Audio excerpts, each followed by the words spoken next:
Make it clap.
Welcome to Cernova Comic-Con Virtual Expo 2025. We're so excited to have you here today.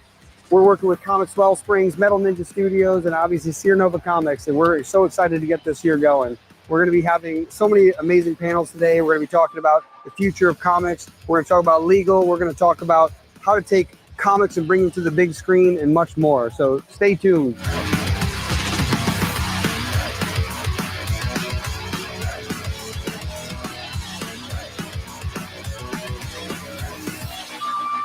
Boom.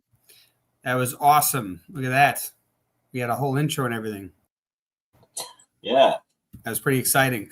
Welcome to Cernova Comic-Con 2025 Virtual Expo Extravaganza. It's been hectic. We're trying to get everything set up last second, but it's been super exciting.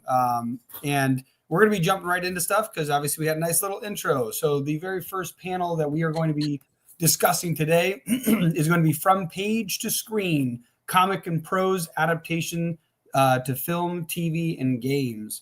And so we're going to start welcoming up our guests. First, we've got Joel Rodriguez. Joel, tell us a little bit about yourself, just real quick. Give us 10 seconds. I'm the CEO of Metal Ninja Studios. We have a done-for-you service called Concept to Comic, where we specialize in adaptations, taking existing IP and turning them into comics. Excellent. And next up, we have Anna Peterson. Hi. Yeah.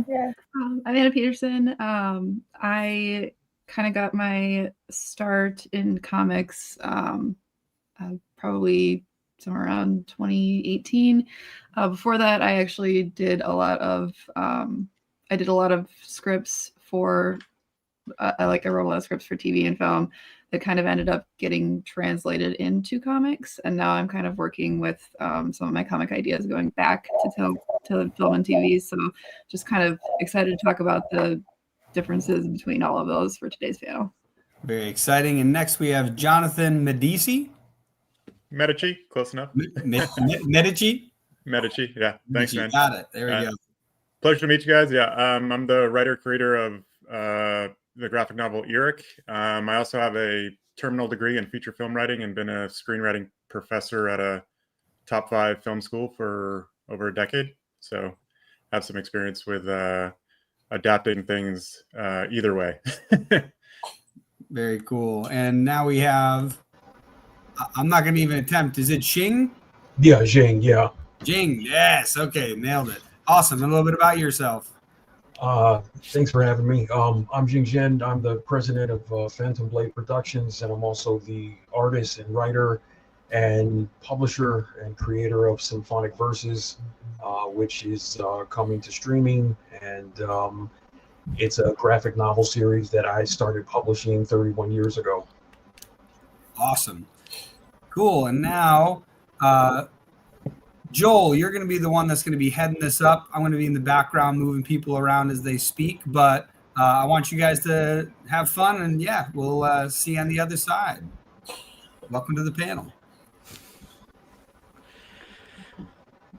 All right. So how's everyone doing? Great. Thank you. Okay. So we have a wide range of expertise here. From my introduction, we do comic book adaptations. For example, that one, where is it? There, Dragon Era. That is a novel that we are adapting into comics. And one thing that I love about doing adaptations with my team is protecting the faithfulness to the IP.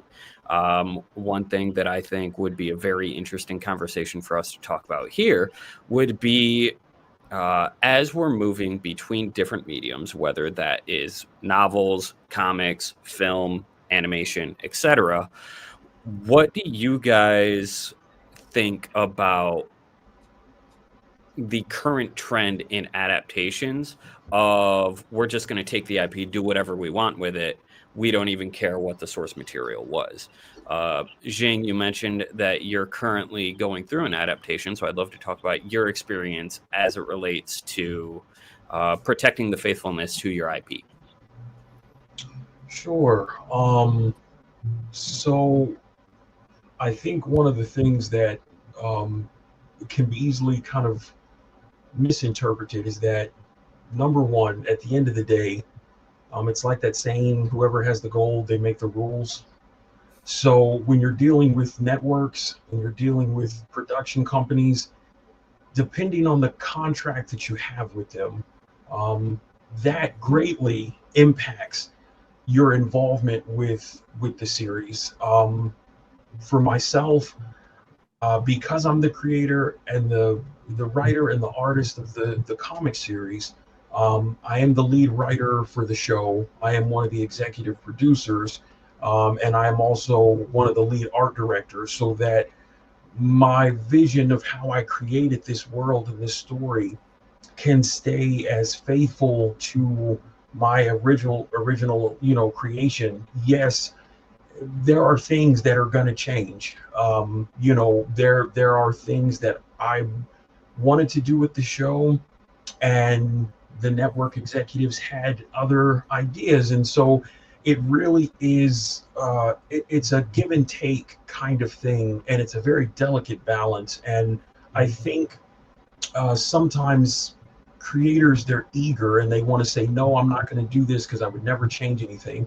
But again, it goes back to, once you reach that level, it's like in The Wizard of Oz, you're no longer enamored by the illusion of the wizard. See, now you're behind the curtain. So you see the inner workings of what makes TV and film and these things function. And it's not about you. It's about what can we do collectively to bring this vision to life so that people can enjoy it. And even though, yeah, I'm the creator and I made all of this stuff, there are things you have to say, yes, I can do that. And then there are things they're going to say, no, we can't do that. And you just have to work with it. And that's really how it functions from the business side into the creative side. And so you have to just be flexible and be able to understand that everything that maybe you want or hope or what, it's not going to exactly be that, but you have to look at the bigger picture and say, okay, I want a show, or do I want to be finicky about every detail and then there's no show? So that's what I have found. My experience is those things is the kind of agreement you have, understanding that there will be some alterations, but if you can have a form of a voice, that's what you work with. That's a great answer. And you gave me something that I want to circle back to. But before we do that, I want to give Anna and Jonathan an opportunity to chip in. Do you guys have anything you'd like to add to that? I think just really kind of, excuse me, carrying off that. Yeah, it's really important to, when you're working with expanding it into film and television, being able to let go of some of your idea. Like, I think one of the hardest things that takes a lot of experience to really learn is learning, okay, what what can I adjust? What can I what's going to go? It is a lot of letting go of control. So, and film is very collaborative, and comics are too, but they can be just one person's vision. Whereas film, really, that's not. It's a very collaborative process. So yeah, I think definitely I did a lot of PA work for like smaller projects that had very small budgets, and yeah, there was a lot of people that I've worked with that didn't want to like let go of any of their ideas and wanted things done very much their way. And I think definitely getting into film and movies, when you come from a comic background, you really have to learn like what do I need to keep, what is vital, and what can I kind of let other people kind of make some changes too, because sometimes the changes people make is actually better than the idea that you had in the beginning. So it's just kind of really learning to work in that collaborative process for sure. Jonathan, you have anything? I could probably talk about this for 5 hours, so happy to add. I think the advice so far has been like very practical, boots on the ground kind of business stuff. I could go kind of to add to that. I would just say that, you know, all these different mediums, they're exactly that. So a comic book isn't a one-to-one movie. A movie isn't a comic book, and vice versa. So, like, if you're adapting for television or films in particular, I would say like there's multiple levels to this, and it's like who you're working with, you know, what's their ego? Do they want their vision on the screen versus, you know, that's one issue. But so kind of base level, I think for most of us creators, like do the work to understand what film is and how it functions structurally.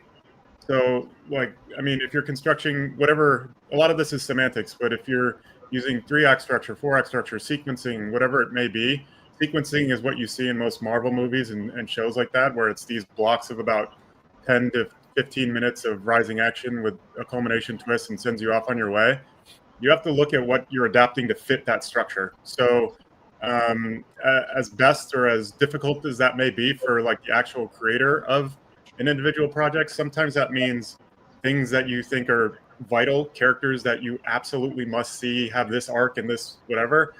In like a 2-hour movie, it's not going to have sufficient screen time, or it's not going to function correctly, and some of those things need to go away, or characters need to be combined. If your goal is to make the best possible movie, or if you're just trying to do this one-to-one adaptation of what you have, it might not fit into that structure. So there's a give and take on both sides. I think doing your best to kind of understand, like do the work to know what movies are, like they're or a TV show is, and how it functions. And, you know, for an episode of Invincible, you got 50 minutes. Like, okay, how are we going to get whatever it may be? Is it a full novel, graphic novel? Is it a trade paperback? Is it, you know, a one-off issue? Like, how's that going to fit into the structure? You gotta make that work. So yeah, I think that would be probably the advice I would give to a creator. It's like, it's not exactly one-to-one. There are some like pretty close one-to-one adaptations that we've seen over the years. Like Watchmen was, except for the ending, was like, you know, pretty dang faithful and pretty incredible.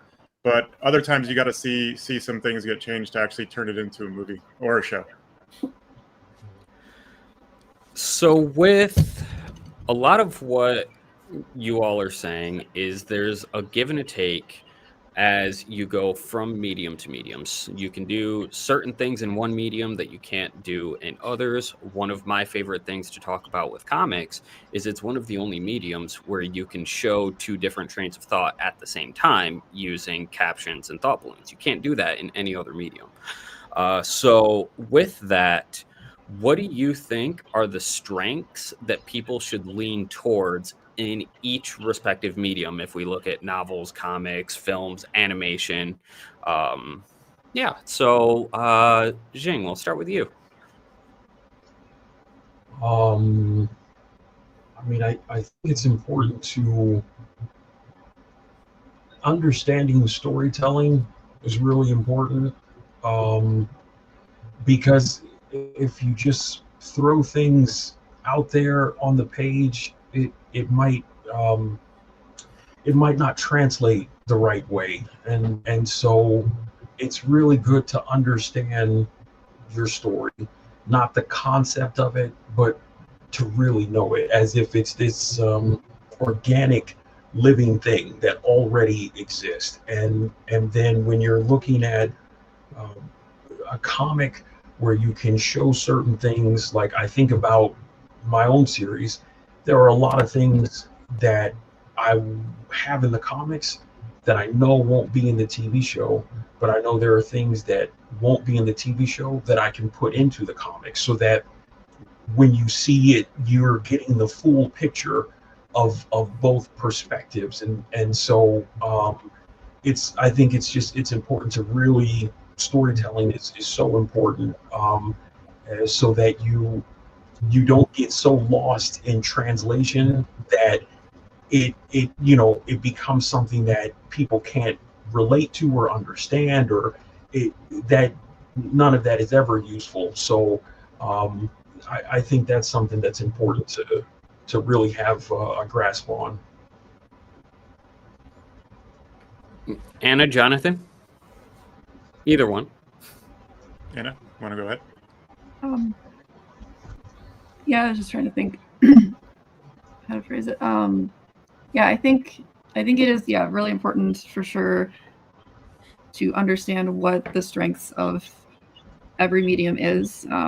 Even when you're looking at things like film and television, adapting it from a comic, you still adapt TV differently than you adapt film, and just understanding how the flow of your story works, what playing up to the strengths of the medium, definitely, for sure. I know when I look at things like horror, the way that you handle it in comics feels very different than the way that you handle it on TV. Just because with TV you can stretch out a moment really far, whereas comics, you can definitely stretch out in comics, but you can kind of hold a shot as long as you want in things like film and TV, versus with comics, you can't really control how long somebody is looking at a panel, necessarily. I mean, obviously you can add certain details, you can control the visual aspect, but with movies or TV, they have to watch it until the next scene goes. And with comics, sometimes people read comics really fast. So it's just kind of understanding, okay, what on this page, how long would this feel in real time if you were watching it on a TV or movie? Definitely sound is very different in comics versus TV. So just knowing, this, I think one of the big strengths of film and television is the way that they can utilize sound. Obviously you can use sound in comics too, but it's going to have a different feeling. So just kind of understanding the mechanics of how TV is going to feel when you're watching it versus how a reader is going to feel like when they're actually just reading through it. Because I know some people, they really put a lot, they look at every single panel and they take in every detail, and I think sometimes people miss it, which you can do with TV also. But just kind of understanding the timing and the tone is really a big helpful kind of part in going into that, for sure. Yeah. So, Jonathan, what do you think would be one of the biggest strengths for each medium? So maybe I'll approach the question from a different perspective, just to give a different kind of. I think the two answers so far have been great. I actually, you said a statement a second ago where you said that a comic book is like the only place you can have like two sets of thoughts in the same. So I don't want to push back or disagree, but I would say that that's not necessarily true. Like Okay. maybe we haven't seen it, but in terms of film and television, like it's all about the execution. Like probably a fourth wall break wasn't seen by 20th Century Fox as a good idea, and now the 3 of the 5 highest grossing rated R movies of all time have fourth wall breaks all the time, right? In Deadpool and Wolverine, or Deadpool, excuse me. So I think to kind of give a counterpoint so we're not an echo chamber, but I would say you can, once you have your screenplay or your teleplay or whatever it may be, like executed correctly and on the macro level, the story itself functions, like your framing mechanism or the way it appears on the screen can actually be whatever you want it to be. So like you can have somebody on a phone call with like thought bubbles on a television show, but I don't know that we've necessarily seen that. I think we have seen kind of versions of that. And in that sense, you could split your screen in half and have two perspectives, and that could be very comic booky. So I think there are strengths to both. Like you can absolutely do that in comics, but I think the execution can be done in television and in film. So I would say it's more about the creative producer and the director in that point. And then also, in addition to that, it's like if let's just say you're an aspiring screenwriter or you have a graphic novel or vice versa, and you're trying to adapt the medium, what advice I would give them, in like if they ask me this question, I would say, think less about the gimmick, the framing mechanism of the way in which you're telling your story, and think more about the actual story itself and how it functions, like from beginning to end. Because if your story is predicated on like a gimmick like that, and that's the only thing that makes it engaging, it's only going to last for so long. Your audience won't stay engaged for more than 10 to 15 minutes. However, if your story is awesome with or without that, like they're going to be on board. So then when you layer in that really cool like framing mechanism, the story just pops even more. So it's like, would Deadpool be great without Ryan Reynolds kind of looking at the camera and saying, well, that's poor writing, right? Or something like that. It probably would, because the story is actually really good. It's like, it's grounded in his love for his girlfriend. In the second film, he's trying to, die when he can't so he can be with his girlfriend. And the third movie, it's more about Wolverine's journey, to be honest. But like the stories stand without any kind of framing mechanism that you try to implement. So maybe that's a different way to answer your question. Think about having a really dynamic story that tracks well for television, tracks well for features. And then if you're creative enough and have a director and whatever, maybe a showrunner, a director, whatever it's going to be that you're working with, can see the same vision, I think you can actually execute that stuff. No, that was a great response, and I appreciate the pushback. I love discussions like that. So by all means, keep pushing. So following the theme of proper execution, what would you think, and this is open to anyone on the panel, what do you think are prime case study examples of successfully executed adaptations across the mediums that anyone thinking about pursuing an adaptation can look to as a model of it done right?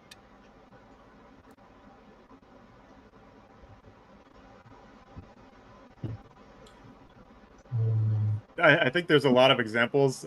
I think the one that's like right now, and personally one of my favorites, is Invincible. I think that show is just on point. I think it works really well. I'm the guy trying to check in every week to see the show. Can't wait for season 4 and hope it gets here soon. In the feature space, I'll never forget my like the visceral response I had when I was in first time I watched the feature in an IMAX was when I watched Watchmen, and I was in the first highest top row. Like I had like vertigo. I was like, man, this is crazy. And he came in and he throws it. Everyone knows the iconic opening scene to Watchmen, and I was like, this is gonna be the greatest movie I've ever seen.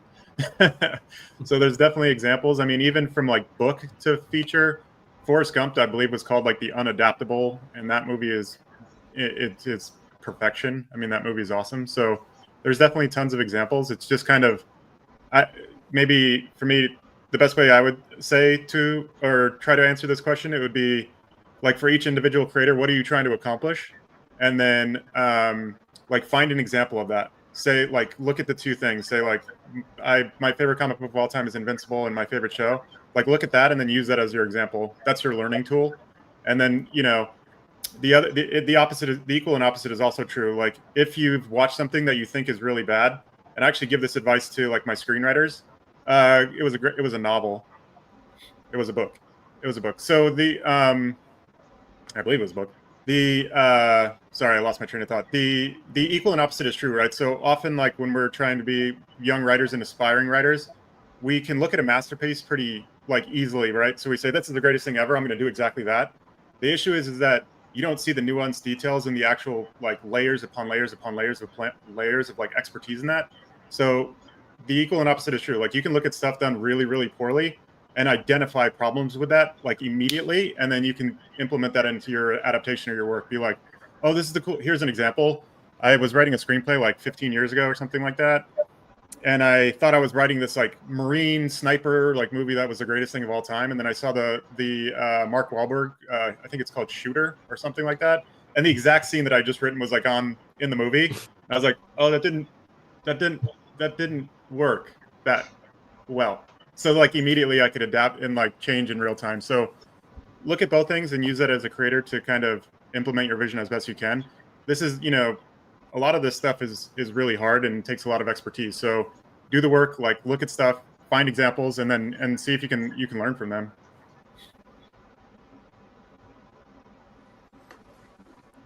So Anna, are there any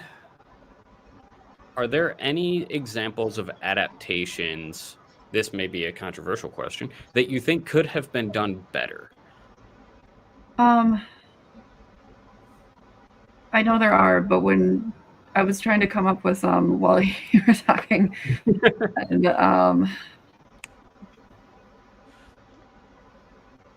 I think you'd have to come back to me on that one. Just No. I know that there are, and I know that I have seen them, but I'm racking my brain trying to remember So a good example, and I just can't right now. But personally, one adaptation that actually went from animation to film that I cannot stand is the live action Avatar movie, Avatar: The Last Airbender. And I think one of the largest flaws with that was a mismatch in really the length, trying to take 3 seasons, or technically a full season of TV, and cram it into an hour-and-a-half movie.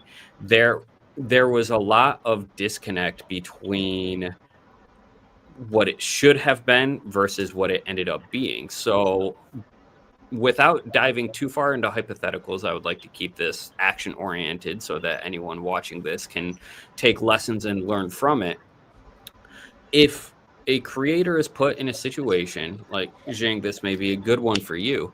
If a creator is put in a situation where a studio is looking at a long form story and they want to take it and put it into a short form medium such as a film, at what point does the creator say, as much as I love this medium, it may not be the best fit, so I should probably keep looking? Because I imagine when you're starting to talk to producers, there's a lot of anxiety and emotion that gets built up. So at what point should a creator be willing to say, now is not the right time?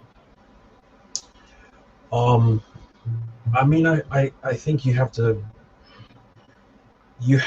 be honest with yourself and be ready to accept that this may not work. You know, there are so many things when it comes to, again, TV. It's their business is to make money, so they make things that make money.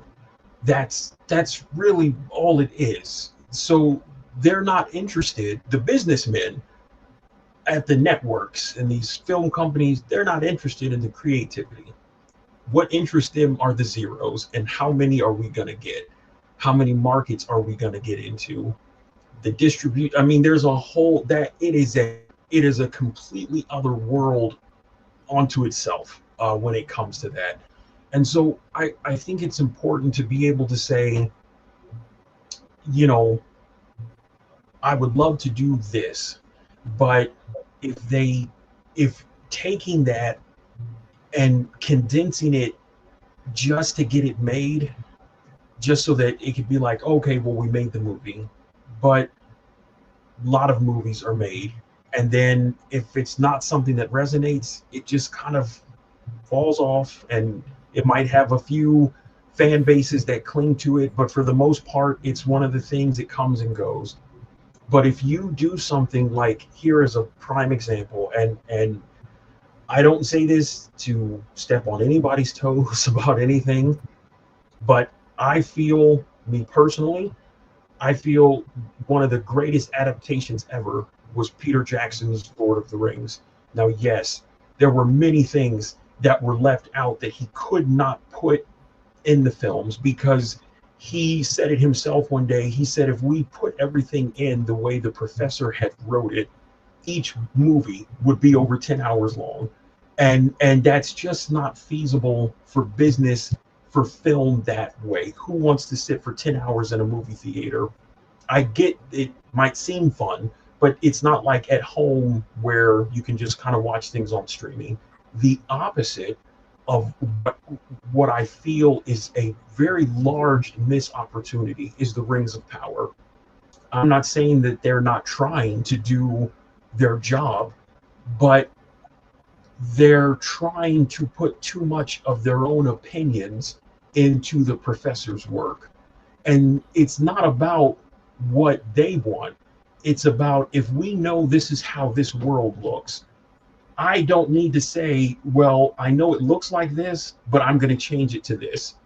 No, we have to try to keep it as balanced to what was there as possible. And so that comes back to, do I want to make something just for the sake of saying I made this? Or do you want to make something that will last and have sustainability? And like Jonathan brought out, look at Invincible.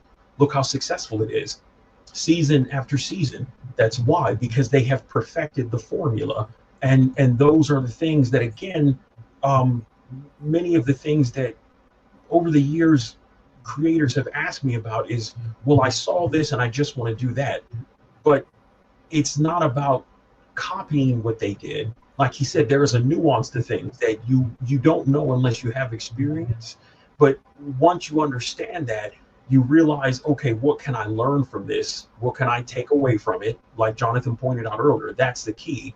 And so to say, well, I would like to have this show, okay, but if it's going to come at the cost of it not being what it could be, that's where you have to say, hey, this is cool, but I don't think this is going to work right now. And again, it's just business. It's transactional business all the way across the board about what can we do to get these deals, get it made, get it produced, get it distributed, get it into international markets.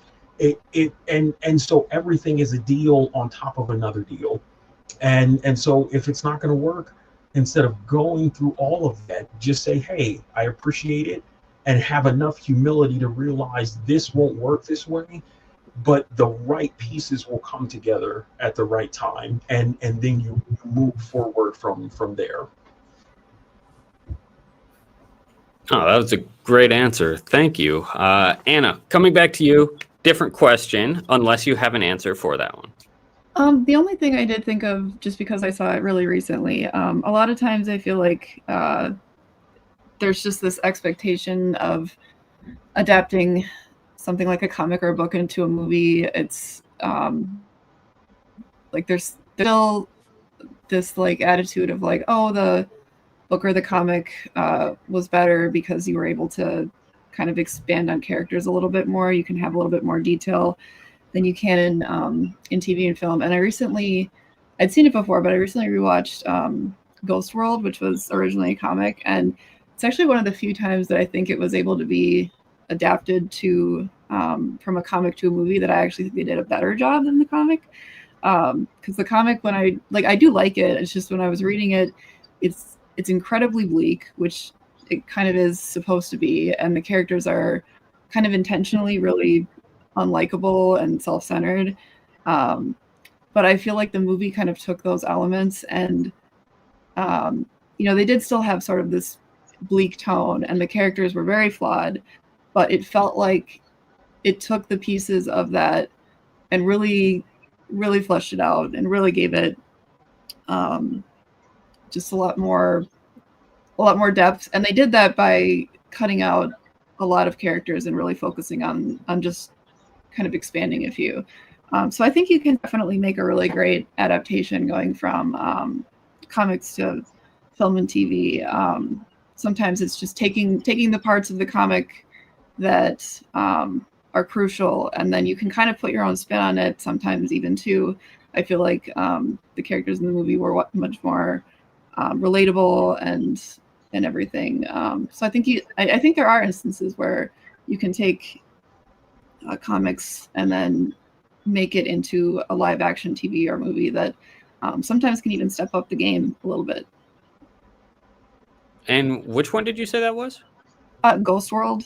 It's not like Ghost World. It's not a Marvel or DC. Yeah, I hadn't seen it, so I want to circle back to it later. Okay, so the next question that I have is really for each of you. All of you have approached adaptations in some way from a vastly different perspective, whether starting in comics, moving to film, starting in film, moving to comics, and etc. So with that, if you were sitting in front of a new creator, or we'll say yourself 10 years ago, and you could give one piece of advice to yourself 10 years ago, what would that advice be? Jonathan, we'll start with you. Why'd I have to go first? No. Advice I would give myself 10 years ago. I already picked on the other two. Yeah, this one's tricky. It actually needs a second to think about it. I'm having a therapy moment, looking in the mirror and trying to reflect on all the horrors of my last decade. No, I'm kidding.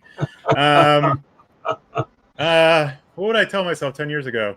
I would actually, I think it's kind of been echoed, but oh man. As a creator, I think most of the stuff would be business related, to be honest, because the passion for storytelling for a new creator, I would say, do the work to actually learn the craft, right? Like, for better or worse, we all have really, really good ideas, but really great ideas, and then translating it down to the page, whatever medium it is, novels, short stories, poetry, movies, screenplays, teleplays, graphic novels, comic books, whatever it is.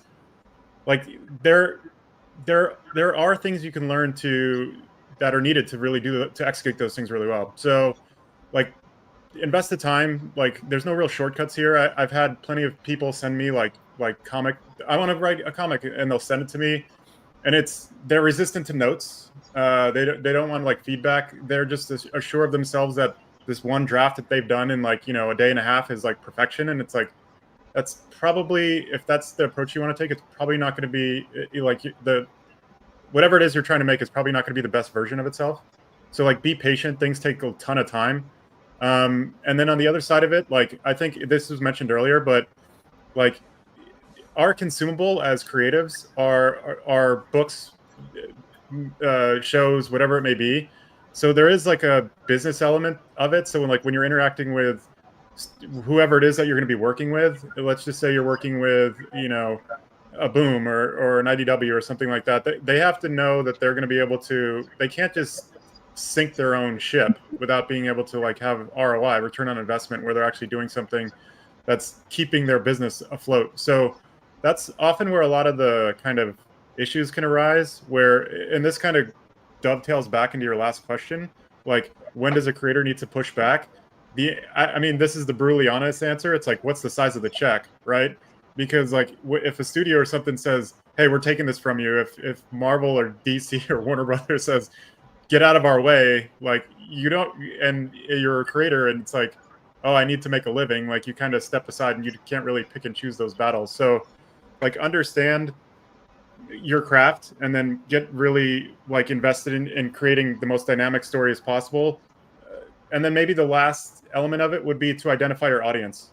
So like, when Marvel or Warner Brothers is trying to make a TV show or a movie, they're trying to hit everybody.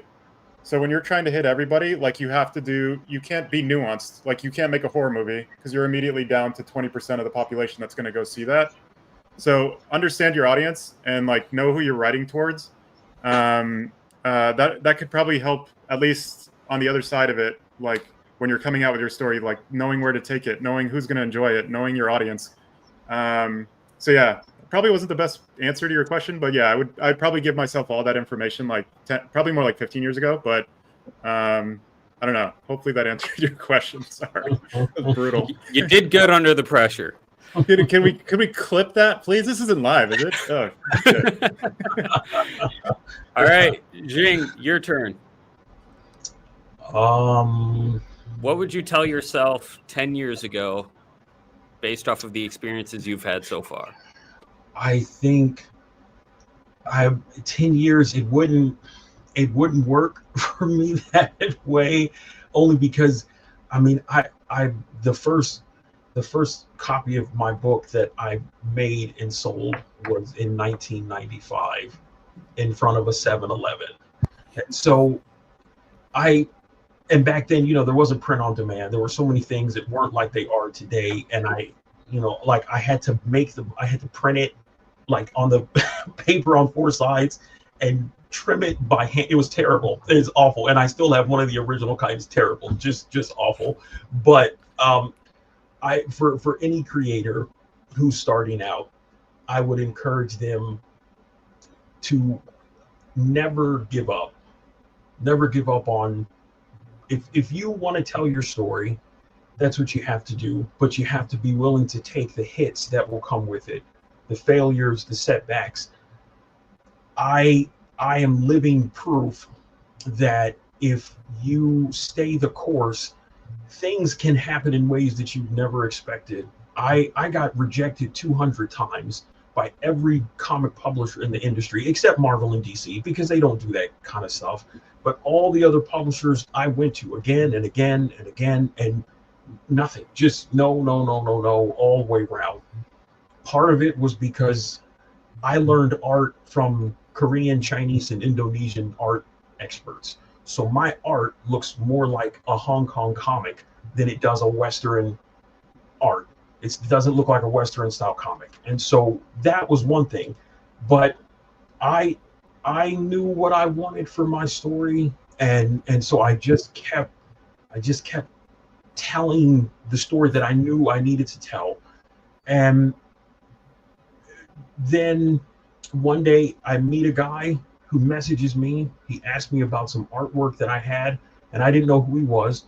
And he told me to call him Monday at exactly 3. I do that. Long story short, it's the film company. And they're like, you have 30 seconds, pitch it to us. And I thought I was being pranked. And I'm saying that to say, just to give context to why you have to stay the course.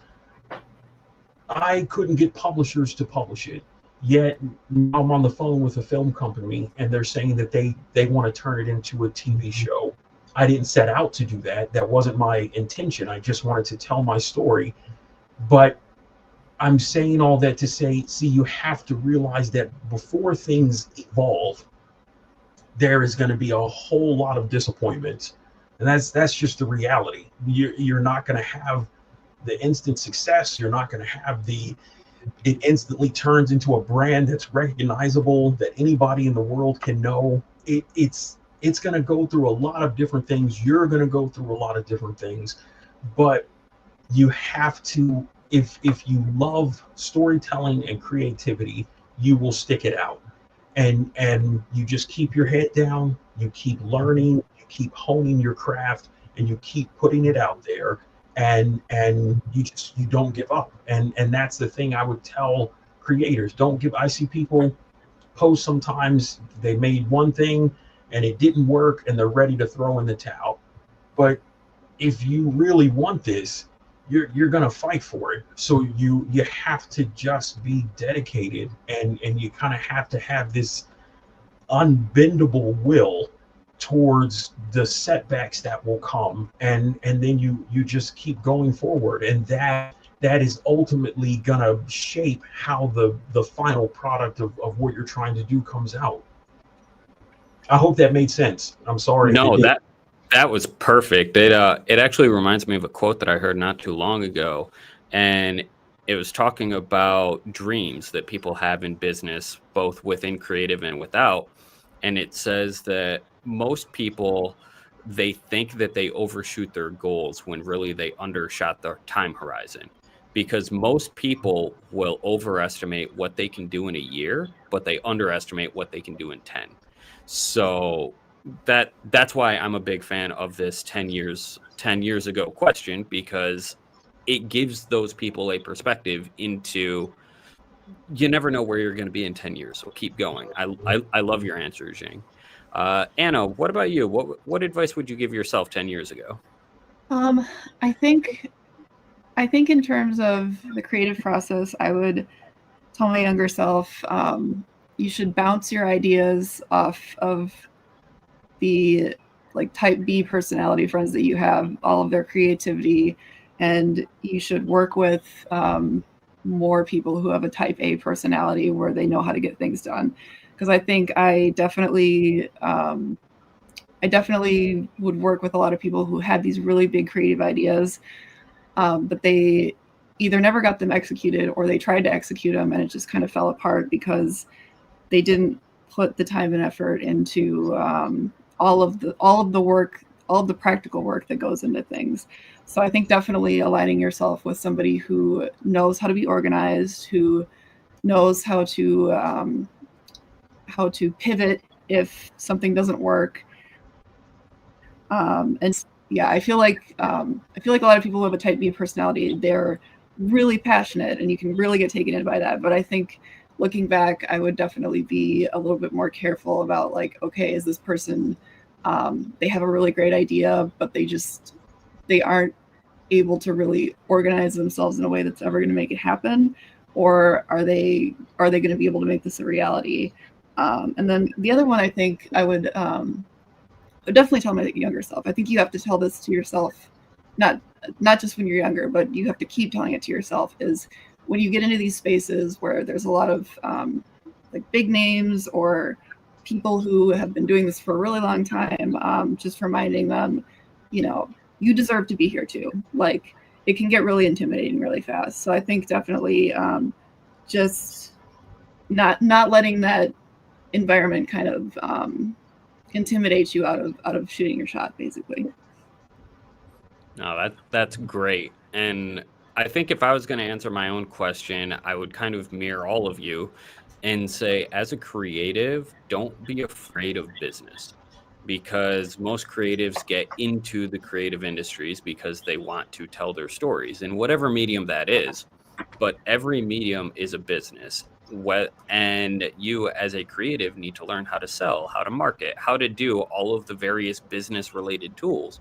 And the more you fight against it, you're not hurting anyone other than yourself and your story. So if you want your story to reach the widest audience, understanding business is the best way to make sure that everyone can experience the greatness of your story in whatever medium that is. So we only have a couple minutes left. And with that, I want to pass it back around and everyone just say where people can find you, what you're working on next, and how people can get in touch. I'm not going to put anyone up first because I got yelled at last time I did that. I can go first. I'm at symphonicverses.com or Symphonic Verses anywhere on Instagram and Facebook. It's XIMPHONICVERSUS.com. You type that in and it pops up anywhere online, and that's where they can reach me through any of the socials or directly from the website. I can go next, I guess. You can find me, easiest to find me on Instagram. Got my handle down there. And yeah, I'm currently, I've got issue 1 of my story out, Book of Rifters, and I was planning on having the 2nd issue out this winter. I'm hoping early 2026, but I will definitely be announcing on Instagram when it's coming out and how you can get a hold of it.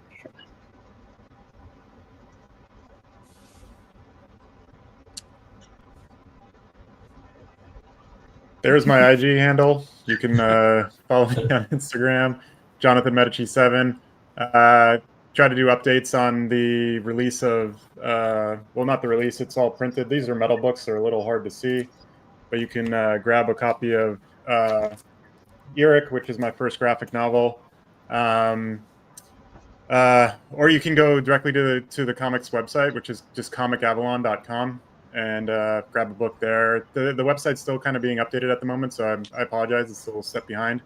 But yeah, feel free to DM me on Instagram, or from the website, there's an email address that you can email me if you need something. But yeah, talk about business stuff. Yeah, the social media aspect of it is definitely not my forte. It's more hopefully executing creative stuff. But yeah, those are the spots you can find me. And you can find me at the most recently launched, we actually just launched today, the Concept to Comic Academy, which is our educational platform dedicated to teaching creatives how to make comics as well as how to make money making comics.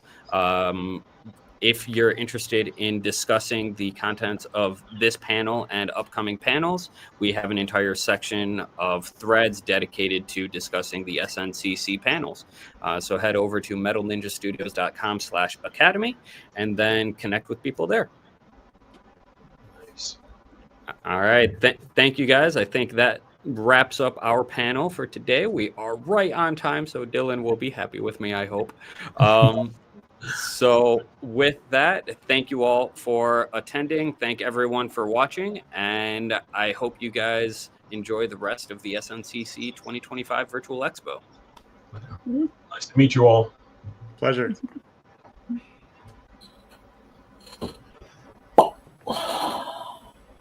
And Dylan, you're muted. I did it. Somebody told Greg knew he was muted, and then I was muted. That was an awesome panel. I'm in the background. I was just telling Greg, I'm so glad I got touchscreen because I'm like bouncing around, trying to like move people around really quick. That was super fun. But no, that was awesome to hear all of that from you. I just wanted to take a second to round of applause because I forgot we had that sound button. Super awesome. We're going to make sure to grab everybody's links later, and we're going to put these into post. So already.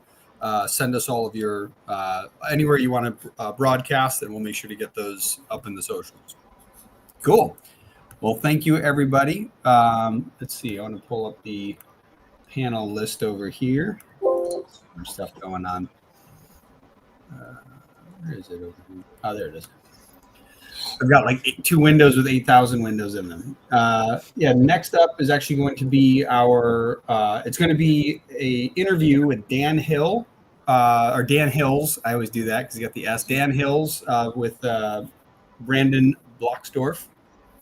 And so we're going to be getting that stuff set up. But definitely stick around. We've got tons more panels for today. Very excited to see what's next. But again, thank you everybody for coming, and yeah, we'll see you. We'll see you later. Make sure you go and watch the other panels with us and leave some comments and make people and be like, haha. Awesome, cool. Thanks everybody. Thank you. Take Thanks, care. guys. Take care. Bye-bye. Oh, one second. There we go. Got it. All right, sweet. So Greg, make sure if to get that stuff. You got that video set up? Yeah. All right, cool. We're gonna pull that stuff up. And actually, what time is it? Where's the calendar over here? 9 minutes. We could probably pull that up now. Actually, that would be fine, and that'll give us a little bit of leeway. Okay. Cool.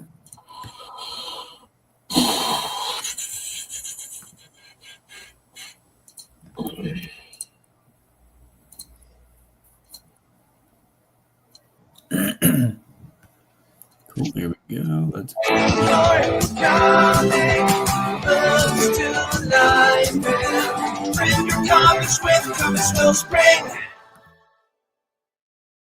Hello, welcome. This is a very special segment of Inspired Inc. I'm so excited because we have a lot of news. We have a lot of advancements, a lot of new things happening with the company, and it all includes you, the creators. So for the special little info panel, we brought on the CEO of Comics Wellspring, my boss, Dan Hills of Comics Wellspring. Dan, how are you today?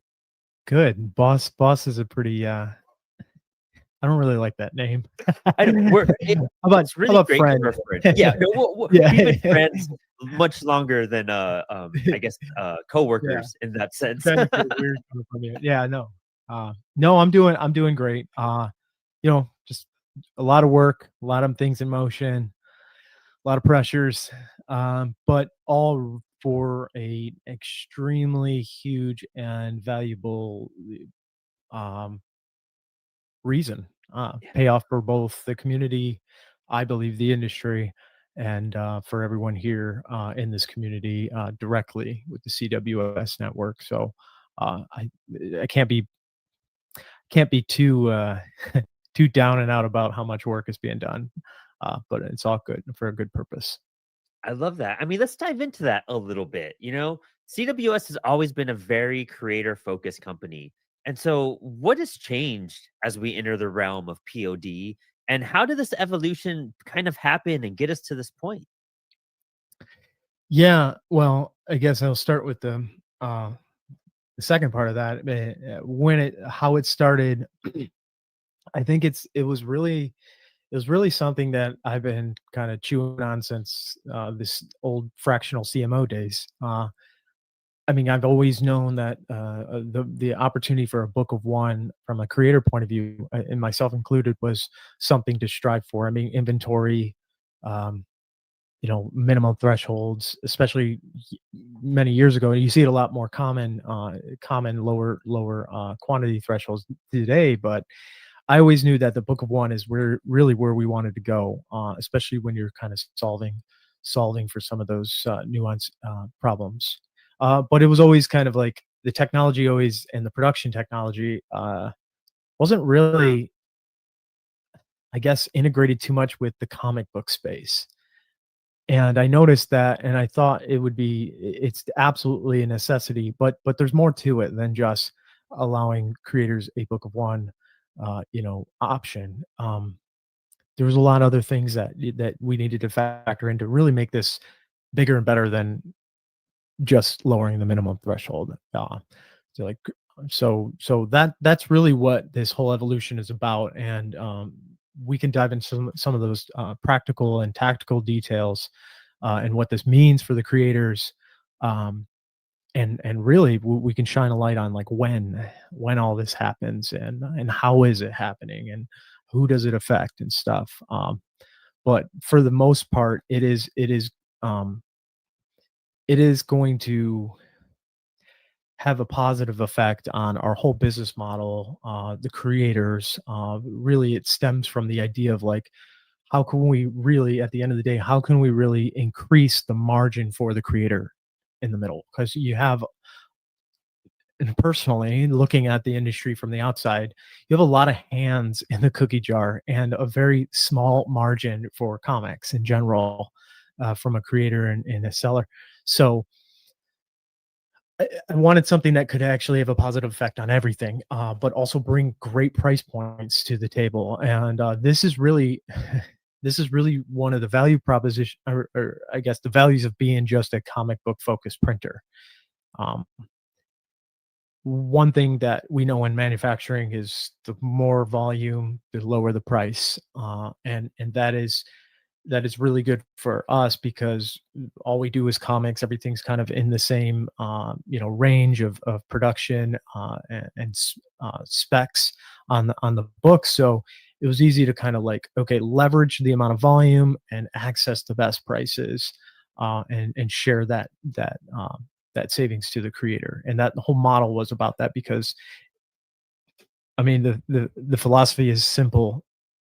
if a creator if the creator makes more money because their margins are better, they're inclined to create more. They're inclined to, keep pushing on and create more and output more, and that just feeds the ecosystem. And that was really kind of the driving engine behind it. And that's so interesting too, because this now affects the entire industry. And this goes from, anyone who has a file ready can print a comic. So this impacts from, publishing, crowdfunding, and everything in between that, from Yeah. distribution to accessibility for creators. We're giving more accessibility to creators with equality, with options. And so was this part of the vision when you're thinking up print on demand, to kind of shake things up a little bit, to finally get the industry to evolve and do more?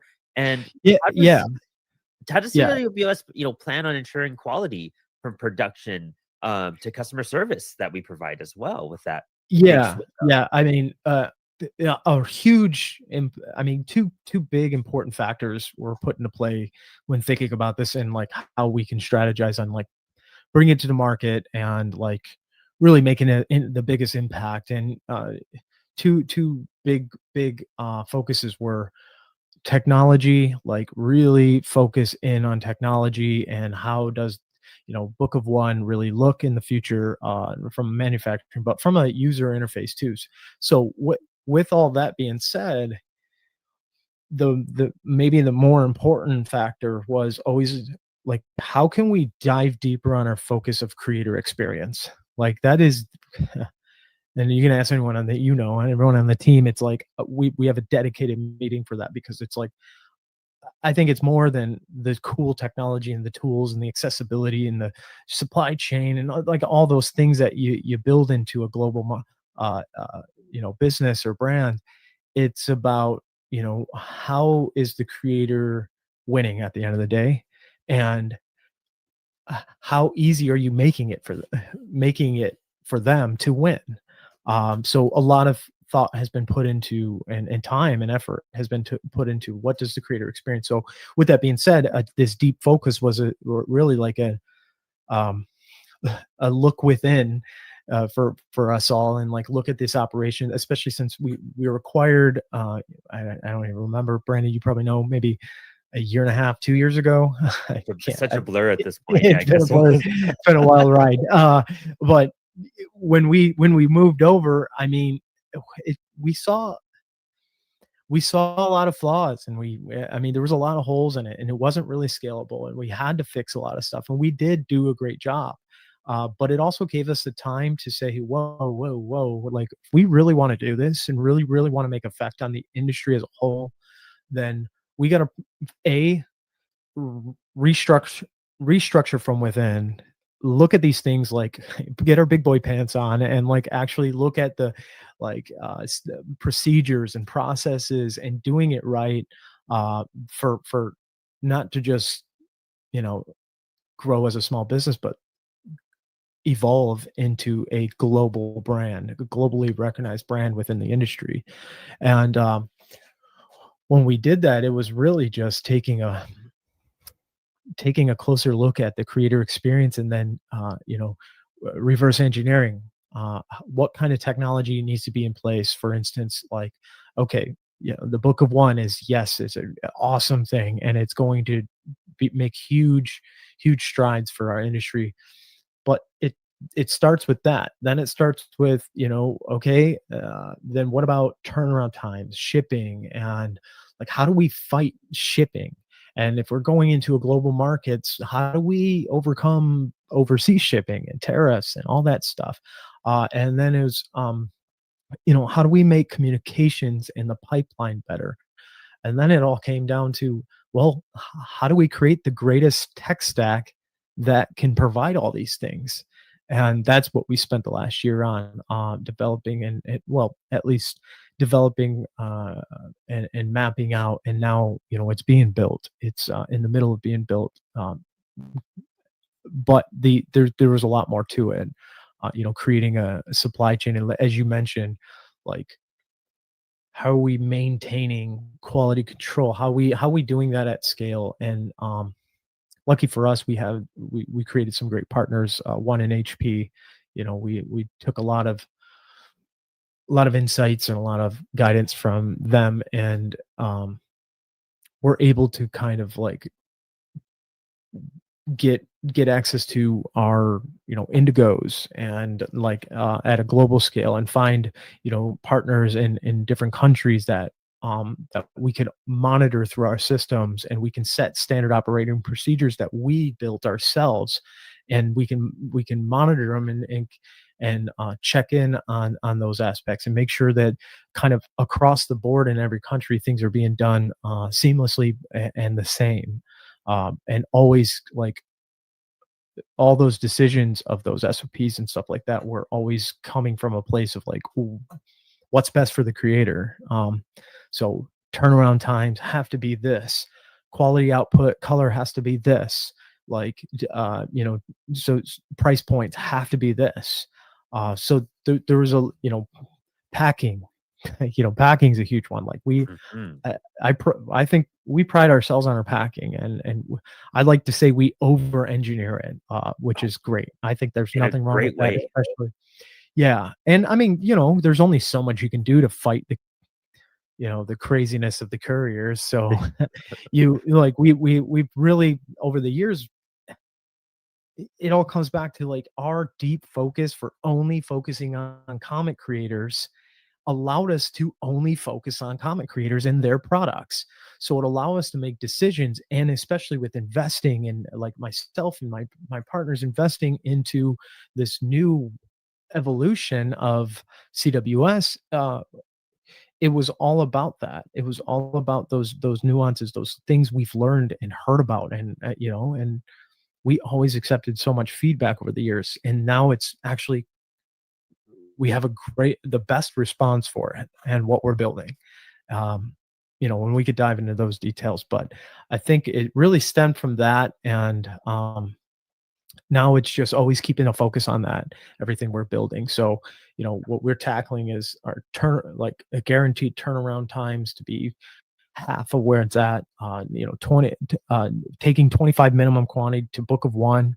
However, we'll reward those. We're not going to lose our spunk in that space. There's not going to be much change. Like, you're going to still see good pricing, a better price. Actually, we're accessing, offset and even dabbling in a little bit of digital web. And there's a lot more about the products that we're starting to produce and test before we bring to the market, which is another thing. We wanted to kind of analyze some of the products and do it right from the get-go. So the point being, like, everything is from a point of like learning, like we've learned over the last decade, and we're making decisions with the creators' priorities in mind, according to like the data and the feedback that we've collectively gotten. And we're so autonomous. I feel like personally that autonomous with the industry and the creators in our community, that there's constant open dialogues. We're constantly having conversations. I mean, you have so many friends in the industry. I mean, now so many of our staff are so integrated with the industry. So that's really the focus of all this. And this is where it all stemmed from, is just a collective years of listening, facing trials and tribulations, finding an opportunity to answer some of those questions and solve some of those problems, because we had an opportunity, granted hard, an opportunity to rebuild this the right way. And that's exactly what we're going to do. We're going to jump off on a really great foot going forward. So it's exactly what you said at the beginning of the conversation. A lot of self-reflection to see what we're doing as a company, how to improve ourselves. A little self-help here is really what happened with CWS. A realignment, refocusing, and looking at what we do best, and that's comics. And we're sticking to comics. And you wanted to see, how can we just make things better? And with making things better as a company, that's one aspect. You've taken care of the team, you've made sure everything's in place, you've ensured that we have these capabilities to do this. But then it comes back to the creators. Like, how will this be accessible to them? Are we working with other people? Are we doing it through CWS? How is some of this capable? You mentioned HP as a partner, but creator access, how does that go about? Yeah. So for the book of one, print on demand, we're we set a standard, and we still operate. We still have our manufacturing, and we constantly, I mean, that's kind of our lab, if you will. Like, that's our lab where we're actually hands-on. We study. We know, there's a lot of print brands out there that don't print anything, have never printed anything, and they source it, and that's okay. That's the economics of this industry, and that's fine. But I'd like to pride ourselves on, I mean, we've had over a decade of doing it ourselves. We set a standard. We had a focus. Like, we have all the greatest ingredients to create something amazing for one type of, creator. And that's who we've been talking about. But the partnerships. So allowing us access to, first off, part of our software like stack. It's like, it's important that we, have a great a great like network and a vetted network, because I won't sugarcoat that, because I don't think there's anything to really hold back. There, there's printers in other countries. It's not like we're gonna pop up a plant in in the UK or EU or Australia or anything like that. Why reinvent the wheel? How about there's already technology that allows us to access those same printers, same presses that we can monitor, like I said, in each country. But there's a process to that. It's not like, hey, you print, right, and you can print our stuff. No, there's definitely a process in it, and we create and nurture really great relationships. HP as a partner gives us the ability to connect with those partners, but also monitor and make sure that things are being standardized and as expected from the creator and the buyer. So there's one, but also we have the obvious partnerships with the digital platforms. Global Comics being one of them. We made that announcement. There's a laundry list of others that we've had conversations with, and some we're already starting the integration. But Global Comics is a very notable one, just because of how many people and are on it, and how many creators like their system. But we thought, one of those is like, well, how do we bring this awesome system, and mind you, affordable Book of One system to the masses quickly? And that's getting with like-minded platforms that already want this for their creators, and just need kind of the experience and the plumbing, if you will, behind it to help them access. So we're working with all these platforms, and giving them access to this, but also doing things ourselves. We're never going to shy away from that, obviously. But this will definitely help accelerate global access to Book of One POD. Plus, as we start dipping into other countries, which to speak into that real quick, we'll slowly dive into join into new more and more countries as we scale over the next year or two. So UK, EU, as I mentioned, being one of them. Canada for sure. I mean, we'll be in Canada at the same time. We'll launch there. But some of these other countries, we're nurturing those relationships. We're seeing, okay, how could, what kind of demands there, and whatnot. But that'll definitely come over time. Because I do imagine, my vision is, allowing creators to print one comic book at a time and deliver it anywhere in the world. And I know that's possible. Actually, I've seen it, and it's just a matter of climbing that ladder and prioritizing and figure out what's next, countries next, and stuff like that. But it's going to be here, no doubt about it. And what we're building allows us to do that. So, yeah.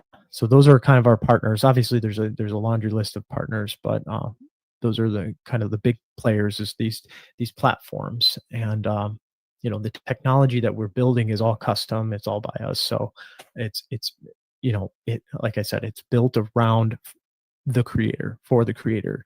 Think of it like a professional, like, publisher dashboard.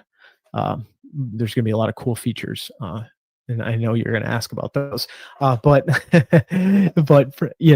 so partners are important. I mean, we're not ignoring the other partners in our industry, in our space.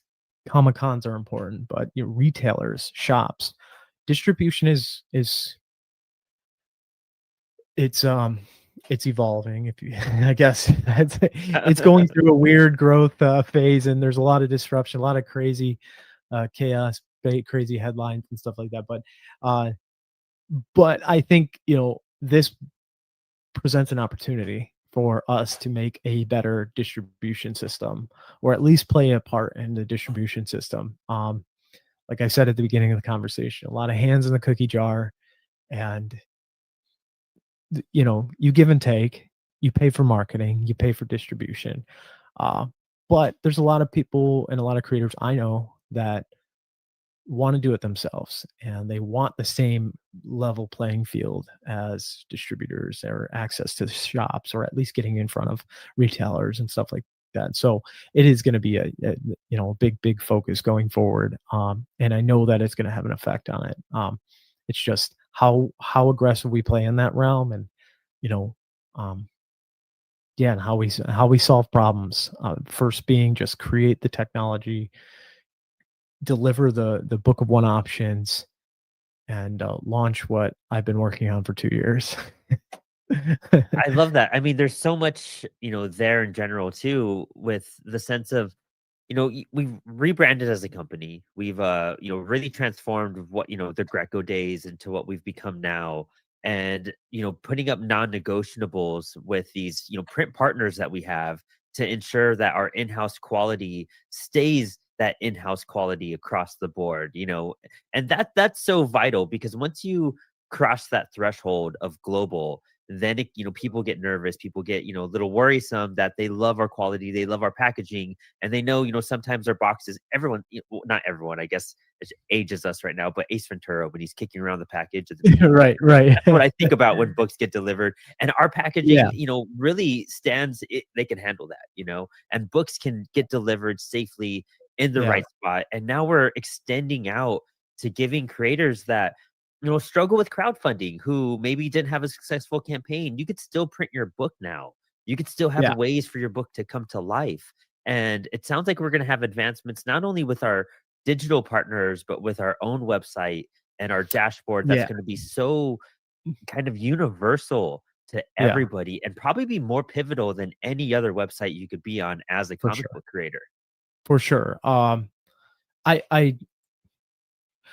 the first part, I do want to touch on that. I commend our quality output. I mean, I will stand by it. I think there is we've done tremendous things in that. And I will be self-critical that there are plenty of things that need to be fixed, or are going to be fixed during this process. There's nuances, there's little things, there's there's a lot of in-house production things that are being enhanced during this as well. There's a lot of things that we made work, and yeah, I worked out in the end, but there's better ways to do it with better output, better quality. And again, like I said, a deep focus on it. And this is one that always comes to mind, because it's constantly discussed. Little things that I'm focused on, that I get obsessed about, is when you have a certain type of book and it doesn't lay flat. Like, that is something. There's two things there going on. A, being being like educating and explaining why that happens or how that happens.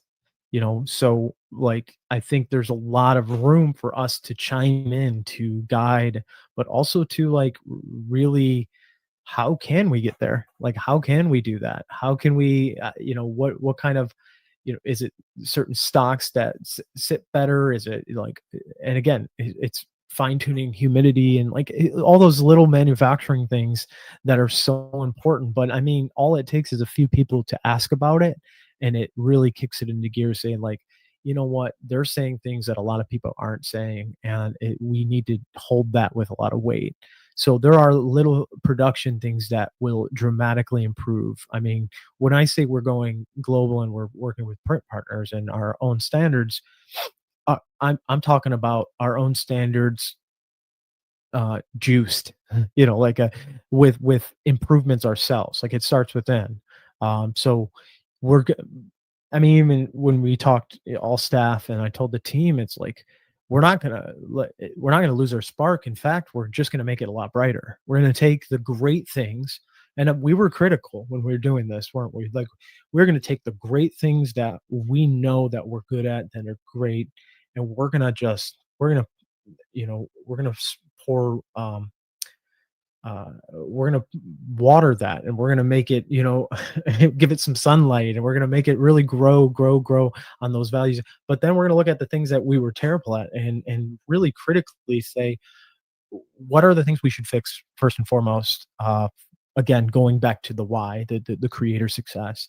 What are most important, and let's get to it. If it's practicality things like manufacturing processes and stuff, that's low hanging fruit. But there's little nuances, like there's little nuances such as the lay flat books, accessing other options for products. That's all great, but like it's really the product quality output is something that is going to be so important at scale.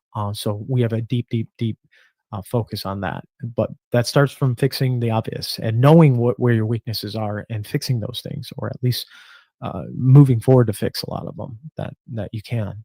What was the second part of the question? Because that one I had to speak into. That was a moment ago, so I got so transfixed into that. I don't remember the second part, so Yeah, we can rewatch it. It's But, a passion. It's a passion of mine, because I mean, these are I always imagine, I think I even told you a long time ago, like, man, I want to see like creators get their books graded, like all the creators with us get their books graded. And I want to put that as a accountability factor. Like I want that on us. I want to, I want that. And but that obsession and that focus bled over to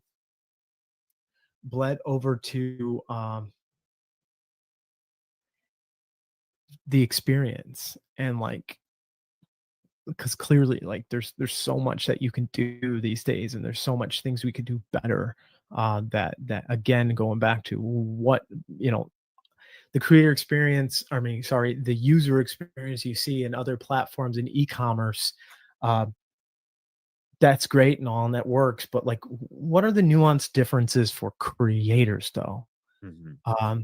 And kind of that's where we get back to that other part of the question, maybe, was the thought of like the whole concept of this dashboard. But like when I approached it, I said, okay, we have one shot, not to do a better version of our site, of our process, of our e-com, but to do the timeless one, the one that is more of, in the modern age, that really, you have CRM systems, you have all these other like professional dashboards, SaaSes, if you will, that for all these other industries. It's like comic book creators and publishers need one.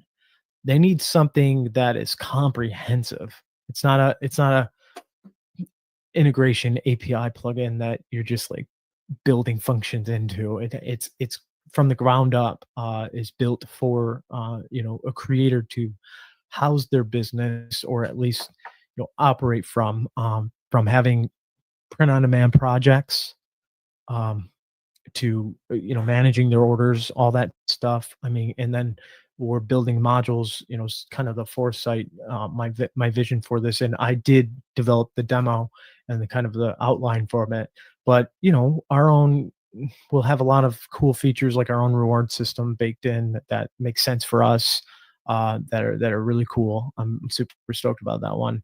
But also analytics and like ways to sell direct. So there will be like a way to manage all your print on demand book of ones and sell them directly, and collect those analytics. The future is like, how can we quickly integrate with some of these partnered platforms, rather than the other way.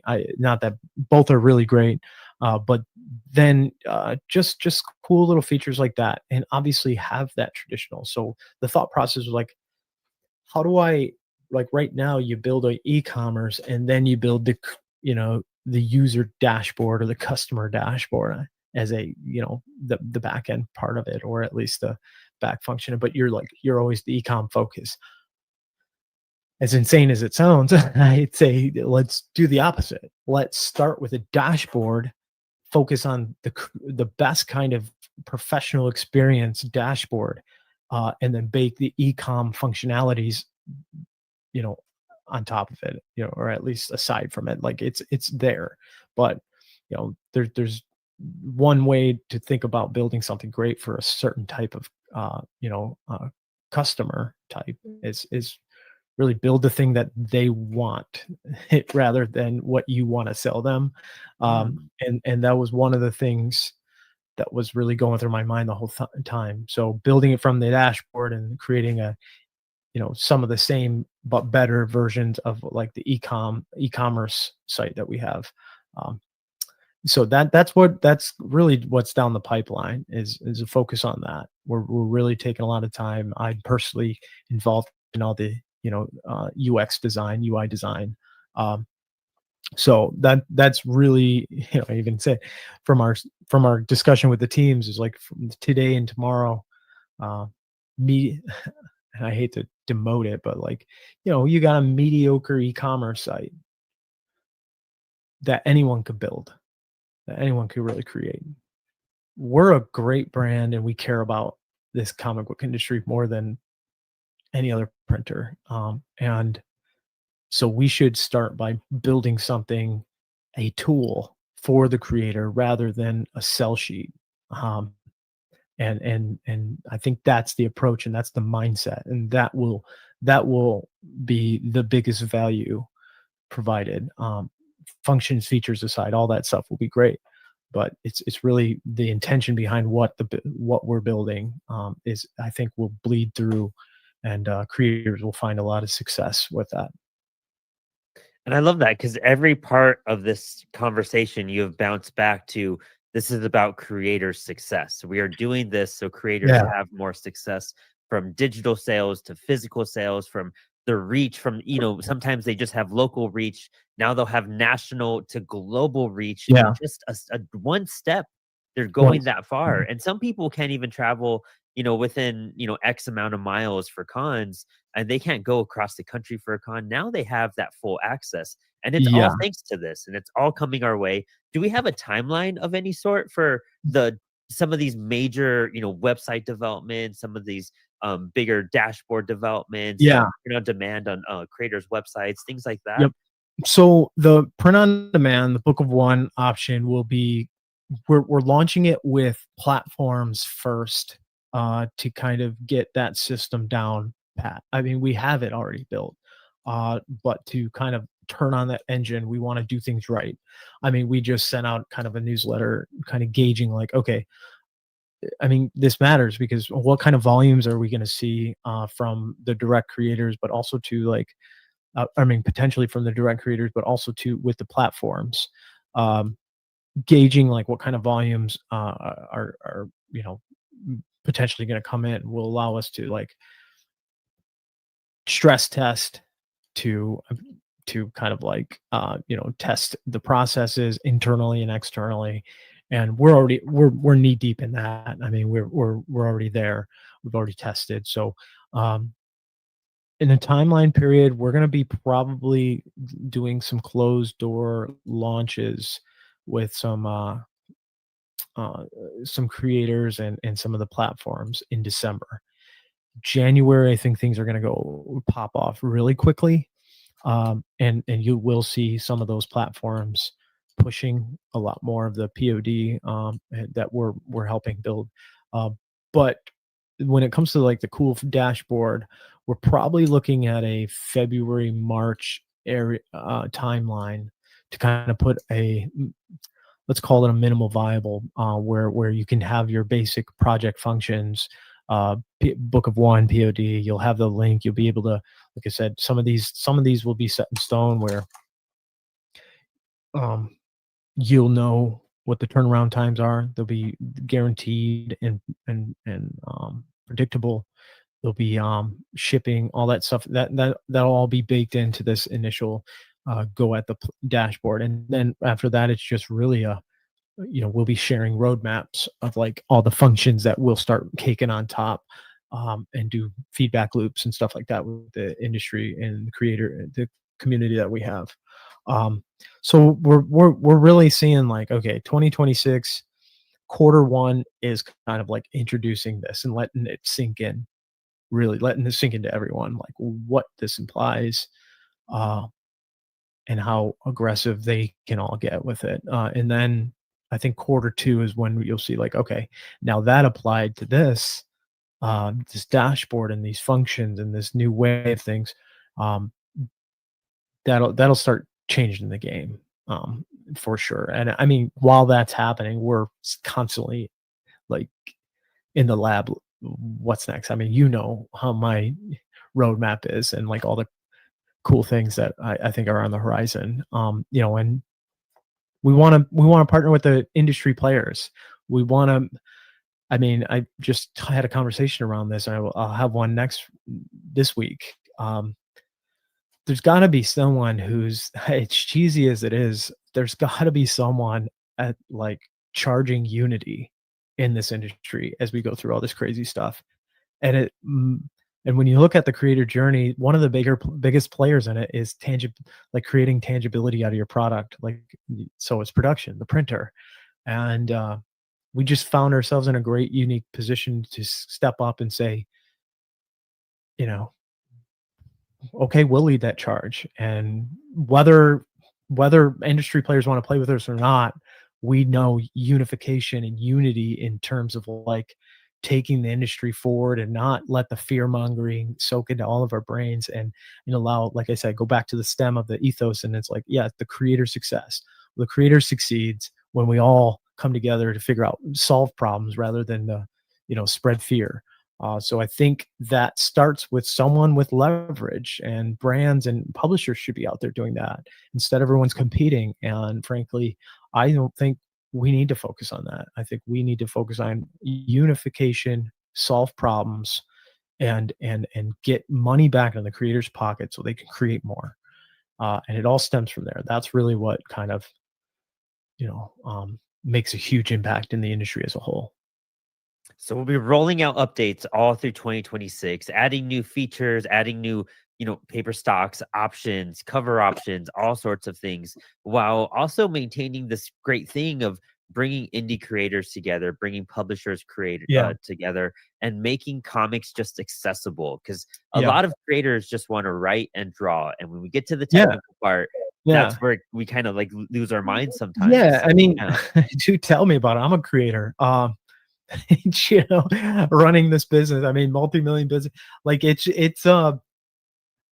is tough. And and we just talked about this, like it does drain you, and it drains the creativity out of you. I mean, I've been, sharing a little bit of my artwork just because I'm like, playing the member berry game, and I'm just, I'm like looking at it like, man, this is what drives me though, because, and I always told you this, I aspire to be a comic creator. I do. I mean, people like, why don't you? I mean, you run the Comics Wellspring. It's like, well, because, I'm running Comics Wellspring. But at the same time, I love it. I love living in the space where I always aspire, because you know what? That makes me, well, it gives me some sort of level of humility, but also puts me in the position of saying like, yeah, this is a pain point. I can relate to that. I can relate to that as a creator. I want to do that. I mean, it would be so cool to see more creators doing this full time, coming together under imprints, publishing, it doesn't matter, coming together and creating great content, creating great books. And I want to do that. So a lot of the push and the drive and the passion behind what we're doing stems from relatability and so that's it. I mean, that's really it. I lost the train of thought. I get so carried away in those things, but it speaks true. It speaks through me because I got two boys that I don't want them to come into this like fractional industry I speak so highly of, and they come into it and it's just like another business. That's what we were talking about. It's just like another whole industry about competition, cutthroat, like get ahead. I mean, especially with technology going in the direction it's going with, specifically AI. I want the tradition to stay there. I want everyone and the next generation to be creating and printing comics and sharing their stories. And it all starts with us right now doing the things we're doing together, and let creators create. And if we can resolve some of the business hectic stresses, then that's our job in this, is to create great products for our partners, encourage them, champion them, and resolve some of the pain points, which some are practical as hell business, just basic business. And it does drain you if you're just focused on that. So the big thoughts on that, and we won't dive into those detail, but I definitely a big part of, like, I want people to succeed. I want creators to succeed. I want it to be their day job. I want a full-time job. And I want them to be able to manage their business, cut out some middlemen where it's necessary, and just, make a living.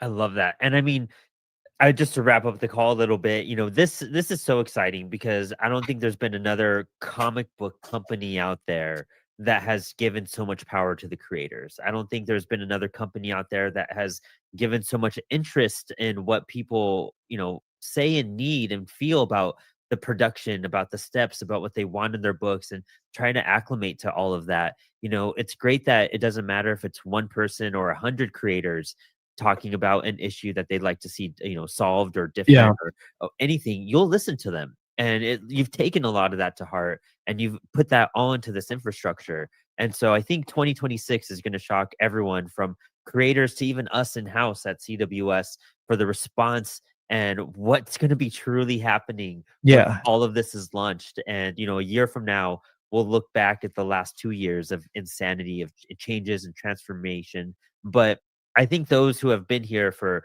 years, or for months, or for weeks, or even for days, they're going to see what CWS does and realize that we're all about comics, and there's no distractions. There's nothing else. Absolutely. It's just to make a great book for you guys to cherish. And I've cherished it as a creator, as a publisher. There's no way I could stray anywhere else with, our shows, encouraging people to draw, these conversations with creators and with people like you who just give us hope, and that's hard to find when you're in a creative field, and the insanity that is the world today. Well, thanks. I mean, the creators, there's so many creators out there that give me hope, because they're so, they're just, they stand by their values, and they're really conscious about the same things that I am. And I mean, take the AI, for example. That's a big topic, and it's like, there's a lot of unification there. I mean, so it's possible to do that from a broader stroke, from a broader, industry perspective. So it's they give me hope, and I know that's why we'll all succeed in this, because it's authentic, it's genuine, and it took a creator, and it takes creators to help creators. So that's what I'm hoping, and the hope is stemmed from the industry and the way it's going, and the good feedback, the conversations we have. So that's all valued, and I'm just going to do my best to create the brand that keeps them first. I love that. Well, Dan, thank you so much for your time today. I know you have a busy schedule. We're midday at work. Luckily, this is both our day jobs. I got another one of these interviews in like 15. So perfect, awesome. Well, Dan, I'll let you do it, and we'll be looking forward to these updates. I'll be helping deliver them, and just thank you for your time to talk to the community today. I'm sure everyone appreciates it more than we realize sometimes too. Yeah, well, good. I'm glad. I'm really glad. I'm happy to do this whenever, which I'm sure we'll start picking up a little more. Amazing. Awesome. Well, thank you all for watching. Thanks for tuning in. Tune in every Monday for Inspired Inc., every Thursday for Thanks, everyone. And fill out the form below for more info. And yes.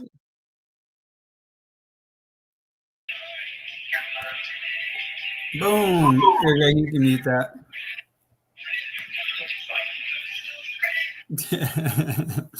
Okay, welcome back, everybody. That was sure. Yeah, my microphone is working. Greg, you can't hear me? We're good? All right, we're good. That was awesome. Glad to be able to have Dan on there. That interview was very cool, very insightful. It's amazing what's coming up down the line. And speaking of what's coming up down the line, our next panel is where is it? There it is. Future of Comics, the digital age of comics. And we're about to bring up our guest in just a moment. Let's see, we got this right here, got this over here. And yep, we're going to be bringing up a little bit early, so I'm glad that they're here now. And is that everybody? I'm trying to see. Is that everybody? I think we might be missing one person. All right, so before we bring anybody up, yeah, again, thanks for everybody coming by. I don't know if you're watching this on YouTube, if you're watching, and also I saw you earlier, Braden is right there. Hey, forgot to pull that one up. But yeah, if you're watching it on YouTube or Facebook, please make sure to share this with 3 friends. That's what it is, just 3. We don't need you to share it with everybody. We just need 3 of your friends to get over here and watch this right now, because they're missing out on some of the greatest conversations in comics and everything. And Greg, I just realized they put the banner on top in the mobile one. That's cool. Oh, yeah, I see it. It's floating up top. For anybody who doesn't know what we're looking at, our screens look like Minority Report over here, and I've got like tons of stuff popped up, and I'm just poking everything, so it's exciting. Speaking of the future of comics, yeah, it's definitely a lot going on. I see somebody in the comments. Who was that? Good afternoon, Retro Doomsday, and thanks for being here earlier. Let's see. Oh yeah, and so yeah, I just want to share what's coming up. Next, we have the future of comics. After that, we will have trivia, and the trivia we're going to be trying to keep track of anybody in the audience, and basically we're going to be picking winners because we have some pretty cool prizes. We're going to have 2 $50 gift certificates from Blix Art Materials, who is a sponsor of ours. We also have we're going to be giving away a few comics. We're going to be giving away probably a T-shirt. Yeah, Greg's like, no, don't do it. We also have Metal Ninja Studios, who's giving away a digital package of comics. Apollo City Comics is also giving away some comics, and Global Comics is giving away several free memberships. We have a 1-year membership, a couple of 3-month memberships, or was it 6 month? No, a couple of 6-month memberships, 3-month memberships. I think it's 3 months. Like a year. There's one 1-year one, and then there's a few 3 months and a few 1 month, and then later today we're going to be sharing a code where you get 7 free days, which is awesome. They gave it to us for the event, so everybody can actually check that out. So yeah, it's going to be very exciting. We got lots of stuff. After the trivia, we're going to have Protecting Your Work, and we're going to have Gamal Hennessy on for legal matters, which is going to be awesome and exciting, followed by the Funnies Foundation, where we're going to be bringing Christian Douglas, and we're going to be talking about some other stuff in the future of comics, which is awesome. And at that point, we're going to cut to an intermission, and there will be much more today. So stay tuned. I'm so excited. Got so much energy. That's what G Fuel coffee and my wife's breakfast is for. So that's what we're here for. Awesome. And we've got our next guest on here too. Perfect. So time to bring everybody up. We're going to do it one at a time so you guys can share a little bit about yourself as we bring you to the board. I'm not even going to try to butcher your name. So once I bring you up, I'm going to have you try to say that name for me. Oh, and you're muted.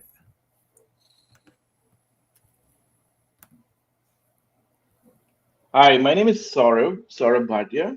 Saurabh? I'm the founder. Saurabh, yep. Saurabh, awesome. Thank you.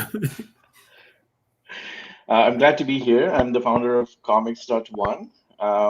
It's a platform for independent comic creators. Primarily started with digital comics, but we're slowly foraying into print comics as well. Yeah, we started with a marketplace for back issues for independent comic creators to come in and put their back issues up there. But over the last year, we've seen a lot of demand for things like print on demand and crowdfunding and things like that.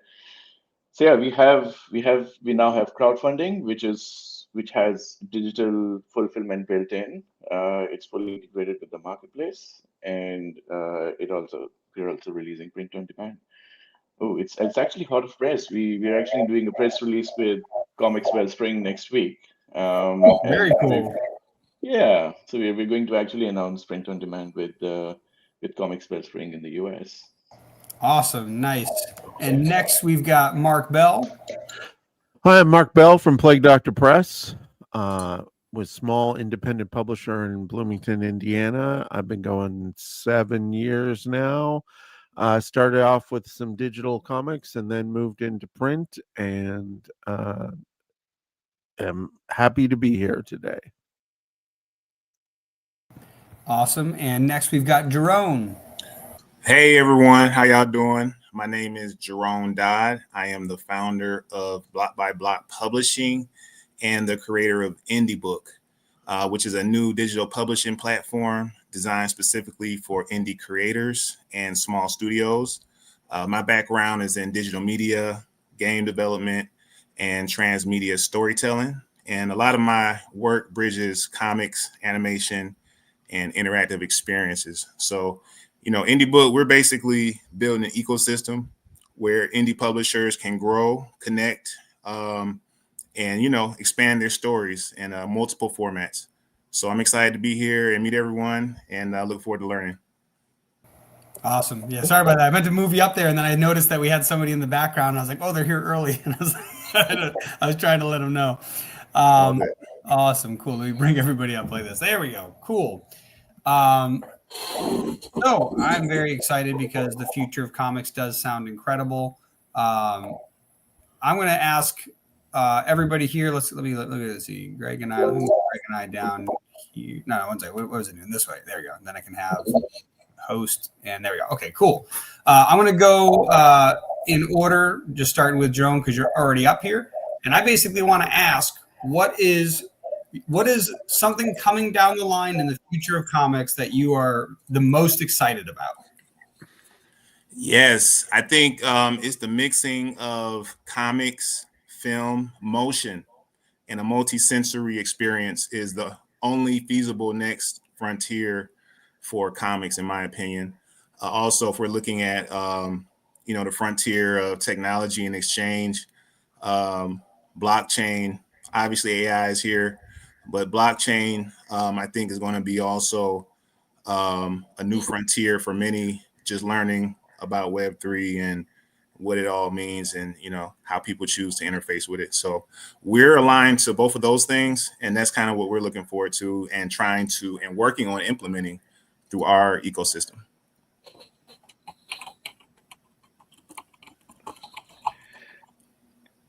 Cool. So I believe the future of comics, is, especially digital comics, is where digital becomes like a jump off point for print, and more fans discover more and more comic books through digital. I know that's been the case for a very long time, but I feel like it's now grown to a point where, like, even if you see crowdfunding, the numbers on crowdfunding campaigns for digital have been consistently increasing with tariffs and like rising costs of everything. I think digital has only grown to become more and more popular, and it just becomes that your discovery point for your next story, essentially. So for fans of and readers of for comics and also independent comics, digital is like the frontier where they actually discover all the comics first, and then whatever they love goes into print. I definitely love that. And I like that idea of being able to see it first. Kind of like almost everything now has like a testing sample, but comics is kind of hard. Like unless you go to a convention or a shop that has the comic, you can't really like sample through it. And unless you're going to go on Amazon and have pre-printed comics in store already, there's not really a good way to do that. So yeah, having this digital display where you can kind of get these, quick views and go, oh, I like that. Let's order now. Yeah, it's a very interesting future. And Mark, what about you? What's your favorite thing in the future of comics? So the biggest thing that I'm excited about in comics has been the market has really been dominated for the history of comics by 3 locations, which is North America, Japan, and a little bit of Europe. But now we're getting comics from everywhere, and I'm working with creators from everywhere.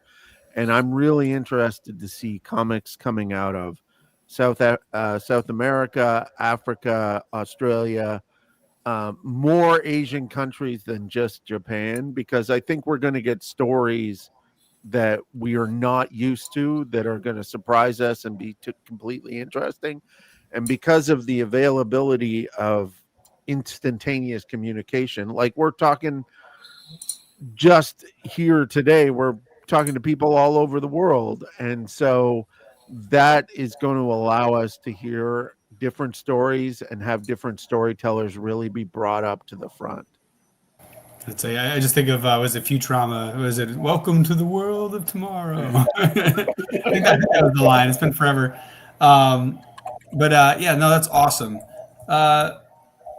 So my question is, because I know I'm going to bring there we go. I'm going to bring you back up here because I know that you're directly working on the digital side of comics now. So we see all the exciting stuff that's happening in the space. What's something specifically you're invested in? Meaning either you're building yourself, you're using yourself. What are things that you're actively doing, that other people aren't doing yet? So even though it's not, it's not the future, it's the present, but that you see this becoming what's going to be used or, implemented next. Yeah, I feel, and it's not strictly something that everybody else is not doing. I think live selling, Whatnot's doing that now, but it hasn't been applied to independent comics. And this is something that we have been working on for something to be released like early next year. So, like, live selling is a huge concept and hasn't come to independent comics just yet. The good part about that is you are directly engaging with your fans. You're directly engaging with people who are lovers of the medium. And the best part about this is just goes beyond comics. It starts jumping into the category of, if you're a horror writer, you start talking to horror fans, and you get like people cross over from like prose and novels to comic books in that sense, because you become like part of the genre than anything else. So yeah, I feel like live selling is so underrated right now.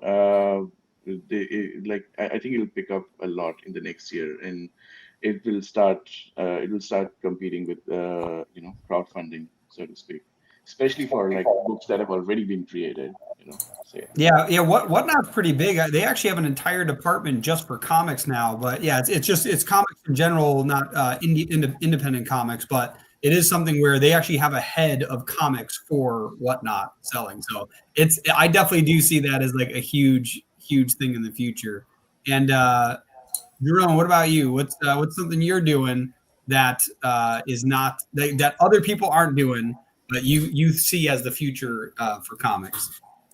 Yeah, I think everything has to be connected. So interactivity, more ability to centralize marketing efforts through community building, and really build an audience that's easily accessible in one place. So for us, and Indie Book, our whole thing is connecting the publishers with the readers, allowing publishers to build their communities. Also, creating tools for publishers and small studios that they can actually practically use in the process of developing their content. So what we're building now is we have a couple of mini apps inside of Indie Book. One is a project management app where you can set up teams, assign roles, tasks, and all that kind of thing to a schedule. And also we have a kind of like a Millie Illustrator, design tool where people can also, develop things on that end. And we're also into education. So I think for me, a big thing is creating tools for students to be able to self-publish and learn how to create comics and books and things of that nature. So those are like some of the things that we're working on, and that's in our near purview. Yeah, very cool. And let's there you go. Mark, what about you? What's something you're doing nobody else seems to be doing, but you think it's the future? Well, I think a couple of things are being prepped for my next Kickstarter, which will be more not in the lines of live selling, but kind of event management around those campaigns.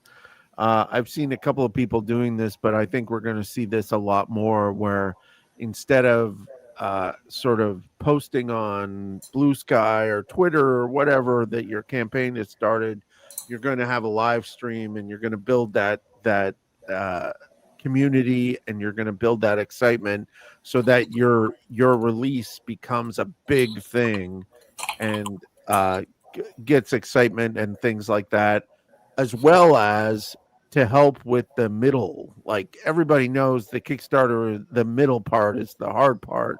So you do some of those live streams in the middle to give you an idea, to give some exclusive looks and things like that, that again are like, we forget that 6-7 years ago something like this was possible, but people weren't doing it because they weren't used to it. And now everybody's used to working at home and doing meetings and cons and things like that. This now, you get a lot more sign in and interaction than you used to with these things.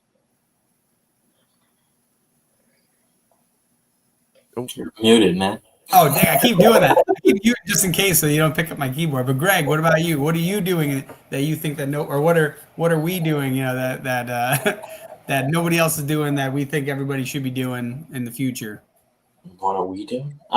So next year, a new thing that we're now going to be doing is, I know other people do it, but whatever. We're going to be releasing ash cans because they are cheaper to print. Less pages, and it's just a cool little story that you can tell. So we're going to be doing ash cans for like 2 different horror ones because we're going to be doing a horror imprint. So that's kind of cool. And then there's 2 ash cans that are like in our Mittens verse because people like cats in space. So we're going to be doing that. And we're going to have that digitally on other platforms like Global Comics, our website, eventually when he adds the digital comics to that. Yeah, it's very exciting. That is something that we're working on, is doing ash cans, because we realized one of the hardest things about getting fans is getting them to read your stuff. And like you mentioned earlier with the digital, that's something that people need a little sampler. And it turns out that aside from just digital, you can actually still get ash cans, right? Little things like that. But then the cool part is then you can digitize the ash cans. And now not only do they have a little sampler, they have a little sampler that's complete that they can go through very quickly and go, do I like this universe or not? Right. I think that's a kind of a cool, another thing to think about is not just making them digital, not just making small ash cans, but doing both, where it's like, hey, here's a quick little sample of what we've got going on. I know one of the things that we're doing is we took a collection of our comics and took the first, I think it was like 5 pages to 10 pages of them, and we dumped them into a single PDF that people can download to grow our email list, right? So that's a big thing. Being able to grow your email list then allows you to bring them to other platforms like What's Not, like Comics One, like Global Comics, all these different platforms that are going to exist. It's definitely a big deal to own your audience so you can bring them to different places if you choose to move. That's why it's important to have your own website and your own email list. So yeah, I definitely like that idea a lot. Short little stories and owning your own audience. So let's see, where did I go with these questions over here? So what is this one? Oh yeah. So the next question, so outside of just, the industry as a whole, is there anything that you guys are doing in the storytelling space? So actually, first off, let me go through the panel. Who here creates comics, right? You get a little hand raised, right? You all make your own comics. So when it comes to making your comics, what have you seen in the digital space? What are you seeing in the future as an opportunity to adjust either the storytelling itself, how you work on the storytelling, things like that? Like what's something that you're doing now or see will be done in the future? Definitely, I think storytelling has evolved in the last few years with the medium of webtoon, but I think it's slowly also like I feel like it's more so than evolving in a different direction. It's actually going back to the roots, and I feel webtoon has evolved to a point where vertical storytelling is a thing, but now when people are going back to the roots, saying like, let's actually go back to our original form of Western comic storytelling. So I feel like And also, like, we've taken a lot of inspiration from different mediums. Like Mark rightly said, Japan has a huge influence now, and manga, manhwa, all of those influences are coming into Western comics as well. So we're seeing a lot of, like, and this is not strictly for digital as well. This is for like comics in general. A lot of, like, left to right storytelling with English comics as well. There's like mixing of art styles. There's like action panels that look a lot like a Japanese comic, but are inset in like American storytelling. So there's obviously a lot of mixing of styles and a lot of mixing of mediums from like different cultures. Yeah, that's what makes modern comics so beautiful, because we it's all like a beautiful blend of a lot of different cultures coming together. Very cool. And Jerome? Yeah, great question. I think people will adjust their storytelling to, like I said, the new types of AI and interactive media that will, I believe, merge with these experiences. So I think it would be more sensory based storytelling, perhaps. Um, I mean, in terms of myself, I really don't want to lend my storytelling over to anyone. I kind of, believe in what I can do and what we do. So, we're traditionalists and we like good old stories, coming from a Star Wars, Star Trek kind of a mentality. So that's kind of where I'm at with it. I like depth, but with the shortening of attention spans and quick hitters, I think people have to adjust. At least giving people more modular, content that they can digest and come back and make it more of a interactive experience. Nice. And Mark, what about you? Well, I think Jerome's probably right that we're missing some sensory interactions that we could have, including especially audio. I think we could definitely add some audio, and the early versions of that you see are comics that have playlists and things like that. And I think those especially in highly evocative genres like horror and sci-fi are going to really add to that reading experience through that.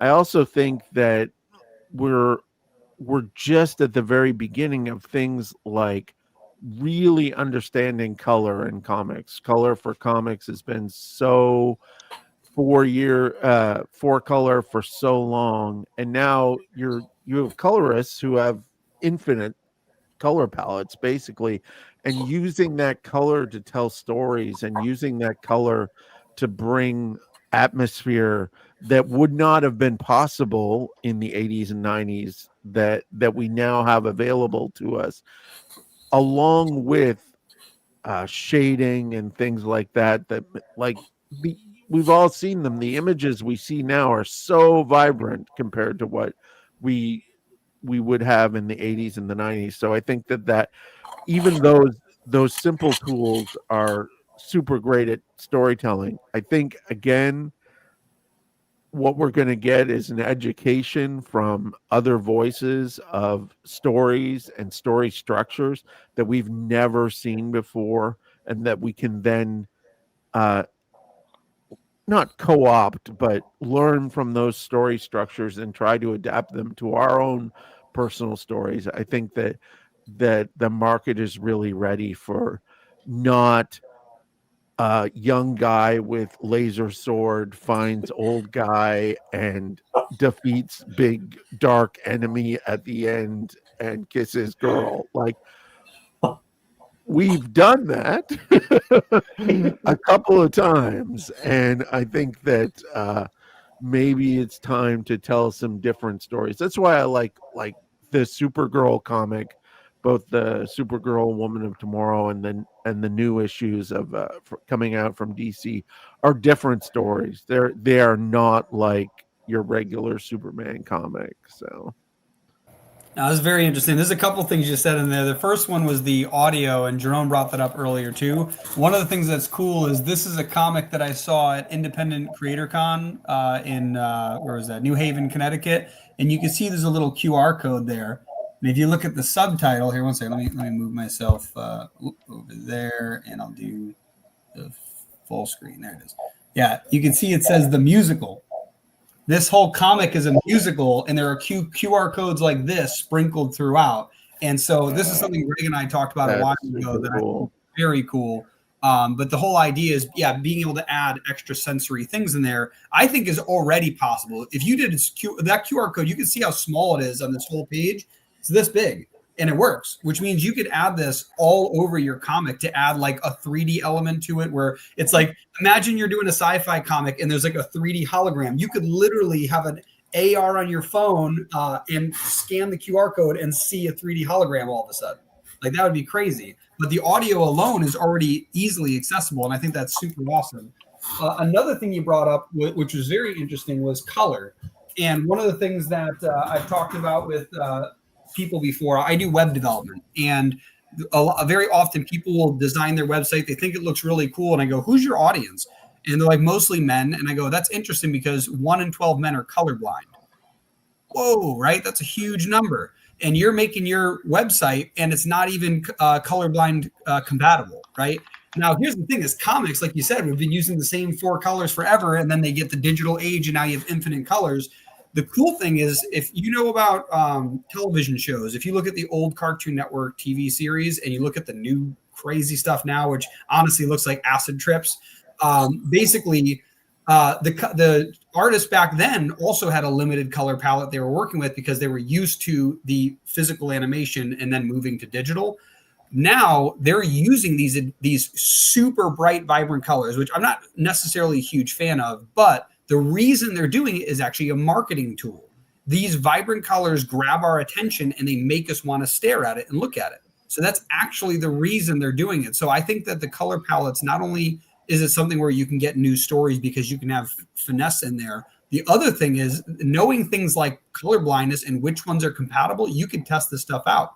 We had somebody on our podcast. Actually, we had 2 people on our podcast that were colorblind. I think they were either back to back or as every other thing, that were both comic creators.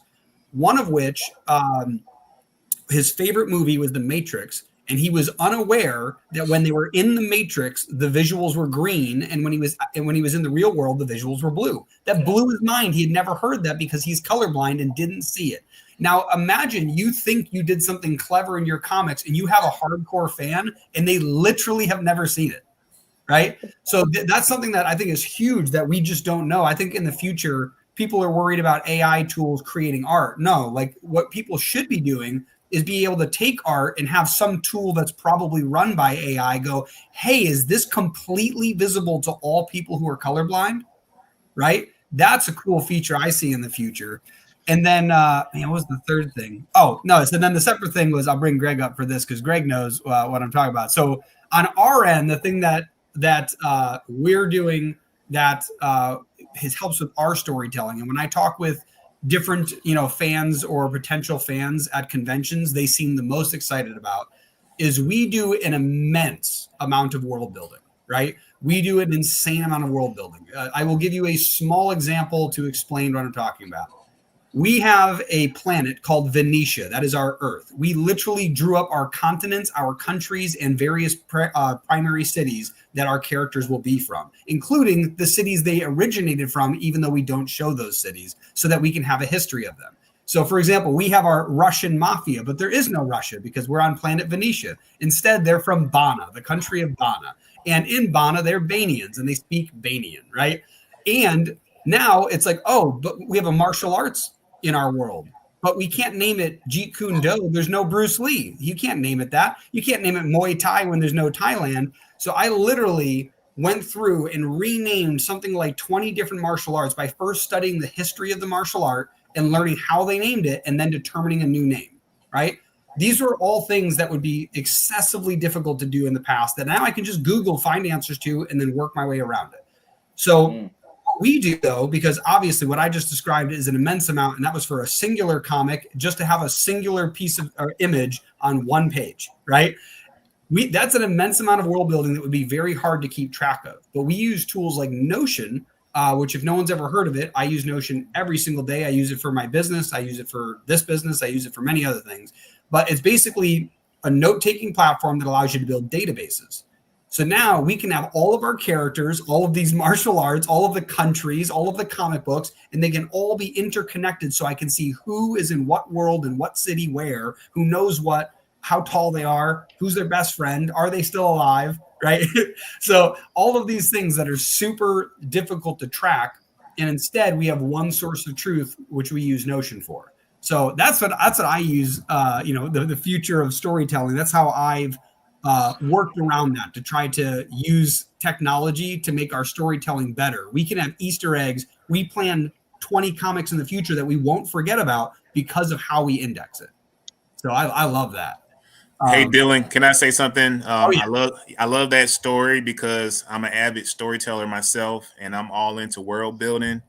And likewise, I have built a couple of planets, and I have tribes, and they all have different places where they're from, down to the fauna, the animals, the minerals, new technologies. But it's almost like anything you can think of, if you actually went to Google and typed it in, it exists somewhere. So it's like that imagination, and then to be able to research it takes you straight to the point. And like you said, being able to creatively rename things, because it's all like just a big remix, right? All these stories are just remixes, more remixes, different takes, different POVs. But yeah, I feel that. Yeah, and again, I'll bring it up because I like to scare people, but like that's another thing that AI is useful for. I can look up all the martial arts and put it into a database, and now I can look them up, and I can go take this database and tell me how they were named. Now I know how they were named, and now I can go, okay, what are like for example, we took Sistema, which is the Russian martial arts, and I was like, okay.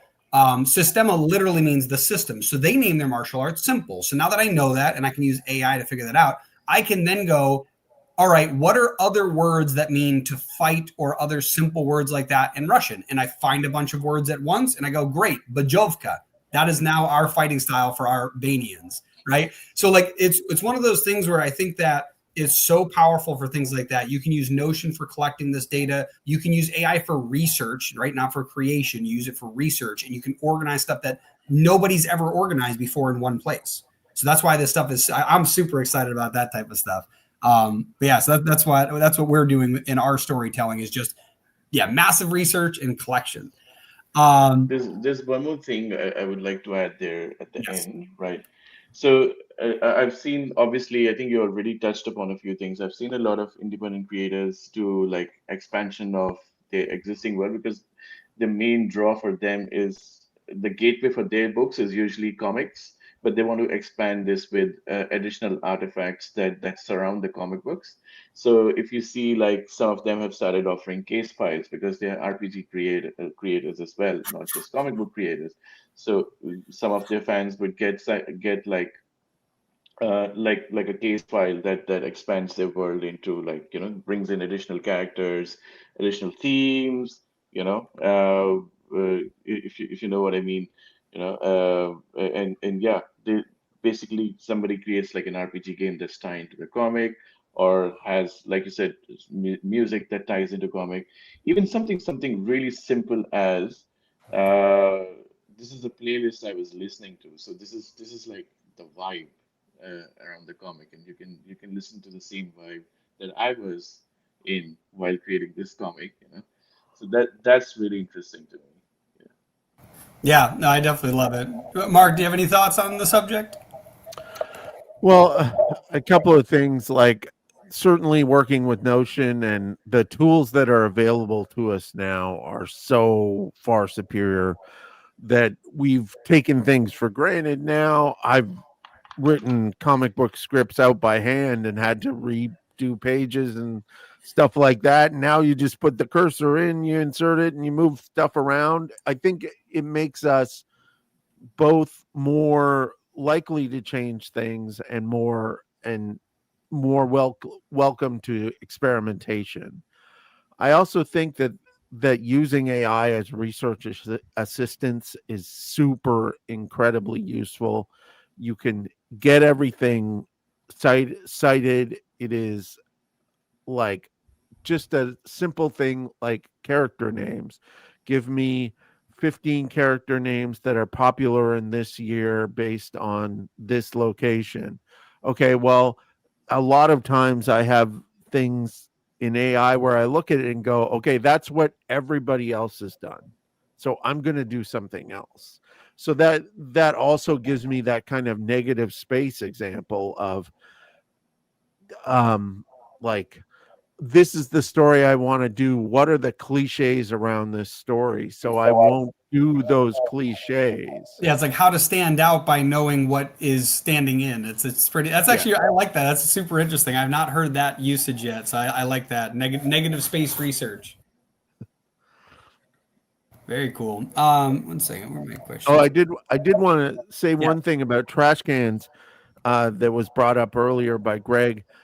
I do all ages books, and so many of us have been to cons and seen kids who have come up to your table and not been able to either look at the books or not been able to afford or buy the books. So I do my own IP. So I have a coloring book that I make at home.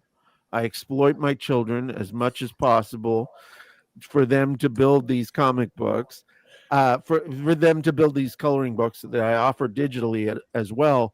But that every kid that comes to my table gets something, and it's first of all, it's completely all ages, so no parent has to worry about anything.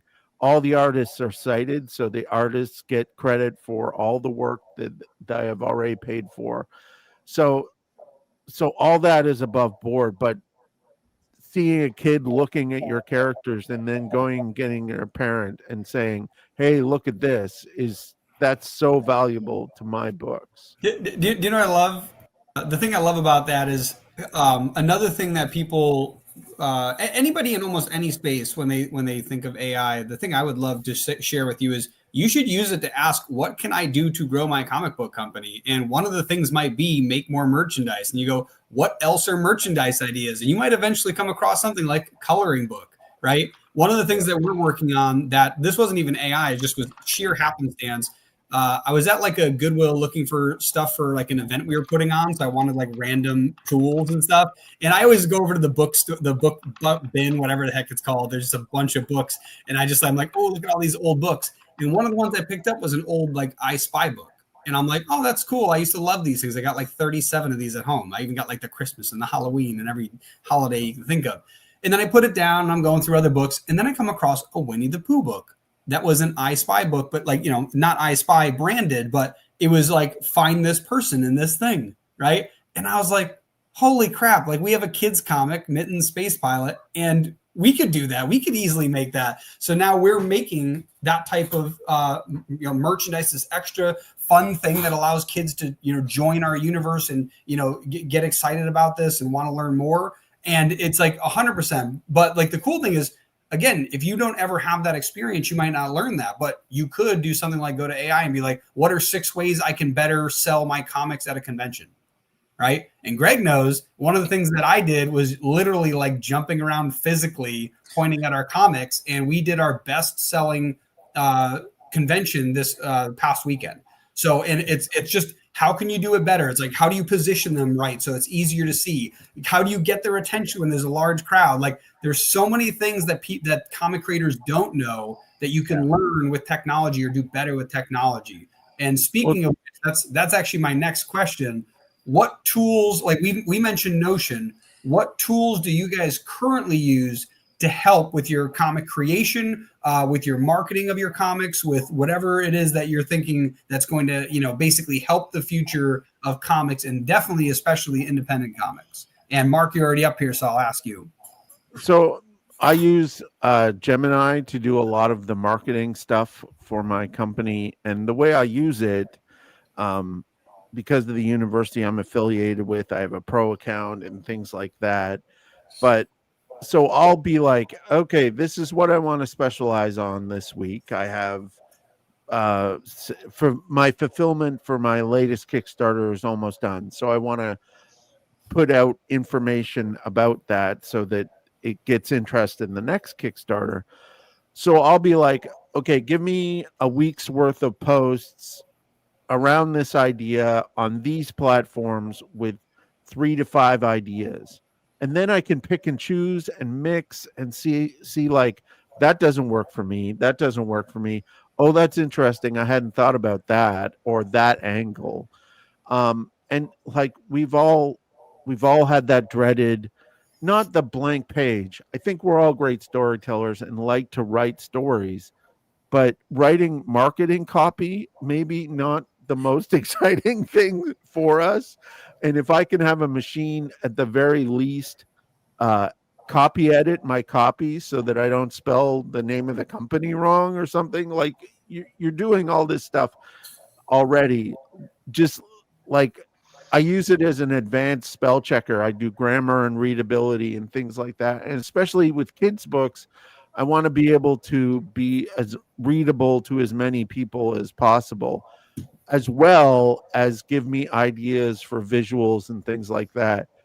You don't have to use them, but it's like a sounding board that you can work against for your marketing ideas. Yeah, I definitely. By the way, I agree so much with that, because part of the thing that, again, I loved, again, just poking the AI bear in the comic space.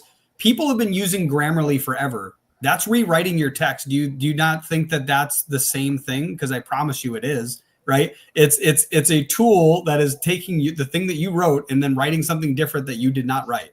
Right? When you said therefore blah blah blah blah, and then it goes, actually you should use this word and move it over here. I like that is as close to the AI beast as you can get with rewriting your stuff.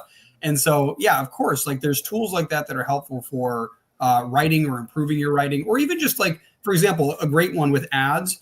You should never write ads above like an 8th grade level, typically a 4th grade reading level. It doesn't matter who your audience is. And advertising is supposed to like get someone's attention and bring them in. And so if you're a real, like, let's say you're writing historical fiction comic books, you're going to write in a way different manner than someone who actually needs to write ad copy. So you could write out something like, hey, check out my comic. It is X, Y, and Z. And you're writing out this really complex thing. And you could be like, hey, dial this back to like a 4th grade level.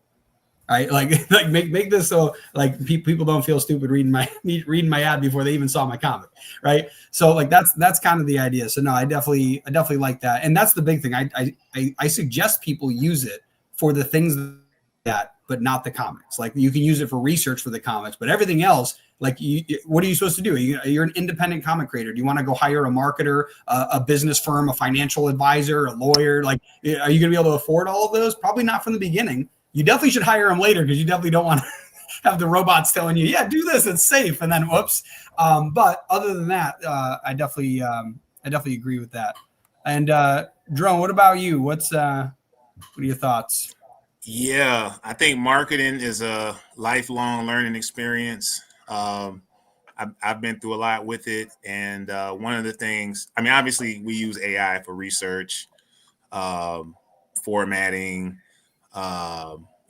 ideation. But I also think like truly understanding marketing is valuable, truly understanding who your audience is, really understanding the principles of marketing. Because even if you get, good stuff from the AI robot, you still might not necessarily be connecting right if you're not a great prompter. So, I think it's a little bit of experimentation. For me, we use interns. We have an internship program. We've been running for like 10 years, a remote program. So I'm now delving into really building out like our marketing department, understanding the proper workflow, and just creating a cohesive, sustainable, automated system. I think is the best thing people can do for themselves, so that it's not overbearing or too much, especially for like, shoestring budget indie publishers who don't have a budget to spend on marketing. I think it's about being very smart, being resourceful, learning. Like you said, when I was at the last event, which was DreamHack here in Atlanta, every day I did something different because I was looking at everybody else's booth. I was seeing what they were doing that was better. I was, one guy had like a microphone so he could talk louder because it was loud in there without him having to talk louder. So I was like, okay, I went and got one, like you said, positioning, just understanding psychology is important, why do people do what they do? Understanding body language, just sales in general, when you're in a face-to-face situation. But I'm a student, so in terms of tools, we do use Notion, other project management software, some more traditional softwares like Trello. We use Discord a lot for a lot of virtual kind of office space for some of our projects. But yeah, man, that's pretty much my thoughts on it. Also, just multiplying your efforts is important. So finding people who have networks and making sure that you're networking with them, and always creating value for every interaction. I think like every time you speak, it's your brand and it's your marketing. So that's the impression people have of you and your company. So yeah, every single communication is marketing, and not just to the public or on social media. No, 100%. Yeah. Well, one of the things you mentioned I wanted to bring up was interns. I just put it in the private chat for you guys to look this up later. It's called Ripen, RIIPEN. I met a couple of the staff members at LA Tech Week. And what they'll do is, if anybody here has ever worked in like engineering or anything where there's a capstone project where you have to build something your senior year, these guys help with that. Basically, interns, depending on what state you're in, many interns have like legal requirements around whether or not they can or can't be paid, and what are the rules around that. What these guys do is you can literally have something in your company you have not built yet. You could be like, I don't have a marketing engine yet. I would like one. Here's some of the criteria about it. And you submit it to these guys, and they could find somebody who works in marketing who needs one of these projects for school, and they can actually bring them on board free of charge. It doesn't cost you anything to sign up, any of that stuff. I'm giving these guys a shout out. I'll have to reach out to them next year for sponsorship. But yeah, there you go. For real though, it was such a cool idea because I did a capstone project when I was in college, and I worked for a organization, and I built something for them with a team that is theirs. I don't own it, they own it, but I get the credits for school. So the cool thing is you can actually bring to them projects even you haven't built yet, and you can still walk away owning it because the agreement is with the university directly. So very cool stuff. So definitely recommend checking them out. And interns are definitely underutilized. Let me say one last thing about the interns. So I have a new book coming out. It's called Build It and They Will Come. It's basically how to build an MVP for free series. It's a first of 5 books. And it's basically recounting my whole experience, trials and errors of going through and building an internship program, and how I've leveraged it to build like multiple MVPs and taking things to the next level. And so the MVPs, for those who don't know, minimum viable product, I'm assuming is what you're getting at. Yeah. Yes, so sir. Like the lowest tier of a product that you can make to give it to the potential audience or target market, so that they can you can test if they're interested, which basically is like, you could make an app that's really complicated, or you can make a really simple app and then try to get people to use that. Because if you can't get them to use the basic one, you're not going to get them to use the hard one. So that's kind of the idea. No, that's absolutely great, being able to work with interns and build out these things. One of the things I also recommend to anybody ever trying to build anything is build an email list, because if you can build an email list around a newsletter that is around the subject of the thing you're trying to build, whether it's technology that's advanced or comic books, if you can get them interested in that and get that email list, A, you've tested that your product may work in the market, and B, you're growing an audience before you ever created the actual product. And you can do it totally for free using stuff like MailChimp or other freemium email marketing services. So definitely highly recommend that. No, I didn't get. Did I ask you for tools? Sorry. No. Yes. What? But I can go. Yeah. But since both Mark and Jerome have touched upon marketing, I'll spare marketing for now. But definitely understanding our audiences better, we use a tool called Umami, which is an analytics tool focused entirely on privacy of the users. It shaves off all the privacy. Yeah, it's umami, exactly, umami.is. Just to clarify, like the taste that you said, like the flavor sensation of meaty. Exactly. That's the one. It's a beautiful tool, really. Like it's privacy aware and really beautiful dashboards to understand your audience, so you can actually create like how people interact with the website, the whole journey, when they came in, when they dropped off, all of that stuff. That's super helpful for us to understand. There's a tool called Obsidian, which is actually similar to Notion. I love Obsidian, right? The connected notes and the Canvas. We use Canvas a lot to actually plan out. Like we do like dashboarding sessions where team has to collaborate on a new feature. We just use the Obsidian Infinite Canvas for that, and then you can have like knowledge graphs of like a lot of things that connect together with that. That's a very, very cool tool. And finally, we use something called Gather, which is like a virtual office space. So it's like an 8-bit simulation of an office space. You give Is it yourself gather.town? Is that what it's called? that is exactly it. That is Yeah. awesome. I was looking at that potentially for next year's convention to have booths that people could walk up to. That is so funny you brought that up, and that's awesome. We actually did that earlier this year. So we did like a Indie Comics Pride Fair earlier in June, and we gave all the creators an avatar, and like gave them a booth, stuff that they could decorate themselves. It was so cool. It was really, really fun. That's So yeah. awesome. Very cool.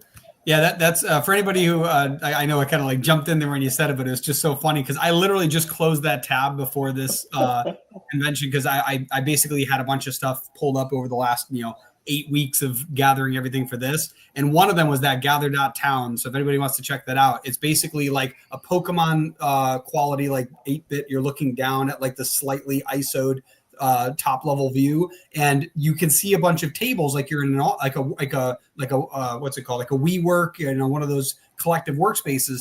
But the idea that I had was to set up booths, and then basically people could walk up to them for Artist Alley, and then have like a panel block where you go up, and then this stuff would be live streaming the whole time. So yeah, I definitely love the idea of that, and I'm hoping that maybe next year, maybe the following year, depends on how. Like basically, I want to grow our email list large enough that there's enough people that we're not detracting from the panels. So we'll have some people watching the panels and some people can explore. But also, committing to sitting at your desk for 8 hours until somebody shows up to your booth is quite a commitment. So I'm not sure if we'll get too much pull on that. But again, it all depends on the quantity of people and what kind. I want to make sure we're not looping. What we did was we actually got the creators to decide their own hours. So they were not strictly supposed to be there for 8 hours or something. If they were around for 2 hours or 3 hours, they could actually display that on their social profiles and all of that stuff. But and also on their booth that they're available from this time to this time. But and we did it over 24 hours. So there were creators from Australia, from UK, from the US. It was a lot of fun. Yeah. Did you sleep?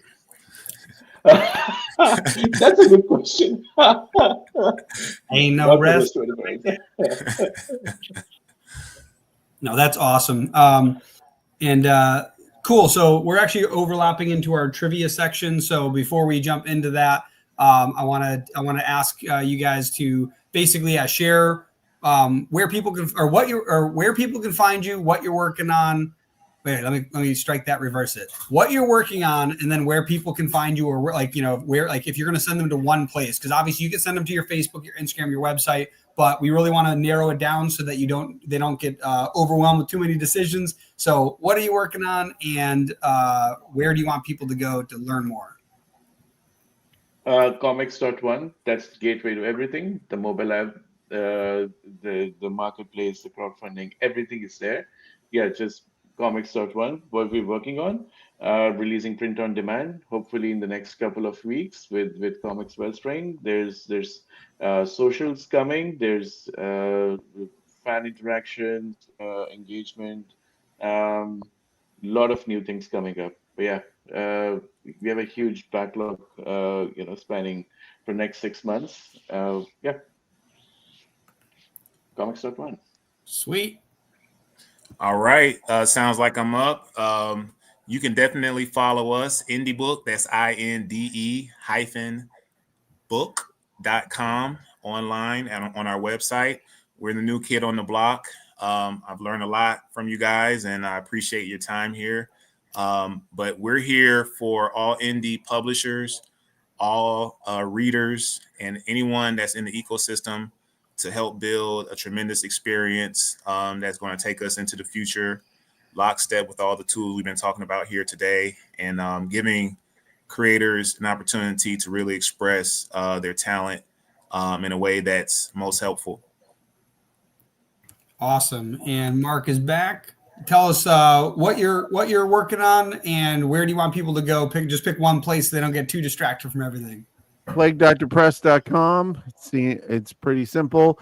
It has both my storylines there, Spirit and Strange Ranger. And Strange Ranger will be the next Kickstarter up in February. Once again, have a look at all the books there as well as what I'm doing. Awesome. And thank you so much for joining us for this panel. We're going to be going over to trivia in a second. Greg will hopefully be back. I've got some questions lined up. You guys are actually more than welcome to stay for this if you'd like. Feel free to hop out. But we're going to be doing some trivia questions, which I just had a second ago before I shrank them. There we go. So we basically have 6 trivia panels throughout the whole convention. We have 1 today, 2 tomorrow. 1 today, 3 tomorrow, 3 the next day, something like that. Maybe there's 2 today. I don't remember. There's so much stuff going on. But we definitely got 1 coming up next. And so, feel free to stick around and answer the questions. We are doing giveaways. We have free art or $50 art supply tickets at Blix Art Materials. We've got free digital comics from Apollo City Comics. Metal Ninja Studios from us at Sierra Nova Comics. And we have free digital access for a year, 3 months and 1 month for Global Comics. And we've got a giveaway from Comics Wellsprings, but they got to get it over to us, so I can't announce what they're doing yet. But in the meantime, thank you so much for coming. And next we have trivia. So yeah, where's my little? Thanks for having me. You guys have been great. It's nice meeting you all. Definitely. Thank you for having us. Definitely. Nice meeting you all. Nice to meet everybody. See you. Ciao. All right, let me over here. Move me. Oh, it doesn't want to move me. Oh, there we go. And we'll go like this. Cool. Awesome. Do we have anything fun? What do we got on here? All right, cool. Let me pull this up here. Where's Greg? Is Greg back yet? He is not back yet. All right. So, I wonder if I can I put the text on the screen? I don't know if I can put the text on the screen. I think I need Greg for that. Of course, Greg ran away right as trivia started. Anyway, Greg's back. Greg, get back in here. I'll put it in the private chat so you can put it on the screen. Here's the first question. And then Greg, join us. Get back up here. There you are. And Jonathan, if you want, you can come up too. You already bring you up? You can come hang out for trivia for the next few. Yeah, cool. He's coming up. There he is. Boom. All right, Greg, tell me when you set it out. We're doing trivia for the next few minutes until the next panel, but I'm going to try to do some speed runs over here. Oh man, I'm gonna be terrible in at this. Marvel Comics, what metal is Captain America's shield primarily made from? Now, before anybody answers on the call, you got to be the first one to do it on YouTube. That's where we're going to do this particular trivia one. Whoever answers first in YouTube is the one that is going to be getting a point. And I'm going to keep track of points on this paper over here because I'm going to forget. Wait a minute. I think I'm at a disadvantage here. I know you got to go find the YouTube channel. Here, 1 second. Where's the link? Oh no, man, I can't find it. I'm at a disadvantage. How am I going to answer my own questions? Where'd you go? YouTube. It's like I want to win. We gotta make sure nobody's already answered. Yeah, no one's answered yet. I'm looking at the comments. I just pasted it in the private chat for you guys if you want to get there quick. If you guys know, make sure to answer it because we got a few viewers in there, but we don't have any answers yet. And spelling does matter. Spelling matters. And no AI, no cheating.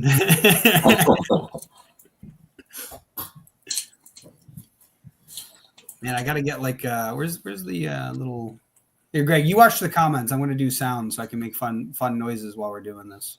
Like this. Wow, that was some timing right there. Oh, wait, who's got the first answer? We got Jonathan with vibranium, and that is correct. Oh, I see what's Not going Facebook. I'm sorry. We're gonna do Facebook on another one, but this one's YouTube for this one. So if you want to, I'll put the YouTube link. Where to go? Let me grab this. Where's the Facebook? He took so long to message that I would have put it in there. Actually, You can give it to him. It's all good. no, he didn't answer it. Oh, there he goes. Now he answered it. Okay. All right, we'll give it to him because these guys are live. So then let's see. Down, what's that? Down. Well, he's got one. All right, let me get the next question. Crap, I gotta hurry up because we gotta get this to the next panel. All right, Greg, the chat. Oh my gosh, I gotta go so quick. Paste. There we go. I'm gonna start getting the other questions in here too. So this will be 3. All right, tell me when the next questions are. There we go. Which superhero is known for the motto, with great power comes great responsibility? Someone's freaking out. They're freaking out. They're like, I know this. I know him. I'm getting all the questions in here. And I see comments in the chat. Who do we got here? We got UPG with Spider-Man. That'd be me. I know. I remember. I'm looking at it though. I got too much stuff to think about. All right, cool. Greg, put up that next question. We had to do speed runs for these. Boom. In DC, what city does Green Arrow protect? Ooh. Ooh. You have failed this city. And Greg, you call out who's in the chat while I get more answers in here. All right. Boom. Here.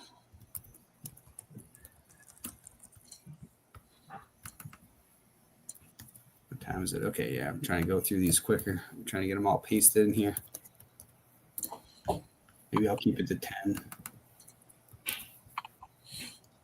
No, we got an answer, Greg. Who is it? Calabar, Star City. Nice. No. It's all good. All right, next question.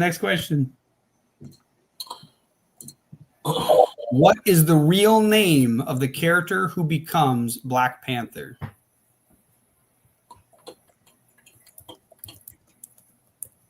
Boom.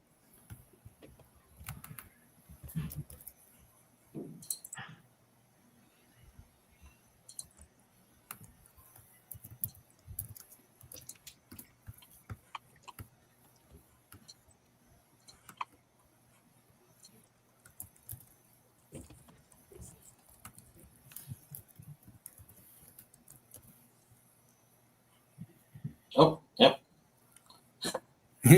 Same. I can't ever say it correctly. There's like a weird delay. What, T'Challa? Yeah. There's like 6 answers. Greg's like, I can't. Too many syllables. It's too vague. Like 6 answers. All right, Greg. Next question. We got to speed through. We got to go through a few more of these.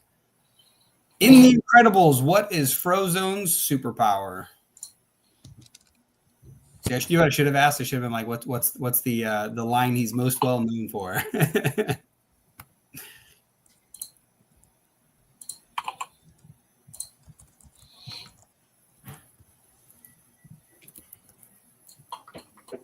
Boom. Oh. Yep. Okay. You got it? Yeah.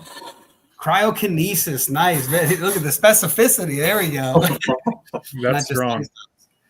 Nice. All right, next.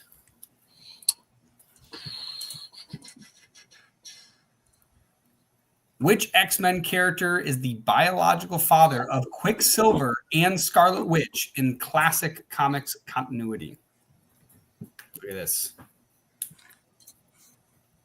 Jeez. That was fast. The fact that I came in number 2, because I didn't let you finish that question. Nice. And wait, who got the answer? Oh, where is it? Oh, there we go. Greg, you got to list out the names because I can't keep switching between these pages. Jerome. Nice. Got it. And then next question. In the TV series The Boys, what is the name of the corporation behind the Seven?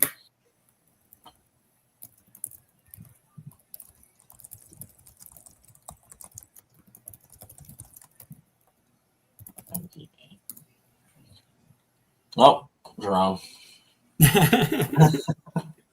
He's got the advantage because he's watching it live. All right, next question. Christian said Vanguard. What is Vanguard? Wasn't Vanguard, was it? No, it's Vought. Yeah. All right, next question. I just realized that Christian's in here. What's up, Christian? Yeah. Dalmar got bought. All right, next question, Greg.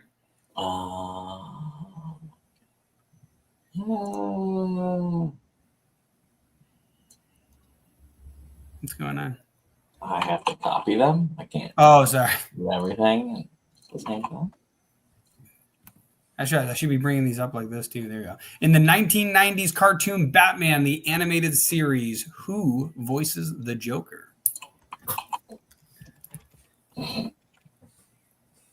Oh. Man, he's so quick. It's almost like he was there. Luke Skywalker, nice, yeah. Nice.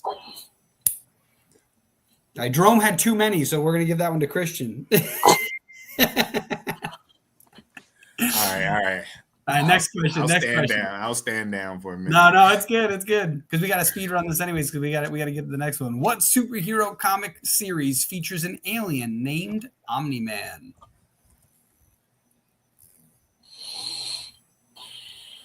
Someone's like the Teletubbies. Here. Yes, we got Indie Hype Man with Invincible. Awesome. Next question.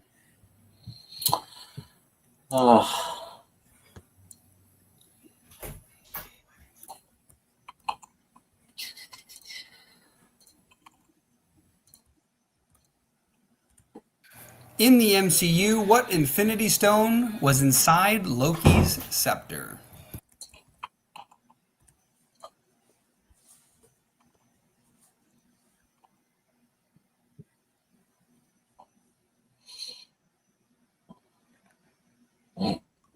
Really? That's a question.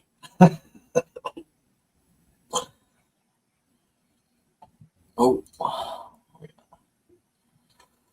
Got Jerome. And then you got Delabar. No. Who's Indie Hype Man? Sorry, I just realized I muted That's myself. Delabar. He's on YouTube, man. Oh. Yeah. He's like, I'll just switch here. Probably for speed, yeah. All right, and Greg, the last question. What indie superhero comic features an ordinary man who gains powers from a mysterious key tattoo?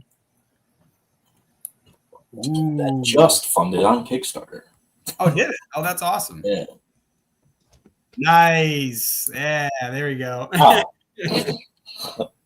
Bonus points. What's his real name? Oh. I don't know if anybody knows that off the top of their head. First name's fine. You don't need the whole name. I don't know if we mentioned the whole name in the comic. I know we mentioned it. The whole name? Oh, I mentioned it. Like, marketing. Yeah. Yeah. All right. Well, Jerome, who annihilated all of his competition. That was awesome. Glad we were able to go through the. Greg, how do I this thing? You got it. There you go. Oh, Greg, get rid of it. I keep clicking at the same time you're clicking. There you go. That was awesome. I'm glad. I'll email you after, and I'll show you all the different options you have, and then I'll hit you up to see which one you want. I'll announce it later. You know what you chose and what's left for the next trivia. But thanks for joining us. Next up, we have. Where's my right here and right here? Next up, we are getting into our panel, Protecting Your Work, Legal Essentials for Indie Creators. And we've got a special guest here. I'm going to bring this down like this. And it is Gamal Hennessy. Welcome to the panel. Hello, gentlemen. How are things going? Doing excellent. Oh, there we go. There we go. Let's see. I'm trying to see where else we got. Boom. Perfect. Awesome. Cool. It looks like it looks like everybody's here because we had a bunch of cancellations last minute. So it looks like we're all here for this now. But awesome. Let me this one. There we go. Now it's level. Cool. So yeah, I'm super excited about this panel. Big fan of the legal side of most things because I read too much legal documents for all of the other work that I do. So it's always fun. And I also work in music and IP, so it's interesting to hear it from the comic side of stuff. So let's do a little introduction. And who are you? What do you do? Hello, folks. My name is Gamal Hennessy. I am an attorney, author, and business consultant who specializes in the comic book industry. I've been doing this kind of work since the late 1900s. I have worked for Marvel. I have worked for Amazon. I still do work for Global Comics and Mad Cave and Panic Entertainment and a few dozen other ongoing publishers. But I also help a lot of emerging and independent comic book creators protect their legal rights and put their comics in the best position to succeed financially. That's awesome. And I know you were here earlier, but again, reintroduce yourself. Who are you? What do you do? Hey everybody, I'm John Medici. I would defer all legal information to Gamal, excuse me, as the attorney here.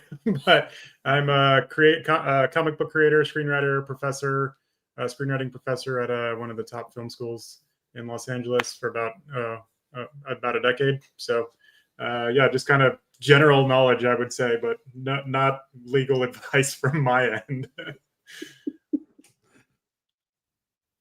And Dylan's Moon. And who's this guy? Greg. Well, I'm Greg. I'm Sierra Nova Comics, and I don't know shit. So we're here to ask provocative questions because that's what we're here to do, is to explore what's going on the legal side of comics. And I've actually gone through most of the legal part of your book, actually, which is fun because I'm about to get to the marketing part of it. But and for the book, it's the business of independent comic book publishing, which it's so funny because Greg knows this story. But basically, when we first started, I looked all over the internet for information about comic book publishing. And there really isn't anything of like complete quality. It's like there's this over here, there's this over there. There are little segments, but like if you just Googled how to build a comic book publishing company, good luck. Like there was nothing. There weren't blogs, there weren't books, there weren't videos, there was nothing. And it was one of the hardest things to try to learn. And so along the way, we kind of just kept stumbling and tripping up over ourselves until eventually one day I'm at Greg's house and I see a book that's on like laying flat on a shelf so I can see it. And I go, oh, what's that? And I pick it up and I look at it. I read the back. I read the front again. I read the back again. I read the inside introduction. And then I look at Greg and I go, Greg, what the hell is this? And he's like, what? I go, what's this book? And he goes, oh, yeah, that was on Kickstarter. I backed it a while ago. I'm like, what's a while ago? He's like, I don't know, a year or two ago. I go, this is the book I was looking for, like the book that didn't exist. So I was super excited about that and immediately purchased my own copy of that. And it is quite dense. So I have not gotten through all of it, but I have read it. The parts I have read, I've read through quite a few times.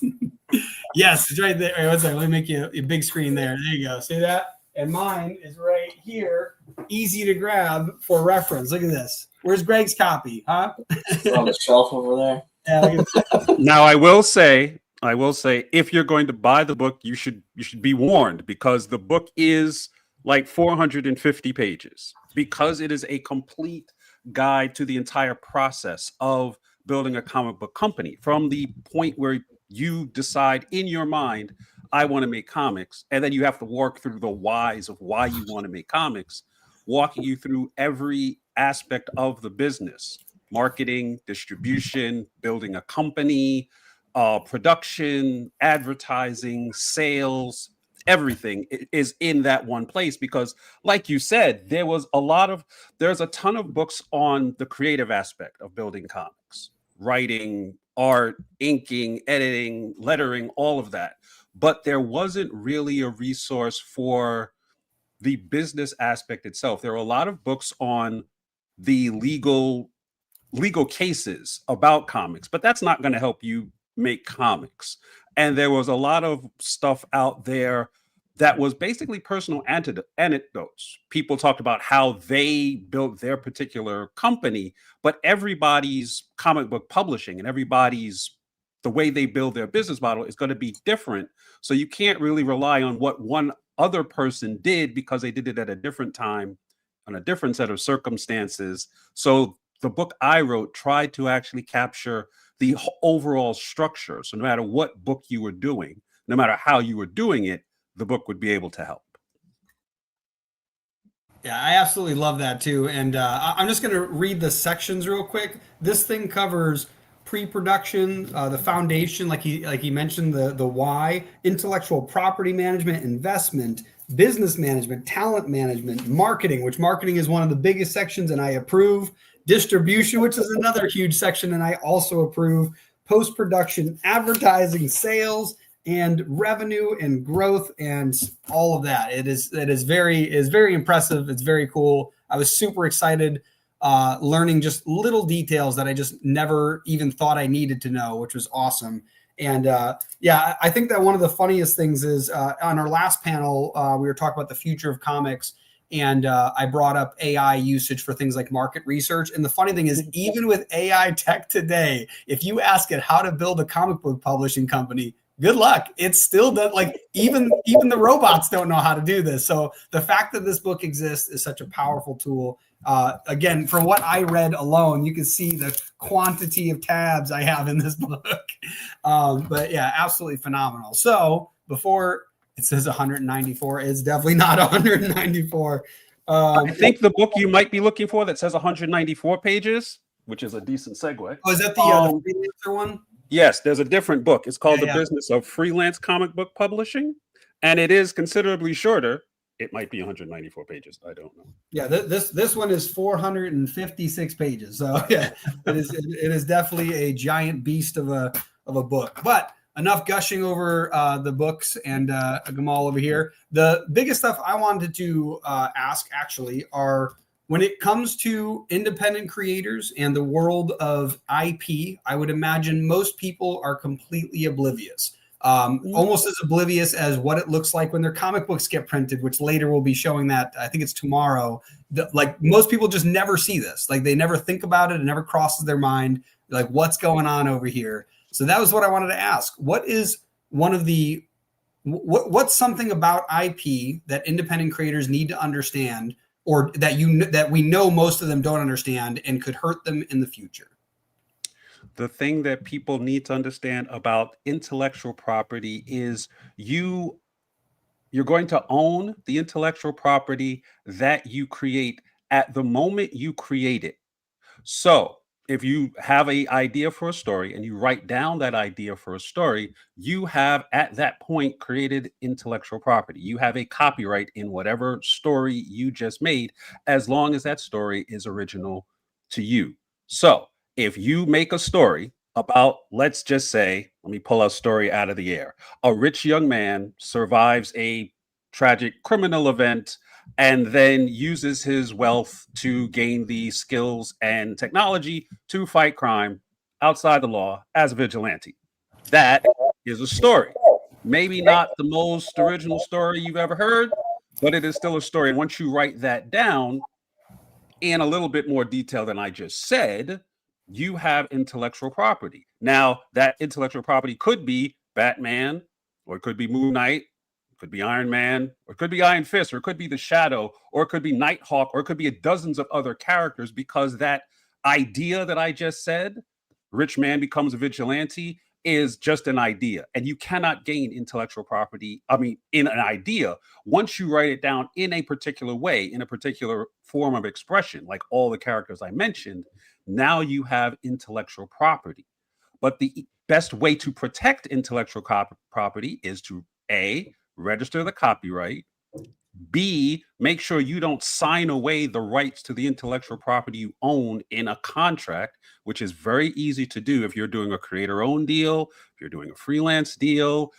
If you don't understand what it is that you are signing, you could be giving up the intellectual property you have and not getting paid for it.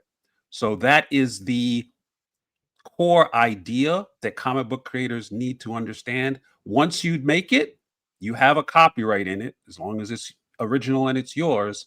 But if you register the copyright and you make sure you don't give away the rights, you're fine.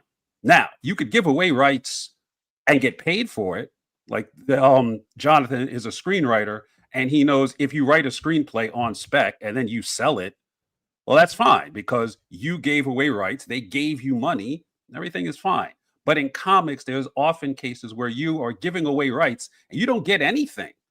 And that's not cool. So don't do that.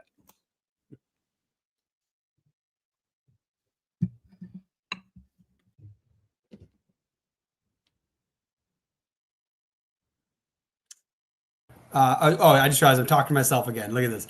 No, it's a really good point. But one of the things that's interesting is I talk to a lot of musicians, artists in the music space, and I talk to them all the time. Like, it's okay to sell your music. First off, if you're a very young artist, the likelihood that you've made your one-hit wonder already, very rare. So it's okay if you do like a record deal in the beginning, as long as it's not going to tie you up for the next 20 years so you can't produce any more stuff. I would say that's very true in the comic book space as well. That's actually my next question. And you mentioned film, right, with Jonathan. There's ways that people can monetize their IP without getting screwed themselves. What are some of the things that people should look for when someone does approach them for that? When they're like, "Hey, I'm looking to make a video game or a film or a TV series out of my comic, or toys, or whatever else it might be." What are some of the things they should look for, avoid? Look for in the positive space and look for in the negative space when it comes to IP. And yeah, I'll have you go first on that. Oh, you're muted. Yeah, we all get to do it once. Hello? Yep, you're good now. Okay. The easiest way to understand any kind of deal that you're working on for your intellectual property is to look at the relationship between four factors in a contract. The four factors are your rights, your revenue, your responsibility, and your recovery. I made them all start with R, so because I'm not that bright. It's easy to remember if you start everything with the same letter. Rights is what it is that you're giving up. So in this example, let's say you have a comic book, a publisher who wants to come and make a video game out of it. They want the video game rights. Okay, that's very straightforward. The revenue is what is you're getting for what you're giving up. So if they're going to give you, let's say, $50,000 up front and 8% on every copy they sell, okay, that's doesn't sound like the most horrible thing in the world. So you have revenue. Your responsibility is what is it that you have to do to get the revenue. So in a video game context, you have to give them the story Bible, you give them the comic, maybe you do some consulting work on the side that you could probably charge them for separately. And that's your responsibility. And if you do that, you get the money. And the recovery is basically what happens if everything goes wrong or if the deal ends. If they never make a game, do you get your video game rights back, or what happens? So every paragraph in every contract is going to relate to one or more of those four elements. If you can actually understand the relationship between all four elements, you will be able to understand whether or not you have a good or a bad deal. And that's it. Very cool. And Jonathan, I actually wanted to ask you, have you ever seen any funny shenanigans in your contracts or interesting things as you've worked in the space? So I feel like I made all the mistakes at least once. I think I've had, I won't say the name of the film, but I'm pretty sure I've had screenplays stolen and turned into features. And that was being very, very young and very naive about even like copywriting your work, like Gamal has mentioned, or even a cheaper route where you can go to the WGA's website and you can do anything you want on there. So you can do a treatment, you can do a short story, you can do a poem, there's a little drop down menu and everyone has an associated cost with it. The guild, I don't know, maybe Gamal knows better, but how much they would actually defend you, I don't know, but at least there's a paper trail there. And I think you can do a treatment for like maybe $15-$30. I don't know what the numbers are. And if you're in the guild, it's even cheaper. But I think I made the mistake of, sending screenplay to the wrong people, not even having that, and really no paper trail. And all of a sudden, like 24 months later, I was in the movie theater and I was like, this is what? So yeah, there's mistakes along the way. Maybe a better example would be like right out of film school. I have an MFA in feature film writing.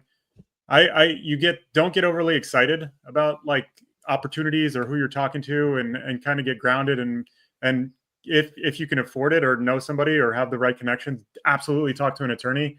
I went to I think it was Paramount lot, and this is a little anecdote and a little story, but I didn't exactly know who I was talking to, and basically he tried to option my scripts. Option is different than purchasing. But it was an optioning agreement that would have been for like 36 months, which is a crazy long time. And he wanted to option not only my script, the one that we were there to discuss, but like a myriad of others. At the time, I had like 20 scripts. So he wanted to option all of them for $1.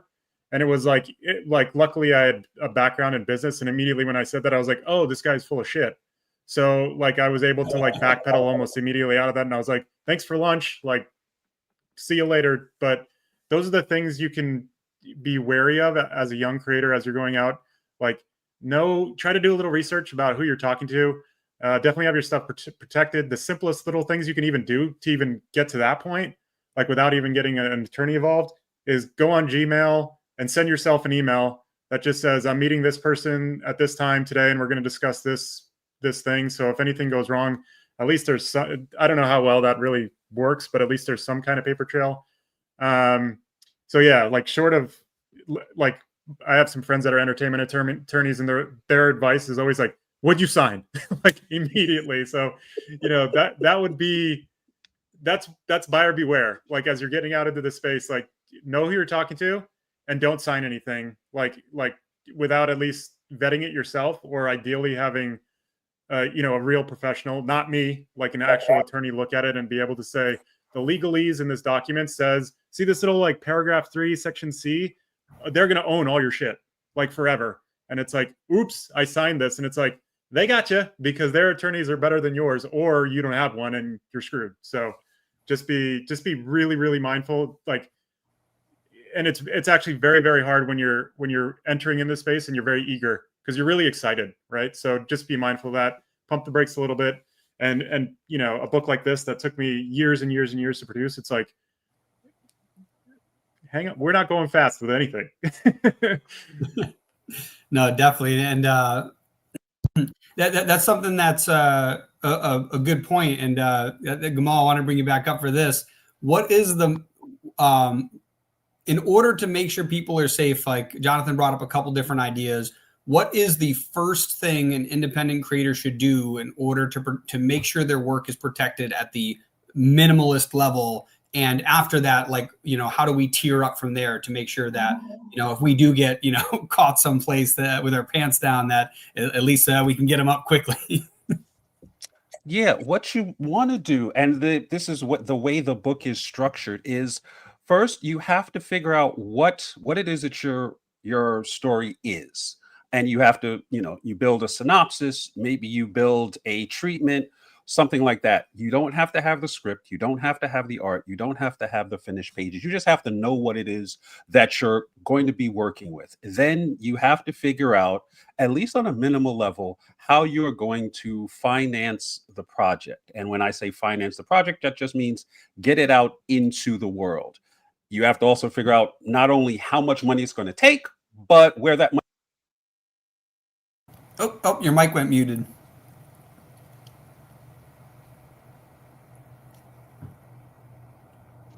Can you hear me? Yep, you're back. Okay. Once you have the idea, you have the investment to kind of get the idea off the ground.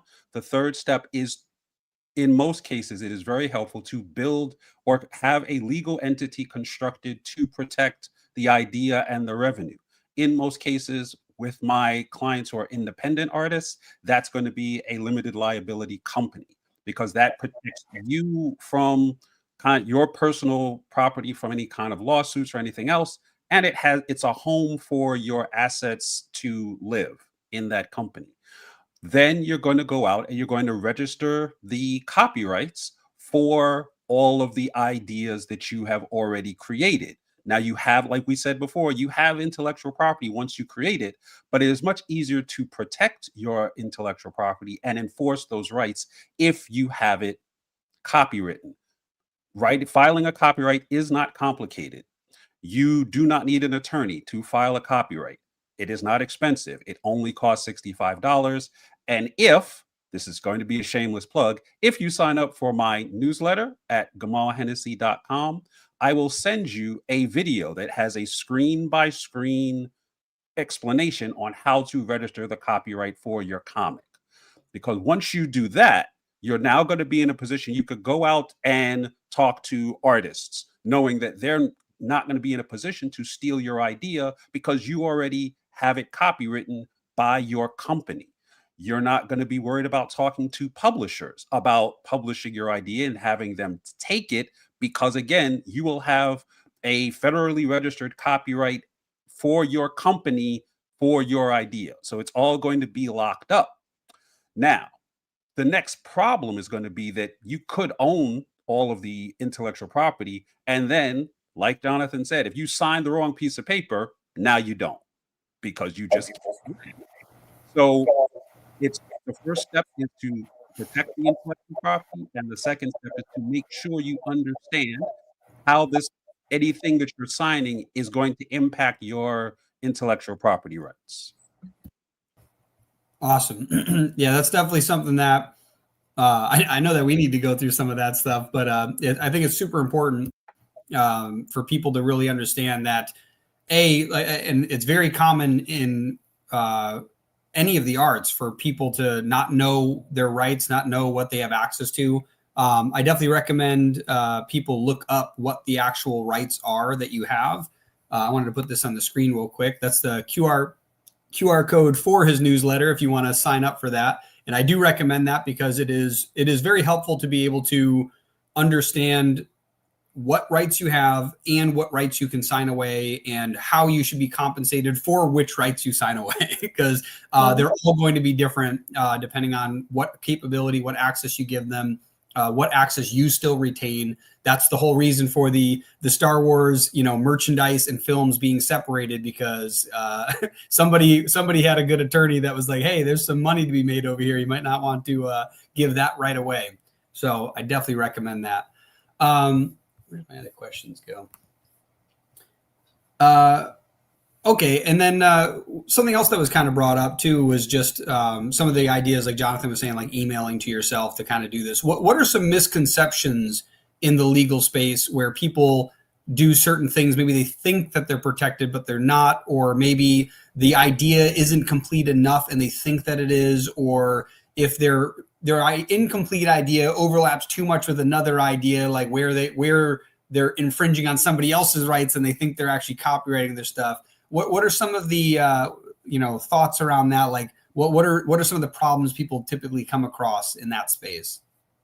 Well, there's a long-standing myth that if you take let's say your comic book script, and you print it out and you put it in an envelope and you mail it to yourself, but then you don't open the envelope, that you now have a copyright because you have that, the stamp from the post office showing when you wrote the thing.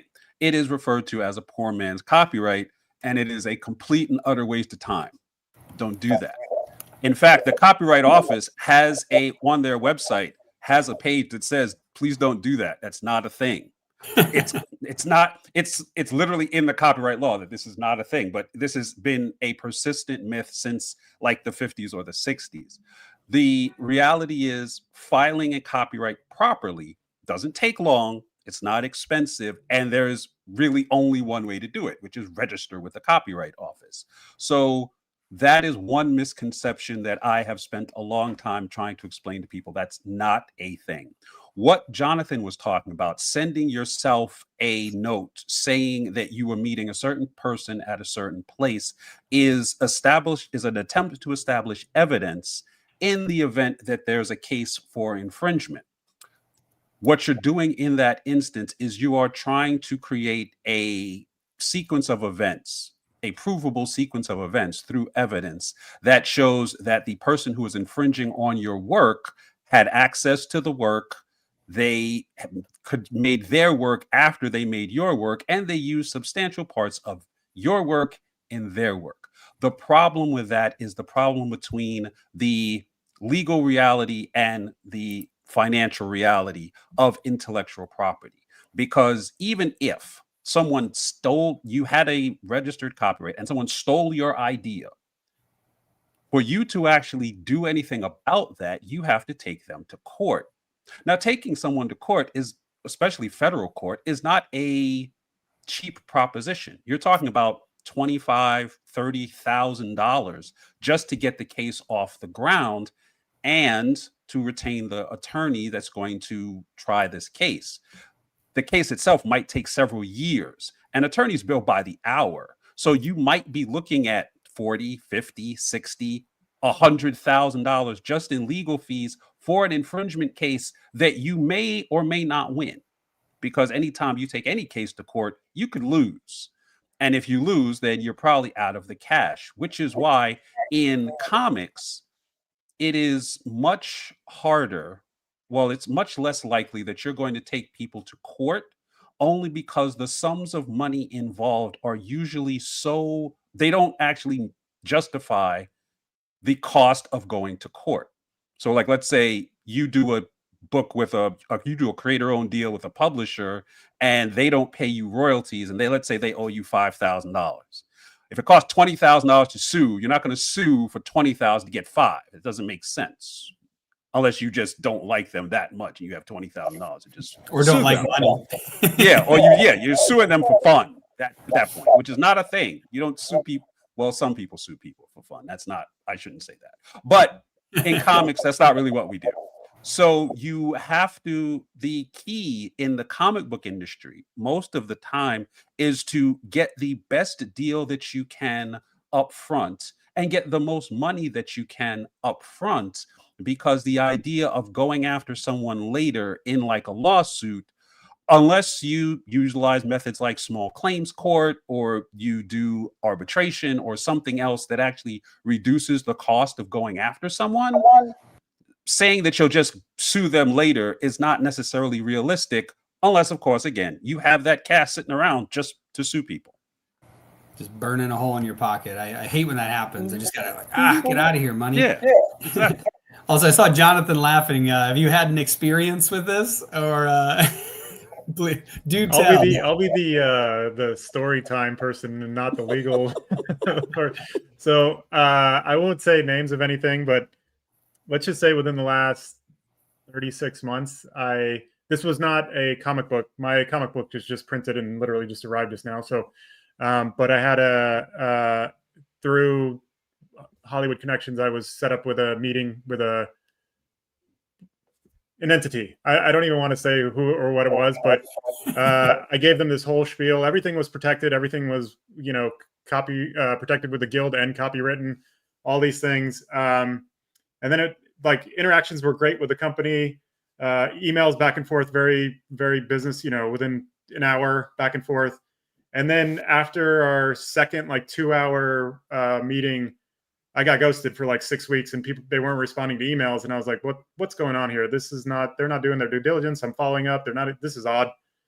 And then all of a sudden, like these YouTube videos came out where they were just like repeating my emails, like, and my story, like, and they're making this feature film. So anyway, long story short, talking to, people found out about it. They connected me with, you know, a great entertainment attorney in LA. And this was the conversation. You will win, and maybe you can get $500,000. The cost of my fees will be $2 million. He's like, do you still want to proceed with this lawsuit? And I was like, I think not. So yeah, he just literally said like, this is going to take forever. These are my fees. It's going to be $2 million. Maybe we can get $500,000. And I was like, thank you. That was a great conversation. Lesson learned. That was dumb. No, that's it. Definitely seems like a rough go of things when you're trying to just, you know, keep yourself safe. And actually, speaking of that, I have I think one more question. What time is it? I don't know if I have. Maybe are we overlapping the next one? Greg, what time does the panel start? The next one? Where are we at here? No. We still got like 10 minutes. All right, perfect. All right. So my next question is where'd it go? So there's the idea you mentioned earlier, Gamal, with like protecting an idea and protecting a comic, and there's a difference. And that was kind of something I wanted to separate. Like, what's the difference between protecting a specific comic issue with copywriting, right, versus protecting a series title or a character name with a trademark? Okay. This is something that a lot of people inside and outside of comics confuse the idea between a copyright and a trademark. The easiest way I think to explain it is, let's use the story that very original story I told before about the rich young man who becomes a vigilante. That's a story. You copyright a story, and all of the elements within the story, the characters, the setting, the equipment they use, the storyline itself, you are protecting that original work of artistic expression. A trademark is a word, a symbol, a sound, a slogan that you use to sell things, such as comic books. The reason people get confused is that Batman is a series of comics, and every issue of those comics are protected by copyright. But the word Batman is also a trademark because Batman is used to sell literally everything that you could slap the word Batman on, or a bat symbol. Because when I worked at, it's because it's the same idea. When I worked at Marvel, I worked in what was called the licensing division, which meant people came in to get licenses for t-shirts and body jewelry and posters and hats and games and everything else that had nothing to do with comics. And that's where Marvel made almost all of its money, not in comics. So the trademark is not something used to, theoretically, is not something used to protect the company. It's used to protect the public, because the public needs to know if they get a certain product or service from a certain place that it actually came from that place. You don't want to go in the supermarket, grab a bottle of Coca-Cola, and you want to be sure it comes from Coca-Cola, not some guy in the back of the supermarket with a big bathtub full of sugar and like water, right? Trademarks are used to protect the sale of goods and services. Copyrights are the stories that you are protecting. They are related because if you don't have a story, the trademark in most cases is going to be useless. Nobody would going to walk around with a t-shirt with a bat on it if there were no issues of Batman to read, if there was no Batman TV show, there was no Batman anything else. The stories make the trademarks valuable, but they are not the same. A copyright is not a trademark. The copyright is for the story. The trademark is to sell things like the story. No, very cool. Yeah, because I do remember trying to learn the difference between the two, because with comics, it is a visual thing. So like, I think maybe that's where a lot of the confusion comes in. They hear trademark, you can protect a logo, you can protect an image, you can protect this, but comics, yeah, they're a complete medium. So it's like film, TVs, novels, etc. So yeah, it's definitely something I feel like most people in the arts in general don't understand, but I'd be willing to bet in the comic space it is even less understood than most other mediums, than like film and music, for example.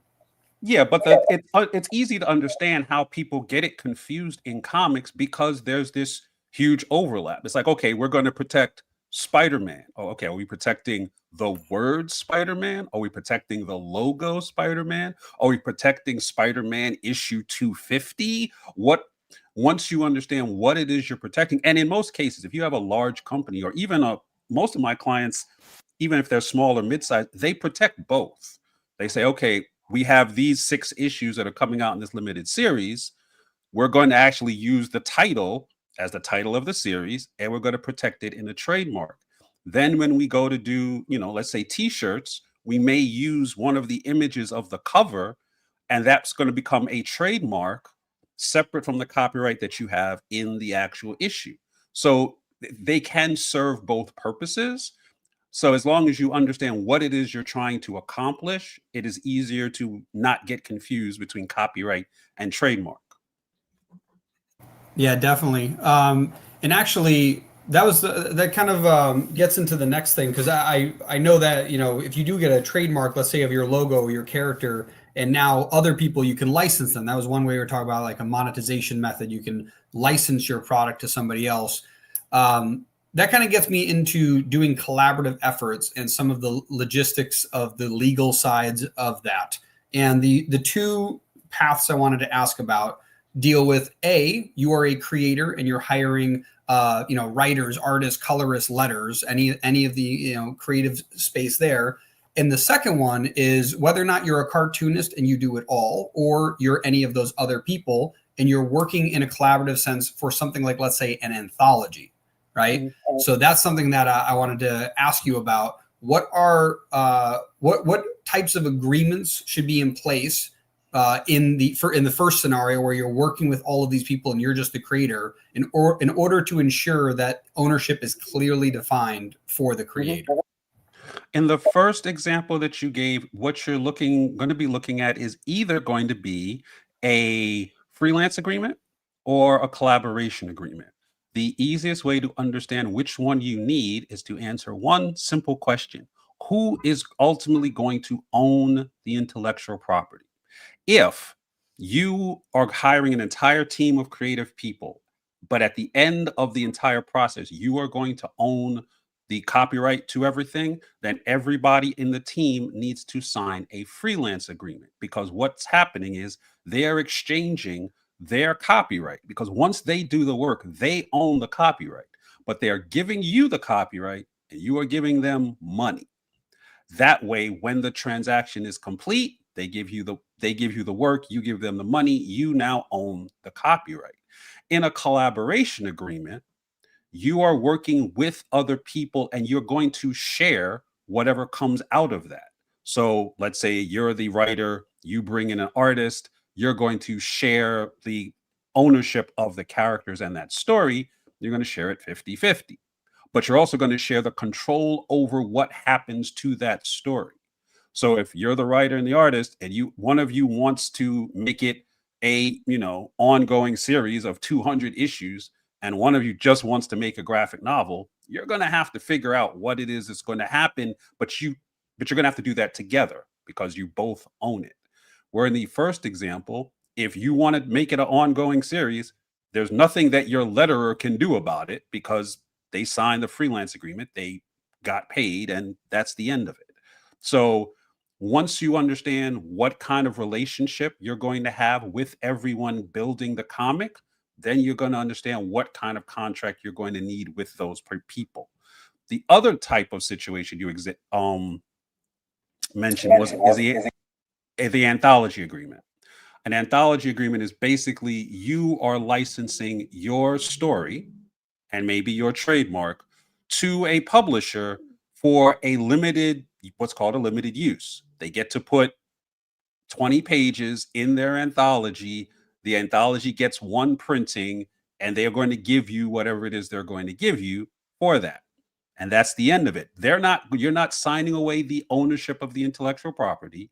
You are not signing away control over what's called the subsidiary rights. Like, you're not, because your book is in the anthology, doesn't mean they get to go make a movie out of the anthology or sell posters or t-shirts or anything else. They get the scope, is what the legal lawyers call it. The scope of what the rights are granted is going to be limited to that anthology, either in print and or digital. That's it. You then retain the rights to do everything else because it's your story, and that's the difference.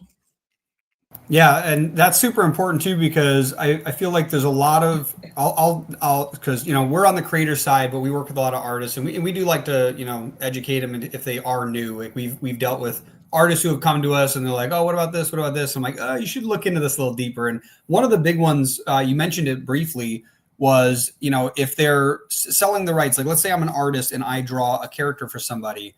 Does the creator who hired me to do that, can they put that on merch? Can they do this? And honestly, very often, I believe it depends on the contract itself. If it's a straightforward, like, I'm hiring you to make this artwork, I can use it for whatever I want kind of thing, then sure. But there are also creators, like maybe it's like some really high level artist and you're hiring them. They might have a little more in-depth contracts where it's like, this is only meant for this comic. If it's film, I want rights to the film. Other things like that. There's also marketing responsibilities. I know that you can say, hey, I'm going to pay you X amount, but part of that deal is you're going to be marketing this with me. Like, so let's say you're the creator and you have some artist who wants to charge you a ton of money. Like, are they going to put their brand name behind it? Is that why they're charging so much? Or do they want it in secret and they want to be a ghost writer or a ghost artist, right? Like they're going to use a pen name and you don't even get the leverage of their name. So I think that some of those are important things to consider. And that's the last thing I wanted to ask you is, what are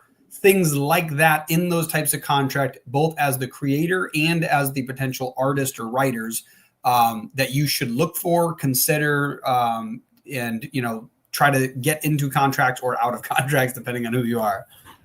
Okay, well, let's look at this last question from the standpoint of the freelancer, because we've been talking a lot about publishers and creators and things like that. If you're a freelancer, part of what it is that you are bringing to the table is going to be not only your skill and professionalism, but also, to a certain extent, your reputation.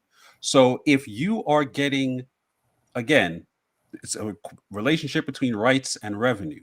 If the rights you're giving up are the pages you're doing, and they're giving you a certain amount, then that's fine, because that's all you have to do. If they're going to give what's called publicity rights, or the more elaborate term is name, image, and likeness rights. If they get the right to use your name, or they get the right to access your social media following, or if they get the right to do behind the scenes videos of you, or things like that, that is not either A, you're giving them your name, image, likeness, rights away for free, and why would you do that? Or B, you are using this as leverage to get yourself more work later. So you need to have credit in the book, because the way you're going to get another job is if you had a job already and you did good work on it. So you want credit and you want to be named in the book in addition to the page rate. If you're giving away name, image, likeness rights, you want to, at most, you want to be compensated for it, but at the very least, you want approval over how your name, image, and likeness is used. You may not want, like you said, and depending on the nature of the book, you may or may not want your name associated with the book. You may not want your name associated with a project that's being associated with other projects that you had nothing to do with and you don't really want to support. So if you could get approval rights, if you could get compensation, you definitely also want credit. These are all things to ask for in addition to your page rate and discounted books and whatever else you're going to ask for. And you can get it depending on what kind of leverage you have. Leverage simply means your ability to add terms and ideas to the contract that may not have already been in there. So maybe the creator comes to you and says, I want you to design these characters and I want to use it for whatever I want. If you have enough leverage, and there's a lot of different ways to get leverage, you have enough leverage, you could say, okay, I'll design the characters, but you could only use it for print comics. If you then use my character designs for video games, I need to get a cut. If you're going to use it, if the character designs then go to be made into a film, I need to get a cut. You also need, once you say that though, you need to be able to put in the contract that you're going to get an accounting statement, because there's no good you telling them they have to pay you for every t-shirt that gets sold and you don't know how many t-shirts are sold. You have to also be able to audit those accounting statements, which means you get to metaphorically kick in their door and go through their files to make sure if they told you they sold 5 t-shirts and they actually sold 50,000 t-shirts, you need to figure that out. So there's a sequence of events or sequence of ideas that go into a contract once you realize you can ask for certain things. So you can't just ask for, let's say you do character designs, you get paid for the character design. The other things you need to ask for could include your name, image, likeness rights, your royalties for other usage, your limitations on usage, your accounting statements, your auditing rights.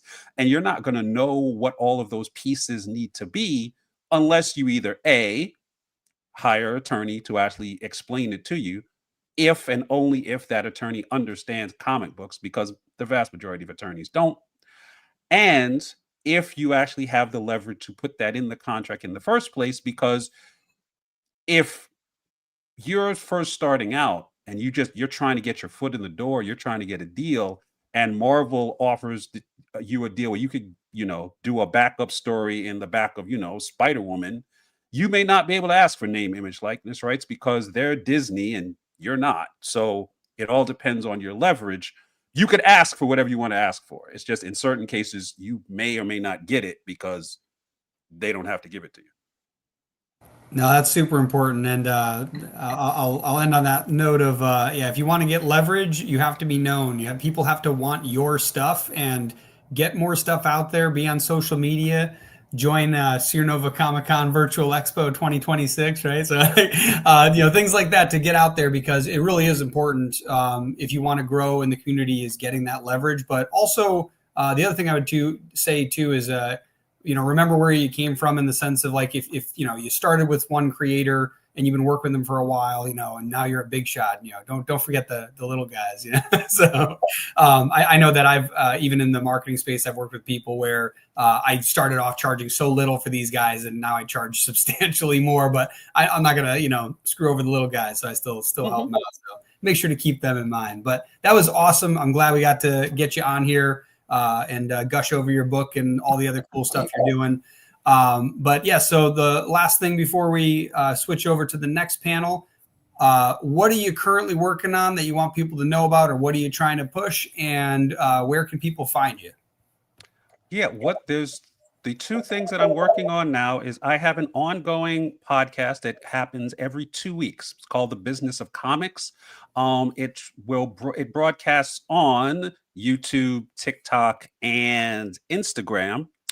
And what it does is it actually goes through the ongoing evolution of the comic book industry, because it's one thing to understand the foundations, the basic concepts, like things we've been talking about today, but the industry is always in flux, whether you're talking about distribution or marketing or team management or anything like that. So I go over the news of the recent news and explain how it impacts comic creators on a business and legal level.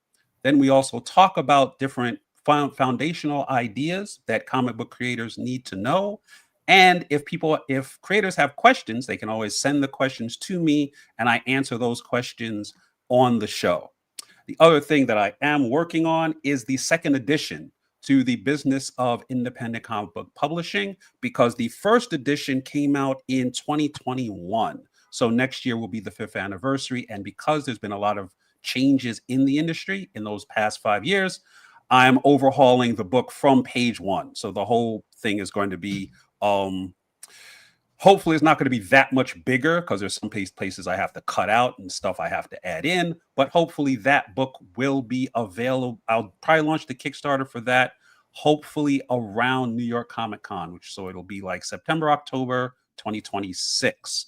If anybody has general questions they want to ask, they could always go to GamalHennessy.com and send me an email, ask the question, and I will put it on the show. If you have specific private questions about a deal that you're working on or a business you're trying to build, you can also go to GamalHennessy.com, and I provide free consultations so we can figure out what it is that you need, when it is you may or may not need my help, and then structure something that actually works with your budget, because I do not charge comic book creators the same way other lawyers charge like film clients or video game clients. I keep the fees commensurate with how much comic creators generally make, which is not much. So it should all be very affordable, but at the very least you can have the free consultation to at least point you in the right direction of what it is that you need. Very cool. And one second. There you go. And that's the QR code for it. I think Greg clicked on it too. But yes, that QR code will get you to GamalHennessy.com. And Jonathan, I know you were on earlier, but for all the people, what are you working on? Where do people find you? Same stuff. This just literally arrived in the box. So this is the full graphic novel of Eric. So just in time for Christmas, but grab A cover or B cover. This is my Instagram, so you can follow me there, or the website is comicavalon.com. And just I offered nothing to this panel, but I'm glad. Thanks for having me on. The last thing I'll say about this is because Gamal just kind of mentioned it. We don't often make a ton, so just read everything that's in front of you, because some of this stuff is kind of common sense and the legalese and vetting the contracts that you're looking at. If it sounds weird or looks weird, it's probably weird. So just be mindful of that when you. Tiniest little story. There's another cover for this book, and this was a new comic art cover artist that I was working with. Sent them the work for hire contract. They vetted it with some random attorney that charged them more than the whole contract was worth. They sent it back to me in the language. It was ridiculous. I didn't need an attorney to know that this was the stupidest contract on earth. It said in there in one of the subsections, it was like, I am liable for all the costs associated with the production of this cover. They could have charged me for their iPad, their computer, their paint, their everything. When I talked to the person, I was like, did you see this article? You could charge me whatever you want. And I was just like, no, thank you. So just read stuff. Some of it's common sense. And when you get into deep water, reach out to Gamal. That's it. Definitely. Yeah. No, I agree with read your contracts. I had an apartment contract. One of them was only 1 page front and back, and that one was real easy to read, and I understood everything in it. One of them was 14 pages long. I was like, what the hell's going on? So no, agreed. If it looks fishy, it probably is fishy. What is it? If it walks like a duck, talks like a duck. Anyways, that was awesome. I'm so glad that you were all here. This again, one second, where'd the panel list go here? So yeah, this was Protecting Your Work, Legal Essentials for Indie Creators. And next up is the Funnies Foundation. So thanks everyone for joining, and we'll see you in the next panel. Thank you, gentlemen. Ciao. Happy holidays, everybody. Thank you. Cool. There we go. There we go. Awesome. And I gotta go back to regular view. There we go. Awesome. And without further ado, because that one went over by a few minutes, but that's because we were late on the the trivia. The next up is the Funnies Foundation, which we are going to bring Christian up now to explain. But first, Christian, give us a little bit of an introduction. Hey, what's up? This is Christian here. Coming all the way from the other side of the ocean on the freeloaders of Europe. The whole idea of the Funnies Foundation is to create a new channel for distribution. I know Greg for many years, over a decade, I suppose, by now. And we always agree that, I always say that from the beginning, that two main issues of independent comics is One, quality, and second is distribution. So this is a way to establish, to solve that big issue that all independent creators have, that distribution. Finally, Diamond is bankrupt and gone, thank God. And so we want to establish something that is fair to creators, and also something that we can work on directly with stores, you know. So that's the whole idea of the foundation. The idea is to create an NPO that establish a channel in which nobody's really making any money in that distribution, but offers all creators that have a book completed a chance to be seen by stores, and they will eventually pick it up if they like or not. You know, that's the whole idea of the foundation, is to be a channel for not only distributing comics, but also to reach places that normally a private company wouldn't reach, like public institutions and library, universities, stuff like that. You know, so it's something like we are very used to here in Europe, especially for big festivals, and because we see something I will talk also with Dylan in a long time, that culture is not only a monetary thing, but it's also art, and it should be available and accessible to everyone as much as possible. It should be, you know, involved with the government, involved with a local institution, involved with sponsors. So it shouldn't be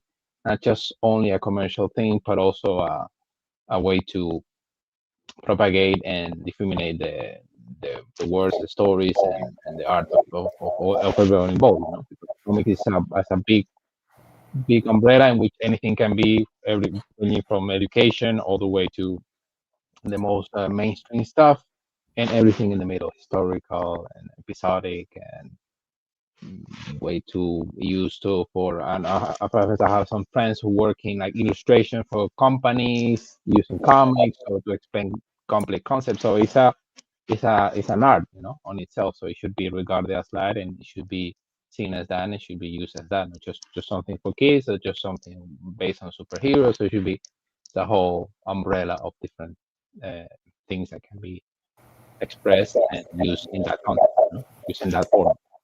Very cool. And one of the questions I wanted to ask you is, I know that you started working on this where you are across the pond. Yeah.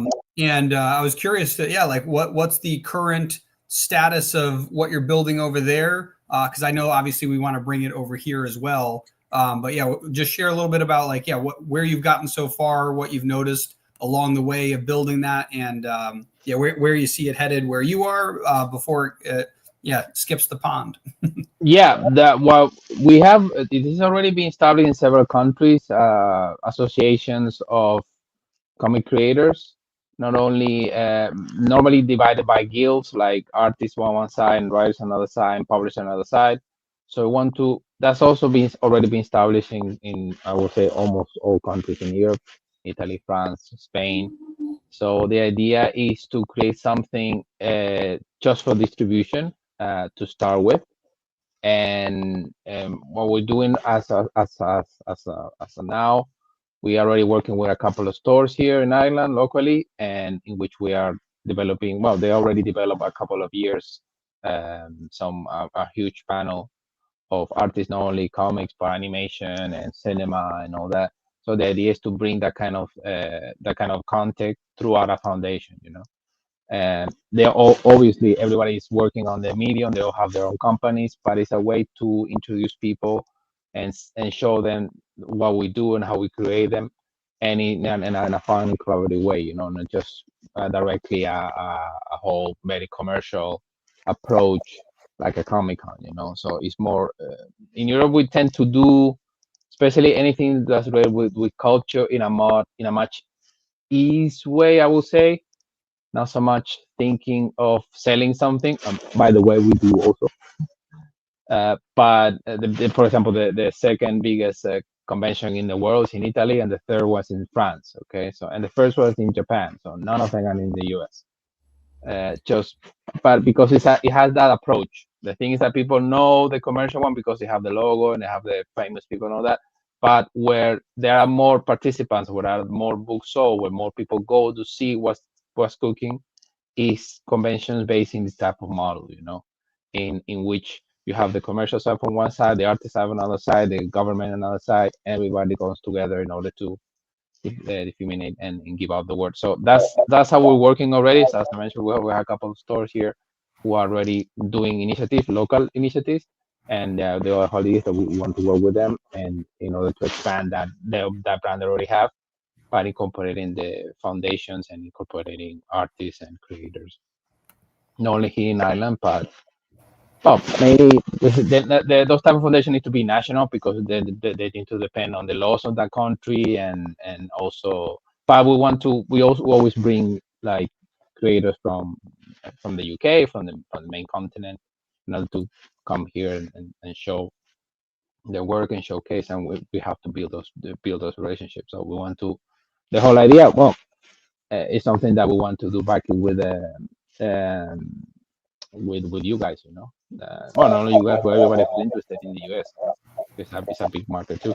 Definitely. And yeah, one of the things that we had talked about before was in order to help make sure that this can grow steadily and get more and more people involved is to have basically districts where people are responsible for heading, like, you know, because obviously the US physically is massive. So being able to cover the entire US is just unreasonable or unfathomable for most people to comprehend. So being able to go, okay, you know, here's Europe. We can even break this into sections. Here's the states. We've got the East, West. We got the Midwest. We got the South. Like there's these districts where people can kind of, you know, get involved. So what's your ideas on that? How are you looking to see? You know, obviously we were talking about the U.S. There's also the globe, but let's start with the U.S. How are we looking to get this broken down? How do we want people to get involved, and in what ways would they be involved? Yeah, the whole idea we were talking about it when we started actually this idea. It needs to be in areas, especially because people know this. Especially creators have been doing it for several years. They already know the stores. They already know people who are involved more or less. They know the scene, and every scene is a little bit different.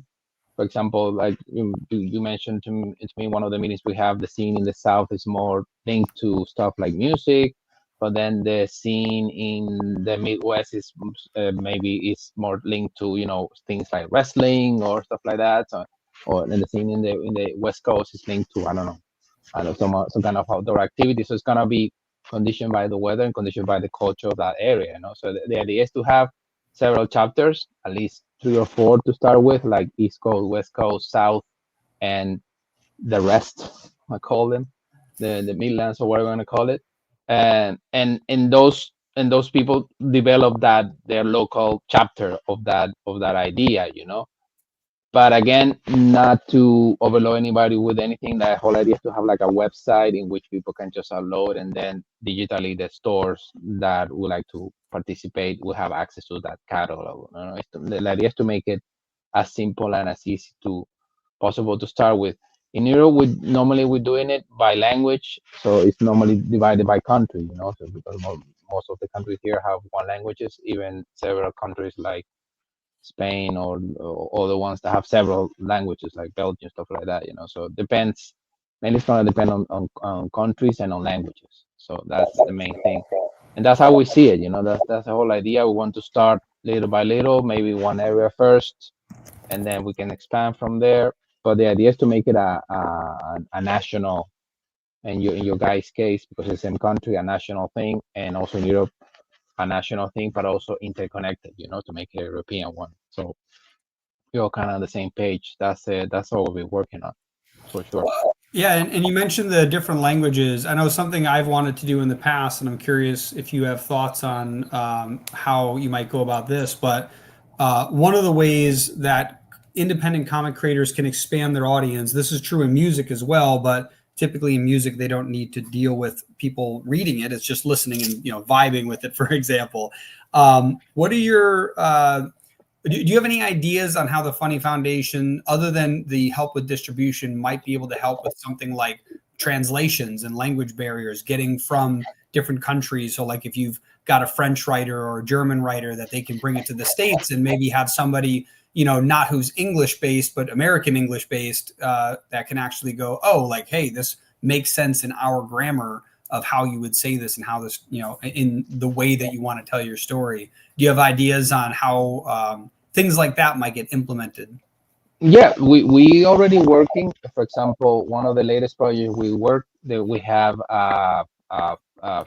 some French directors, and also we have some German writers. So everybody was kind of like bringing their language to the project. And in Europe it's basic because we have so many languages and so many different cultures, so it's very important to have that kind of background. But it's not that complicated, in which we know that we have different languages and we know we need to adapt to different situations, and also the markets are a little bit different too. That things are more transferable than not. The format, for example, of the comics also need to be taken into account. It's not the same, and the size that you have in France and the size you have in Spain and the size you have in Italy, for example. So all these type of formats, we can also orientate and give people some ideas and some pinpoints, and some things that need to be aware when they do that. And yeah, translation nowadays is getting easier and easier, especially when all this AI models, stuff like that. But it's also important to have somebody to correct and overview that, just in case something is not done properly or something's done literally and doesn't make any sense, or people don't speak like that, or especially if you're doing historical comics and stuff like that, or you want to applicate that to a specific area, a specific age group, and you want a specific dialect, then forget about it. That how computer's gonna do that. So it's important to have that kind of backup for sure. That's why we want to have kind of like an international hub in which we can, help people with different formats and different ways to see things.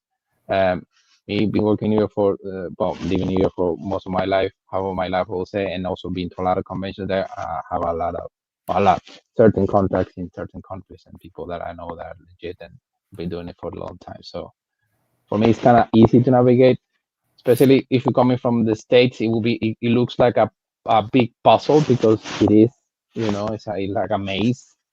But it's not that complicated once you are already here and you kind of know it. So it's kind of the same with you guys. If somebody in Europe that doesn't have any contact there, US is gonna look like this amazing and huge maze. But once you are there, you kind of navigate. You need to know a little bit more what your audience like, or what the audience in that area likes, or what is the scene there. So as I always say, it's hugely important, especially in the indie community, that we are connecting and we kind of help each other and we collaborate, because that's what I know that's a fun about this was the future of comics. I think the future of comics is that one too, to have stronger international communities, especially nowadays with technology and all that. We need to have that kind of exchange, and that's something. That's why we have also a couple of friends also in Japan to help us with that market, because that's another huge market that's very complicated to enter. But once you know how to enter, how to navigate, it becomes a lot easier because they consume a lot of material. So, but again, you need to have friends. We have a saying in Spain that you have to have friends even in hell. So it's very important, So yeah, one thing I was going to say actually that on what you just brought up too is the collaboration of things. I remember you briefly mentioned before the idea of exactly how you're going to get a collection of independent comics into a shop. And I think at one point you mentioned basically doing like almost like cohort bundles of them. Like, hey, like we don't want to just get like X, Y, and Z comic into your shop. Like here's a collection of 10 comics that we're trying to get into a collection of shops, something like that. I don't remember if you fleshed out that idea thoroughly or not, but I'm curious what your thoughts are on like, how do you get potentially tens of thousands of independent, comics into shops around the world? And are you prioritizing them? Obviously, things like language. If they haven't been translated, you're going to keep them in language or in countries that only speak that language. But yeah, what are your thoughts on that? Like how to actually get the comics into the shops? The whole idea to begin with is to show like a catalog back in the day, like Diamond used to sell. I don't know if people know this, but the traditional distribution is to send physical catalogs month or 2 months. I think it's 3 months in advance to show, oh, this is what the new batch is bringing, and then the shops do their orders. So the idea is to do something similar to that. And then according to whatever the store thinks is more likable or less likable, or they know the clients, they can offer them. Because for example, what we normally work, this my seal, my company, my publishing company does, is we have We don't work with all stores. We just work with stores that know that are kind of interested in the material, you know, because that's something that happens with a lot of big distributions, that you send the books out and you don't know if they're gonna sell it, if they display, if they care about, if they maybe they return it and it's broken, or they pay you half, or so you don't know what's gonna happen, you know. And then you have all that capital, all that material there sitting there, and maybe at the end of the year they pay you or they don't pay you, they return you all this. So it's so that's like a for any, especially for a small studio, that's like a killer. You cannot have all this material there. Oh, we're gonna sell it, we're not gonna sell it. No, that's one thing first is to have some kind of offer them by, it could be like by genres or by topics they are interested in. But the beginning is just like offer them everything that is already done. That's important. That's something we talk about when we were dealing with this. It needs to be books that already directly they can buy directly. No, oh, we have this project and we're gonna kickstart it in 3 months. So no.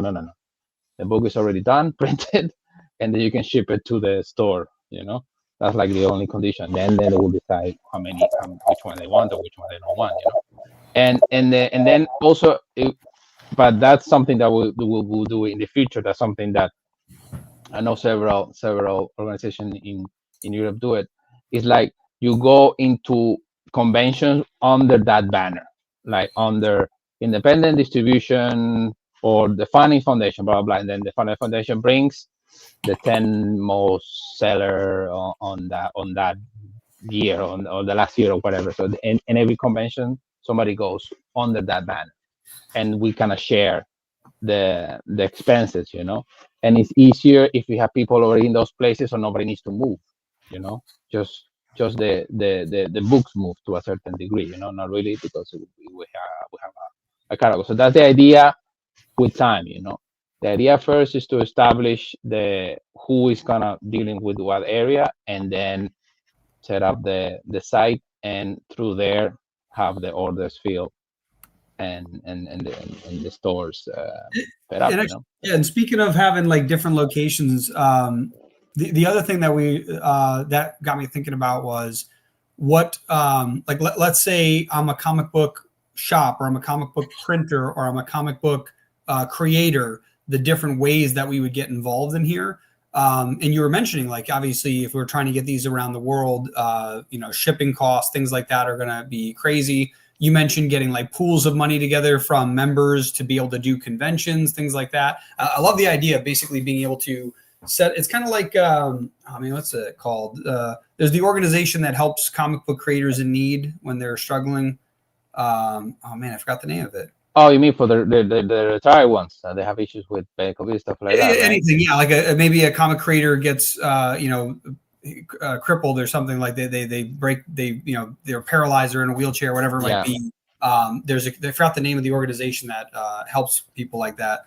Yeah, man, that's driving me nuts. I literally, like, at one of the events, I remember them talking about it. Now it's just totally slipping. I know exactly what you mean, but I don't know the name. Yeah. But I know exactly what you mean. But anyways, that organization, which I'm sure I'll I forgot till later. It kind of seems like that, but for instead of just basically helping people when they're down, it's trying to help bring people up. Like it's kind of like, hey, you know, you're trying to make a comic book, you know, that you're trying to get it out in the world. How can we go about basically growing and promoting that from the ground up? And, you know, one of the things that, you know, Greg and I definitely know is, you know, we can go online and shout into the ether all we want, but it's pretty hard to get somebody who's never heard about us to stop for a second and look at our stuff.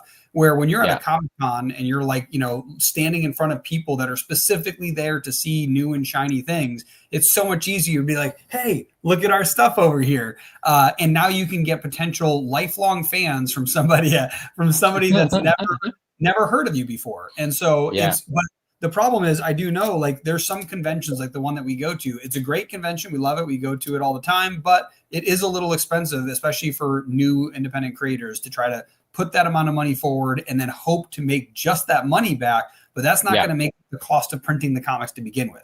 So they have to make at least the cost of their comics, and they got to make the show pay for itself. And if they traveled there, travel expenses, all that stuff has to get made up. And so if it was possible where instead of, Sierra Nova Comics having to have a booth at these conventions, if we're part of the Funnies Foundation, there could be a Funnies Foundation table where a bunch of creators who are local are like, okay, we're going to host a table together because there's this funding that goes towards it. And now that we're at this particular convention, like let's say Baltimore Comic Con, which is really good for independent creators, that's a really good way to get independent creators into the ethos of people interested in finding them when normally they couldn't make it there. So I do like that idea a lot. Yeah, I think that's a path forward. The whole idea is to bundle together because it's gonna be easier for logistics. It's gonna be easier for printing. It's gonna be easier for taxes. It's gonna be easier for a lot of things. Especially nowadays with the printing costs. Well, so the shipping costs are sometimes even as much as the printing, or even some cases more. It's ridiculous nowadays, but it is what it is. So it's important to have that kind of this local distribution or micro distribution, within the indie comics. That's why I was saying we need to have some areas like east, west, south, so it's easier. People can drive or people can move around those areas. Not having a lot of stock, obviously, because nobody has a huge warehouse to have thousands of books stored there, but have a couple of copies of a selection. And that is something that would be a second phase, I would say, or after we have the first part of the regular distribution, quote unquote, and we can have physical distribution. We can share expenses and share spaces under a banner that pulls all together in. It's not gonna be like Sierra Nova or Unpopular or Comics Drive or Ninja Studios. It's just the foundation. This foundation is all for independent comics. So we have all this genre. We have this sci-fi here, superhero there, and children here, and Vinceland there. So we have like a selection of a little bit of everything, and maybe the booth can be a little bit bigger, And then we have local people. They're selling not only their books but also their colleagues and their different books. So I think that's a way forward. And you were mentioned Baltimore, all that. I've been to New York Comic Con, which is one of the most expensive ones. And the thing with those conventions is that you need to have a very strong presence. You need to have like a 2-3 tables. You need to be in a corner. You need to have a huge screen. You need to have so you need to draw attention because there you are intoxicated. It's so much input that there's a small table with that creator there. Nobody cares about you. Let's see what the studio is doing. So it's so much input that you need to have a strong space in those type of conventions, in order to attract people. So it's the other way around. It's not people go there to see the big fish, and by the way they see you. So you need to offer them something really compelling. So it's a combination of things, like small shows, mid shows, and big shows, and also areas, and also like you mentioned, languages, stuff like that. So yeah, it's important. And I think the only way to do that, you guys know this because you've been also in this a lot of years, is when you have a studio, you have a small production company, you have to do so many things. You need to wear so many hats and master so many things that as much as collaboration you can have, the better. That's why we do the studio. That's why we work with people who do the 3D printing. That's how we do cinema. That's what we people who do animation, because we cannot do everything. We can do a part of it, and then we need collaboration and people who want to integrate in our ideas and jump in on ship in order to get big projects on the way. That's why even movie studios take that many years of production and that many years, even then with the funds, you still need, takes a long time to launch everything, especially if you want to do it the right way. If you want to produce simple things and not very good quality, yeah, you can produce it every 3 months or every 2 months. But if you want to take your time and deliver something with quality, it takes time and funds. So it's better to share that load and then also to share the rewards, obviously. 100%. I guess a fun question would be, how did you come up with the name? Well, that was something that when we were talking about it, we were looking into, okay, so what's historical what's a historical thing we can allude to. And I think you suggested it. Hey, what about back in the day when they say in the newspapers, the funnies? That's how the comic started in the newspaper back in the day. No, that was a long, even I'm more than a little bit older than you guys, but not that old. So when it started, like when it was like black and white, when there was no TV, stuff like that. So imagine, don't forget about the internet, kids. Imagine no TV. So that's when the thing started. So, and in Europe it started even more than that, because in France you have, well, in Japan it's even crazy. In Japan you have things in the 12th century, the 13th century, they were starting doing illustrations. So the that's the name that we got, because that's the name of the pages that we have Lulu and Peanuts and all that, back in the day, and the Felix the Cat, all those very, very, very old black and white simple funny, that's what the funnies is, it comes from there. So yep. Awesome. So it's a thing. For example, in Ireland, we want to nominate it. We still were debating about it. Want to put the Wilde Foundation, mainly for Oscar Wilde. So it's gonna be each country gonna have their own initiative and their own way to explain it. But at the end, the backup story is the same in everywhere, because it's very important to have that sense of community and that sense of giving out send the same message, that hey, we're independent creators and we want to show you stories and to tell you what we're about. Thank you. Yeah, 100%. And I wanted to share the QR code on the screen will lead to a little contact form if you do want to get involved.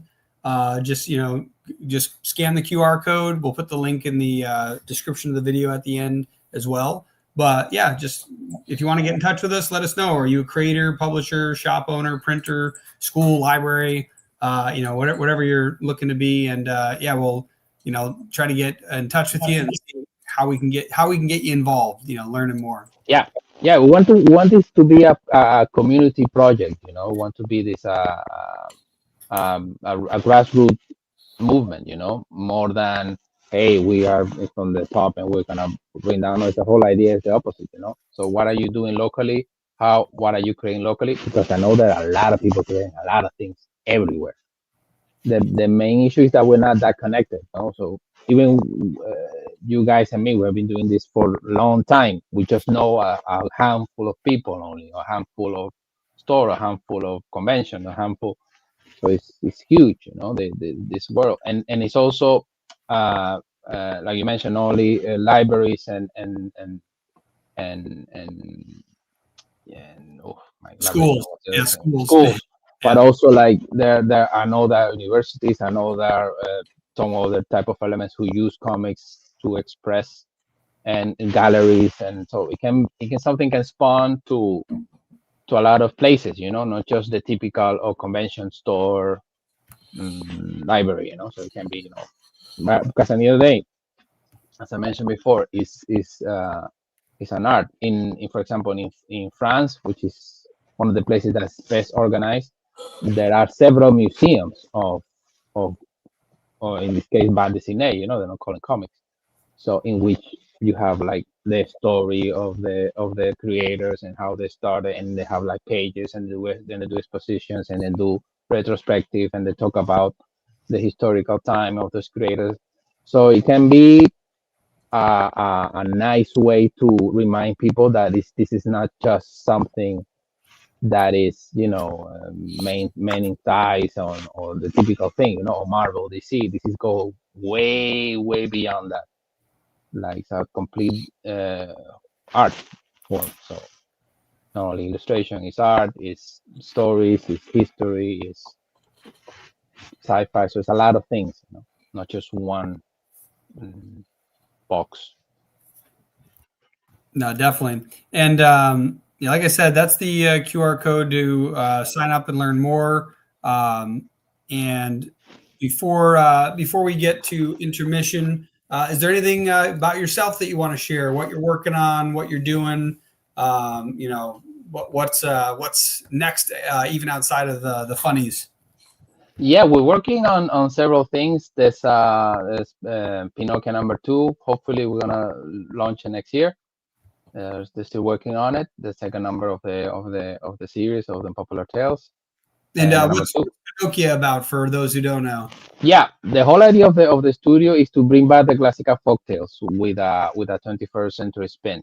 And we started with Red Riding Hood. That was the first volume. It was violence against women. That was the whole idea behind that. And the second one is Pinocchio, that is AI and robots and sci-fi. So the thing that's gonna happen after we lose the battle with the machines, that is what the story of Pinocchio is about. You know, it's about reconciliation and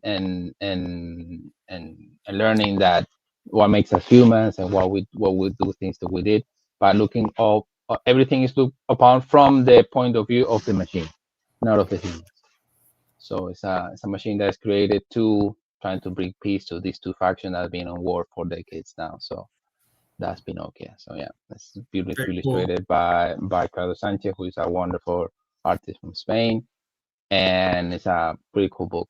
Pretty cool book. And now I'm also working in a cinema project that I cannot really say anything yet because we are still in pre-production and there's a couple of big players involved, so cannot really comment, but we're working on that.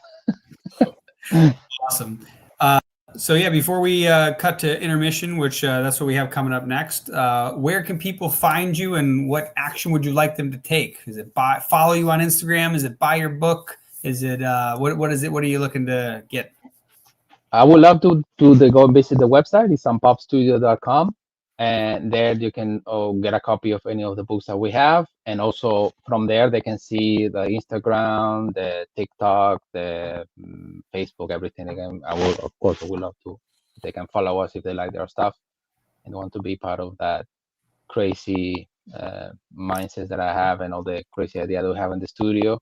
And they can check out how we work already and we're gonna keep working on. So for sure, the website is the easiest way because from there they can respond to anything.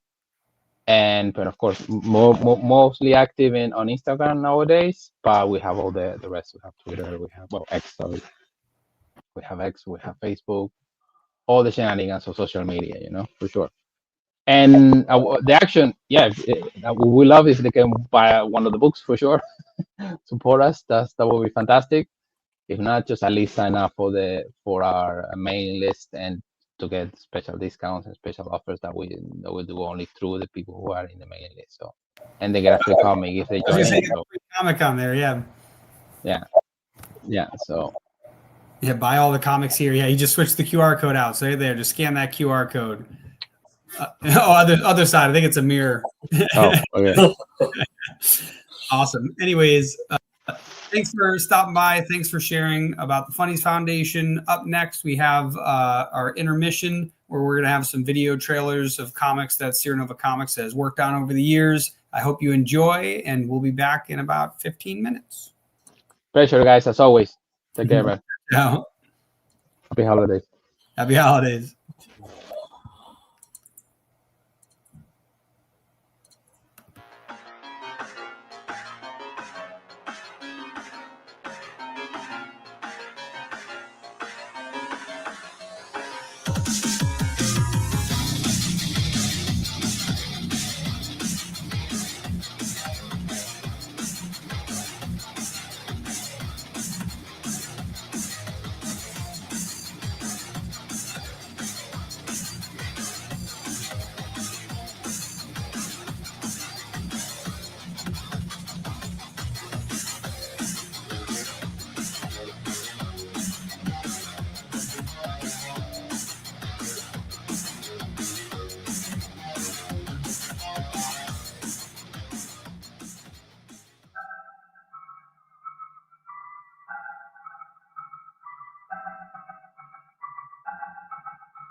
we all try to live our lives free from pain.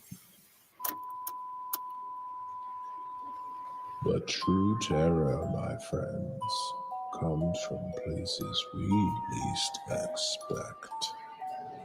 It could be hiding down your safe little street, or even in your own garage. Do you feel the fear bubbling up from your own imagination, corrupting all the things we hold dear? Will you be able to handle the silence when the horror has begun? Tune in to Chronicles of Horror to find out.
Greg, you ended it soon. You got to finish playing it out. Watching, we're having fun. You better be too.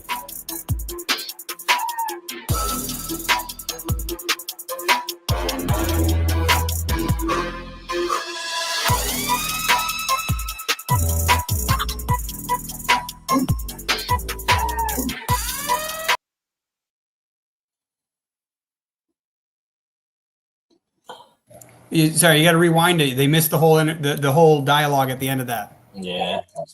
Okay, go back and play it. I told you I would get it. What?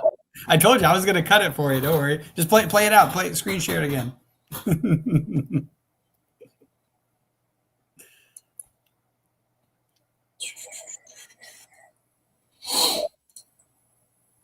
I forgot that there was a thing after. That's the whole point of it. Yeah.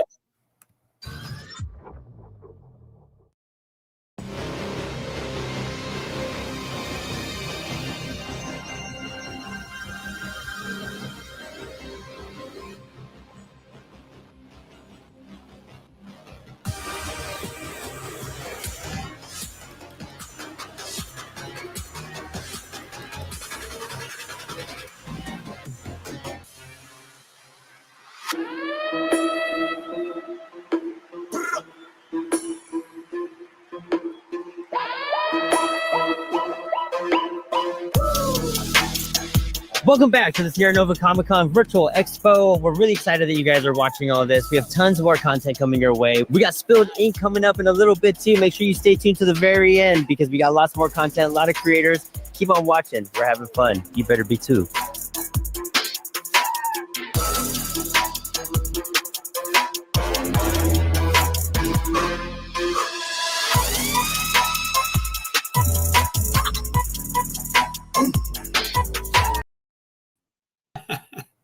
All right, now we can come up.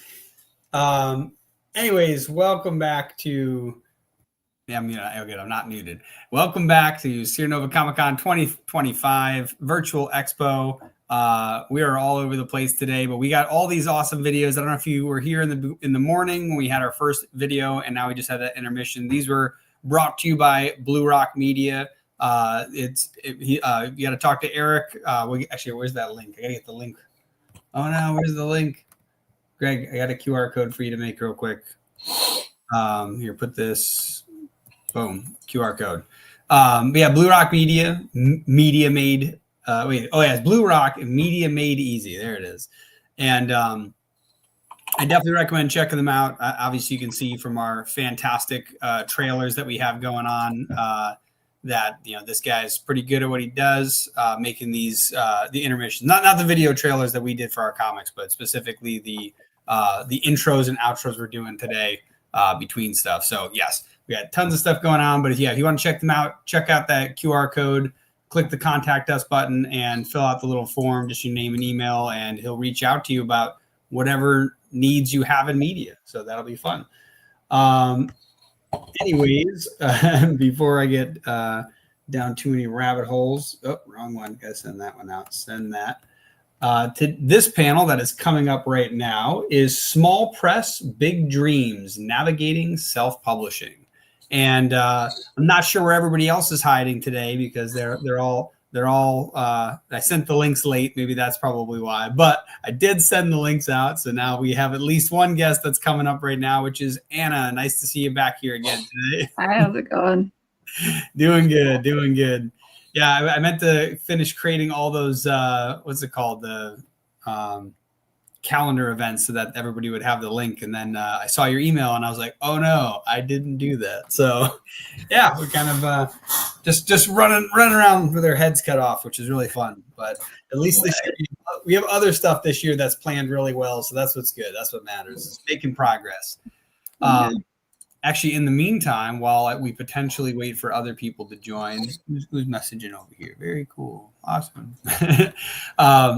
In the meantime, do you have a link that we could put up on the screen with a little QR code? Yeah, I do. Give me one sec here. Over. Yeah, usually best place to find me is Instagram. So it's in my handle also. So that is good. That makes it easy. Instagram is the place for everybody to.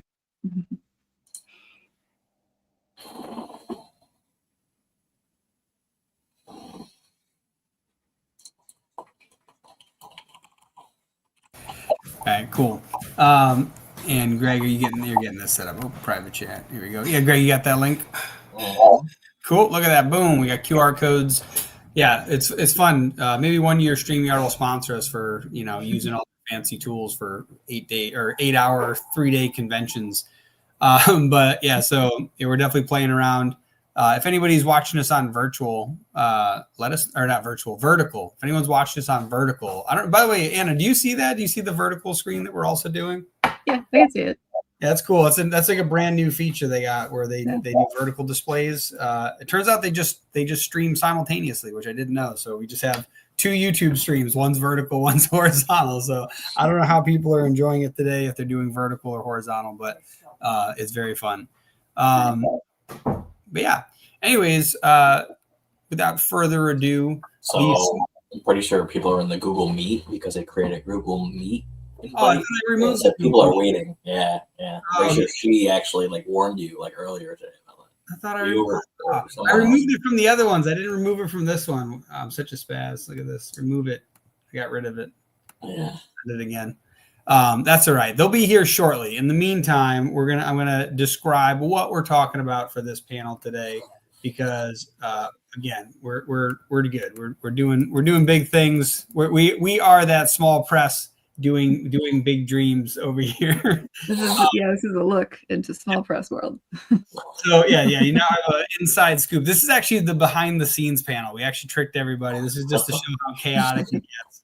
But no, this is basically to discuss the realities of small press publishing, from production to distribution, marketing, budgeting, and basically building a connection with readership, because that's super important. That's why we do things like this. We want to give people a platform to get connected with everybody. We want a place where people can, go, oh, there's new things to discover, where it's not just having to go to conventions. So the whole reason we even started this expo was basically because our first year that we planned on doing conventions was 2020. So as you can imagine, there was tons of them. And we just couldn't decide between them, so we did none of them. And so basically, there was none. They all closed down at once. All the ones we planned to go to shut down, which was very exciting. So we decided to do this virtual expo that same year. So this is our 6th year doing it. As you can see from the nice, fun purple scroller on the bottom, we've got tons of sponsors now. Our first few years, it was just Greg and I torturing ourselves slowly, slipping into madness. And now we've got other people that have joined that same slip into madness. It's great. Anyways, Anna, I guess I'll start with you, because everyone else is definitely where they should be in this call and not in Google Meet. Greg is emailing them to let them know they're in the wrong place, but that's happening, right, Greg? Greg's got it. Sure. Good. Greg's got it. Anyway, so in the meantime, Anna, while we've got you on the big screen, what are some of the most exciting things that have happened as an indie publisher? Not exciting as in bad, not yet. What are the exciting things as an indie publisher you've got to experience?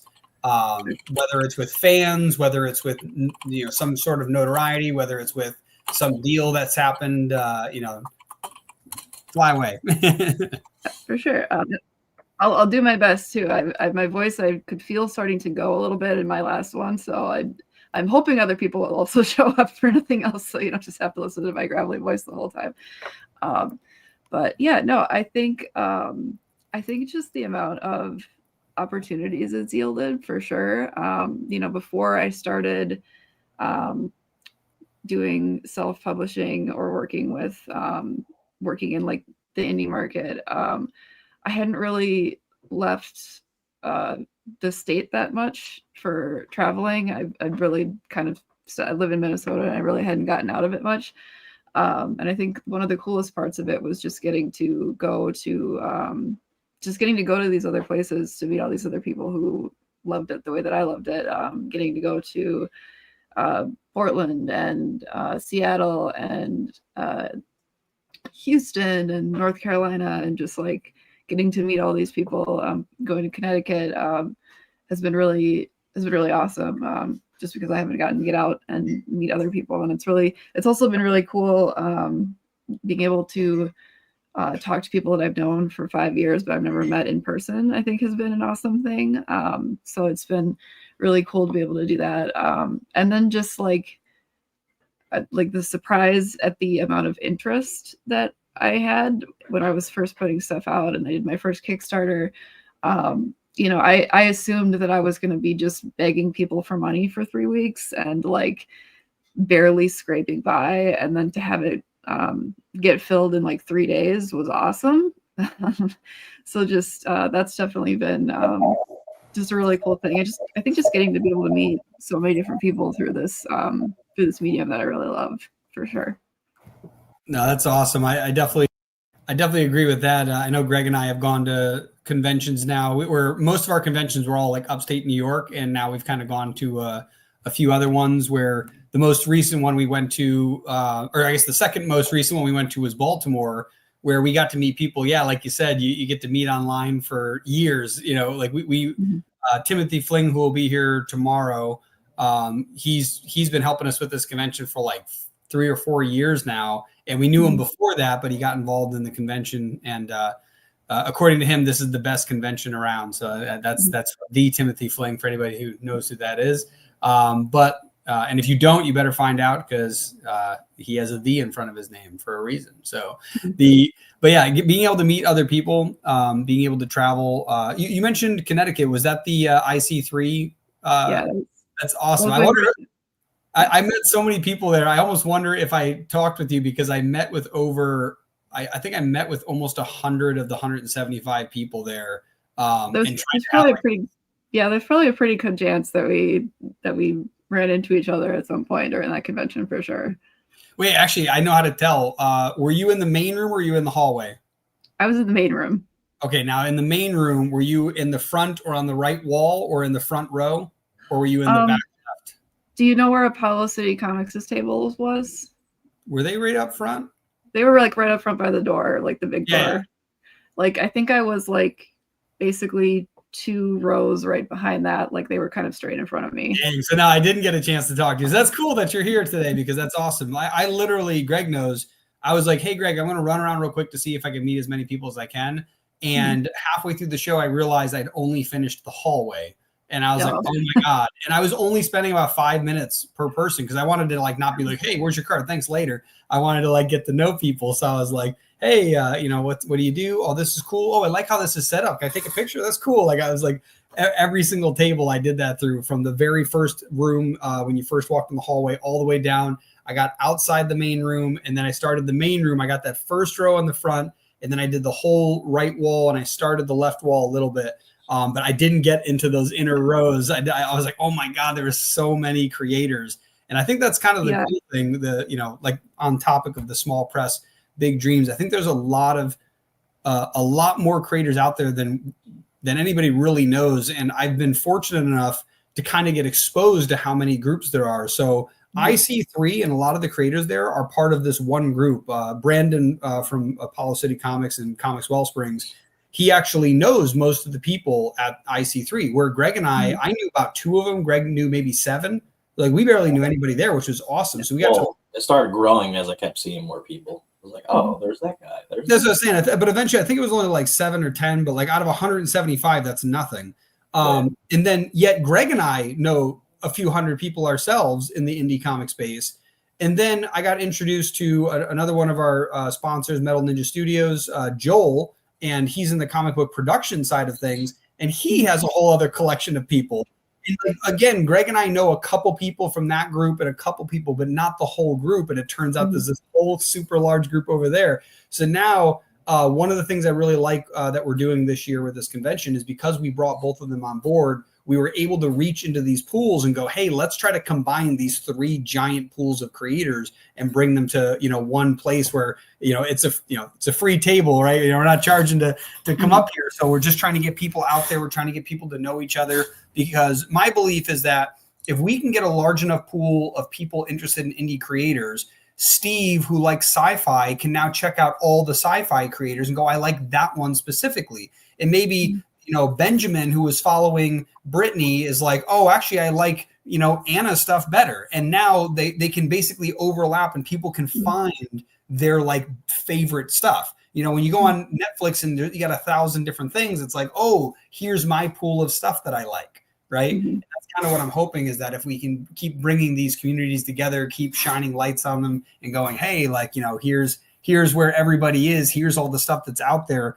I think even some small stuff, we joked about it with Christian before. Christian always busts on superhero comics because he's like, they're ruining the industry. He's being, a little hyperbolic, but he's just saying, like, there's so many other comics out there some people are missing out on, like romance, sci-fi, martial arts. I didn't even know that was a category, like that's just that. And then I'm like, oh yeah, I used to watch martial arts films with like Bruce Lee and Jackie Chan. I'm like, oh my God, I never even considered that a whole category of stuff. So I think I was shocked at how many people, like how much overlap there is between like wrestling and comics. I never knew about that up until I started going to all these conventions. There's this like huge overlap between the two. So it's always really cool to see like what interests people have outside of comics and like how that kind of brings them together.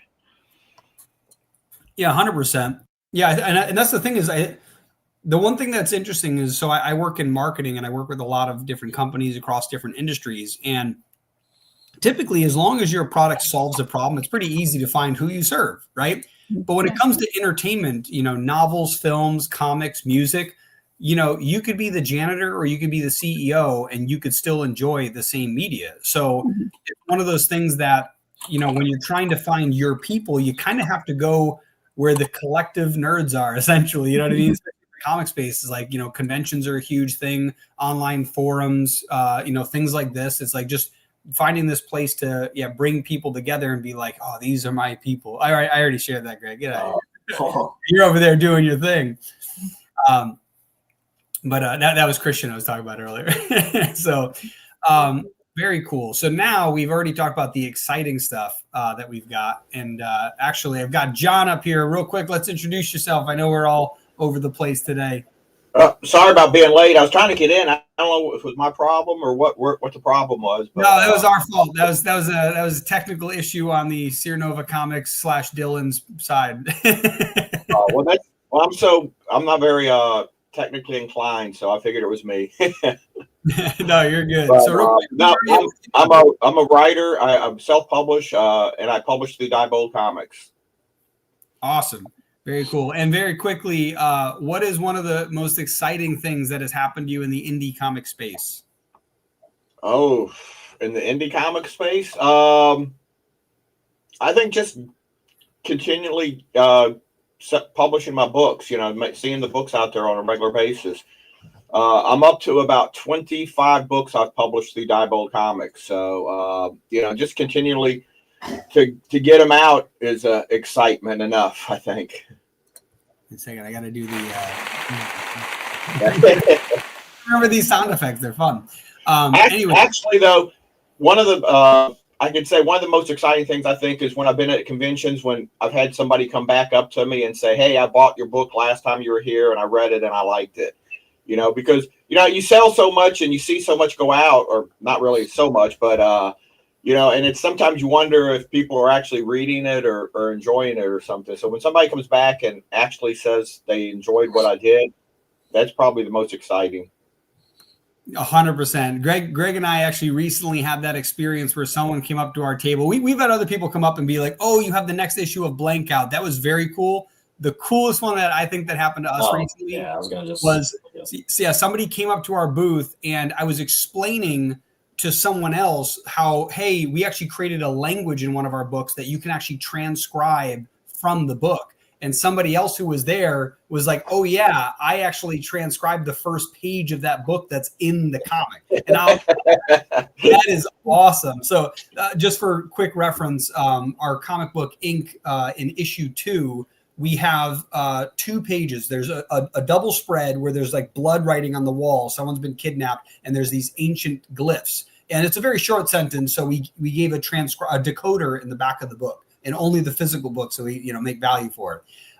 The very next page is him having a flashback, and there's an ancient book on a table, but I actually wrote out the prophecy that's going to come to be. And I wrote it in that language. And then I took our creator's artwork. I told him to leave blank spaces for the writing, and I laid it into the book. So it looks like it's on the book. And so some of them are easily read. Some are covered by, like, let's say a talk bubble, and some of them are completely skewed, so you cannot see them. But the cool thing was that somebody still went ahead and tried to transcribe as physically see, which is like, I think that was one of the coolest things I've ever heard, because the time dedicated to do that, to create it alone was really hard. I can't imagine actually trying to transcribe it. With our trade though, one of the back matter things is going to be like those pages are going to be flattened, so people can actually transcribe all of it, which is live on Kickstarter right now. Anyways, shameless self plug. So now the next thing I wanted to move on to, and we'll start with Anna. What is one of the worst things that has happened to you in regards to the indie comic space? I mean, I don't know if I've had any like really catastrophic things through this process, but I think because I kind of started in more of a background in wanting to do screenplays and get into directing and editing for movies, and I found that during that process that I really enjoyed the storyboard aspect for me more than the actual other elements I was working with at that time. And so, I thought one of the coolest things that I thought at the time was like, oh, this is so awesome. I don't have to worry about budget anymore because I'm just going to be drawing everything. And then when you all of a sudden sit down and realize you're going to be drawing everything and you don't know how to draw everything that exists.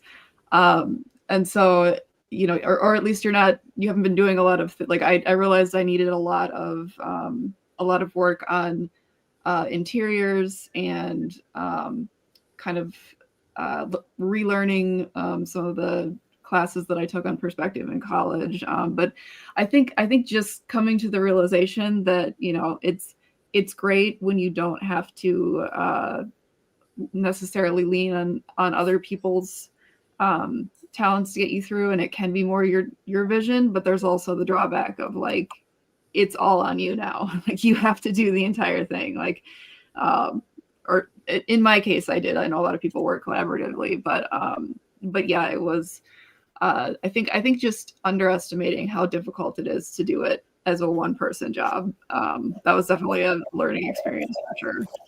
Yeah, 100%. Yeah, it's definitely something where when you first get in, you're like, wow, there is a lot more to comic creation than I originally thought. So I definitely agree. And John, what about you? I think it's setting up at conventions, because I try to do a lot of conventions, a lot of local conventions, even, further out sometimes. But especially like if I do a convention, I'm set up, like I'm outside of New Orleans, and I've like done one in Atlanta I can think of specifically. Spend the money to go to the convention for the table and all that, and then end up maybe, I think I sold one book for the entire convention. It's just that can get very discouraging. When you sit there and you go for the whole weekend, you don't sell anything. When you think about the expenses you've had too of getting to the convention, and nothing sells. So that's probably, conventions can be, hit or miss. I've done conventions that I've did really well at, and I've done other conventions that just, you sit there and everybody kind of walks by you, it seems like. Yeah, no, that's definitely a big thing I hear in the indie comic space, and something I very much recommend against sitting down. Greg knows I basically, I am standing the entire time. In fact, this last convention we just did was our best convention we've ever done, and I was basically jumping around getting people's attention, like, look over here, look at this stuff. And I swear to God, we had at least 6 purchases where all I said was mittens, space pilot. And they walked up, they looked at it, that's cool, how much? I'm like, $10. I'm like, awesome, I'll get it. And they bought it. That was the whole interaction right there. They were walking by, I got their attention. Oh, that's interesting. Oh, that's cool. How much? Here you go. And then they walked away. Right? So like, that's something, that's why I wanted to ask, like, what some people's experiences have been, because I think that one of the things that I see in the indie comic space is people have a lot of ambition, but not a lot of drive, is how I'll describe that. They have these lofty goals, but they don't got the engine needed to get there, or they, their engine's off and they're not really driving there, right? So they're like, oh yeah, I can't wait till I'm huge and successful. And it's like, you're not going to do that sitting down. Like you gotta really, really like think about it. If a food cart, sustenance that feeds us, that makes us stay alive, has to have a sign spinner say, look over here, we've got food, right? Imagine what you got to do to sell an independent comic book, right? It is much more way up there. That, like and Greg knows, we've seen, oh man, what's their name? What is it? Two-Land? Yeah. Oh, I have the thing right here. Yeah, these guys. I'm gonna shout them out just because of how. Yeah, it is just Two-Land. Yeah, this is, look at this. This is the bag that they sell their stuff in, right? Like it's crazy. And they've got like giant statuettes. Now, don't get me wrong, that's outside of the scope of most independent creators. But they've got those. What are those things where like it spins really fast? Be a maniac, yeah. What are those things that like spin really fast? They kind of look like holographic, fans. You know what I mean by that? I don't know if you guys have ever seen that. But yeah, I see them start popping up more at more conventions nowadays. Yeah, it's just a bright, shiny thing. Like it says, look over here. It's like, how can I stand out? I know one of the things I mentioned right before you hopped on the call with us to Anna was when I was at IC3, I meet those cats in here. Yeah, they've been everywhere. I bought their stuff only because I ran into them at 3 completely different locations. And I'm like, all right, you guys are literally everywhere. I'm going to grab this just out of respect. That was it. So I told them. And they were like, awesome. And I'm like, cool. I'm like, I hope to see you guys at other stuff. But yeah, I saw them all the way up in upstate New York at one of our conventions. I saw them come down here to Nashville, and then I ran into them at Baltimore. I'm like, all right, you win. Like, that's crazy. Like, Greg and I are crazy, but like, not like we also don't have that big of a setup. Like they were bringing, like I said, like full human-sized statues of their characters with like lights and a whole corner booth that they got. It was crazy. So, and they have like an animation, like, I don't know if it's a full animation or if it's just for one comic or something. My ambidextrous art gig sold lots of tequila.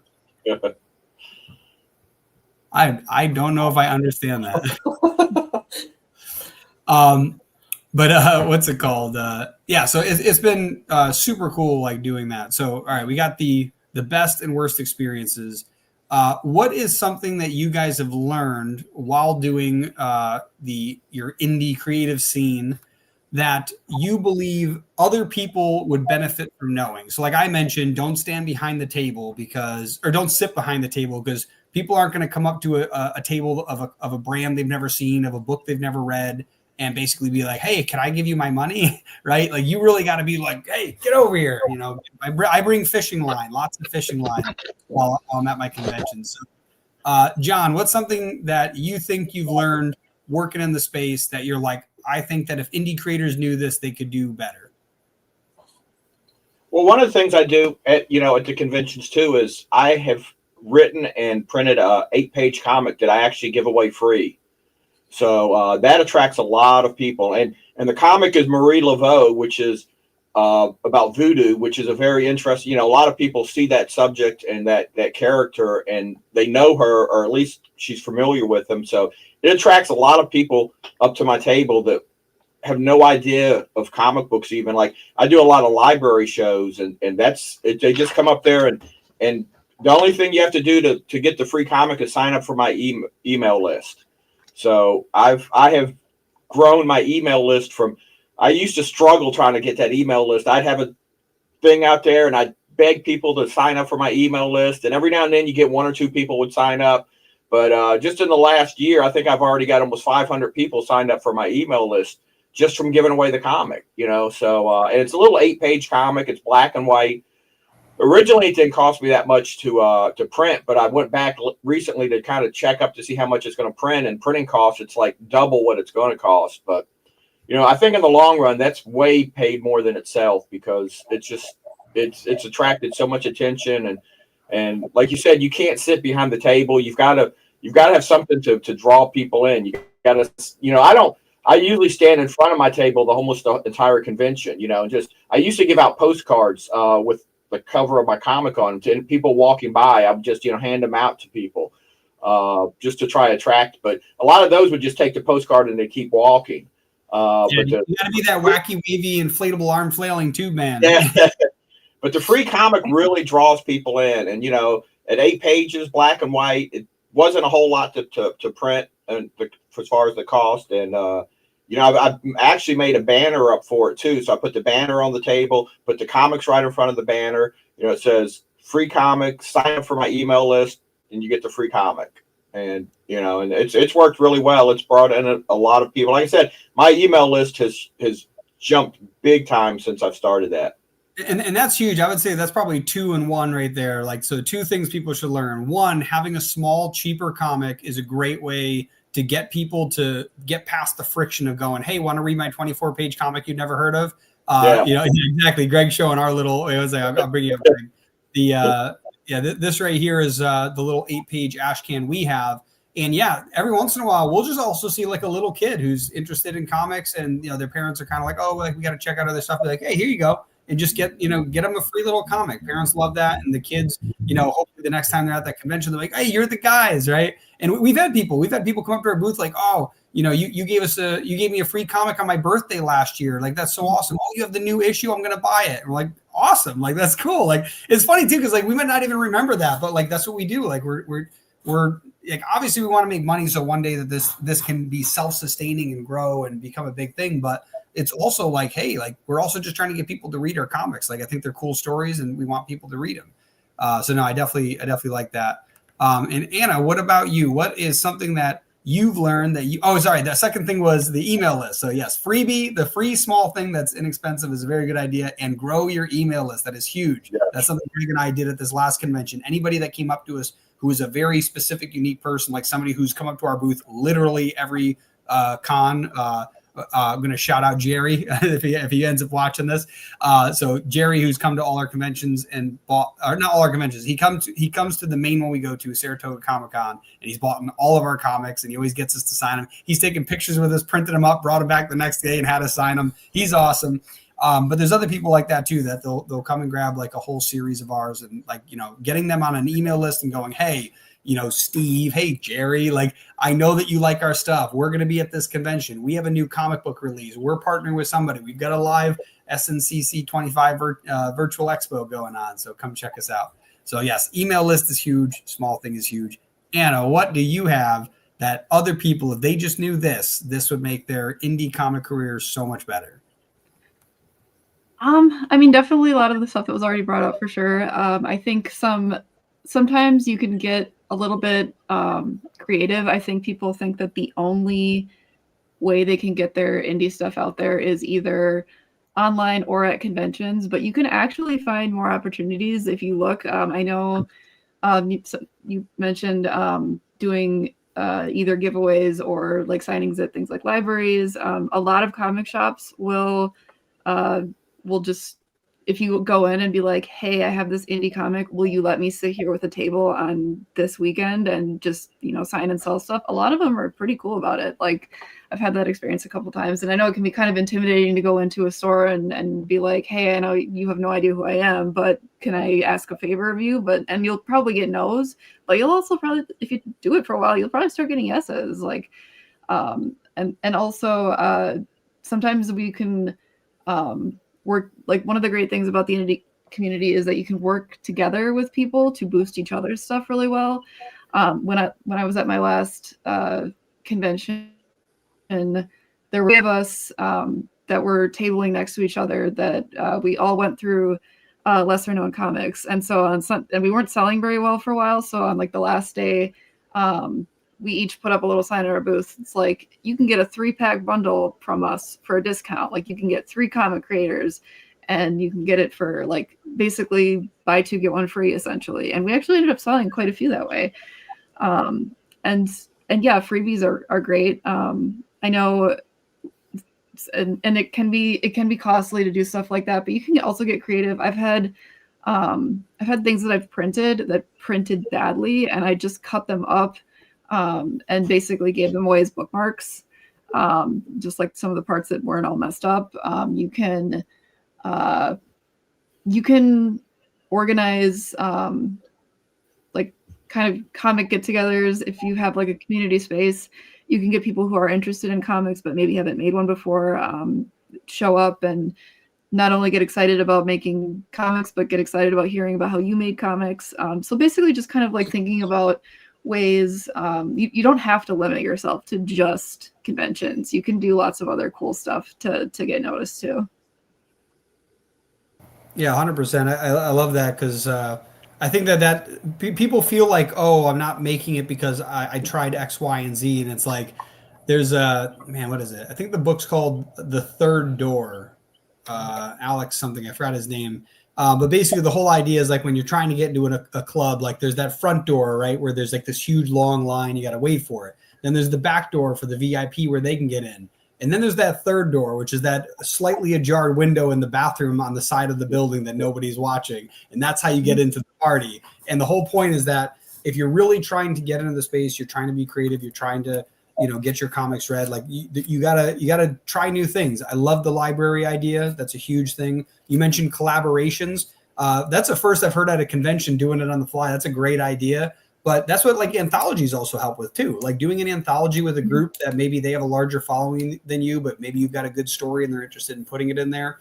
I mentioned this earlier on we were talking about legal and protecting your rights and all that stuff. And, that's very important, but sometimes it's really important to just get your stuff out there. Like get it, like even I tell this to music artists, like, if you think that this is your best song ever, like you should probably quit now. Like get it out there, like share it now. No one can like you if they don't know who you are. Like that's like the big thing I say in marketing is obscurity is your greatest weakness. If people do not know who you are, they cannot like you. They can't get to the know, like, and trust if they've never met you, right? If 7 billion people know your name, or 8 billion people, however many people there are now, right? A penny a person, you're a millionaire. Like that's all you need. So that's definitely a huge thing. Although they don't make pennies anymore, so now you got to get a nickel for everybody. But yeah, so that's definitely a big deal. What was the next thing I wanted to ask? We got the best stuff, the worst stuff. We got some suggestions and tips. I have another suggestion going off of that. Totally. Back when I first started self-publishing, I published my comics magazine size, which it kind of, because it was a mistake, I screwed up and they came magazine. So I said, well, let me keep trying this. Well, they didn't really do that well. So after I did a few of them, I decided to go back to regular comic book size. And also when I first started publishing, I overprinted big time, because I thought, my first book I published, I'm going to print like, thousands of, I didn't print quite thousands, but a lot more than I should have. So I had like boxes of this one book that was sitting, in my closet. And I got with one of the local conventions. And basically what we did is we gave away a copy of everybody that showed up at that convention to the comic book. I made up some shopping bags. They were red with my Diebold logo on the front of them. Put every comic in there, put a flyer in there to, kind of with my email address and all that. And everybody that came into that convention, when they came into the convention and paid for it, they gave them one of those bags. And it was really cool watching throughout the day. All you seen was those red bags everywhere. Everybody in that convention had one of those red bags in it. And, it was a comic that was just going to sit in my closet and gather dust forever. So I figured, well, let me get a little good out of this and try something different. It's you always got to keep trying something different and think of different ways to do things. Yeah, totally. I think one of the important things you just hit on too is you're going to spend money advertising no matter what, but it doesn't have to be on like Facebook ads. Everyone thinks that there's just one place to run ads. You can just as easily print off a comic book with a QR code in the back that leads to your website and your sign up to your newsletter, and just give that out for free. If you can get those ash cans printed for like $1.75, isn't that cheaper than running ads, right? Like that, like you could print up 500 of those and hand them out over the next couple of conventions. And all of a sudden you could end up having an email list that is of people who actually like to read comics and not people you think or hope actually like comics, because you ran them into ethos and hope that Zuckerberg landed it in the right pocket. So I think that's a very powerful lesson, is that if you're going to grow, you're going to spend money, and realize that advertising costs money, but it doesn't have to just go to the hands of Google and Facebook and Instagram. You can spend that on physical things. You can spend that at going to conventions. Like that itself is the cost, like an ad. But that's the point. you could spend $300 on meta ads, and once it's done running, that's it. Or you can spend $300 on a table and you can shout and holler the entire 8 hours you're there saying Mittens Space Pilot, and you can get a few extra sales in there and break some records, which is awesome. But like, that's really powerful. Like, the whole point is like, you can amplify how much that stuff is. Like, you could give out that free comic, or you can make a show about it and then give out the free comic, or you can do something simple like collect their emails. Like, that's a huge deal. And I think that's, it's a really cool idea though, to be like, hey, here's all these bags and a free comic. You should hand these out to your entire convention. They're like, oh, that's great. Cause like maybe they didn't have anything to hand out. So that's a super cool idea. And yes, also, I wouldn't recommend printing 1,000+ comics if you've. No. I learned that the hard way. Yes. I think Greg and I were asked that recently, like, oh, how many comics do you guys print? Like 1,000, 2,000? Like, maybe Mittens, maybe collectively, but definitely not in one batch. It's not something that you want to, jump the shark too quickly with that. And Anna, do you have anything else? I think we're almost actually at the next panel.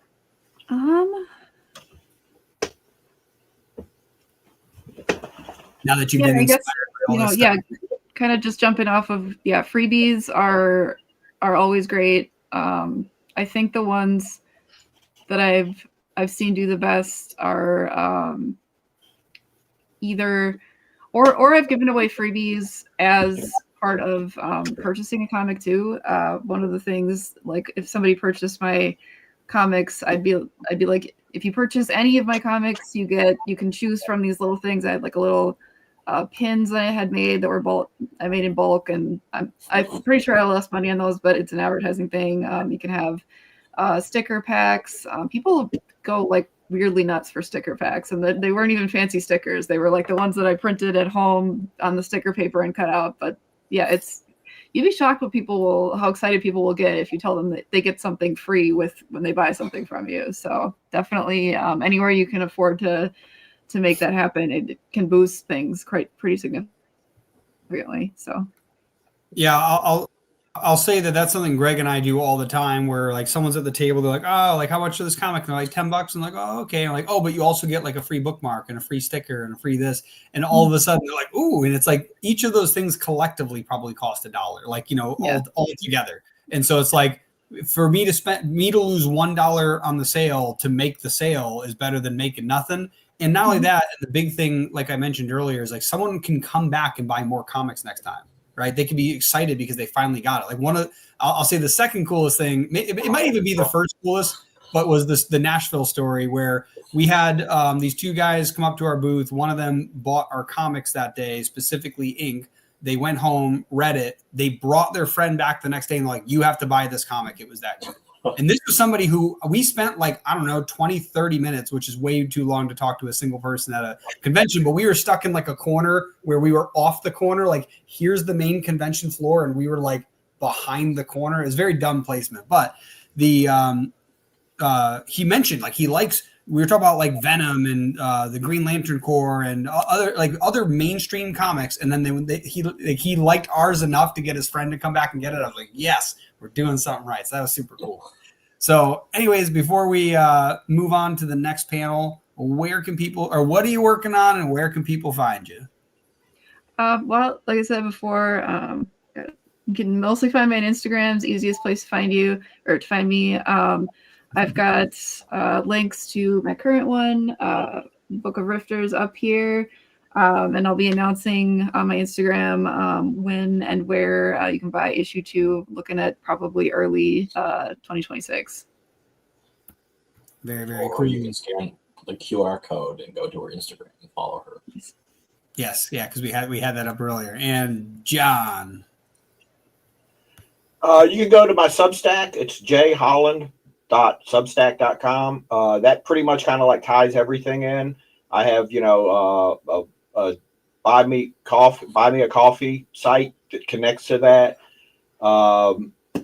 I am working on probably about half a dozen different projects right now.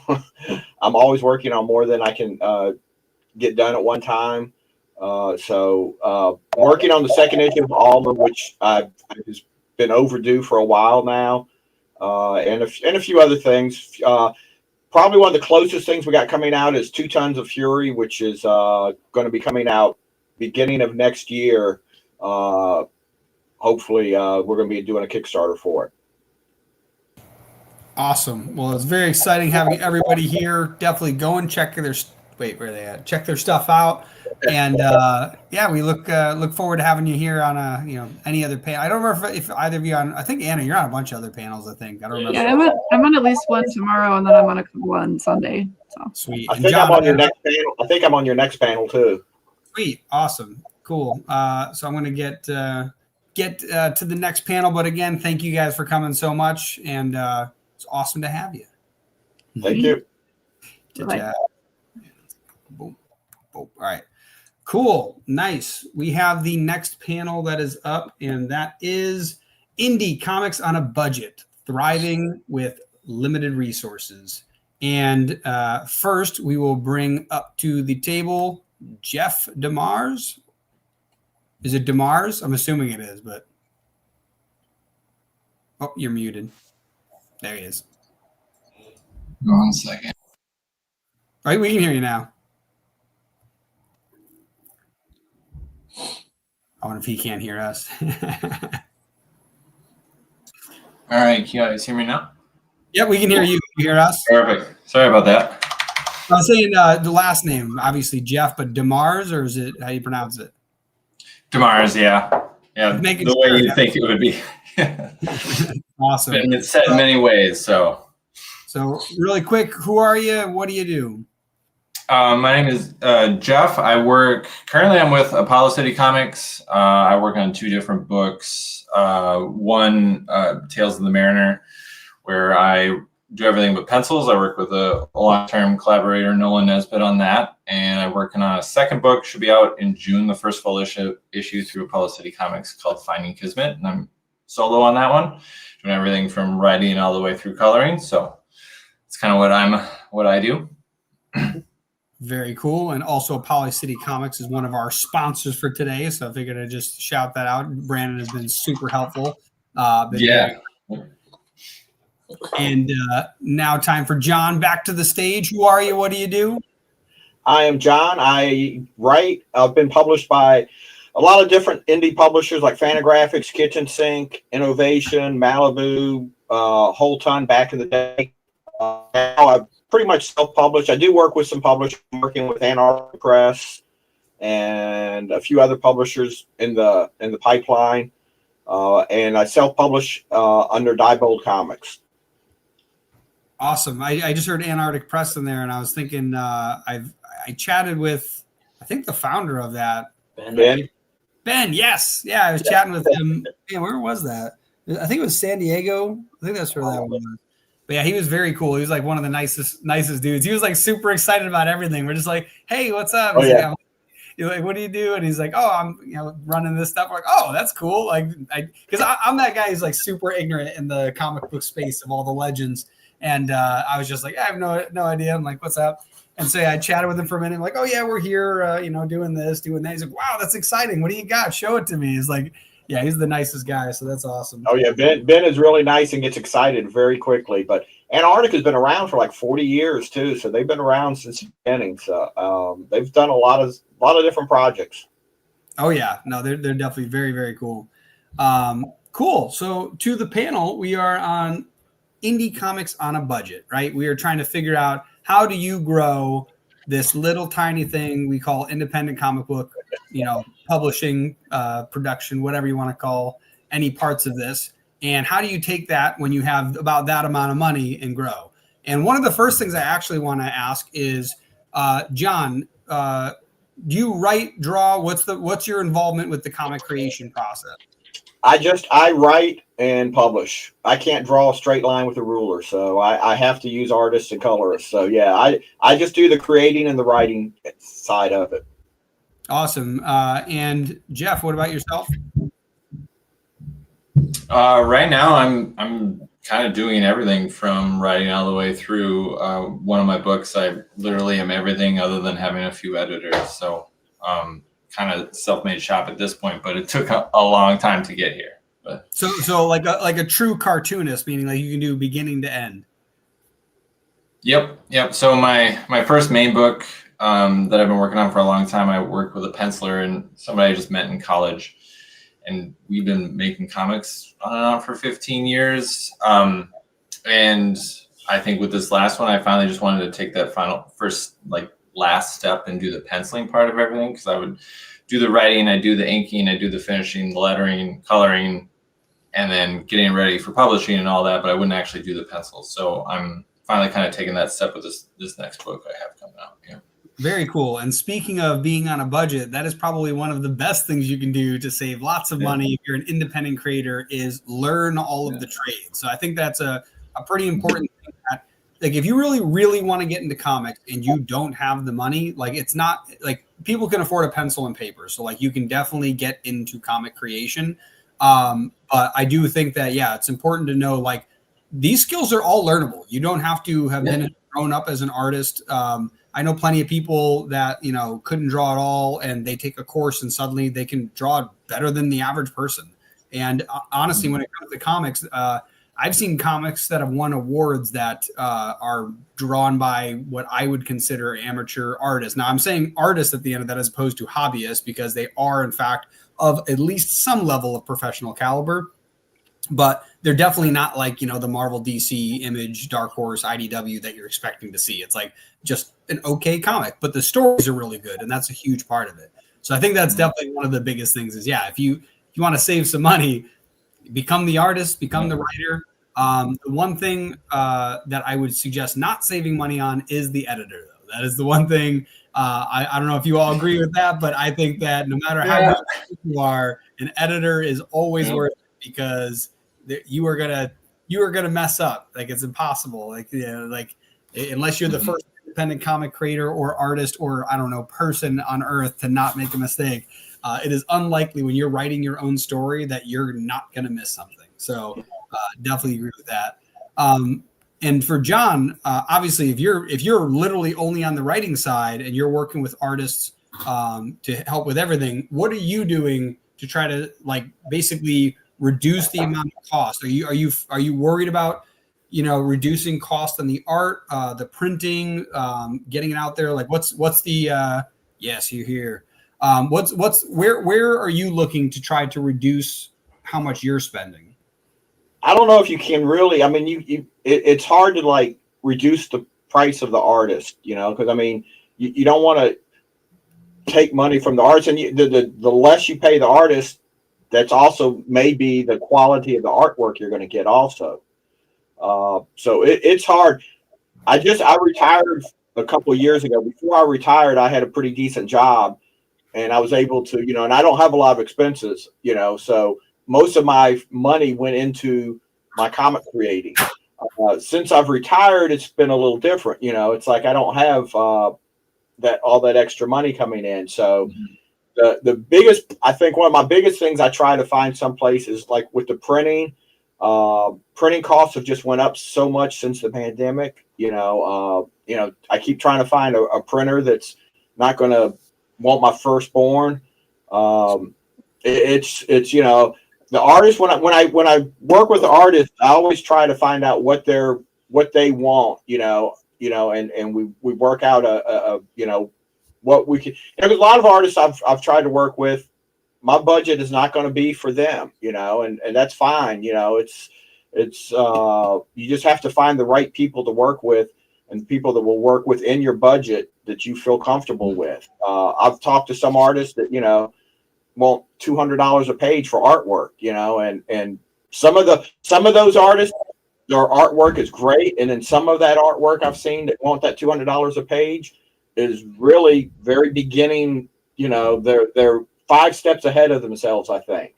So I try to find artists that, you know, that what they're looking for is what I can afford, you know, so we can come to an agreement, and neither side of us feels like, you know, well, I'm paying him too much, or the artist feels like, oh, I had to take a pay cut to work with this guy or something, you know, because in the long run, that's not going to help. You know, either one side is going to get, you know, tired of working with the other guy, because they're going to feel like they're getting ripped off. So, you know, you've got to talk, you got to look around and find the best deals with people to work with. And, you know, I've worked with some really good artists that have worked with the budgets that I can come up with. You know, there's been some really good artists that have gotten away, but you know, that's just the way things goes. And you know, so it's taken me a little longer right now to get the money up. And you know, Kickstarter has been a big help because I kind of stayed away from Kickstarter for a while, and I've just really started getting into it. But that helps pay some of these bills.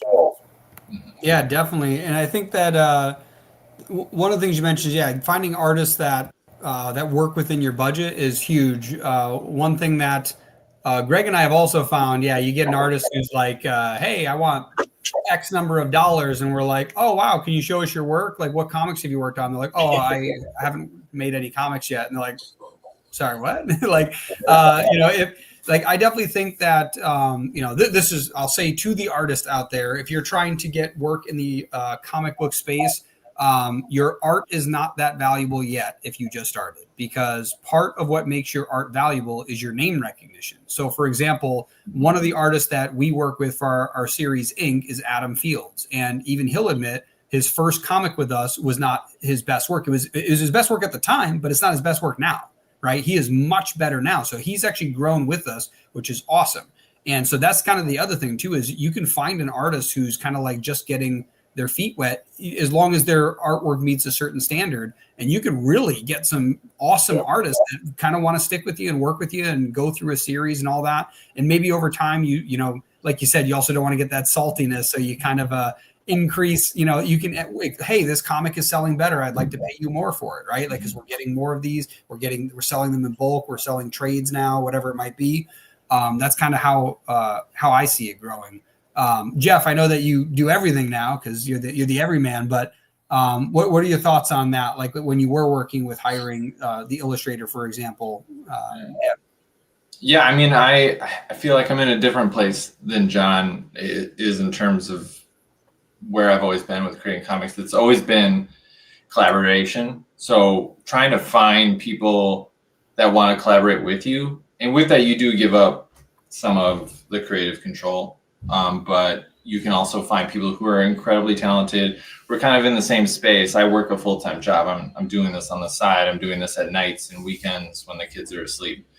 Finding people in that same sort of headspace that just want to draw and don't know how to write, kind of in the same kind of like landscape you are, like I want to make comics, but I'm missing a vital piece, and partnering with them. And I think that got me a lot farther the way. And I'm with a kind of a collaboration here in Minneapolis, Minnesota, local Minnesota comic creators. And it always kind of shocks me how many people just would draw a comic like with someone else if they could get a script, and someone who has a script and would just do a comic if they could find an artist. And there's a lot of that out there. And if you really can hunt for it, you can find people who are like, yeah, we can go 50-50 on this. We're going to produce something. We're going to actually get it out, and then you can take it to cons. I can take it to cons. We can pitch it together. We can do it there. And it's less about maybe so much the kind of nuts and bolts of a business venture, and more so kind of the, I don't know, kind of DIY. I want to get this done, and I want to see where I can take it from there.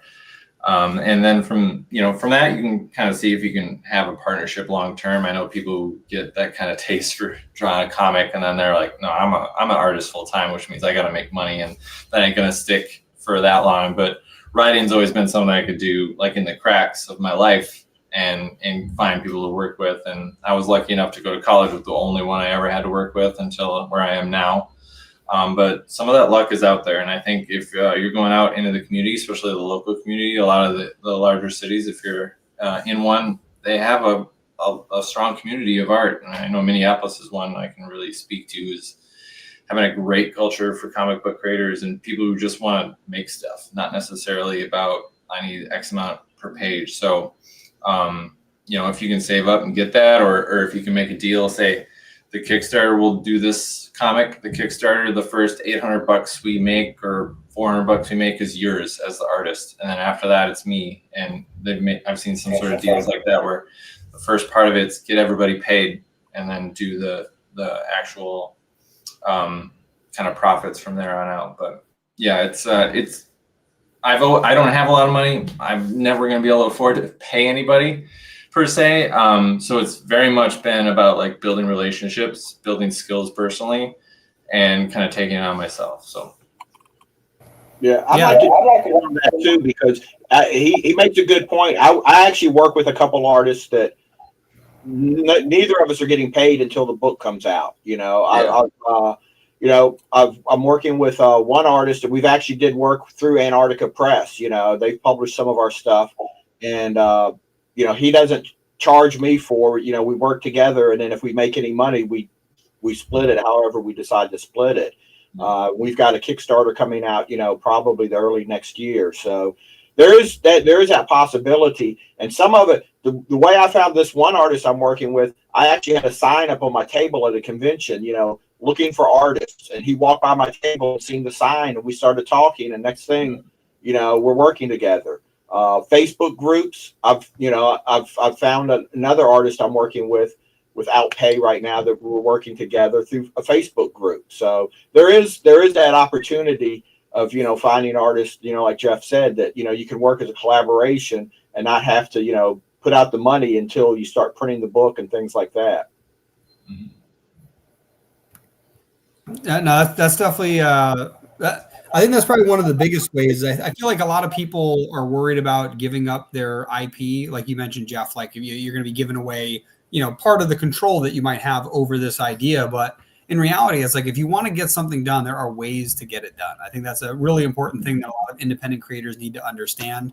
I mentioned this before, like when there's like a music artist that's worried about signing a record deal. It's like, hey, if you just started, as long as that record deal isn't going to, own your soul for 10 years, if it's like a 2-year contract or less, and they could end up blowing you up, and like there's no way you're going to do that on your own, the likelihood that your first song is the biggest song you're ever going to make is super unlikely. I would take the shot. You know what I mean? Like let them do your thing. Like, again, make sure you have a lawyer read the contracts so they don't own your soul from now on. But, really, that's why one of the best pieces of advice I ever heard was that if you're just getting an independent comics, you have no idea what you're doing, try to work your way into an anthology. You get access to an audience that you'll never have had access to before.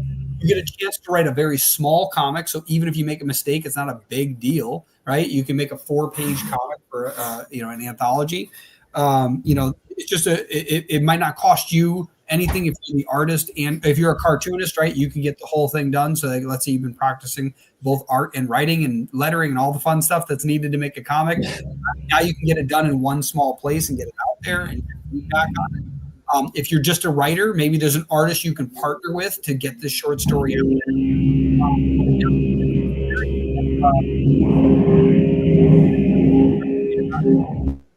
Oh yeah, it was Jim. That was funny. It's definitely there's so many ways to get your stuff out there. We actually mentioned on the last panel getting stuff like what are they called? Ash cans, small little versions of comics. That way you can just get the story out there. You can make them on smaller paper. Yeah, like Mittens over here. It's definitely something that there's so many ways to get a comic book out there to start getting recognition.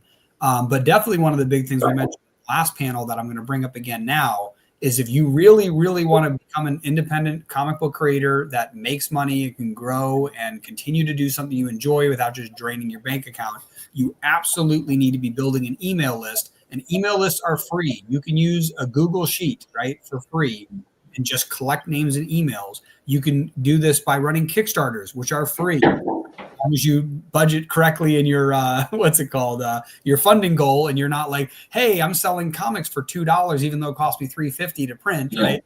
Don't do that. But if you do it properly, it can be completely free for you to run a Kickstarter to fund your stuff, and now it's not costing you anything up front. So like one of the things that Greg and I do is we pay to make our comics made, right? So Greg writes, I edit, and we world build together. We pay artists and letterers and colorists to get our comics put together, and then we fund the printing of them. So that's how we go about it. So that's where we save our money, is the printing cost, because we've already gone in the red. We don't want to go in the red again just to print them, so we're double in the red. So now we can get some money, we can get some merchandise made that we can now bring to conventions that we can either sell the merchandise itself, or we can use it as a giveaway to make our comics more enticing to sell. All of that stuff is super valuable. And one of the other big things that I learned, and I've told this to so many creators that I don't know why they don't take this advice, but there are independent comic creators that make a 24-page comic and they try to sell it for $5. I don't know if you two do, but I'm going to let you know right now, you can easily sell your comic for $10. Just sell it for $10. Like, people understand that it is an independent comic. Like, people understand that, like, if they're looking at you and they're like, oh, this is your comic, that's super cool, and you're like, $10, awesome. Greg and I have lost 0 sales, increasing from I think we did $3.99 and $4.99 up to $9.99. We have lost 0 sales. In fact, we've made more sales. We made more money and we've sold more comics. So not just like, we're losing the difference. Made more overall. And so it 100%, that's another way. Yeah, if you are on a budget, I also recommend just sell your comic for more money. And if you're trying to get into a convention, like, that's a whole other thing. I'm pretty sure it's your dog that opened your door, but it looked like it is. I was just looking at that too. I seen the door moving in the background. He actually writes horror comics. That's what this is.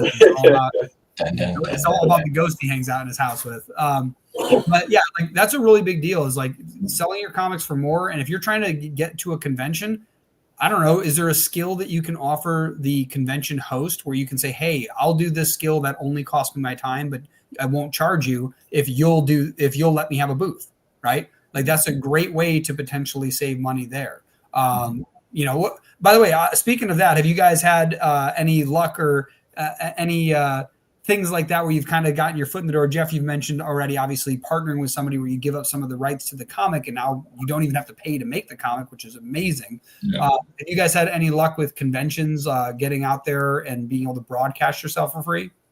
Yeah, like I think in the last podcast, the last episode we did, I mentioned giving away the free comic, putting it in the bag, the old comic I had, I partnered with the convention and they gave away, the copy of the comic. They gave me 2 free tables for that too, so that helped. I love that, because, by the way, so just in case people are missing that, he got to have his comic book distributed to for free to every person in the comic or in that convention, and it was a comic he was struggling to sell himself. He now gave it away for free, so free advertising, and it covered the cost of the table. Ironically, it probably cost as much as the comic books cost, right? Yeah. So you probably the cost for the comics for the table, but you immediately got it into everybody's hands. Where everybody else who got a table, they'll spend that same amount of money on the table and nobody has seen their comic yet. So, like, understand, like, that's a brilliant way to be able to get yourself into a convention, is to give away the equivalent dollar amount that it costs you. Now, if you get real clever, you could potentially go, hey, I sell these comics for $10. I'll give you 30 of them. Now, you might not have some wiggle room with that, but the idea is that you could easily say, these comics I normally sell for $10, so I'm going to give you $1,000 worth of comics, even if it only costs you $350. And you can even tell them, cost to me is $350, so it's the same cost of the table, but I'm giving them to you at cost. You can give them to anybody that's here. I just want to do that in exchange for the table. That's a huge thing, because now the convention looks good because they're giving away freebies, right? Yep. And they have to make those same freebies, so it would have cost them money to do so. If you paid for the table, they'd have to take that same money and pay to get other stuff to give away, but you're giving it away at cost. So that is a very, very clever way to get your way into a con for free and get marketing, which is awesome. I'm saying I've also, especially local conventions, smaller conventions, I've become very vocal about, like, asking the people, telling them, I don't want to pay for a table. The artist, we're the creators of the draw for the show. And I have a certain, I don't have a lot of experience, but, I've worked with enough of the smaller publishers, Fantagraphics and Kitchen Sink, and a lot of these guys that, I'll tell them, I think, I should have a free table, and, some of them will agree with it and some of them won't, but, some of these tables, I'll see them bringing in people and giving free tables that have no experience, that I don't know, how they get their free tables or whatever, but, I figured the worst they can do is tell me no, or tell me that, oh, you can't come to our convention now. But especially these small conventions, they're just, I come from the day when I first started doing conventions, the creators always got free tables. That was the draw. That was before you started having wrestlers come to conventions and actors coming to conventions and all these other people that, they pay so much money for. They have to charge, the comic people for the tables now, because we're not the draw. The other people are the big draw now. It's like they're breaking. They pay to get those celebrities there, and then they have us pay to level that out. So now every ticket sale is actually profitable like that. It is an interesting dilemma because, over the years, I think now, coincidentally, there are a lot of people that are interested in comics, but I think that there was a time where that was really fading, and they needed these celebrities to bring people in. So the comics were no longer the draw to the convention. And then I think that if, there's some, like, for example, Baltimore is very comic book heavy, and they get tons of people there, right? So but that's also not a 40-year-old convention, right? It hasn't been around forever. So they might not have gone through any lulls where they were like, oh no, we were losing people. We had to bring in, John Cena. Anyway, But I'm not talking about the conventions that, bring in those big, I'm talking about the small little local guys that are, that they really can't afford big people to begin with. But, I usually try to, worm my way into a lot of those conventions, without having to pay a table. I know, and some of them have worked and some of them haven't worked. But and then especially there's a lot of local conventions in the New Orleans area, and I have to look at it that if I pay for a table at a convention and I keep going to it, and after a while I kind of defeat my, it's like people have seen me at some of these conventions so many times. The people that are interested already have everything they want from me, and I'm not getting enough new people coming by. So it's like it doesn't pay to keep paying for a table every couple months at a local convention. Yeah, I definitely think the smaller ones. I did this classification of some of the cons that we've gone to, as well as other ones we're looking at going to. I kind of break them into, what was it? Micro, small, medium, large, and then what would I call mega, probably. That kind of breakdown where it's like micro is like a couple hundred, maybe, like, or less than 100, like just a small little place where it's like a gathering. Small would probably be like, I don't know, from 500 to a couple thousand, where medium might be like a couple thousand to like, I don't know, 5,000. And then large is hitting that 10,000 to, 30,000 range or 50,000 range. And then anything bigger than 50,000, I would consider like, a mega con. Like that would be like, San Diego, New York, MegaCon, any of the big ones. But I think that as a independent creator, like you just said, there's ways to kind of expand over time. I think that it's actually smart that if you're first off, if you're a cartoonist, do those small ones, try to get in for free. I think that's a really good idea. They're super small. Be like, hey, you're trying to get people to come here. Like, let me come and table for free, and I'll do some free marketing for you, and I'll share it with my email list and tell my friends and family to come visit. You know what I mean? Like, what are they going to do? Like, again, I just pictured straight through jail. Straight to jail. That's kind of a really good idea. It's like, go to those little micro ones. First off, it's way better than a large one and then like losing, right? Just like losing all this money because you've never gone to the table and you're sitting there all shy and timid or hiding and hoping no one talks to you even though you're trying to make money. It's so funny. I've seen so many creators that are like that, and it's like, man, like you're there to get people to read your stuff, look excited. That's definitely a big thing. But then, as you work your way up, you're going to have to pay for some of them, but eventually, if you build enough attention, if you've got 100,000 people following you on Instagram, guess what? They might want that influencer power more than they want your money. So that's kind of the idea. It's like eventually you might have the leverage, but you gotta really work for it. But in the meantime, do those little ones, like grow up, like do the micro, small, medium ones. I have found over time one of the best conventions I do are library cons. They're library cons are free. Every one I've done has given me a free table, and I make more money, I think, at a library con than I do at most of the regular conventions. Or in-show or in-store type signings or whatever. Yeah. where you can just Yeah. get a spot in a store. It's more so, yeah, that it's less. It kind of feels like it's, oh wow, this creator is here. I'm gonna buy this stuff just because I was here for, my Marvel stuff and all that. So yeah, finding creative ways like those library cons. I've heard of them in our area. I've never done one, so it's cool to hear that maybe that's a pretty successful thing. I should try to check out. Yeah. One advantage you have with the library con is everybody that comes in there is interested in reading. People you're getting a lot of people that never go to a comic convention because they're just in the library. And I've found more people that didn't even really read a comic picking up some of my books just because I was there at the time. Mm-hmm. Yeah, that's something. That's something that I think is interesting. Greg, that just made me think of the. There was somebody that was walked past our table at our last con, or like Mitten Space Pilot, like, oh, I don't read. And they're like, oh, that's great, it has pictures. And then she's like, I'm actually colorblind. I'm like, that's great, so is Mitten. I was like, she's like, But no, but it is funny, like libraries, are still going to be filled with nerds, just different types of nerds. And I think the biggest thing that is truly fascinating about the library con is it tax exempt? Do they require business license? That's interesting. I don't know.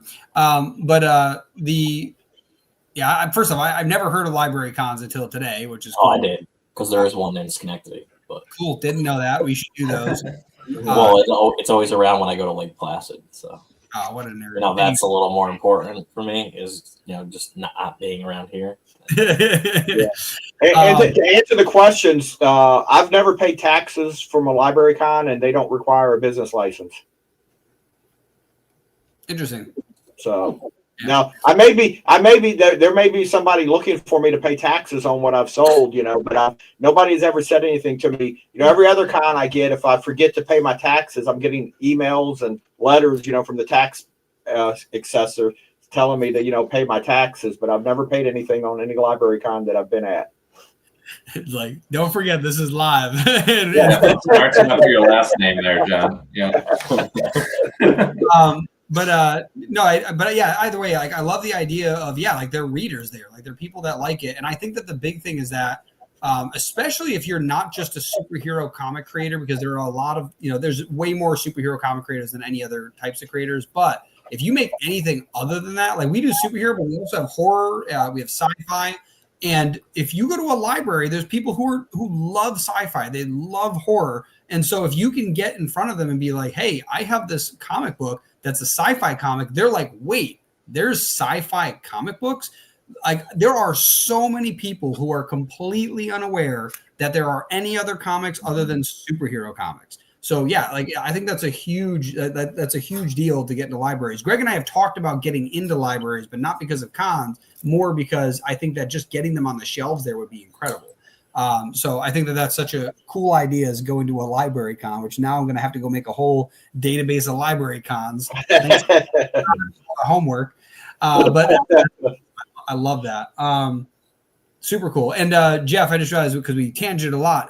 What about you? Have you had any interesting luck getting into cons for free, or reduced table prices or anything like that?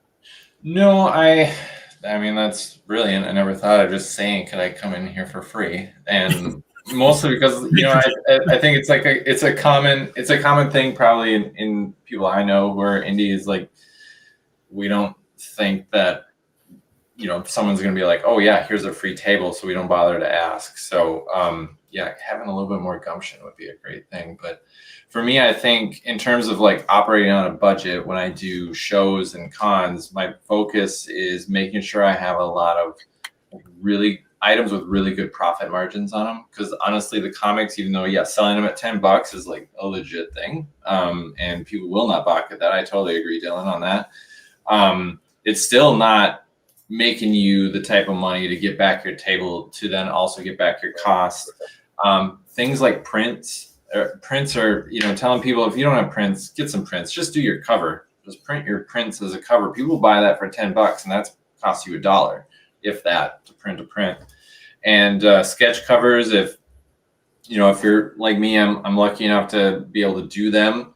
I mean, you can sell a sketch cover for $50, but your in is, if you're not counting your time, which I never do, is just the cost of the comic. And those are easy ways to kind of build back the cost of getting to that con and getting in out of the red with some of that stuff. And it was mentioned early by John, Kickstarters. I think if you're doing a new book, start it off with a Kickstarter. I think it's such a good way to kind of get out the gates with a new book ahead of like what you expect to be. I did one for my last book, Tales of the Mariner. I only got around $800, but that $800 allowed me to fulfill all the orders, get all the materials to fill the orders, pay the shipping.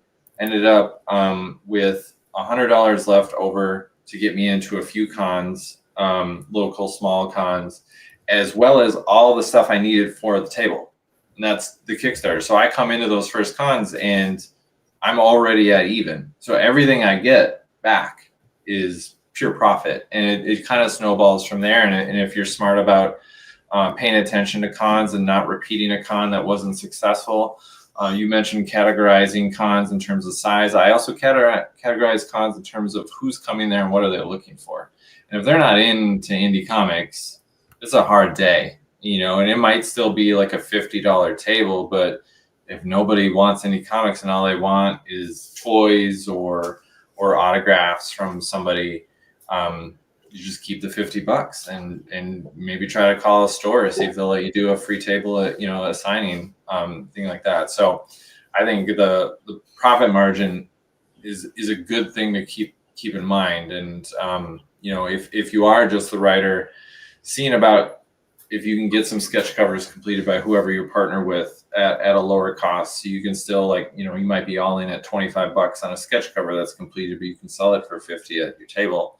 And nobody really will balk at that either. And I think those are really kind of easy ways to kind of bolster the small kind of budget you have. And I operate under no illusions that I'm going to make money. My hope is always that I just break even and get enough to just keep going. And I probably don't have as much content as John and some of you other ones, but I think the name of the game is keep going. And once you have a table with 3 or 4 offerings on it, it's a way different ball game than your first few when you have just one thing. You're trying to get people to buy that one thing, and then they've seen you 3 times over the course of the year at different cons. And having those different things really help you. So whatever you can do to keep going in the early stages with some of the things that make you a lot of money would be clutch. So yeah, and one of the big things that you mentioned was, like, when you first start off, yeah, you might only have 1-2 things on the table, and definitely I agree that you should over time get more. So like Greg and I, our first convention we went to, we borrowed like my grandmother's tablecloth and laid it out. I mean, the next convention, I got a printed tablecloth with our banner on it. The next convention, actually, we were doing a virtual con, and it was our 3rd or 4th, and Comics Wellspring sponsored us with credit to their store, and I'm like, hell yeah! So we used that. Now we got a retractable banner. So now we've got. Eventually, we got a rug, we got other stuff. So like we just slowly expanded like what we had, as in that whole time while we're doing that, we're also making comics. So now we have, you know, a dozen comics on our table, which is way better. We've got plushies, we've got prints, we've got stickers, we've got pins, we've got all this other stuff that, again, you can either A, make money by selling, which Greg likes to just give everything away. So I have to yell at him and be like, hey, they asked how much money, then no. But it's funny though, because like, yeah, for real, some people will just be, oh, how much for the sticker? $2? Okay, cool, here you go. Like, they just want to give you money, which is awesome. Like, there are people that want to support independent creators, but they don't want a stack of comics at home. Cool. Don't. I would say the biggest thing, if you're an indie comic creator on a budget, do not tell somebody no, right? For them. Like, don't tell them no and they haven't spoken. Tell them, like, hey, this is a comic. We sell this for money. Would you like to give us that money? Because we would like you so we can make more of these things and then make more money, right? Like that's kind of the whole point of all this, because we've had plenty of people, and Greg knows, because I'm a sales guy, I'm a marketer, so I'll have people at the table where they're just kind of looking around, like, hey, it's $10. Do you want it? Like, ask them. Like, there's been times, like I said, where I'm like, look at this, and they're like, cool, how much? $10. Like, cool, a transaction done. Next, like, let's go. Like, I'm loving it. And the thing is that even if some of those don't end up being repeat customers or anything like that, the point is you've now gotten your comics into the hands of somebody else. You've paid off the print of that comic, and now you can print more comics for other people. And you're just growing. Like, you know, and there's that whole, what is it? If you're not growing, you're dying. Like you gotta keep getting yourself out there. Whether it's to break even or eventually to have a comic book publishing company that's like, you know, making money, either one, like you're still going to start from ground zero. Even if you're, you know, I don't know, a doctor that decided you should make comics.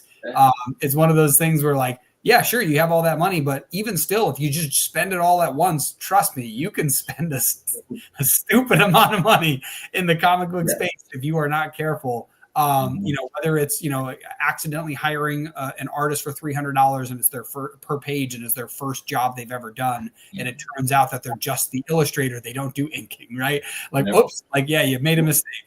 So, yeah, 100%. I think that's super important to, you know, make sure you're keeping an eye out for ways to not just drain your bank account, as well as ways to fill said bank account. So I think this is a pretty good panel. Like I said, we've covered increase the cost of your comics, try to get into conventions for reduced costs or free, or like John had an amazing idea, exchange the cost of your comics to give out for free, especially if you've got a comic that you overprinted, or which first off, if you overprinted, you probably got them at a reduced rate than you normally do. So it's even cheaper. But you know, give them out for free in exchange for a table. Like that's such a smart idea. I love that.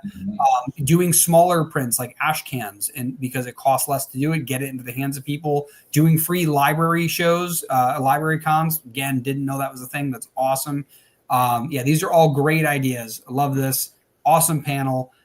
Before we go, let's get everybody to reintroduce themselves, and you know, before we head out. So John, who are you? What do you do? Where can people find you? My name is John Holland. I'm a writer, publisher. You can find me. My Substack is jholland.substack.com. You can look under Diebold Comics. I'm pretty much on Facebook, Instagram, everywhere else. So if you look for Diebold Comics, you'll find me.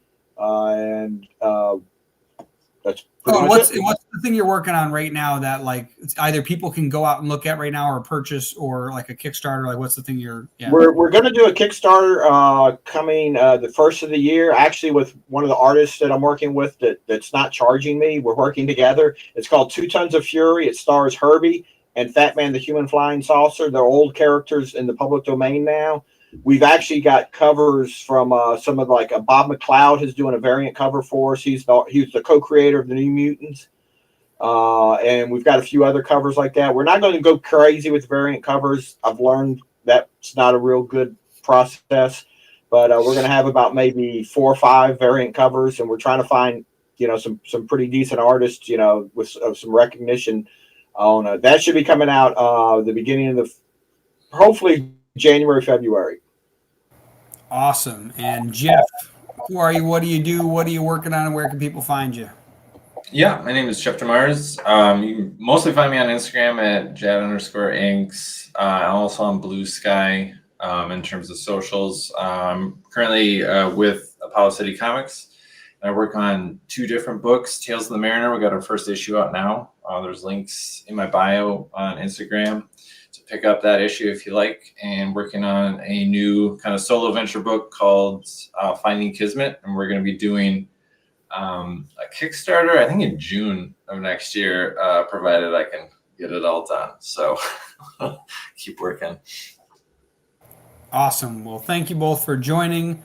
Up next, we've got Comic Book Collecting 101, which is exciting. That'll be hosted by Brandon of both Apollo and Comics Wellsprings, both sponsors of this year's Expo. So super excited. Again, thanks for you guys coming, and we'll see you in the next panel. Thank you. Boom. Awesome. So like I said, this upcoming panel, we've got, where is he at? There he is. He's hiding. We've got Brandon. There he is. Hello. Who are you? What do you do? Hey, good evening, everybody. I'm Brandon Blocksdorf. I am the brand and community director for Comics Wellspring. I've loved that we got to come together and help put together this con for everybody. And I've been hanging out with Dylan a lot. I haven't hung out with Greg a lot, but I've been watching him all day. So it's like we've hung out and we caught up on old times. And we've also been hanging out with Joel of Metal Ninja Studios to bring this con to you guys. So hyped to be part of Comics Wellspring and all the cool stuff we're doing. We had that great Inspired Ink earlier today, and now I'm dual wielding it because I'm also the editor-in-chief, I guess, CEO of Apollo City Comics. A really awesome punk rock. Everything behind me is Apollo City Comics. We're actually giving away a bundle of all of our anthologies to one of the viewers today. And maybe however we do it, I'll give. We're doing it. Yeah, we're doing. So I think it's 6 trivia. There's 6 total trivia things. We did 1 today. There's 2 or 3 tomorrow, and then 3 or 4 on Sunday. And so because I can't remember the number. Wait, actually, I got it. Wait, I got to open up right here. Schedule's right there. Yeah, 1 today, 3 tomorrow, 2 on Sunday, and those winners are all going to get a choice of prize because I don't want to give an artist certificate to a fan who doesn't draw, and I don't want to give comics to an artist if they could use the money to get some art supplies, which would be great. So yeah, the first winner this morning was Jerome. Oh my God, I forgot his last name. Jerome. We're gonna say Jerome Dodd. Is that what it is? Jerome Dodd. I think that's what it is. That sounds super familiar. I think. And he answered all of the questions correctly, but he also was first to answer them for more than half of them. So he gets to pick a prize. I got to email him later, which was exciting. But yes, next up we've got Eric C. Jones. Who are you? What do you do? And tell us about yourself. Oh, audio. Do you got a mechanical mute? No, you're not muted. Now you are, but you're not muted in here. Is your microphone the right microphone? Oh. No, we don't hear nothing. On the bottom, there's the little microphone button, and there's a little drop down arrow, and then you should be able to see what microphone you're connected to. All right, and Eric, I'm going to chat with you in the private chat to get you hooked up. But if you're on mobile or PC, let me know. I'm going to bring Chris up real quick. Chris, who are you? What do you do? Tell us about yourself. My name is Chris Poirier. I'm currently the marketing manager, director, insert marketing word here for Comics Wellspring. I just joined them almost a month ago, which is wild. That's why Brandon's smiling. Like, we've both been cranking on the machine because you've probably heard throughout the day there's lots of cool stuff going on. But in a previous life, I was a comic book store manager in North Carolina for Ultimate Comics. I managed for 3 years down there and also ran North Carolina Comic-Con as their media director, Greensboro Comic-Con as their media director, and Oak City Comic-Con as their media director. So everything from vending to grading and selling comics, being a collector myself, and now being one of those marketing dudes that tells you why and how to buy things. Like and subscribe, kids. Nice. And you can see the little banner we got going on, sponsored by Comics Wellspring, Blick Art Materials, Global Comics, Blue Rock Media, Apollo City Comics. So Brandon gets to be up there twice. Metal Studios. So yes, we are. Heard a few of those. Yeah. So yeah, it's super, super fun. But I'm also waving to you guys from Vermont, so I can almost throw a rock at you guys. I should come see you. It's only like 2 hours. Yeah. Well, Greg, you can see Greg. I'm in Nashville, so it's well, then I'm not coming to Nashville. Not soon. I would like to. Nashville's a cool town. Nashville's awesome, and we've got a lot of direct flights here now, which is pretty awesome. Let's see. Yes, I'll harass Greg at some point. Then there you go. I'll go hang out at SPAC, and then I'll come see you. Yeah. See. Apparently, Greg just went there for the first time. Really? Blink 182. Yeah. Oh, that was probably a good show. Yeah. Last show I saw that was one of my favorite concerts ever in my life. So. Well, mine was a minute ago, but it was Stone Temple Pilots and Red Hot Chili Peppers. Oh, nice. Same night. It was dope. All right, one second. I'm still helping Eric over here. In the meantime, let me. Technical difficulties. That's a technical foul. All right. So in the meantime, we've got. I'm going to put Brandon up top, and because he's the host, and I'll have you start asking questions. I'm going to be chatting with Eric in the background, trying to figure out what's going on. I'll just be in the background. Yeah, give you guys a moment to breathe for a second. You guys have been at it all day today, just hacking away. I've been dipping in and out of watching all the streams. It's been fantastic so far. But I was really hyped to kind of host and lead this panel a little bit, especially for our guests here. Chris, we're kind of getting acquainted a little bit. You know, it's our new work buddies. You know, it's been fun hanging out. I get to poke your brain a little on air. Yeah, now we get to have the fun. We get to do the fun stuff instead of the work stuff. Yes, exactly. This is why we did this job. You know, well, sorry, Dan. It's why we wanted to make money doing the comics, because we have debilitating collecting habits that we want to share with the world.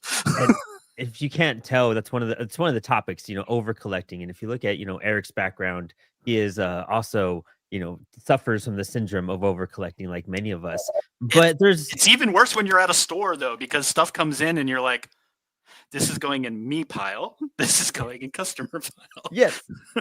And so, you know, there's so many avenues to collecting comics, and how to collect, what to collect, where to get into collecting. And it's one of those crazy things where it's I got into collecting basically because I was trying to find a way into the industry. And through finding a way into the industry, I started going to conventions. And going to conventions, I wanted to meet all my favorite heroes. So then I realized it was really cool to get their signatures on stuff. And therefore, I'd go and meet them, hunt them down. I met a group of people that actually collected comics. I got really into CGCing stuff for a bit. Eric probably hates to hear that because he's not a CGCer. And that led me to so many avenues, and it led me into journalism and comics as well. And it all came from collecting. But it kind of rooted to figure out what was my collection about, because then you're just collecting a whole lot of stuff. How did you kind of figure out how to navigate your collection? Oh, geez. Well, probably similarly to you, mine was I like fell into comics and like I don't do anything halfway, and my wife will tell you that, and also say that it's a disappointing thing for my bank account. But I did collect like a lot of the different stuff. At first, it was like random keys, what we could afford. Like, let's be honest, a lot of collecting is what can I afford. And for me, it was Firefly. My wife and I are browncoats. We absolutely adore the show and everything. But as I got deeper and deeper in comics, I found out that Joss basically sold the rights to the show to Dark Horse to create a comic series. And it was basically the story of the show continued, because the show got canceled and they had all this stuff and they didn't have anywhere to tell the story. So they started writing comics. And so, being a completist, which is a terrible thing to do as a collector, I went and found every issue, every variant of everything that Dark Horse published in Firefly, and I still have a box that's nothing but that. But then I did the same thing. I went to shows and found out that all the Ooh, maybe Chris might have froze for a second. Sorry, is my mic working, Brandon? Oh, I hear Eric now. Oh, he exists. He does exist. Oh, let's give a cool. Chris, you froze for a second too. I think at least on my end. No, it was all of us. It was doing. I know, because I heard Brandon and then you froze. So like, it's so funny because your camera is so crisp and like you froze perfectly. But yeah, it was like the audio completely cut out. But Eric, can we hear you now? Can you hear me now? That's the real question. Nice, we can hear you. That's awesome. Let's get you a quick little introduction. Let's do it. Nope, there we go. Oh, who are you? What do you do? My name's Eric C. Jones. I'm the manager here at Four Color Fantasies in Winchester, Virginia. Comic shop's been around since 1987. Nice. Are you at the shop right now? Yes, I'm in the back room, tucked into a hole. Right. That's amazing. Four Color Fantasies is my local shop. That's how I got acquainted with Eric here. And it's a tiny shop. It's a little tiny house, blue like shop. And it's the most adorable thing ever. It looks, like in a fairy tale where it looks like you're walking into like a house and it's probably evil. This is just like that, but it's a comic book shop. And it's full of just magical comics. Even the basement, it looks all dark and scary, but it's just pure long boxes to the eye can see.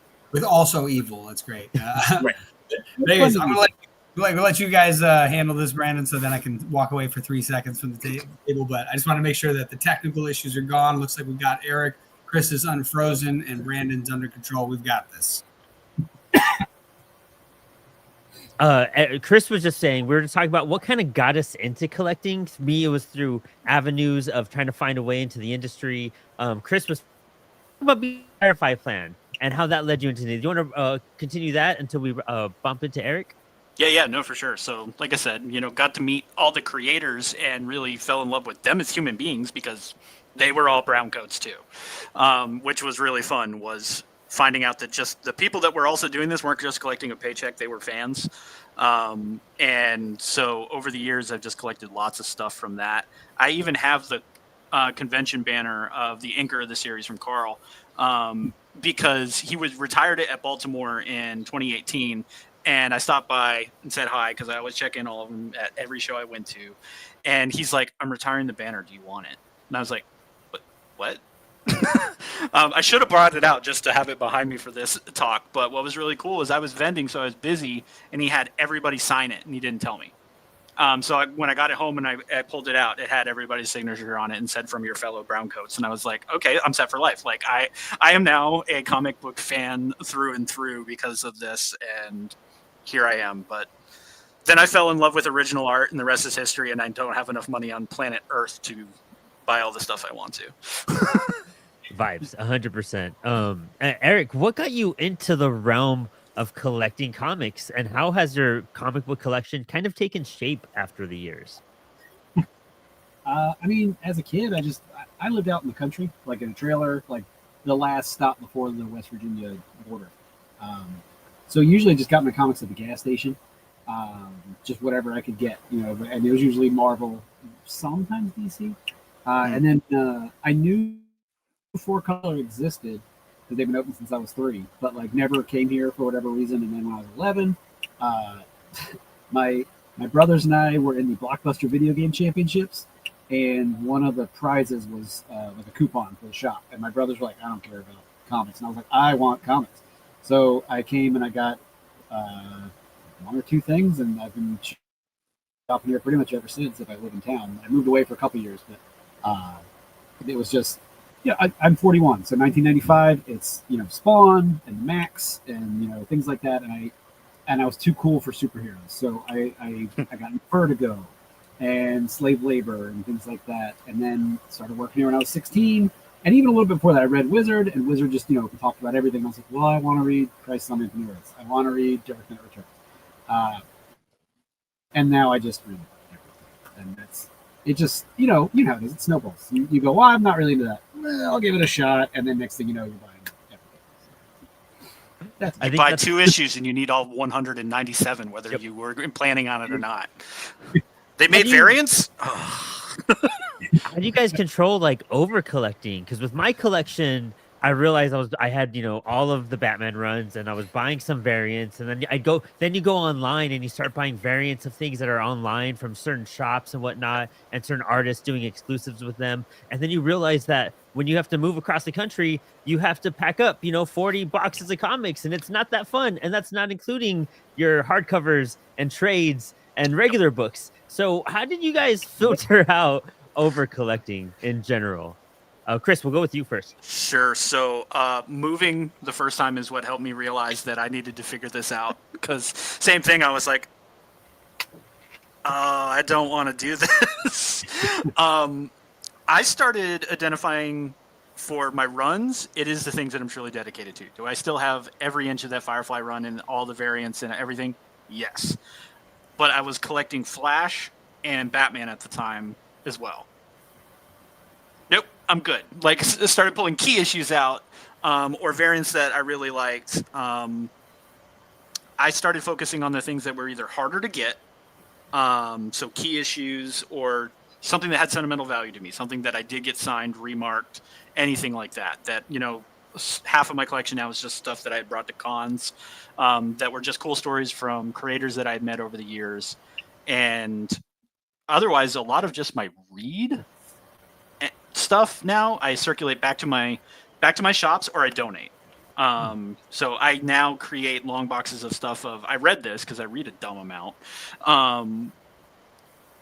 to either give away to kids, to be like, hey kid, if you, like right now I'm living in a place where there is not a comic book shop except for in 2 hours. Like in some spaces, like Sear might be the closest one in Schenectady, other than Burlington for me. So it's weird right now, but most of the other places I've lived, I was reading 20 to 50 books a week, and yeah, that'll take up a lot of space. So my goal was to donate and just focus on things. And then, like I said, I'd rather start saving my money and I would put it into original art or commissions with people that I really want to support, or indie creators that I've followed since the day that like they hit the scene and I just fell in love with them as human beings. I then take my money and I support Kickstarters, Patreons, and stuff like that instead. That's kind of how I started organizing my stuff. Is original art and commissions is a lot easier to keep and move than an entire thing. So and Eric just went through the same strife of moving and processing and organizing your insane comic book collection. Where did over collecting, has that even hit you yet? How does that even happen when you run 4-color? So, I mean, moving. I had 72 long boxes when I moved, and some of those were just full of trades because I had nowhere else to put them. But at the moment, I'm at like 52 long boxes, and that's after whittling down, trying to get everything in order. And as I go through, I go kind of like you, Chris. I go, am I going to read this again? Do I have it in 6 other formats? Mm-hmm. Why did I buy this in the first place? And not because they're bad, just you might. I enjoy reading something once and then I'm just not going to read it again. And then I've got shelves and shelves of trades and hardcovers. And for me, it always boils down to collect what you want to read. There are certain books I have variants for. Just for whatever reason, I like this cover or whatever. It's not generally my thing. But I like to read comics. So my collection, I have read everything in my collection, and I would like to read it again eventually. But and also I realize that I'm sitting in a place of privilege because I read almost one of everything that comes in the shop, and there might, I might not want to keep a certain book, but I like reading it, and I can read it for free. I realize not everyone has that ability. So I'm definitely luckier there, but my eyes are definitely bigger than my wallet than I always have. And like you, Chris, I love collecting original art, so it's like I also want money for that. So. Yeah, if I had to choose at the end of the day, and a lot of people ask about that, and I was like, because I think it's one of the things that Brandon, you'll probably veer us off to, because you said one of the things that struck my mind is collect stuff because you want it. Because the big question that we always get asked, especially as retailers, is this book really worth X right now? Well, yeah, probably right now. Well, will it be worth this much tomorrow?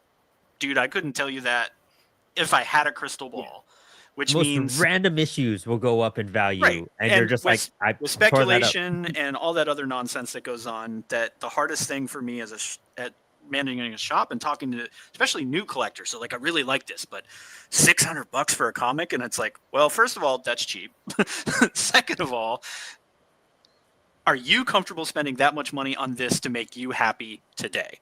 Yeah. If you're going to be upset tomorrow because that book is $400, leave it right where it sits. Which makes me a terrible salesperson, but I'd rather have people know that I'm being honest with them, because I'm like, if you think that that's a good deal and you've done your homework and you know that's right today, I know that that's what it's worth today. I was like, I cannot look in my crystal ball and tell you what it's going to be days, minutes, months from now. And I was like, so if you always pay what you want for something you really want and enjoy, you will never overspend. And yeah, that's a great comment. I love that. Yeah. For the longest time, the most I had ever spent on a single comic was $20, and that was for Preacher 1. I don't remember. And then I got into older Thors, and the most I've spent is like $110. But again, I'm poor. I don't. It doesn't have to be a fantastic grade. I don't like CGC books. If I can read it and it's not falling apart and it doesn't smell. That's a perfect book. I've got plenty of books that don't have covers. Like I started doing that as well. That Flash is like I am slowly building stuff, but I love middle run Silver Age Flash in low grade, because you could buy that stuff in high grade and pay $300 to $1,000 per book. Chris is not made of that kind of money. But I can put a lot of that stuff in my collection at like a 4 or below. You can still see that it is a book from 50 plus years ago and go, mine. Like I have a bunch of the series from that, of the races between Flash and Superman. Like super cool covers and things, but in perfect condition, you'll overpay for it. But in mid to low grade, nobody cares. Oh yeah. So for a lot of folks, I'm like, if you just love something, go find it in low grade. Yeah. You can put that thing in your hand. If it has Carmine Infantino's signature on the cover, it's probably really cool. So who cares what condition it's in? You don't need to be so precious about them. Right. Like they're meant to be read. Mm-hmm. Like you would mention, like people, oh, is this gonna be worth this? I don't care what a comic's worth outside of this job. And we try to be pretty fair. We use Overstreet every year. We'll see how long that lasts. But like when the new Overstreet comes out, it's more of just a fun thing to go, oh, hey, I own this. It's worth X. That's cool. Well, okay. 100%. And you get a customer and they'll go, well, what's a good investment comic? And I'm always like, get a savings account. That's right. Yeah. This is not the place to do that. This is gambling in the worst kind of way. So yeah, unless you have a Superman 1 or an Action 1, that you don't know. I think what really turned me off from grading when I was into collecting and I was like learning all that stuff from CGC, and I was young, you know what I mean? I was just like, oh, this is how you take care of a comic. This is how you do it. But then you realize the pains that go into that, and then you start really fixating on things that kind of ruin the fun for you. Like getting a 9.6 instead of a 9.8, getting weird stuff like that like threw me off, or having people buy original art that I got CGC'd. I remember I got a Kevin Eastman Batman sketch done at San Diego one year, and I had to sell it off. I needed a couple bucks, and then I sold it for like $200-300. Like I just threw it up on eBay. It sold, and then I found it later on eBay for like $800. And I was just like the flip. Like I thought I would go to cons and even flip on eBay just to make up the cost of the con for me. And I was one of those. Don't dudes play the for a little game. bit. Yeah, dude, and it's dangerous. One, it's like gambling, because you have to be so fast, and it just kind of kills it. I have a lot of stuff that I'm like, I probably didn't even need to buy that now, but I didn't want to part with it either. Tons of action figures, even talk about value of comics. I brought out a book just to kind of annoy Eric too. But I have one of my CGC books, and like, remember Bat Dick? This was one of those crazy books that was the just Batwang. I have 2 copies of that. Yep. Mine are not CGC'd because I'm like, nope, I don't care. And see, like $50 just to sign that book that weekend because he knew everyone was going to turn me for it. And so I was like, well, I'm not going to get mine signed. So. Dude, the Libra chasing signatures also kind of ruins stuff for me, because when you're getting charged $50 just for a signature and that's it, and it kind of like, So check this out. This is my hack that I learned very quickly. Is a lot of creators, except for like the super hot on fire, like right now creators that are always going to have the line that they're saying. A lot of creators have gone to if I'm signing this for you, it's $5. If I'm signing it for CGC, it's $75. Yep. So I now have most of the books that are signed in my collection are signed to me or my wife, which means to Chris, to Rebecca, and I have little remarks and sketches from those same creators because they know that's going back into my collection. Yep. And that even if I was going to try to turn it around, it's going to be like, well, only Chris and Rebecca are going to win on eBay to get this. And so I started doing that if I want a signature, it's because I wanted 3 seconds to talk to said creator. Yeah. And because I'm literally doing you can sign this to me because I love what you do and I want this in my collection.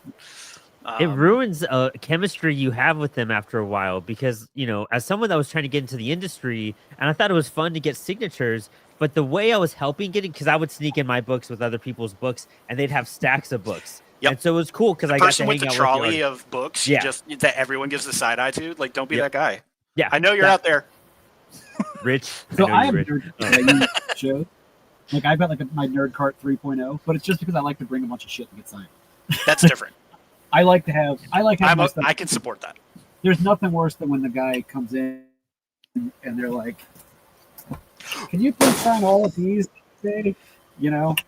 Or they have the things in the the envelopes with the squares blocked off. yeah. Where they have the signature. Yeah.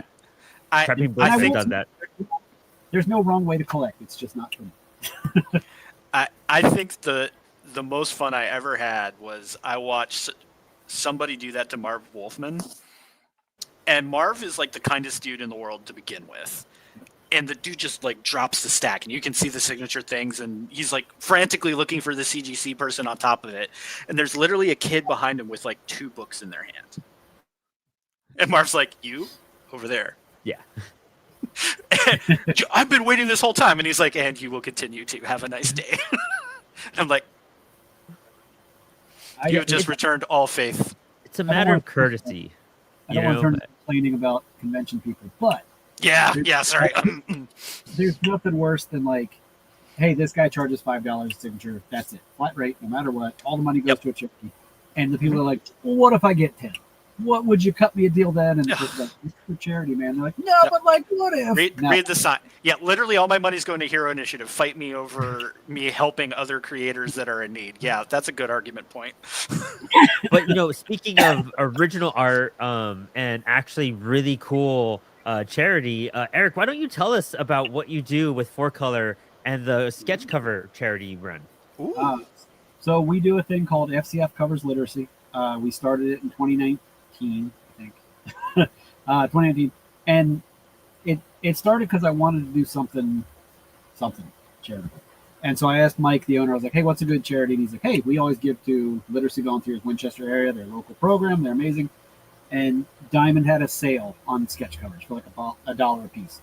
And we had an event coming up, and I was like, "Well, what if we had some of our local artists do them? And what if we had our guests do them?" And we had an auction, and all the money went to LVWA.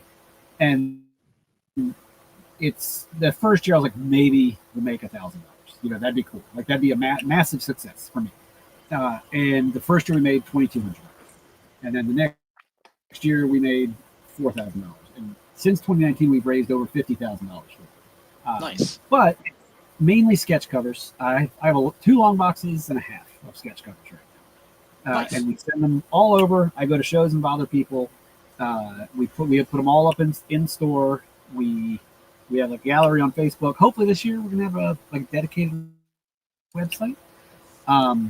But all the money goes to Literacy Volunteers, and we've already got about 50 pieces for next year. And we've had artists from little kids to Eisner winners to Emmy winners, things like that. And it's mainly sketch cover still, but we get some original art. We get signed things, things like that. I'm probably rambling at this point, but yeah, it's my favorite thing we do. So if there's any artists watching that would like to take part, please hit us up. Nice. Yeah, I did orchestrate this just so Eric can say that in front of Chris, and then I could talk about it to Chris at work later. So that's perfect. I needed that pitch. Thank you, Eric. Yeah, it's so cool to find a way. Yeah, again, that no. It's so cool to find a way to interact with community members all across the board, like you were saying, from kids to indie creators to big. Did you get like Sean Phillips and whatnot? I've seen some of the craziest sketches in front of me just being at the shop this year, by the way. Oh man, that's sick. That's so sick. And it's a great way to also get original art that you probably wouldn't be able to get at a decent price anywhere else, because there's so many pieces. Angie got a Terry Dodson sketch cover, a quick sketch for $20 a couple years ago. Oh wow! Our highest bid ever was a David Finch Joker, and that went for $675, which is still cheaper than you would pay for that somewhere. Yeah, this year, for sure. For us, we've had a Daniel Warren Johnson. Trad Moore has owed me a cover for 2 years now. Trad. But no, I mean it's everybody and people you'd never expect. I mean, the Emmy nominee Thomas Lennon from the State and Reno 911 did a cover one year.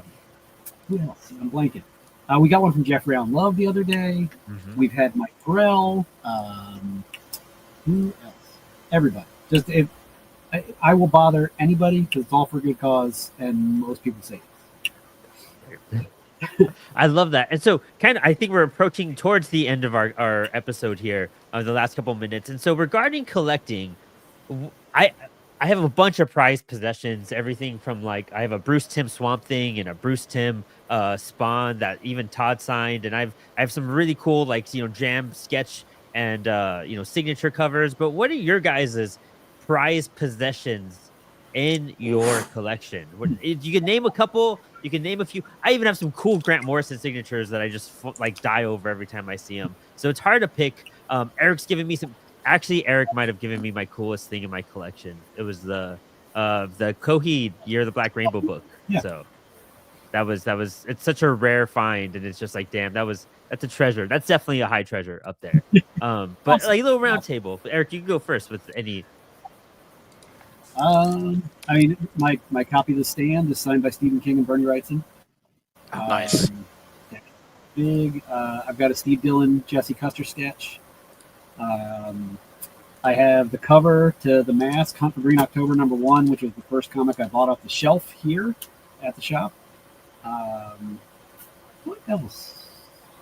I mean, those are probably my big ones. I mean, I got a full run of Preacher. That's my favorite comic ever.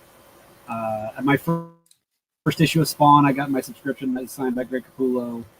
That's cool. Some cool Thors that I've gotten. Some cool Flashes that I've gotten because I love Flash too. But yeah, those are the big ones. And I'm sure if I look through my original art, I'd be like, oh yeah, this. But it's out of sight, out of mind for me most of the time. That's probably the hardest part of collecting stuff is that once it goes in a box, once it goes in a drawer, into a closet, you move a couple times, things get shuffled. You kind of forget like kind of the coolest stuff you have until you're going through it, trying to organize again. I'm sure it's been your journey the last couple weeks as you've unpacked and organized some of those boxes. Yeah, I'm definitely finding stuff that I'm like, oh yeah, I do have this. Cool. All right. Chris, what are some of your treasures in your collection? So I don't know who has access to it on the stage. I actually uploaded 2 of the pictures of my 2 things, but so if the powers that be, there it is. So I do have a terrible grade copy of Flash 105.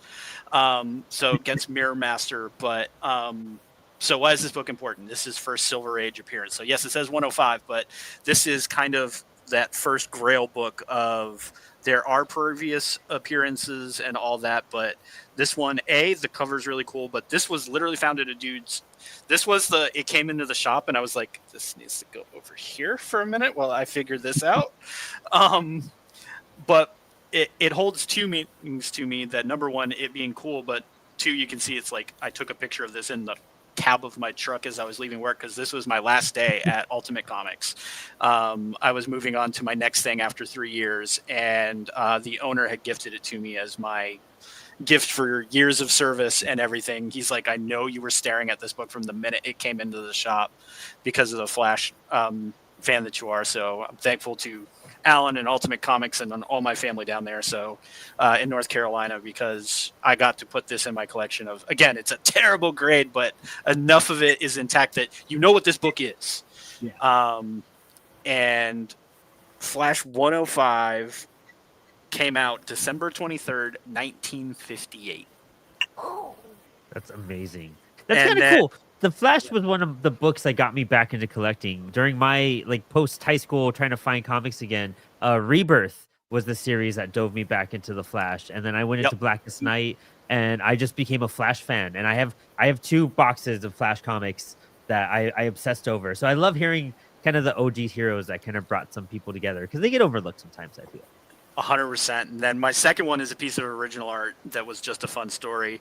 So this is Daredevil watercolor. Alex Maleev had done a show with us, and I had a 3-hour conversation with Alex while I was going through his book, and we were going back and forth. And finally, like 3 hours into it, he's like, "You came here to buy something from me, didn't you? Not just like chat me up because you're like show running and all that." And I'm like, "Yeah." And I flipped through his book and I stopped on this one, and he smiles and he's like, "It's the only dark version of that I did." And I was like, "Yeah, I noticed." But we had a really cool rapport, and I won't give away what I ended up paying for it because he cut me a good deal, but that's why he re-signed it, because that was the other thing is, he could have sold it, and I could have at that time I probably could have turned around and made money on it, but I was like, no, this is going on my wall. It's on my wall. But it's one of those that was truly watercolor. So like the pages are like, you know, kind of crumpled in because water has absorbed into it. I love the folks that were doing a lot of watercolor during this time. So this is Daredevil's another one of my Flash, Daredevil, and Captain America are kind of my three big, you know, big name, big two folks. Hellboy is my next if I had to stack all my stuff, but getting something from Mike one of these days is going to bankrupt me, but it will happen. So I just love this watercolor stuff. So those are my two really cool ones. Just because, and then, like I said earlier, that standee that I got from Carl Story, from Firefly, just because he's like, I know you're a brown coat and I know it's going to a good home. You know, he could have made a lot of money on it, but he sold it to me at a bottom price just because he's like, I know you're a brown coat. I know that you'll say, continue to support all of us that are part of this journey. And he's like, and it's just how Mal would want it. And I'm like, oh man, don't be that way.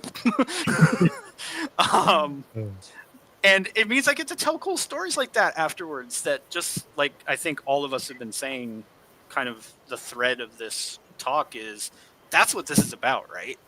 Is the community of creators, the community at the comic shop where we get to go and share these stories of, hey, were you at that show? No. Well, I got to meet so-and-so. They're actually really cool.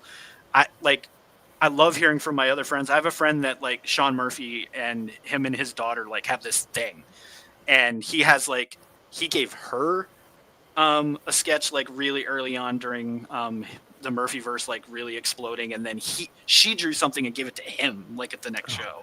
And I'm like, rad. those are just cool stories that I was like, that's what collecting's about. I could have spent 45 minutes like talking about how terrible speculation is and what it's done to our industry, but I'd rather talk about why Flash 105 is really cool and means the world to me, not just because of what it is, but because that marked a huge moment in my comic career. So I think that speculation buzz is something that like a lot of creators like work through too, or a lot of fans work through. You know what I mean? It's something you kind of dive in, and there's a lot of FOMO that goes on. There's a lot of every issue is now like worth $50, and you know Thor #5, the first appearance of Black Winter, is sold out before, and you can't even get any copies the day it comes out. Stuff like that. Just you have to learn lessons. You know, you have to kind of get beat up with it. But once you find your groove and you realize, like, I'm really into Swamp Thing. I just uploaded a picture. I just took a picture of where I'm sitting, so maybe it'll show. Oh wait, maybe not that one. But there's another one, or one I just did. But that looks awful familiar. You got one too?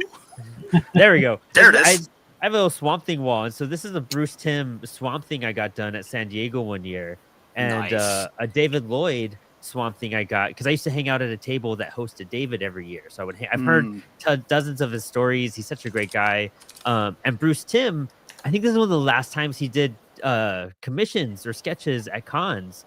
And he was even pissed at me for getting this because I walked up with a friend and it was a mystery thing. You just put down like a character and then he decides who he wants to draw. So if he draws your character, you could go and buy the sketch, but sometimes he doesn't choose the character, so you didn't get a sketch. And so I put down Spawn, and my friend put down Swamp Thing. And so we went to go pick them up, and he picked them both. And he was like, "Oh, you guys are together?" And we're like, "Yeah."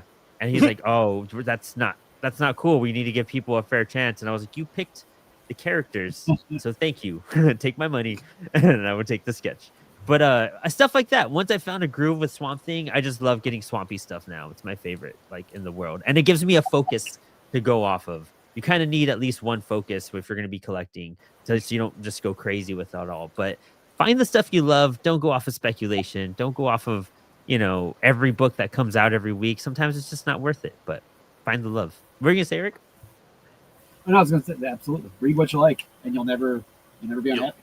You'll never be unhappy. You'll never spend too much. If you're not enjoying something, stop. Right. I was the biggest Walking Dead fan for the longest time, and around issue 100, I just kind of stopped enjoying it, and I was like, "Well, Mike, maybe I'll just ride it out to the end of this arc." And he's like, "You're not having fun. Why are you going to spend another $30 to not enjoy it?" And I was like, "Yeah, read what you like, man."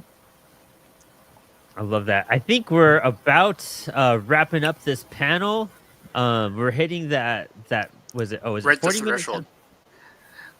Oh, I was thinking at the wrong time. We actually have 6 more minutes. I mistimed that. I was looking We're at great. The Well, 49. then I uploaded something so I can show you one of my other things. He'll find it. It looks a lot like yours. That's my Swampy. That's so sick. Rich Fight, who did what was that, the 80s and all that. But what's really cool is Rich is from Vermont, which is where I am now. But at the time, I was in North Carolina. And I was like, hey, I'm also a Vermonter. And he was like, okay, well, then you need to come over here for a second. And I was like, how much are you doing commissions for? And I will say this, because I looked at him and I was like, you need to quadruple that number. He does commissions on the spot at least. Well, this was 8 years ago. It was like $200, $250. This is ballpoint pen. And I watched him do it, and I'm just like, that's freaking amazing. I told him I wanted Swampy coming out of the swamp with the moon behind him. And he's like, got you, fam. And he had like the moon part done like in the first like 10 minutes that I was standing there, just like talking to my wife and I was just like, what? But this is my point. So I said, they always say, who do you sign it to? And I'm like, this one's to both of us. Because the only way Chris gets to go home at the end of today is that this is an us thing, as opposed to Chris drained the bank account on Swampy. But I love that, dude. That's gorgeous. I mean, that's so rad. Finding original art like that and meeting a creator who's cool and kind of hooks you up. Chris Burnham does that whenever he was doing like, I think $40 for a 20-minute sketch at San Diego, and I have a Batman and I have a really cool Orion of the New Gods sketched by Chris. Oh, and that's cool. It's rad. I think I might be able to dig it out real quick if you guys want to see it. But I lied. We could show you some stuff, but that I lied. I have one more, because I have to share this one, because if my wife is watching, if I don't, she'll be like, you didn't talk about the one. One of the last cool things, also while I was there, was we had Neil Adams come through a lot of our shows. And if anyone has had experiences with Neil Adams, usually you get everyone either loves him, hates him, and that's about it. Because it costs $20 to look in his direction. So some people just... So I found out part of the secret of this, and I will give my free advice to collectors in general, because I think this was a great example, is Neil's wife managed him, which a lot of married creators, that is the truth, that the spouse, the partner, is the one that usually manages their business and everything. You need to be kind to both of them if you expect to be treated kindly. Because I've watched people that were like, whatever, you're married to the talent. I was like, you're dead where you are standing right now, and you have no idea. And a lot of this is just treat people with kindness instead of sign my books or negotiate for the things. But when we met Neil, we hit our 10-year anniversary, and both of us were like, we want to get something cool for each other. We're both comic book nerds. And so my wife was going through his book while he was in shop for a signing before the show. And she found something, and she basically was talking to his wife at the time, and they were going back and forth. And I was like, well, I think it's been decided. And we got another pen and ink, which I fell in love with these creators that are just really cool with it. And I wasn't a Green Arrow fan until I went into his era, because, you know, I mean, Neil will be the first to tell you, it's like, oh yeah, he's like, the goatee, you're welcome. And it's like, okay. Yeah. It's like, well, we'll take that for what it is, Neil. But yeah, that's the other one I uploaded there. If it floats into existence, I can. Oh, nice. So that one I is love that. Congratulations, because that was the other thing. He's like, what's this for? And we told him, and he just kind of looked at both of us. And I have the picture because he did a bunch of pictures with us. And from that moment on, if I walked past their table at a show, his wife stopped me.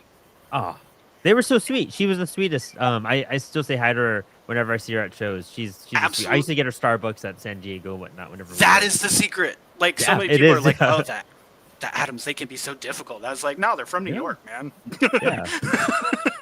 That's all that is.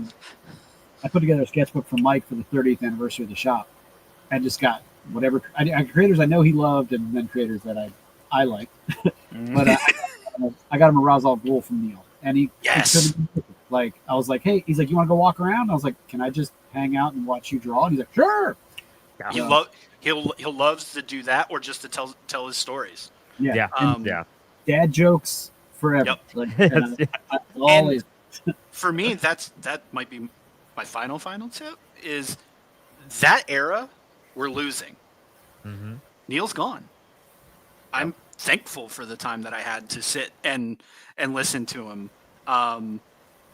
Some of those guys are to the point of, they're going to look for Tom King or for Jason Aaron or for whoever, and those are all talented human beings. Don't mishear me. Don't freak out, chat. But there's the era of bullpen paid pennies on the dollar per page creators. Bring it up with my talent later. It's fine. Chat was freaking out. They'll be cool. Sit down with these people because they're not going to be here forever. And so that show that Marv Wolfman was at, I sat and talked with him for 2 hours before anyone was standing in his line.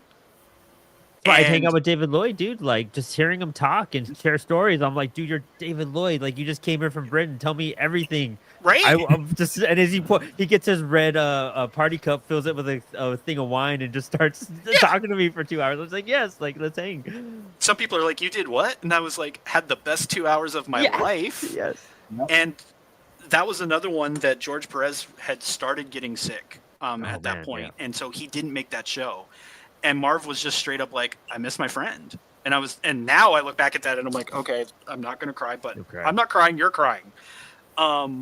That these creators that co-created stuff together, as they are getting up there in age, are aware of their mortality. And but to hear the stories of like Teen Titans coming out of like literally people just throwing ideas back and forth at each other, and that the people that guys like Tom King and Jason Aaron and all those guys can stand on the shoulders of giants today because of these people. And all you got to do is ask. Because most of these guys would be more than happy to talk your ear off to tell you about how it used to be. And you know what? Speaking of old school creators, I uploaded a photo. We could pop that up real fast. I will tell you my prize that I can't ever sell it because I'll never be able to afford it again. But this is first appearance Punisher, signed by Stan Lee, Jerry Conway, and John Romita Sr. Romita. Mm-hmm. Yeah. And it was just, man, epic meeting all them. Epic. I mean, even that was the last year Stan was around too, and you could tell how beat up he was and how his handlers were. I was in a room full of money that I probably shouldn't have been in. You're like, yeah, I looking saw for security. I saw stuff exchange pockets, and I was like, I don't know if I should have seen that, but I'm just here with some friends. But I did, yeah. So, but this is, stuff like this, you can't get any of that anymore. And it's like, I'd never be able to replace something like this. They start to become timeless and treasures and whatnot because these creators are gone. Only Jerry's around. Jerry's still around. Yeah, he is. Yeah, he's still around.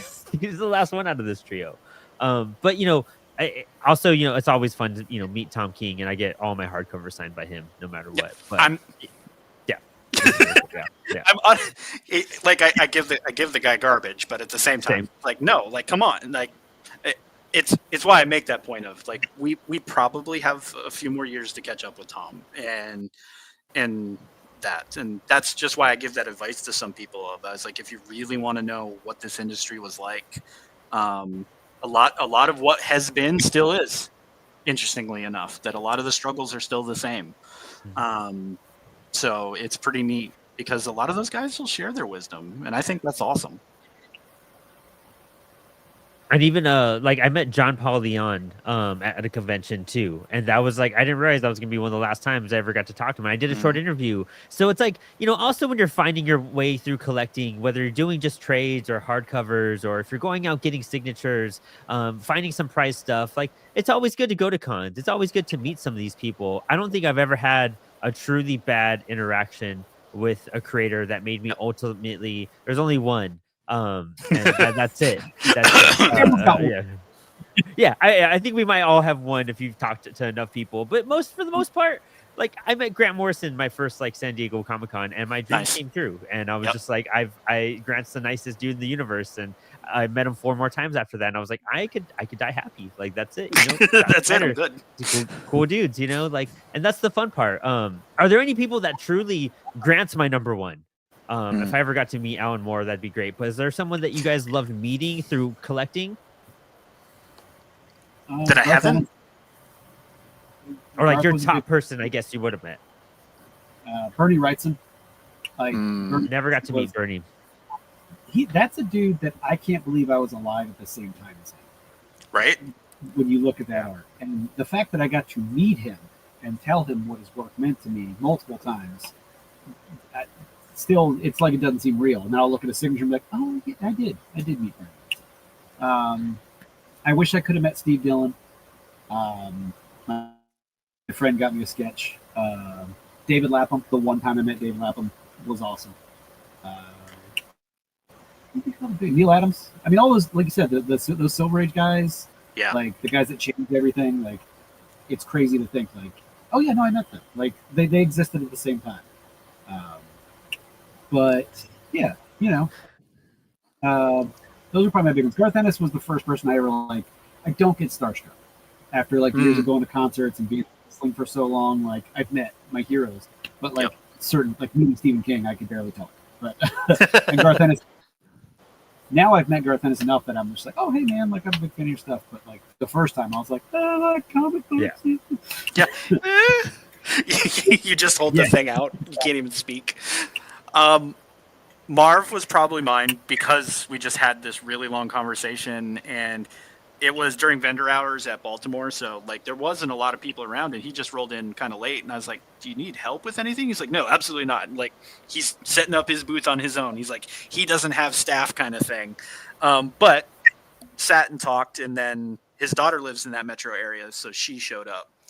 And the best part of the end of that conversation, other than, you know, just like Marv just not stopping talking for like 2 straight hours, and it being pure gold, and it's like I get to be here. He asked me what other things I was excited to do, and I told him my Firefly story because all those folks are going to be here. And he's like, "What's a Firefly?" And his daughter looks at him and she's like, "Oh no."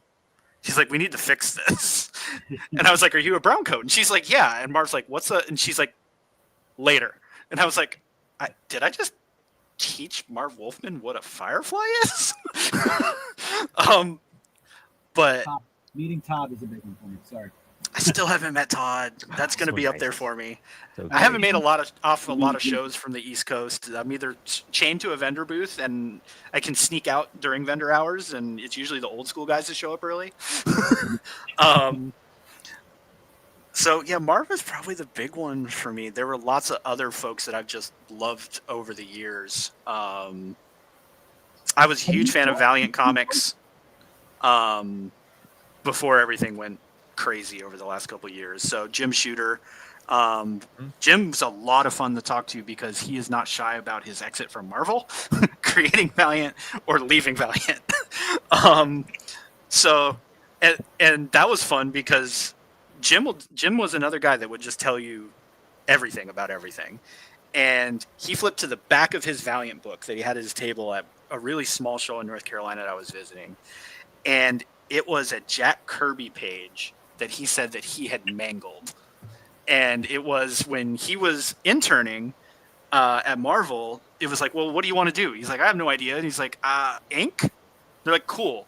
Go to the rejection pile, pick up a bunch of stuff, ink them, and we'll see how you did.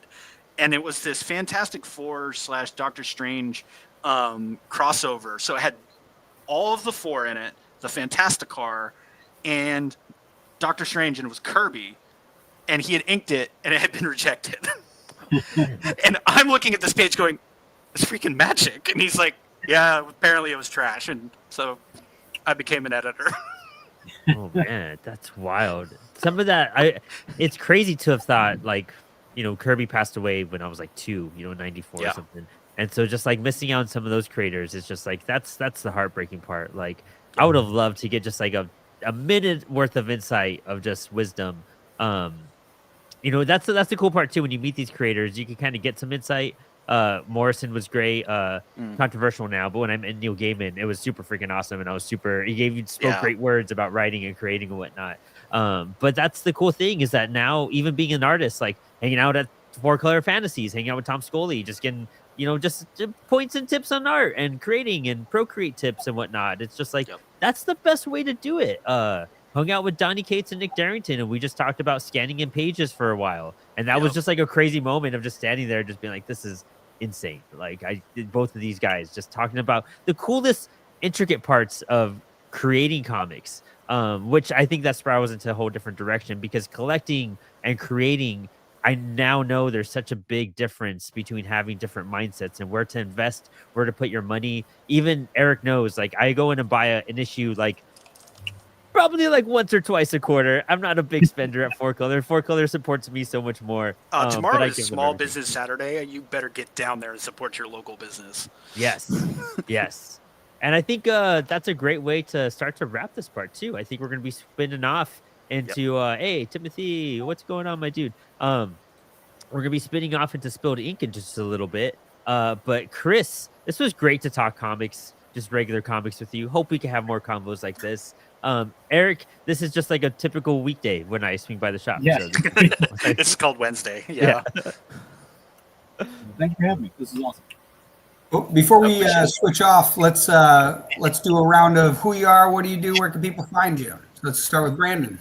Yeah, don't forget to check out Comics Wellspring for all your comic book printing needs. If you need anything, just shoot us a message. We're doing a bunch of cool stuff. Great POD insight just went up on our socials. Check that out. Make sure to check out our shows. Monday night, I'm interviewing Alex Segura on Inspired Ink, so tune in for that. And Spilled Ink every Thursday. But if you want a taste of that, stay tuned, because we're doing Spilled Ink in just a little while. And of course, check out Apollo City Comics at apollocitycomics.com. We're actually giving away this Comic Kills Fascist for free this weekend, going against all Black Friday deals. We're just going to give you a free comic. So go check out our socials, get the code, download a digital copy of this Comic Kills Fascist, and pick up another book while you're at it.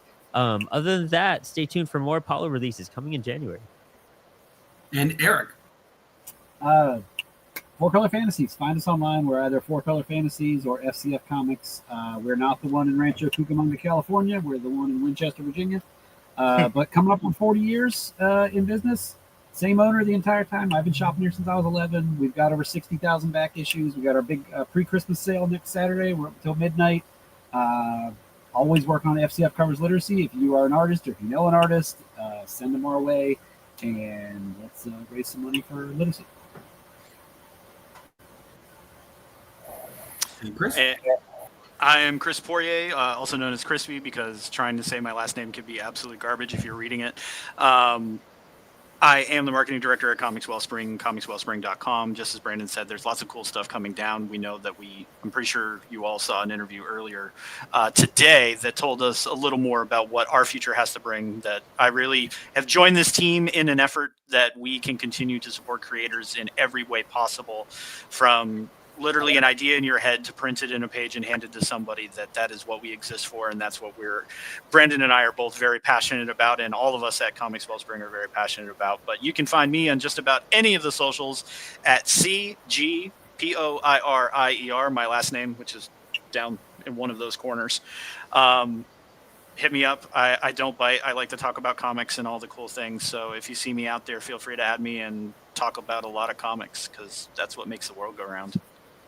Nice. I just realized, is it crispy or is it like crispy? Like, So it started as crispy, but to be fair, I am a ginger. Just, I lost all my hair being in retail, which means I'm a ginger. And if I step out anywhere, even remotely near sunlight, I do become crispy. So it is kind of a little bit of both.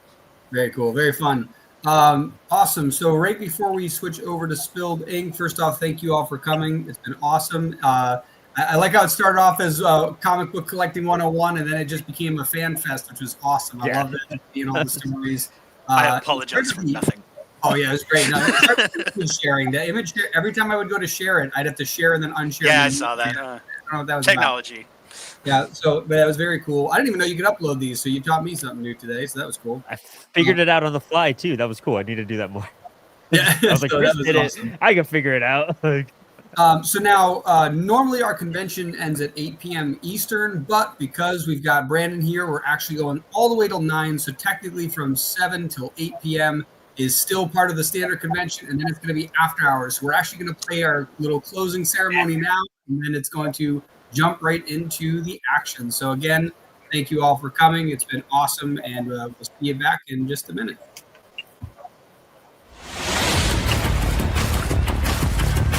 Thanks for sticking around for all the panels. We have Spilled Ink next. Hang out, draw with us, relax, kick back, enjoy the tunes, and talk to all these creators. Any questions you have about making comics, ask all these people. I'll be here. You'll be drawing with me. Let's go have fun. And stick around because we've got after hours. Where it gets crazy.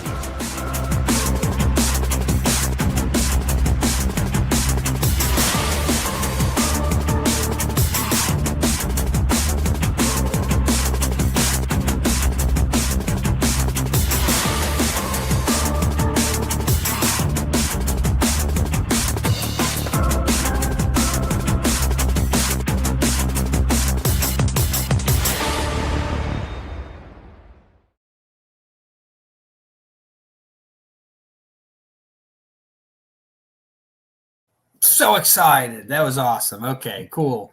That was a awesome convention so far. And like I said, we're going to be jumping into our Artist Alley, brought to you by Spilled Ink.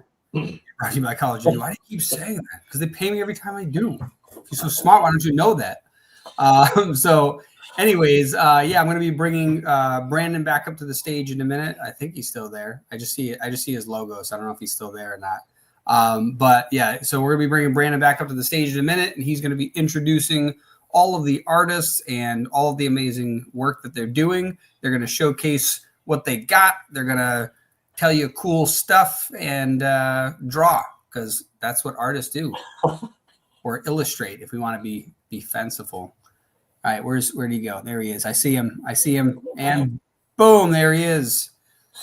Hey, I had to switch cameras and do all the rearranging, so I had to be iPadding it tonight. Awesome, cool. So I'm going to have you take over in a second. I'm going to be in the back just running things, bringing people forward. If you like the way we've been kind of running it throughout the day, is kind of right when it starts, bring up everybody once, be a who you are, what do you do, and let them show off real quick. And then you can kind of run it however you want to run it. Cool. Dope. Super excited. Let's do it. Bring some people in. Let's see. And let them enter the arena. Can you see who's in? Can you see everybody? No, not at all. All right, cool. So I'm just going to bring them up at random, and then you got to like play it on the fly. Oh, we have Jeff DeMars, my boy. I'm so happy I get to see you. You're looking great. Good panels you've had today. Great. Glad you're back. Yeah, I was bummed I didn't get to make more of them. But yeah, the last one we were on was great. I was super stoked I got to make that one, because making comics cheaply is something I struggle with, and happy to share all the tips. So luckily printing is going to get even cheaper soon, so stay tuned for that. Well, is by it the time free? you do your campaign, is it free yet? No, but we're No? going to get it almost. Well, you know. And don't forget, real quick, who are you? What do you do? Yeah, my name is Jeff DeMars. I currently work on 2 comics, Tales of the Mariner, where I write and do everything but pencils. I work with a longtime collaborator, Nolan Nesbitt, on that. We have an issue out. I'm working on the second issue, probably 2027 when that gets done. He's about 10 pages into the pencil, so starting to see some of that, which is super exciting. And then I'm solo working on a comic called Finding Kismet, and that I'm doing everything kind of from start to finish all by myself. I have a couple of editors on board to keep me honest and tell me where I'm not doing things well, but the hope is that I can do that all myself with Apollo City Comics, and we'll be able to kickstart that in June of next year, next year. Yes. We about to say yeah, something? super hyped about that. No, I just got my iPad and try to do that. Grab it without. Boom. Here we go. Hannah, who are you? Hannah Strauss. Hi. Oh, guys, I want to also thank you for giving us the opportunity to talk about our work. It's very, very generous of you to share your time and help give us exposure. So I'm always appreciative of that. So my name is Hannah. What? I was like, oh yeah, that's a great thing about Spilled Ink is bringing you on the show and just to draw and to see your work and just talk about what you do for a couple hours. So I'm so glad this is your first time drawing with us, but I'm glad we get to get you into the Spilled Ink ecosystem with this as well. I wasn't aware I was supposed to be drawing. Otherwise, I would have prepared for that. So. Hang out with us, and if you want to just talk, it's even better. We'll be cycling some people out too, so it'll be fun no matter what, whoever's joining. Mm-hmm. But I am the creator of Joe Plant Comics, and it's available to read for free or for low price downloads on globalcomics.com. You can find Joe Plant Comics page there. And I've been doing this comic now for about 4 years. I actually started doing it during COVID when I got bored. I decided to draw again after a hiatus of about 10 years as an artist.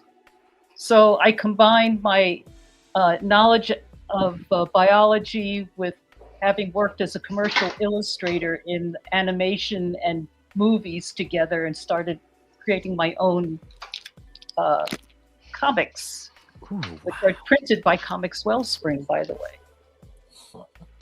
So I have 5 issues right now under my belt, and 4 of them are available through Global Comics.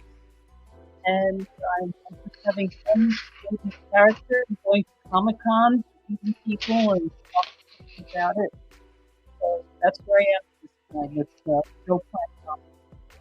Oh, great. I can't wait to hear even more about that too. There's so many cool things I want to ask you about your book, and I love your banner behind you as well. Oh, thank you. Little self-promotion there, shameless.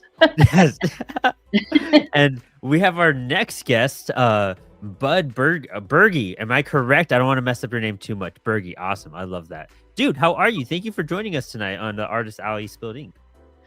Yeah, thanks for having me. Yeah, again, my name is Bud Berge. I work on a comic with my brother, Fudd Berge, and together we're the Berge Brothers. We make this series called Bushwhacked, and it's kind of a action adventure comedy, retro throwback. Takes place in the alternate Pacific Northwest setting, kind of celebrating the mountain environment and community and like the spirit of hard work. Oh, dude, that's epic. I can't wait to hear more. We're gonna ask you so many questions about that, from partnerships to like what you've done, everything in your background. I'm so curious about. You have some of the coolest banners and like setups there, plus the cool little stand. We're gonna talk about tabling in just a bit. So hyped! Thank you so much, Bud. We're gonna cycle to our next guest. Oh, we got Frederick Littles with us tonight. Frederick, how are you, my dude? How's it going? How's it going? Can everybody hear me? Yeah, you sound great. Great.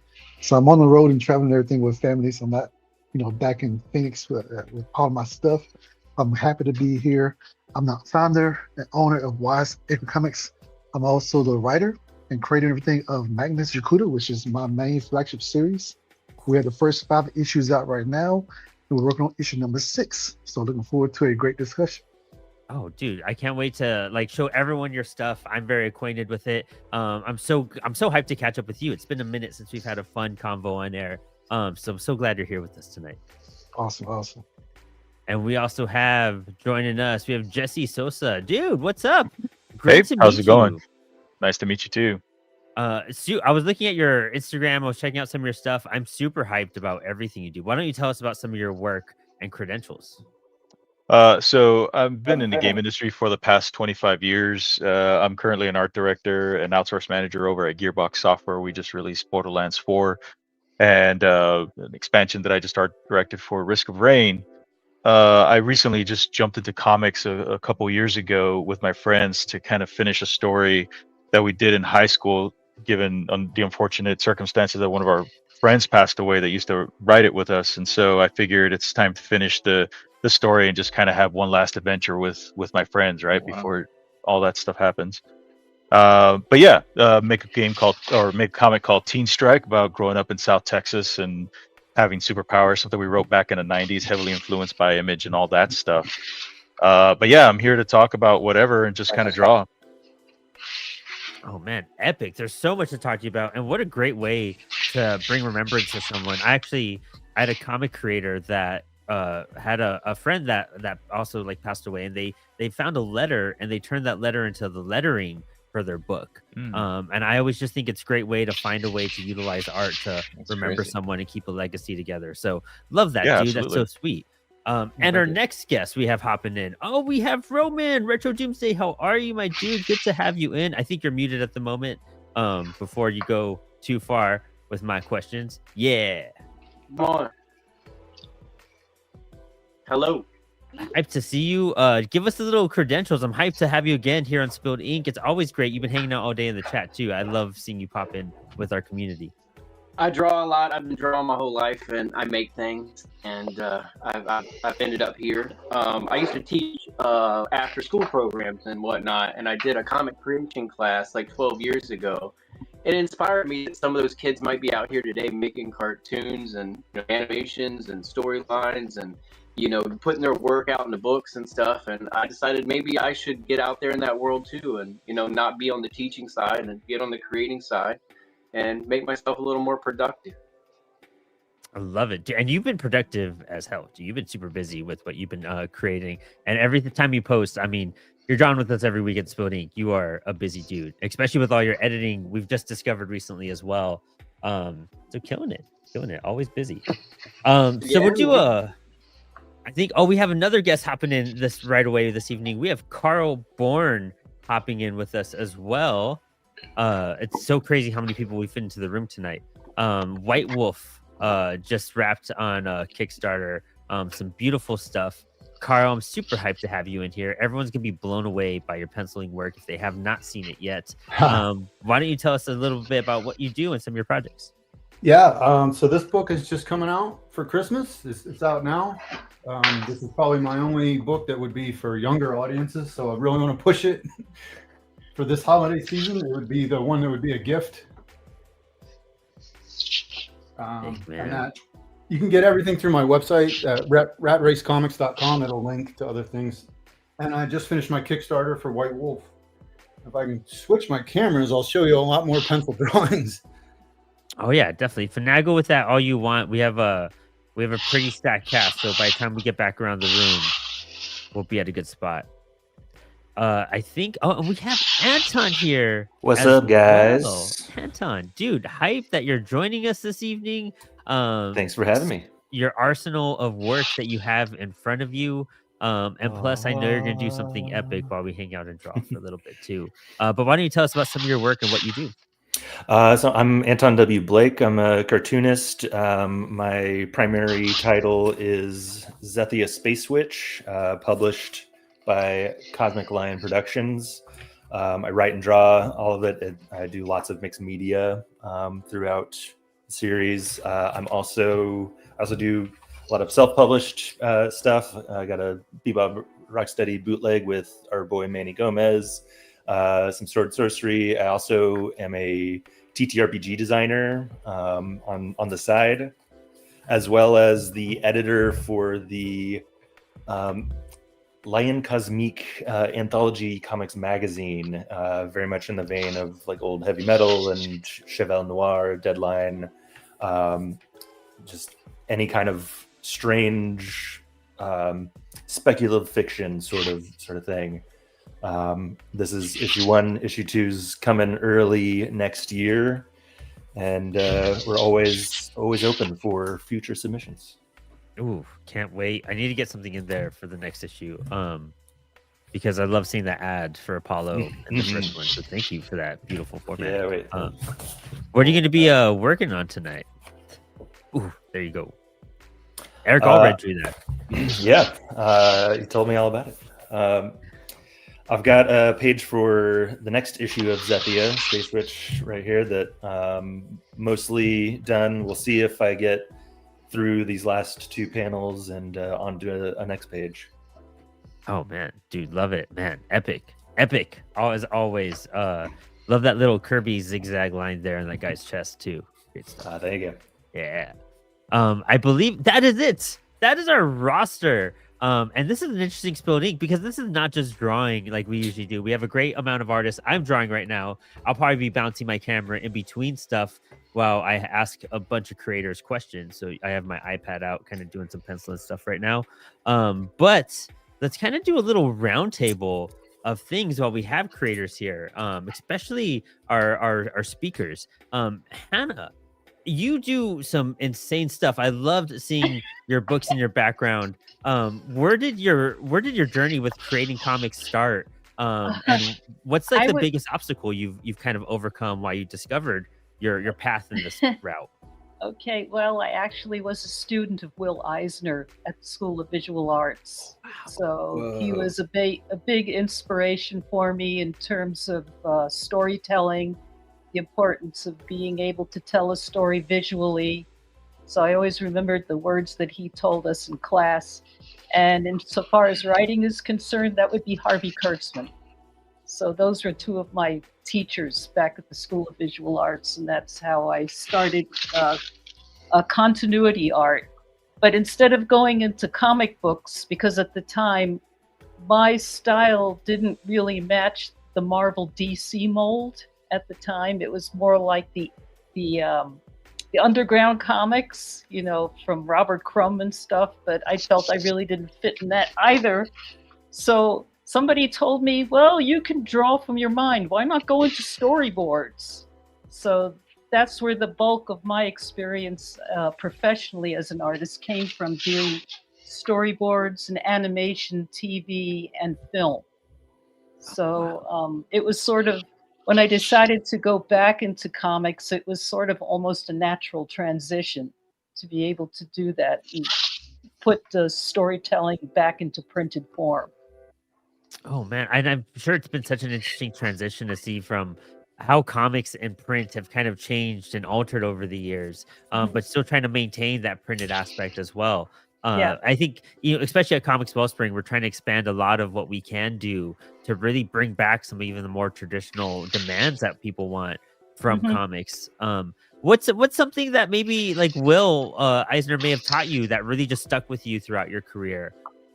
Like I said earlier, the importance of being able to do visual storytelling, that the reader should be able to easily understand what is happening in the scene without too much exposition in terms of text or anything like that. They should easily be able to understand what is happening in the situation.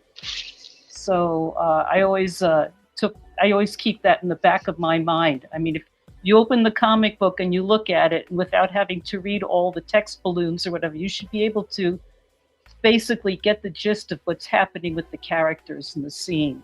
That also has carried off into like working in movie scripts and stuff as well. So I learned a lot along the way. Most of the stuff that I learned was through working. So it's been a good influence for me.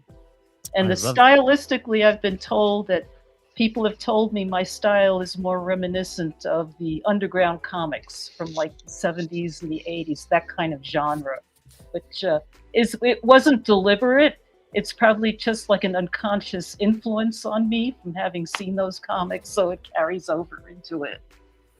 I was gonna say that looking at the detail of the character of Joe Plant in the background, I'm assuming that's the character on your banner back there. Unfortunately, the sign's coming down, but Oh, yeah. but it's still beautiful. It gives us more of an angle of anything. Yeah. What can you tell us about the series? Like, where did that kind of harvest from? Well, for a few years, I was doing work as a biological technician, and I was volunteering on this BioBlitz thing in the mountains of Mexico with other botanists and biologists. One of the botanists there, his whole body was covered with plant tattoos. So the first impression that came into my mind, I said, I think that dude would really like to be a plant. So that's where I sort of got my inspiration to create Joe Plant, a human botanist that's transformed into a human plant hybrid with plant growing powers. So that's pretty much how he came about. I love that. That's so cool. Honestly, finding elemental ways to really highlight that's always an interesting thing to learn how to draw. Like you're figuring out leaves, you're figuring out roots and trunks, and like how plants like kind of are so organic, but it's so always so different, and it's really fun drawing stuff like that. So I'm sure that keeps you kind of fueled while you're working on your projects. Yeah, too. it does. Yeah, I didn't want him to be like Swamp Thing. He's much more human than Swamp Thing. he retains a lot of his humanity, whereas along the way, as Swamp Thing progresses, he loses more and more of his humanity. So, and also I keep a very light, humorous flavor in the storytelling too. So, combining those two factors together, it has an environmental message running through the whole series, but I keep it very light. I don't get too heavy-handed because I want people to enjoy the character and the reading of the stories. I love that. I know that's probably such a challenge too, is finding a Planet character to be like, okay, we need to make it as different from the most well-known Planet characters. Just like when you're doing a superhero character in that, you know, sense, either with superpowers, you're kind of trying to make it as unique as possible, but and still playing kind of homage sometimes to the things you want to give nods to as well. Right. That's so cool. We'll cycle through a little bit back. We'll come back to you, Hannah, and ask some more questions. We have your QR code for people to check out your stuff right here as well that we just posted up. I love having a team in the background. I've never had this before. It's always me running it, so this is super cool. But Bud, let's chat for a little bit. I'm so curious about how you got to start teaming up, like creatively. I believe with your brother, you said about and how you got oh, to I start might have an teaming echo. up, somewhere. like creatively. I Just believe somewhere. with your brother you said, and how you got Oh, I to might start have an teaming up, like creatively. I believe. There we go. Wait, is it still there? All right, cool. There you go. We're set. How did the book come together? And tell us about how you think about merchandising your product as well.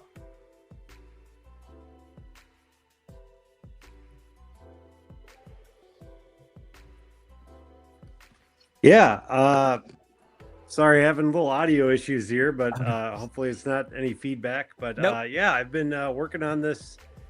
I call it a creative universe with my brother for many years, and he worked in the Forest Service in the Pacific Northwest, so he kind of the story kind of comes through him and all the people and area that he worked in, and then merge that up with my like insatiable energy to draw characters, and I really am into animation, things like that, and so together we've kind of brought this universe to life, and we have 3 issues out now, comics, but we look at it as more of like, it could be a lot of things. It could be a video game, it could be an animation, it could be, you know, anything you want it to be. It's a universe, right? So I think like you asked about merch and things like that, we wanted to bring a whole army of content to people and see if anything's resonating, or you know, who our audience is. We're still trying to kind of feel that out as we roll this stuff out, but so far it's, you know, kind of been resonating with almost like an older crowd, because it's got kind of a retro nostalgic vibe to it. I know I grew up watching a lot of Hanna-Barbera cartoons and Popeye and things like that, and so we've kind of rolled that spirit of fun creative universe into this. So Oh man, that's so cool. Did that just come from like a passion of like cartoons when you're growing up and just trying to bring that like energy and excitement back that are kind of missing in comics when they started turning grittier and darker in that sense?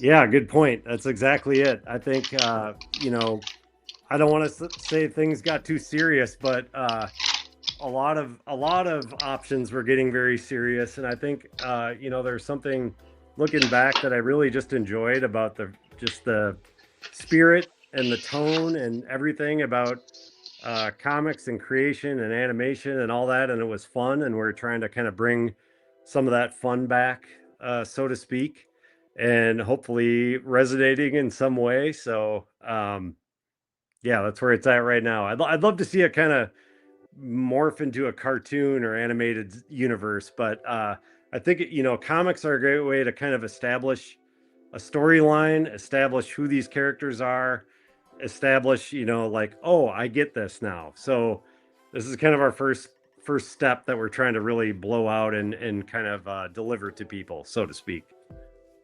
Oh man, that's cool too. And I mean, so when you're creating this book, having the intention of or maybe it's more of is it more of an intention, or is it more of a desire to find different mediums? I know some people try to make IP for a comic and then try to expand it, but it sounds like this one was more of just like you wanted to find a creative place for this idea, and just whatever took off takes off. What was it? What was the real mindset behind that aspect?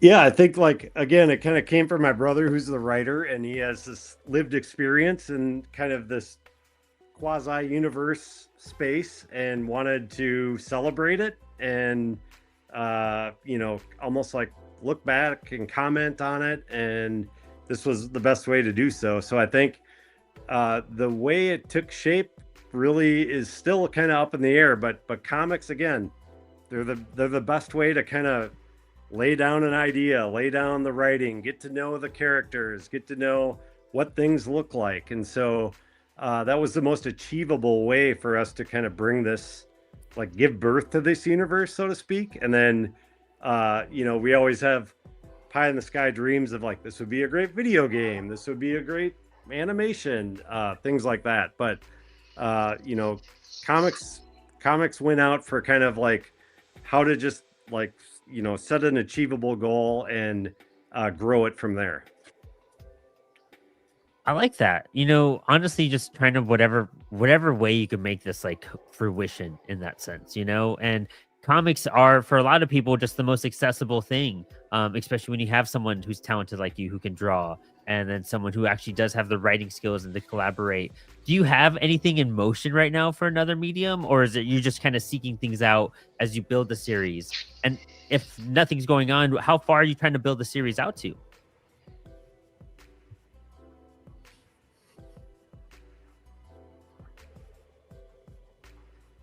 Yeah, I've actually made an animated short. It's like a minute and a half. It's on the website, bwac.com. I did the voices. I animated it through Procreate. I did all the, just like I do the drawing for comics, I did the drawing for the animation. As again, kind of a proof of concept.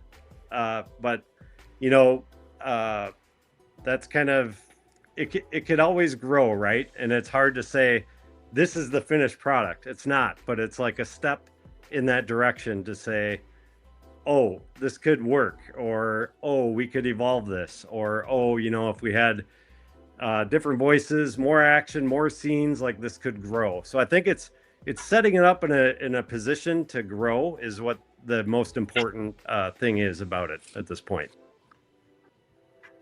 That's so cool. So where are you located at? Are you doing a con circuit to kind of help get it out there and whatnot too?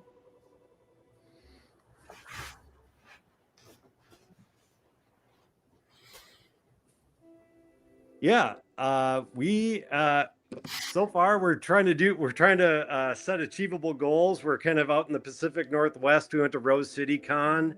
Kind of, you know, that seems like an area that this would resonate. And then I myself am in Minneapolis, Minnesota. So I'm looking to local cons, kind of like Sioux Falls, you know, Iron Range, Minnesota, kind of these outdoorsy, trying to find our audience again, like our niche, like who does it resonate with? And so we'd love to go everywhere, of course, and be everywhere. But I think we're trying to still kind of try to connect, and it's fun to see it connect when it does, because I think people just get it and they're like, I like this. I recognize this. It resonates with me. Something about it connects with me. And so it's not a hard sell once we get there, but it's not, again, like for everybody. So it's, yeah, like finding your niche, I guess. That's the way to do it. And it's Rose City. I've heard a lot of good stuff from there. We had a few friends that were there as well. And this is actually a perfect transition. We'll bring up Jeff DeMars next. Who's drawing right now. He's actually based out of Minneapolis, if I'm not mistaken. So this is a perfect, you know, networking moment for you guys to kind of meet one another as well. Hey, Jeff, how are you, man?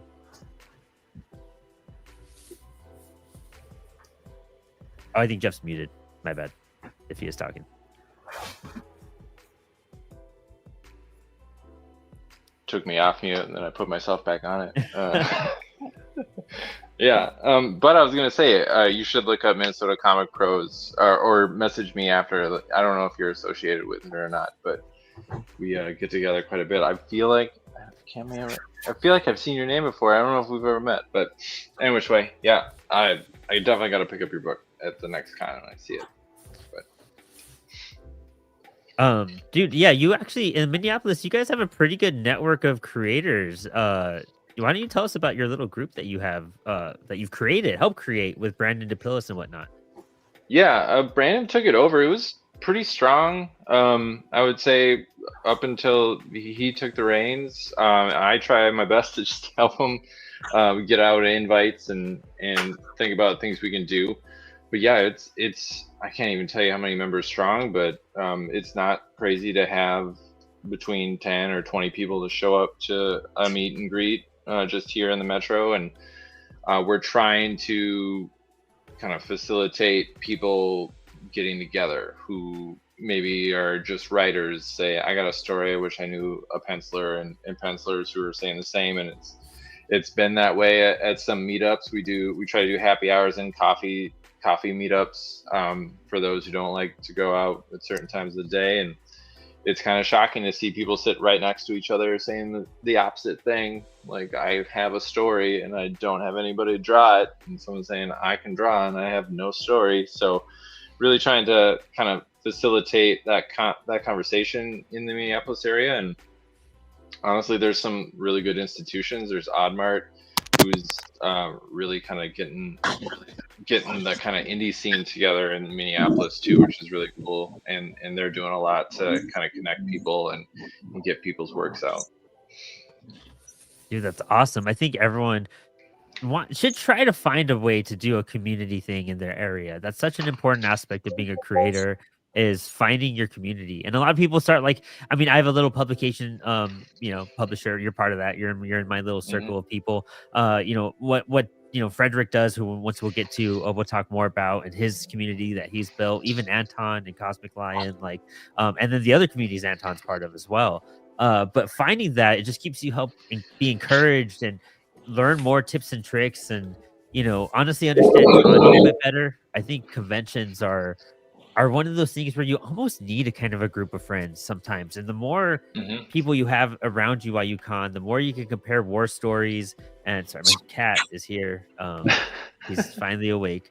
You compare war stories and help each other get through battle, and bring stacks and supplies and whatnot. Help set up and load and unload. Yeah. But so in this time that you've been doing that, I'm trying to fight my cat to not spill my coffee and my water. In that time you've been doing that, you've been working on a book yourself. You're saying you have an editor that you're working with a little bit to kind of get through some of this. How has the book creation process been for you? Because your panels are immaculate when you post them. But what are some of the speed bumps you've gone through while making this book? I mean, so this book is the kind of the second one I've worked on since I came back to comics after kind of a long hiatus, and I'm trying to take on all of the steps for the first time, including penciling, which is the one part that I never really felt comfortable doing. So I'd say in terms of hiccups, like, that's it. It's one thing to be like, okay, I've been drawing, just pinups and things like that, and that's been going great. Why can't I just draw it all? And you write a script and you try to not write it in terms of what I'm capable of doing. So I wrote it very much like how I would write for anybody else. And now I'm coming to draw it, and it's just, honestly, the biggest hiccups are just the silliest things that you hadn't thought about drawing before. Like, I don't know how to draw a lamp. It's just kind of the most ridiculous items, to be honest with you. But those things really, really hold me up. So I've been trying to focus just on the pencils and holding off on the steps I'm very, very familiar with. Inking is kind of the thing I'm the most familiar with. And so I'm hoping to get through the pencils. I'm on page 18 of the book. It should be around 24 pages, depending on how I finally make a decision on the ending. But so I'm almost there, and then I can really dive into the parts that are a lot more familiar, or at least not so open-ended. Like looking at a blank page and a script is very, very daunting. So inking is not so daunting because you have the pencils there, and coloring is not so daunting because you have the line work there. So I think, yeah, kind of just the doing things for the first time from a penciling aspect's been the most difficult. I feel that the last few weeks, I've been penciling. I'm working on my submission for this comic Kills Fascist, and I'm actually on my last page right now. I'm gonna switch my camera here, but dude, penciling and doing this story has been so hard. Like, I mean, doing the show has been so difficult because I'm trying to figure out stuff. Like, I'm very new to art for those who haven't known me or the show very long. But Spilled Ink exists because I didn't know how to draw, so I brought on all my friends like Anton and Jeff and to hang out and like teach me how to draw. And now I'm doing comic book pages, and dude, doing these pages. This is also a Batman Year One homage within this, so it's just any familiarity to panels. But doing that has like really slowed me down on my conversation skills when I do the show. The last like month, I'm just so zoned in on pencils because you're just like, I'm trying to figure this out. And then if you do pencils like that are kind of like half focused, you hate them later. And then you're just like, now I just got to redo this whole thing. And that's just the endless cycle. But I'm excited. I'm on this last panel and then I get to start inking it. And I'm not too sure if I'm probably going to digitally ink, but if I could go. Why would you do that? Why would you do that? I don't think that's a good idea. Wait, if I could go to my library and put in my boards so they could print it on my 11 by 17s, I'm gonna traditionally ink them. But since I penciled them real fast. That's why I had to get through them. That's also why we extended the deadline for this. Christmas is coming. I'll send you the printer I have. It's wide format enough. It's like $250. I need that. I really need that. Yeah. I need you to do it the way you want. YOLO, man. We'll live the way we want to live. I'm digitally inking and traditionally inking because I did it by pencil. I always do stuff by pencil so I could go back and traditionally do it. But I'm also gonna try digitally inking some of my Inktober stuff, and then I go back and do it traditionally with my tool. Sorry, my cat's just being ridiculous. I knew you were gonna get after me. I shouldn't have brought that up on your turn. Jeff is such a committed and dedicated inker. Like, if you want inking advice or someone to study and watch, Jeff is phenomenal. He's just so skilled, and he has like the passion of an inker, which is I feel is really rare. Do you feel like you come across other inkers that are just like into that aspect of the craft as you are? I don't even really run into inkers anymore. I feel like it's a thing going away.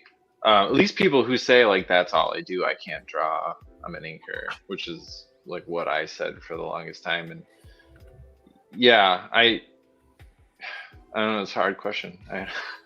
I don't really think I run into folks who just do that per se, but I do run into a lot of people who instead of penciling are just straight to inks off a rough sketch, and to me that's the end game. Yeah, like that is something that if you can skip a step and go straight to like permanent lines off some rough ideas, I think that is really, really impressive. Yeah, I don't. Yeah, but I think I've run into a few people, not personally, but like in my sphere on Instagram, and it's something I try to study with them too, is just kind of learning some of those aspects, but that all comes with time and commitment. So it is, and the only reason I'm doing some of this digitally is Inktober really burns me out because I do it all traditional. And then I was like, I want to have like a decent skill set between everything. I want to be able to just utilize what I paid for with this iPad for more than one thing, and just have a wider range of knowledge, I guess, in that sense. And so I have some cool brush packs and whatnot, and I've been playing with, but I don't know. It's something. I just wanted more tools in my toolkit to see where I land with some things, But I don't think I'll ever stray away from traditional because it's so much fun. And once we get to Anton in a bit, but like when you see Anton do stuff, or like Carl, his traditional stuff, like dude, his pencils are wild. Like Carl, Carl doesn't even ink. Carl is just a penciler, which is insane. That's how insane his pencils are. Hannah was actually just saying in the chat that she does all three traditionally, and coloring too, which is wild, just like Anton. So we'll get to that too. That's going to be a good circle around question. But we'll switch things up. We'll rotate. I know a lot of our artists might stay longer than most people since we typically draw for the 2 hours. So we'll actually go to Frederick Littles over here. We'd love to talk to him about what he does and what, honestly, dude, your publications like just been popping. I just saw another order come through. I saw your form that you filled out for the POD. Tell us all about Wiseacre Comics and just any new releases you have coming our way. Yeah, so a little bit about Wise and how it started and everything. I would tell you it really started back in 2018 from two different perspectives. One was a pain point when I lost my mom to cancer. And then another one was when Black Panther came out. And so they had like a huge ripple effect in the community. And one thing I noticed and everything was I loved art back in my high school years, junior high school and everything. You know, I used to draw quite a bit, but I just had a love for writing stories. It was just my forte. So I went back to, I think back in 2020, when I actually started really getting into editing and writing a lot of stories and everything. And one of those stories came to be Magnus Yakuta. I think me and my co-writer, Devin R. Scott, we did the first 16 issues within almost less than a year time frame. And we decided to go ahead and start publishing the first 3 books back in the late end of 2020. And so that kind of started my journey as a creator and as a writer and everything, creating comic books. And so from there, I met a huge community of other like-minded creators within this space. And with it, I was able to start my publishing company, Wiseacre Comics. And my goal was to try to open doors for other indie creators, everything out there, that didn't have the financial means to bring their stories and everything to life. And so I made sure I created the House of Wise, which is my imprint, and turned it into Wiseacre Comics, which consists of between 12 different other creators, everything a part of the House of Wise family. And I'm able to publish their books across not only launching campaigns on Kickstarter campaigns, but also launching their books, everything also on their website, wiseacre.us. So if anyone is interested in everything, by all means, you can go to wiseacre.us, buy-comics to purchase any digital goods. And we just started loading some physical books, everything this year as well. But that's kind of like the basis of my story for how I got started in this industry as a publisher and also as a creator. Oh man, I love that. And you're a lot like me. Also, there's a QR code for all of our creators when they pop up. This one appears for Wiseacre Comics. You guys can check it out. But you're like me. You do like a bajillion Kickstarters, and that's it's tiring. The Kickstarters are rough. Yeah. How do you feel about the crowdfunding system that we have right now? What do you think is missing from it? What do you think has gotten better over the last couple of years? I know Kickstarter's been up and down. I think since COVID, I feel like, just my mindset, just to give you some perspective, like, there was a big boom of creators during COVID, and we all started making comics, and we all like had the time and means, and there was people at home who could like fund, and like we were all doing programs and shows and just sharing off this art, and it was exciting. And then around 2022 to 2024, people started going back to work. Things started shifting again. Yes. Comics creators, the people who lasted did last. Some people did slow down or stop. But then crowdfunding, funding started shifting around. And then 2025, it's been kind of a rocky hill because of economy, the strike, again, another shift in who has finances and who can actually make comics right now. It's been kind of wavy. So like, how have you maintained an audience on Kickstarter and continued success on Kickstarter? Or are you using any other platforms as well? Yeah, so when I retired from the military this past year, I set out a goal beforehand, come back from overseas to stateside. I was going to actually launch a Kickstarter campaign every single month this year, from October of 24 to October of 25. Some people told me I was crazy doing it right, and I was like, you know what, we're gonna make it happen, and we did. We actually launched a Kickstarter campaign every single month, and at the end of the day, it's about reaching your audience, finding your niche, and everything too, and be able to speak to your audience on a continuous basis. And so, yes, there is the up and downs and everything in there from a standpoint of, life and it's happening. You have the economy, like you said, but those are barriers to opportunity, right? And if you use those as a reason to stop and say, you know what, I can get a page done this month. You have to find ways to keep that motivation, everything going. So, instead of me trying to go out there and purchase a page every single week, I started lettering my books. I started lettering my pages. I started doing other things, a part of the creative process that kept me busy, but kept me engaged and want to be a part of this creative community. And so those efforts allowed me to not only focus on publishing side of the business, but also take a step back and just take a breather for a second, to where I didn't burn myself out, because I had the conventions going on too, and then also trying to run campaigns. That was really, really hard, right? I was, come October time frame, I was spent. I had no energy. And so I told the team, I said, look, I need to take a break for at least 2 months to recharge the battery a little bit to get ready for next year. But when you look at Kickstarters right now, how would I say this? There's good and bad, right? Right now, the platform offers an opportunity for you to still jump in this space if you haven't as of yet. However, though, I feel that it's oversaturated with a lot of comic books out there. And some of them are not good. Some of them, you see AI, that's out there right now too. And it's becoming a big issue right now on that platform. And the platform is allowing these things and stuff that happen. And it's okay, I worked so hard to pay my creative team to produce this book, but yet I have to compete against the like of AI. And so, that's another discussion we had at a different time, maybe. But that's kind of like the things I see right now, that we know how do we adapt our marketing, techniques, and everything, to be able to match and still be able to climb up the charts when it comes to pitching your book on the Kickstarter platform. Because speaking to that team, I know my last campaign, they told me my campaign was kind of buried at the bottom, even though it had a Project We Love badge. We were still buried at the bottom of the just trying to find it on that platform. And it was like, okay, how do we climb and try to overcome that barrier now?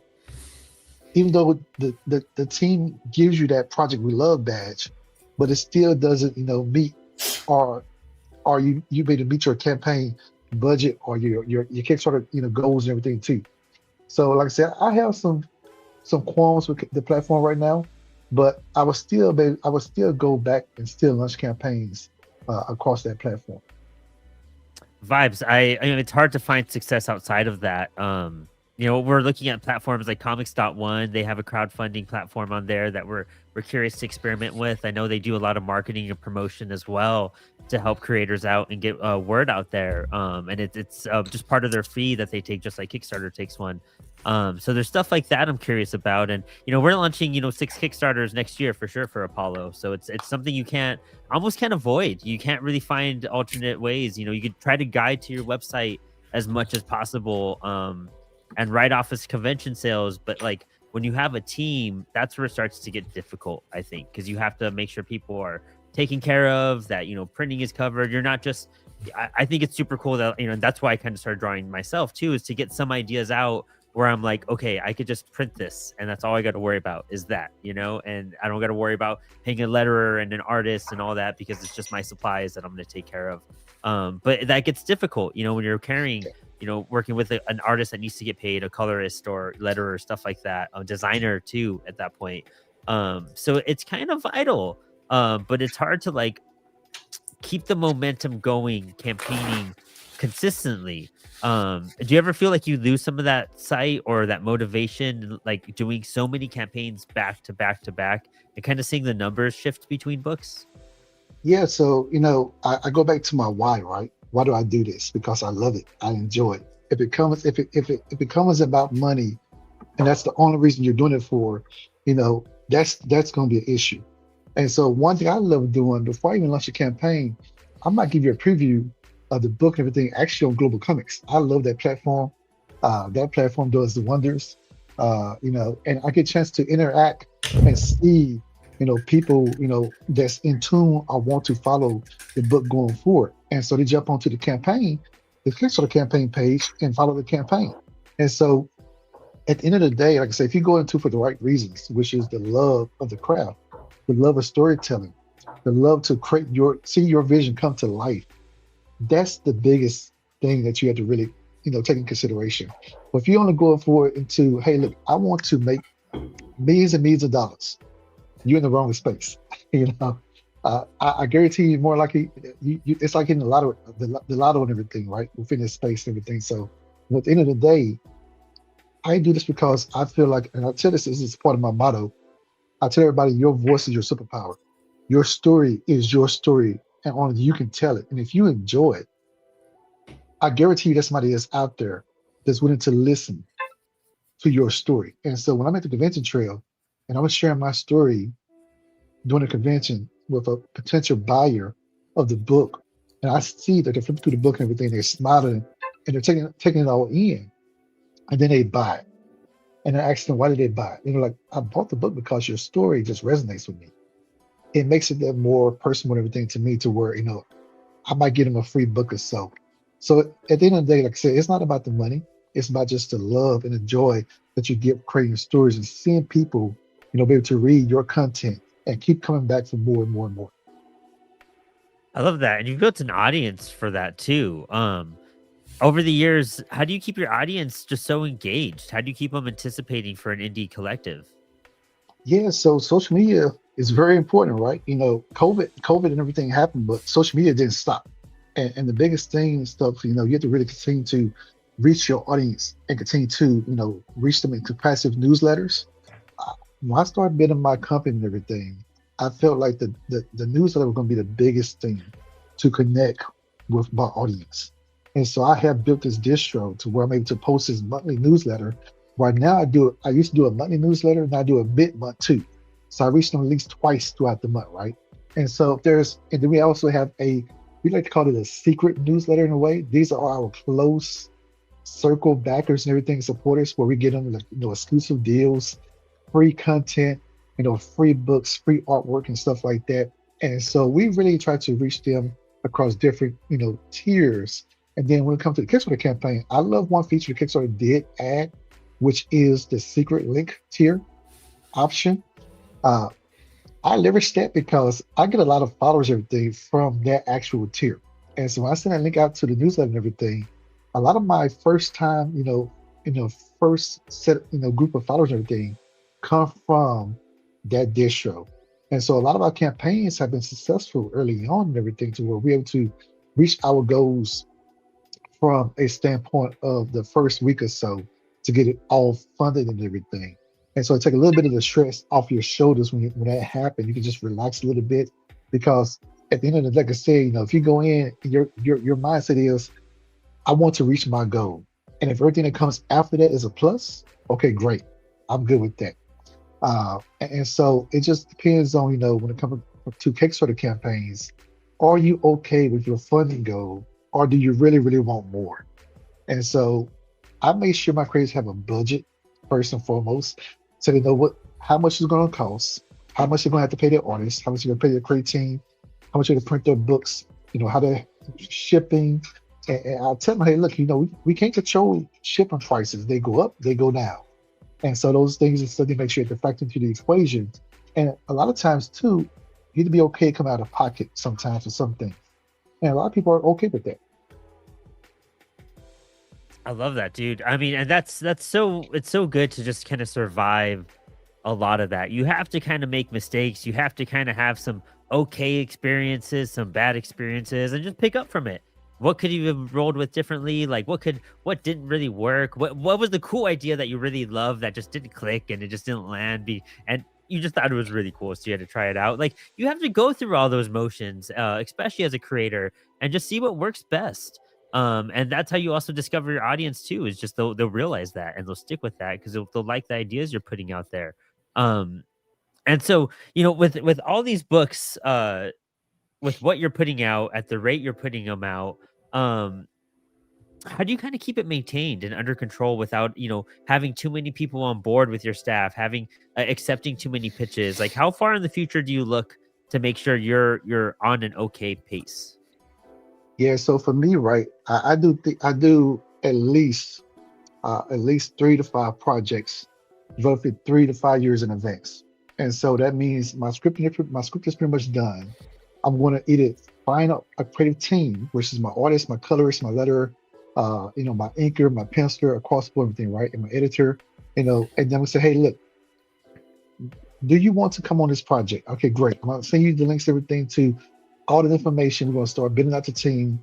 And then from there, I might get the first 2 or 3 pages and everything to see the vision, to see it come to life and everything. And then I would probably, from there, just pace myself. And so those things are put into place, like I said, 3 to 5 years and everything in advance. And then when I'm looking for submissions, we do submissions yearly.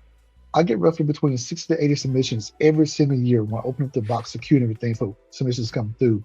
And I have my editor-in-chief, myself, my 2 artists, and also another peer creator and everything, to where we look at submissions and they're vetted. And so we tell everyone, we can't publish everybody. And so we do recommendations though to other publishers, everything out there, they might have an open slot in their family and everything to publish their books and stuff like that. So we have recommendation stuff that we really, we try to direct people to if we can't publish their book, or we tell them, hey, look, we're interested. Let's keep tabs, and if something happens, something comes up, we'll take a look at consideration and give probably down the line. And so again, this is all kind of like planned out well in advance for these things and stuff that happen. So same thing for Kickstarter schedules. I put in we have like a private group amongst the creators, everything that's part of the House of Wise family. And what we do, everything is we schedule out, say, hey, who can go January, February, March, every down the line, who's ready to go. And I make sure too is I have a very high bar. The actual project, the book has to be at least 75% complete before we launch that campaign. And the reason why I do that is because I don't want to leave the customers holding the bag a little bit, waiting for the book, a year from now or 2 years from now. I want to be able to ship that book in a timely fashion to where, those customers keep coming back for more. If they're waiting, more than likely probably going to lose that customer. They don't trust me as a creator or a publisher to get them the products that they actually paid for. And so we make sure that we have a calendar and everybody knows what month they're going to launch their campaign well in advance, and usually like 3 months ahead of time. So they get an opportunity to market their campaign, bring in a followership and everything too, and do podcasts and introduce themselves to the community as a whole. And that's what we really, really, we collaborate on across the indie space. We have a podcast family. We have a newsletter family that's taking care of us, and we launch our Kickstarter campaigns. Dude, that's awesome. That's good that you've created a system. And I think creating and finding that system is so much of the battle of like finding success in comics and the industry in general. And I think that's something with Apollo I had to learn, was not to how to map things out. We had a lot happen this year, and a lot of good stuff, and a lot of stuff that was just like, man, we learned some lessons from creators to books to titles to launching to all sorts of stuff. But you kind of take that with just like with hope, and just be like, all right, well, let's just on to the next one, and we'll just carry on through and see what we could do next. And it's cool that you're surviving like that too, because I think a lot of creators just get discouraged after a couple times or exhausted, and burnout's real. But like you said, finding your why and just, focusing on that. I think a lot of us forget, in the last panel we were in, I was talking about how I used to be a collector and just go to cons and meet creators and whatnot. And I was trying to find a way into comics and into the industry. But once you do it, you're in. You can't forget how long you tried to like break in and actually make your first book and draw your first stuff and like get your first book printed and do your first cons. Like, you strove for years to get to that point. And now that you're here, like just it's good to say yes a lot. until you learn stuff, and then you can start turning down things because you'll have a built-up repertoire. And so just remind yourself why you do this. Like that's the biggest focus, because it's easy to get tired, to get burnt out, to just be like, man, this is a late night. Like I just want a stable schedule, just all that type of stuff that goes into things. Comics are just nonstop 24/7, and you got to accept that. I'm excited to once we bounce back to Hannah just a little bit, I'm excited to see like the regimen and routines of stuff, because that's another big part of comics.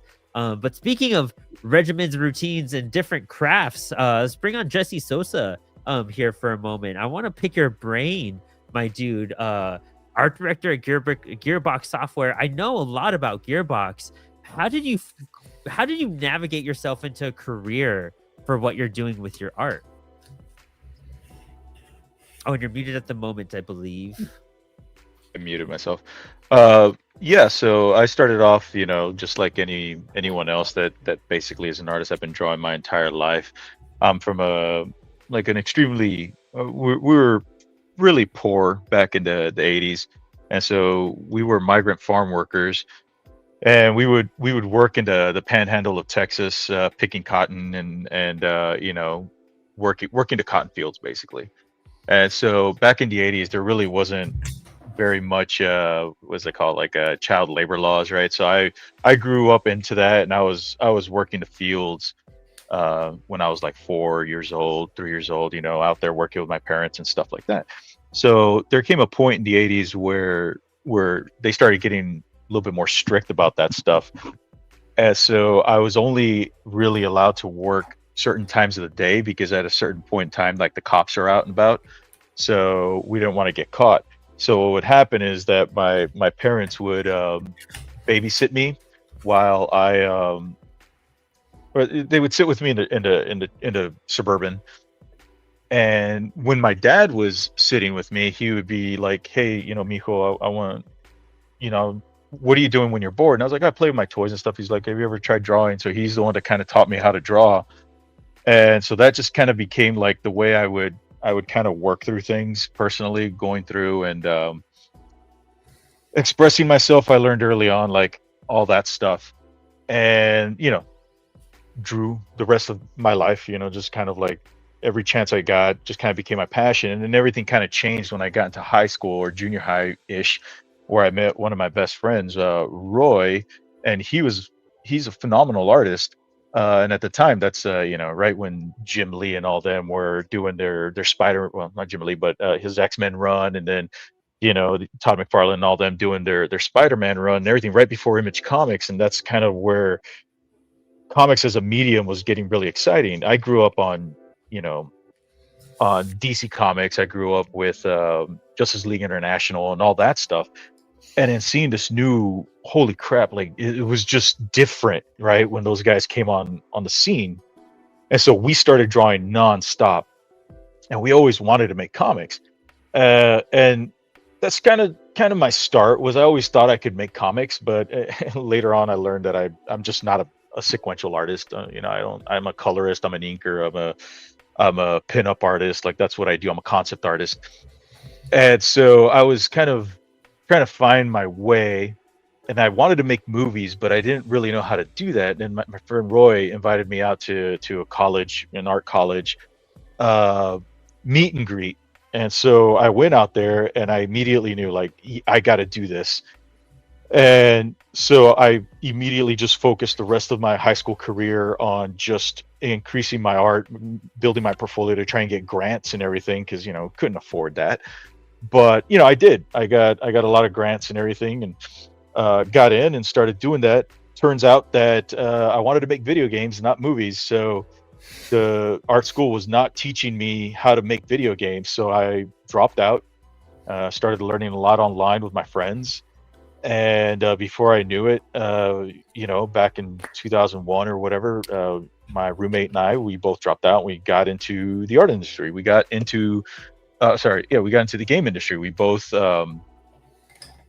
just focused real hard on our portfolios and didn't let anything really stop us. We didn't want to become statistics, Latino statistics of, the minority people like dropping out and all that stuff.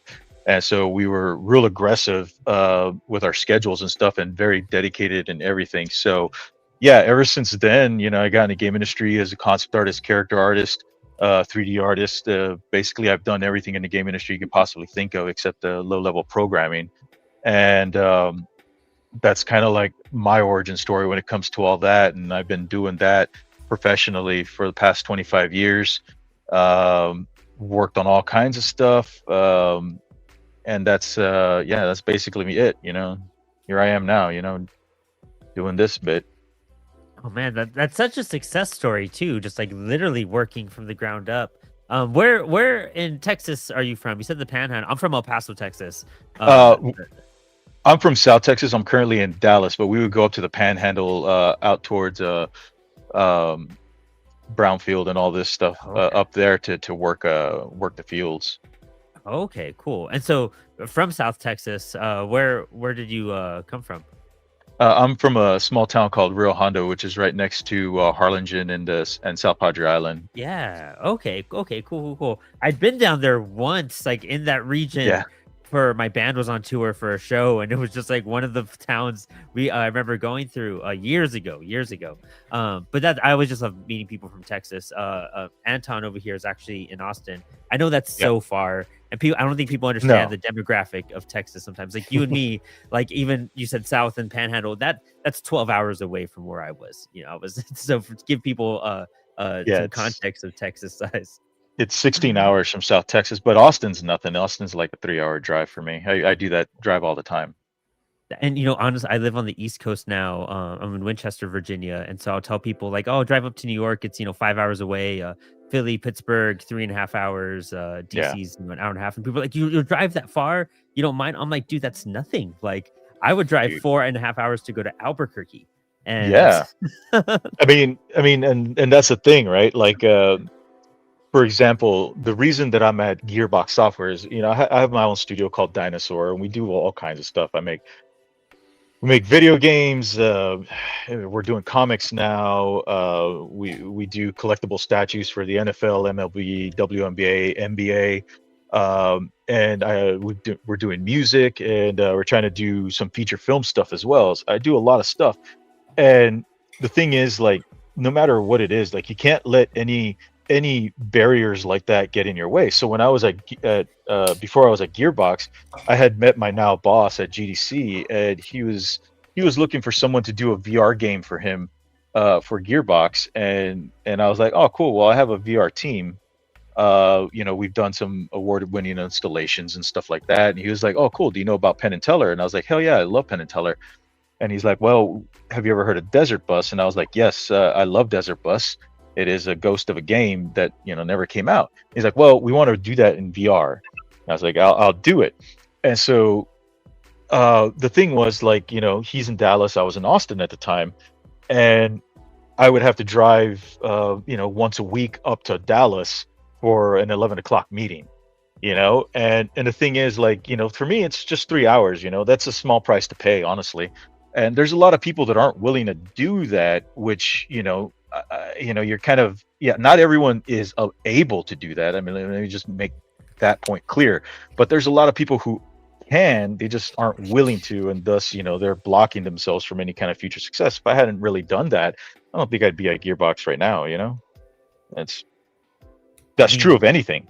I would say you have to figure out some parts of your life that are going to be sacrificed, because being in the creative industry isn't the most normal of jobs of any sort. Very sporadic. You have to jump at opportunities. Talking about, with Frederick, talking about just saying yes to a lot of stuff. That's so positive, especially when you're beginning, because you're just trying to find something that will lead you somewhere. And if you don't take those random opportunities, the good ones, the risky ones, the bad ones, you're going to miss out on the one that actually helps propel you. Exactly. Especially art-wise too, dude. I can only imagine the type of my language, but bullshit you've had to go through, like, to just absolutely. land a decent gig. Yeah, like for example, me getting into the game industry was a combination of my roommate and I. My roommate and I, we both are very, he's a prolific designer right now. He's done a lot of stuff and also has won a lot of awards. And what we were doing at the time is I was working at a restaurant here. I was managing a restaurant, and he was my employee. And so when we dropped out, we made a plan. We said, okay, what I'm going to do for you is I'm going to stack your schedule. I'm going to do all 40 hours in 3 days. So he's going to be basically working like 3 doubles. And I go, you have the rest of the time off to focus on your portfolio. So he did that. And then he got his first job within 3 months of doing that. That then led to him saying, I'll pay all your bills. You stop working and focus on your portfolio. And in 3 months, I got into my first job as well. But what happened was with him, since we were both dropouts, right? We had our friends there at the Art Institute and all that stuff. But one of his friends was offered a job, and he was like, no, I want to get my degree. He goes, but I have a friend named Juan who is exactly what you need. And Juan was like, yes, I'll take it immediately. So he took it, and within 6 months, we were both in the game industry. That friend of ours went 3.5 years before he got his job after graduating with a degree. Had he just taken that opportunity, he who knows? You know, I mean, he's doing great right now. You know, he's here at Gearbox with me, but he went that 3.5 years questioning whether he made the right decision or not. You know, and it just, you got to jump at that stuff. Can't let it pass. And I mean, the amount of dedication you poured into the craft itself at that point too, you know, just going by that regimen and that schedule, it's to beef up your level to, you got to hit pro status fast, you know, with skills and figuring out things. And, you know, Jeff was just saying, you know, stuff that you have to figure out. He had to figure out how to draw a lamp, like just those random things. And going back to like what you're saying about being a sequential artist, were some of that kind of just some of those obstacles or reason why you strayed into like a certain specific aspect of your art instead of going for comics? No, but I recognize I hate calling them limitations, but I recognize my skill and my ability, and I know when to delegate stuff. So as soon as I found out that I wasn't a sequential artist, I was like, oh, I'm gonna start drawing characters, and I got really good at that. And my first job was, you know, concepting characters and building 3D models. That's what I do. And you know, I think there's a lot of people who get hung up on this. You know, I admire all you guys for taking everything on. I'm okay with not doing everything. Like for me, what's most important is getting the stuff out of my head, because it hurts not getting it out. I just can't stand it. And the only way I can really see that is I can spend the time doing it myself. I absolutely can do sequentials. I'm just really slow at it. And I may not be the best person to do this, right? And working in the game industry, you know, I work with, you know, millions and millions of dollar projects just for my department alone, or budgets, I should say. And part of that is finding the best people for the job, because at the end of the day, whether it's a passion project or not, you are making a product. You're making a product. I don't care if people consume my product. I want to get it into the hands of the people that need to read it, right? I'm not here to make money. Right? We're in the wrong industry if that's the case. But at the end of the day, you're still making a product, right? It still would be nice to be able to make some kind of profit to at least continue making what you're doing. And sometimes you just gotta, you know, take a step back and be like, who can help me with my journey, right? And so for me, you know, I built my team, and I have my penciler. I have two comics going on right now, and both pencilers are amazing. I have a letterer out there because I kind of suck at that too. But I write, I do everything else. I do the colors a lot, especially because I recognize that I'm good at that. So that's what I do. No ego hit or anything. It's just, that's my place, and you know, we work together and we tell these stories the best we can. I mean, that's really smart too. You kind of find where you fit in, and you're just like, this is also what makes it a career at that point, is being professional and knowing what your strengths and weaknesses are. That's one of the hardest things to accept as a creator, but especially when you want to do everything and you want to learn everything and push yourself to do that. It's like, well, what opportunity is in front of me where I could actually hone in on some skills and make progress, versus I'm going to take my time. It's just different paths at that point too. And knowing how to like accept your path in that, which is difficult. It's super difficult to know where you land on things. It's very difficult because artists inherently we're ego driven for the most part. You know, I'm an artist. I know this character artist specifically. You know, we want to make Kratos in God of War, right? We want to make Master Chief in Halo. We want to do that. We're not content making NPC background character, 06. And so we are extremely ego driven, but it's very important to be able to recognize that and then work around it because, yeah, I mean, I'll admit, I have ego as well. I'm an artist. Everyone that's telling their stories feels that their story is the most important story to be told. And, for a certain, to a certain degree, yeah, that is very true. But man, God, I hate saying this kind of stuff because I hire lots of artists all the time, like lots of artists, but like I can literally throw a rock and hit an artist. Like I can't.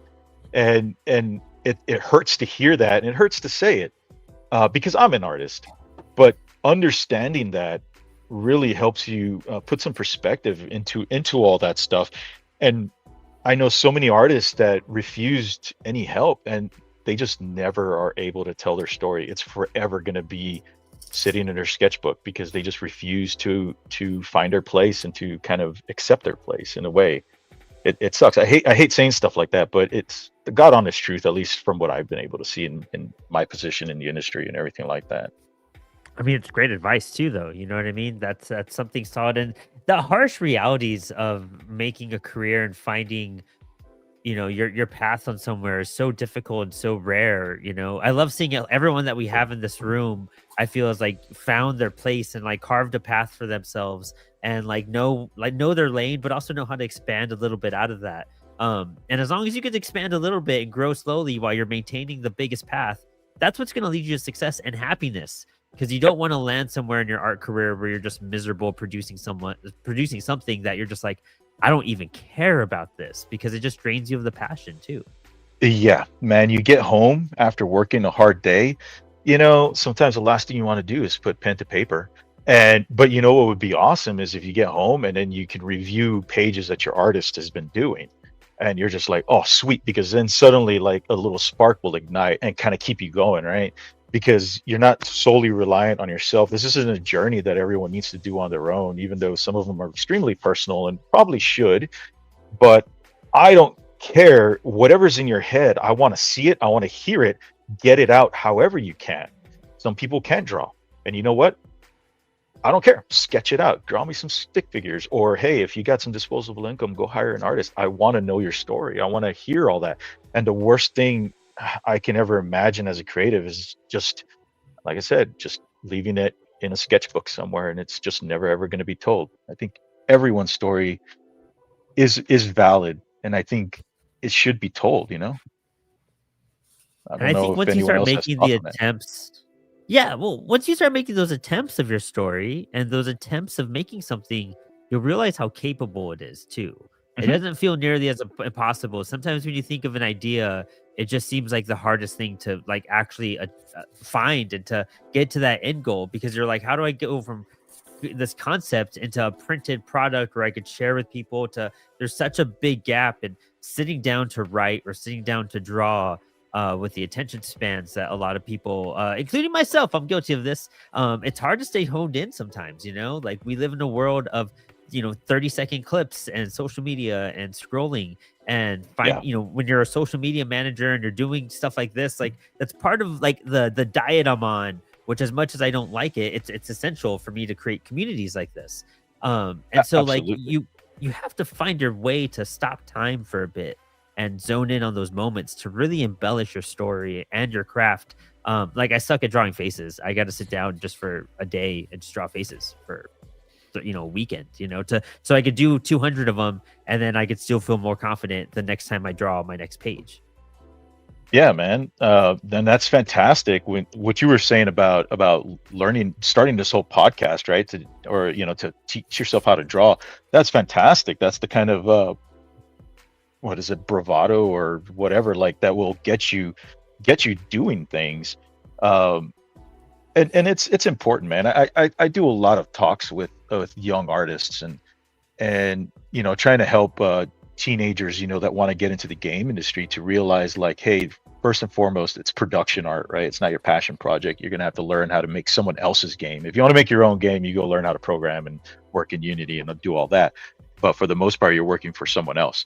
And that can be kind of soul crushing to a lot of people, but it's reality. And so for me, I'm just like, hey, you know what? Gearbox pays me fucking good, and that's what funds my comics. That's why I can go to all these comic shows, and I'm fortunate enough to not care if I make money or not. Like, I just go because I just want to talk to people about the story and things like that. But that's because I am, at the end of the day, a production artist, and that's my job. So that pays for my passion, like that kind of stuff. I love that, dude. And there's so much more we'll explain or try to explore on this episode. We got to get you on Spilled Ink on a regular week too. There's a lot of cool stuff I think the community would love to hear more dude. from. I do a lot of public speaking. I'd love to do that. Oh, dude, we definitely got to network outside of this a lot. Everyone in this room, I think I've had almost everyone on a show at some point, except for 2 or 3 of you. But everyone's on my list, and I'm like, I love discovering creators like you guys because there's so much to pull from. But we are. Oh, it's 8:19 right now. If anyone needs to go in just a little bit, just shoot me a message in the private chat, and then I'll get to you right after Anton. But we're gonna bounce over to Anton Blake right now to talk to him about his ventures, but also just being considerate to anyone's time in that sense too. But Anton, dude, what's up? I miss you. Miss you too. Say hello to Sebastian for me. I will. He was just here. He was running around a second ago. He knew I was somewhere near. I'm good. Damn near done painting this guy tonight.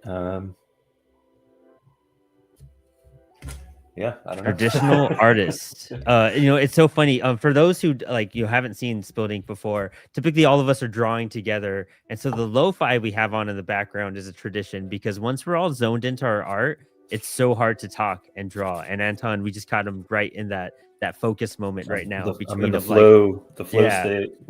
Trying to be like, I know the answers to what you're trying to ask me. I just don't know how to express them with words. While I try to master this. But Anton, dude, you've put out a lot of stuff this year. Tell me about some of the biggest, or tell me about your releases in 2025 in general. There's a little list of them. Yeah, so let's see. Second issue of my comic Zethia Space Witch came out beginning of the year. And then quickly after that, the bootleg Bebop Rocksteady book that myself and Manny Gomez, friend of the show, friend of us all, made. We cranked that out in just barely over a month, so that we would have it at IC3 this year, since both of us would be there. And then let's see, I've been editing Line Cosmique. We got the first issue out, debuted at Heroes, just wrapped on issue 2 of that, and then I put out 2 other mini comics, or at least short form comics, and one of them's pretty large, in between there too. And then what was the Wizard book you put out this year too? Yeah, Wizard Weekend. Yeah, that's Weekend. the last one that I did. I did that initially. There's a one of the event things that happens in Austin for the comics community is that just started this year, called Inky Eyes, run by Ashley Robin Franklin, and it's like a mixer / comics reading, and so I was signed up for one of those, and I made this book specifically for that. So it was, which was a neat change of pace from just making the comic for the comic itself first, rather than trying to think of how do I perform this to an audience first and foremost, and then translate it to print afterwards. I think that's one of the craziest things you also manage too, is you work with mixed medium. How do you how do you kind of like balance out what things are going to look like in print, or how shocked are you when something's come out differently in print from what you expected from how you did it traditionally?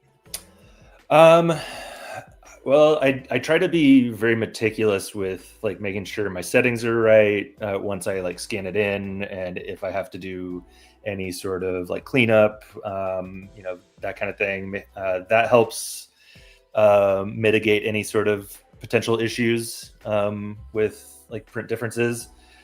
So there's really, I feel like that I've only ever once had like even like a slight issue, say with like how it prints based on how I drew it, or even like the scanned stuff, because I will do sometimes like digital color like here and there as well. But there have even been times where say on the second issue of Zethia Space Witch, some of the colors and reproduction almost looked better than the original that did too. So it kind of varies. I don't know. It's I think definitely I make sure, especially to never go like too dark with something. There's like you always want to be careful of your darkest colors being to a point where it, like if it's getting printed, it will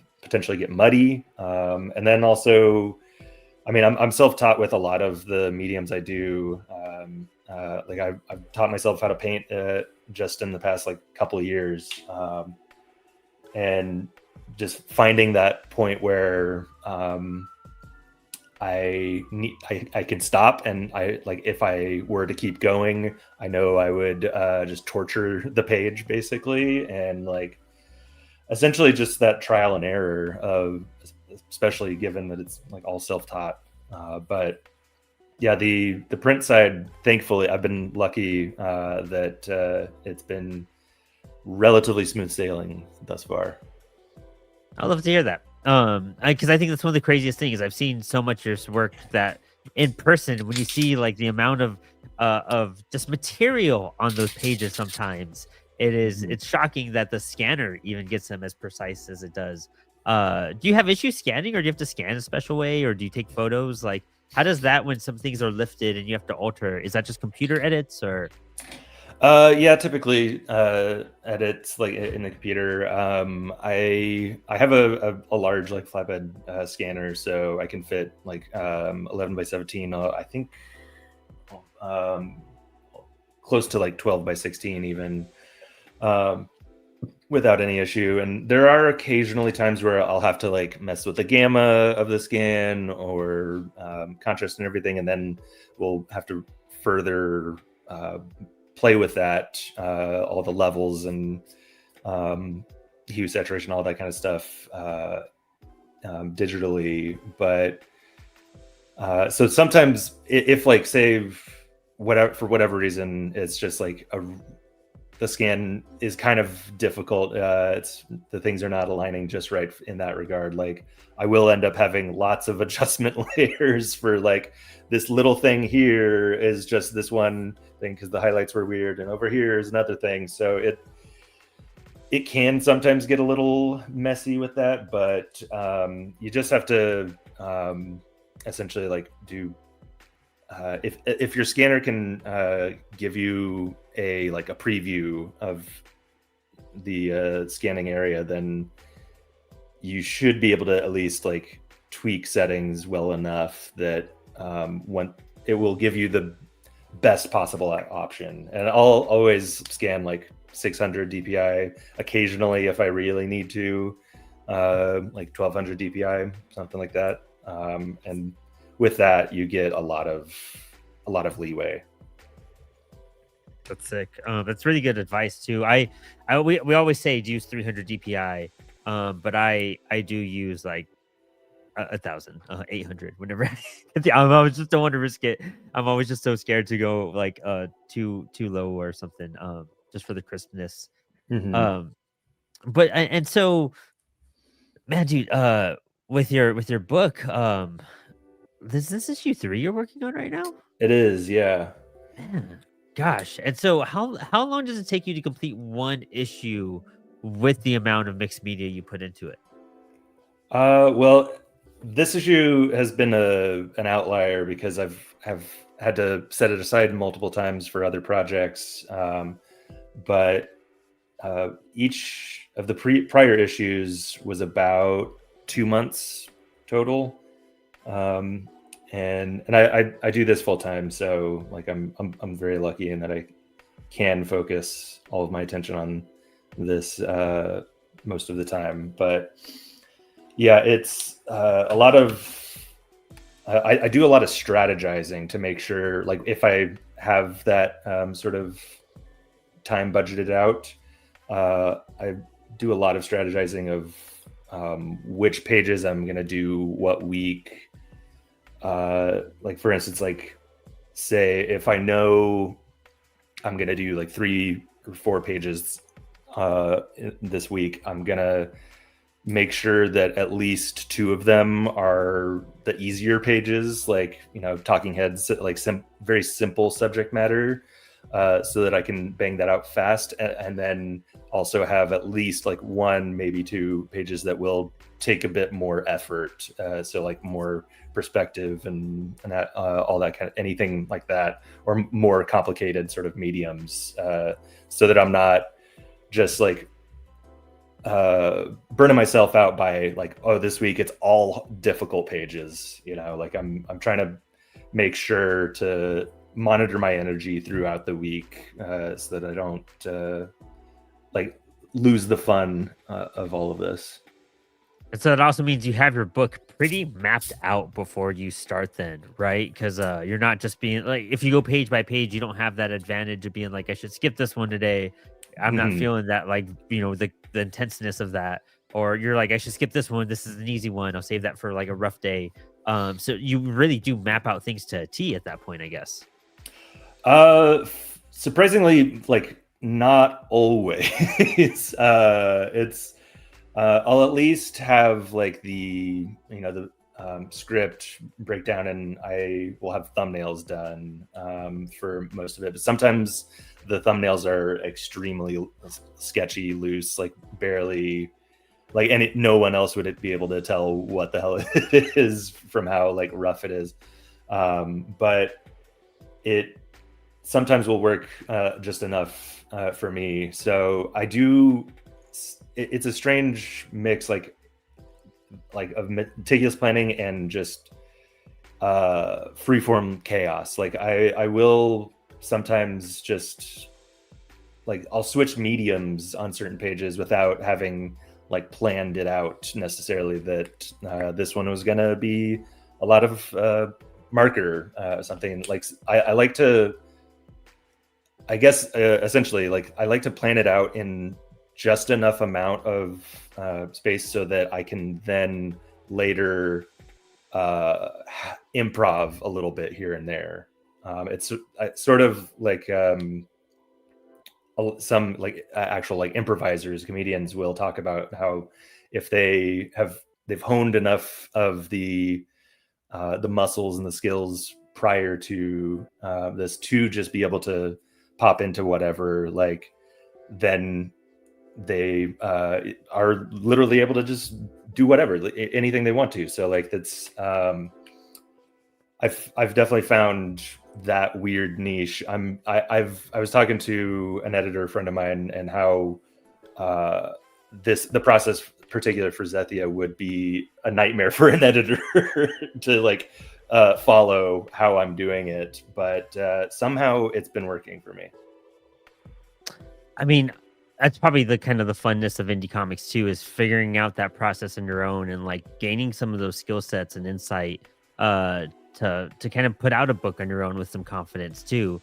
Knowing that, you know, if you had a team on it, things would be a lot different. But having your own control over a book, it's very freeing, and it's also just filled with experimentations and no boundaries, and kind of honing in on your own restrictions as much as you can and capabilities.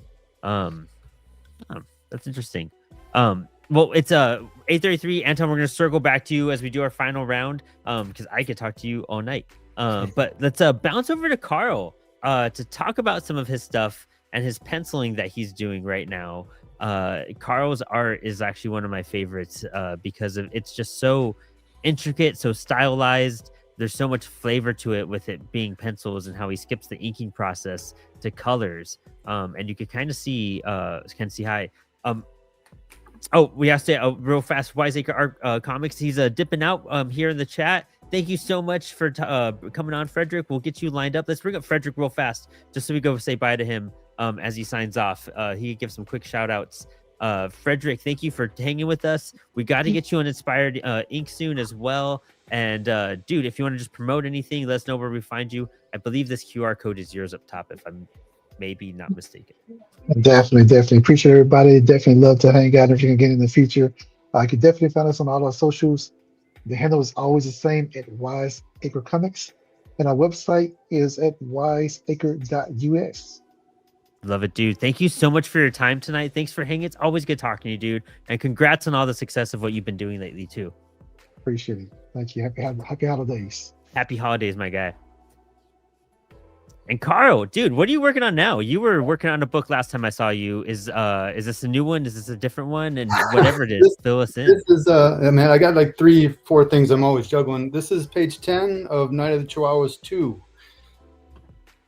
Oh man. Okay. Nice. How is that Thor, the Hawaiian Thor book you're working on? Is that complete? You know what? Let me switch cameras here. And I'll do like a little fly around my studio. Yeah, dude, I love that. We'll start with the book. This was the White Wolf. The Kickstarter just ended. The digital copies will be available with Rolling Squid Bones. I've signed with them. Nice. It's a 3-issue miniseries. The second issue is almost done. When it's finished, they'll do a trade paperback, and there'll be digital copies. And this. You're talking about the pencils, so oh man, that is the front cover. You can see like a before and after from Photoshop there. Oh wow. Okay, so do you do coloring on Photoshop? Yes, some effects, a little bit, and a lot of contrast adjusting. You know, because pencils can be too gray, not enough contrast. Makes sense. Yeah. And this is the book I have out right now. It just came out with a new company called Oceanicon. They're an international Australian company. I've got some original art from it. Oh man, dude, that's epic. What size is that? I don't know. Hold on. Pretty dope. Max would know if he looked at it. He would instantly be like, "That's a 16 by 24." Like, yeah, you know what? This is a good sales tip. I will make this is a double page spread, but I made sure it was a print. Standard frame size, right? Okay. This is 24 inches across. This one, unfortunately, is not for sale because my Chihuahuas got to it. There's a small yellow stain in the corner. I won't show that. That's some epic background, by the way. Love that. Thanks. Where's the other one? Oh, and here's another double page spread. Oh yeah. Oh man, epic. Oh. Love the dinosaurs. Yeah, so this story came out. I did some dark stuff. You know, I did a cyberpunk story that was pretty rough. I had just finished my 3rd tour in Afghanistan. I had lived through Hurricane Katrina in New Orleans. So, you know, I had to get that out. We like to use our art to just as therapy, right? Yep. So then after that, I wanted to do something a lot happier, which is where this came from. So I went back to my childhood and everything I loved in my childhood. Definitely some Ray Harryhausen movies. You know, I thought of everything copyright free. You know, dinosaurs, mythology. Oh yeah. I loved Africa. The documentaries on like the Discovery Channel. So that's where that came about. It's kind of like a Wizard of Oz story. Oh man, this that's kid goes into like he's got fever dreams, and he goes into this dream world that's filled with all this stuff that he really likes.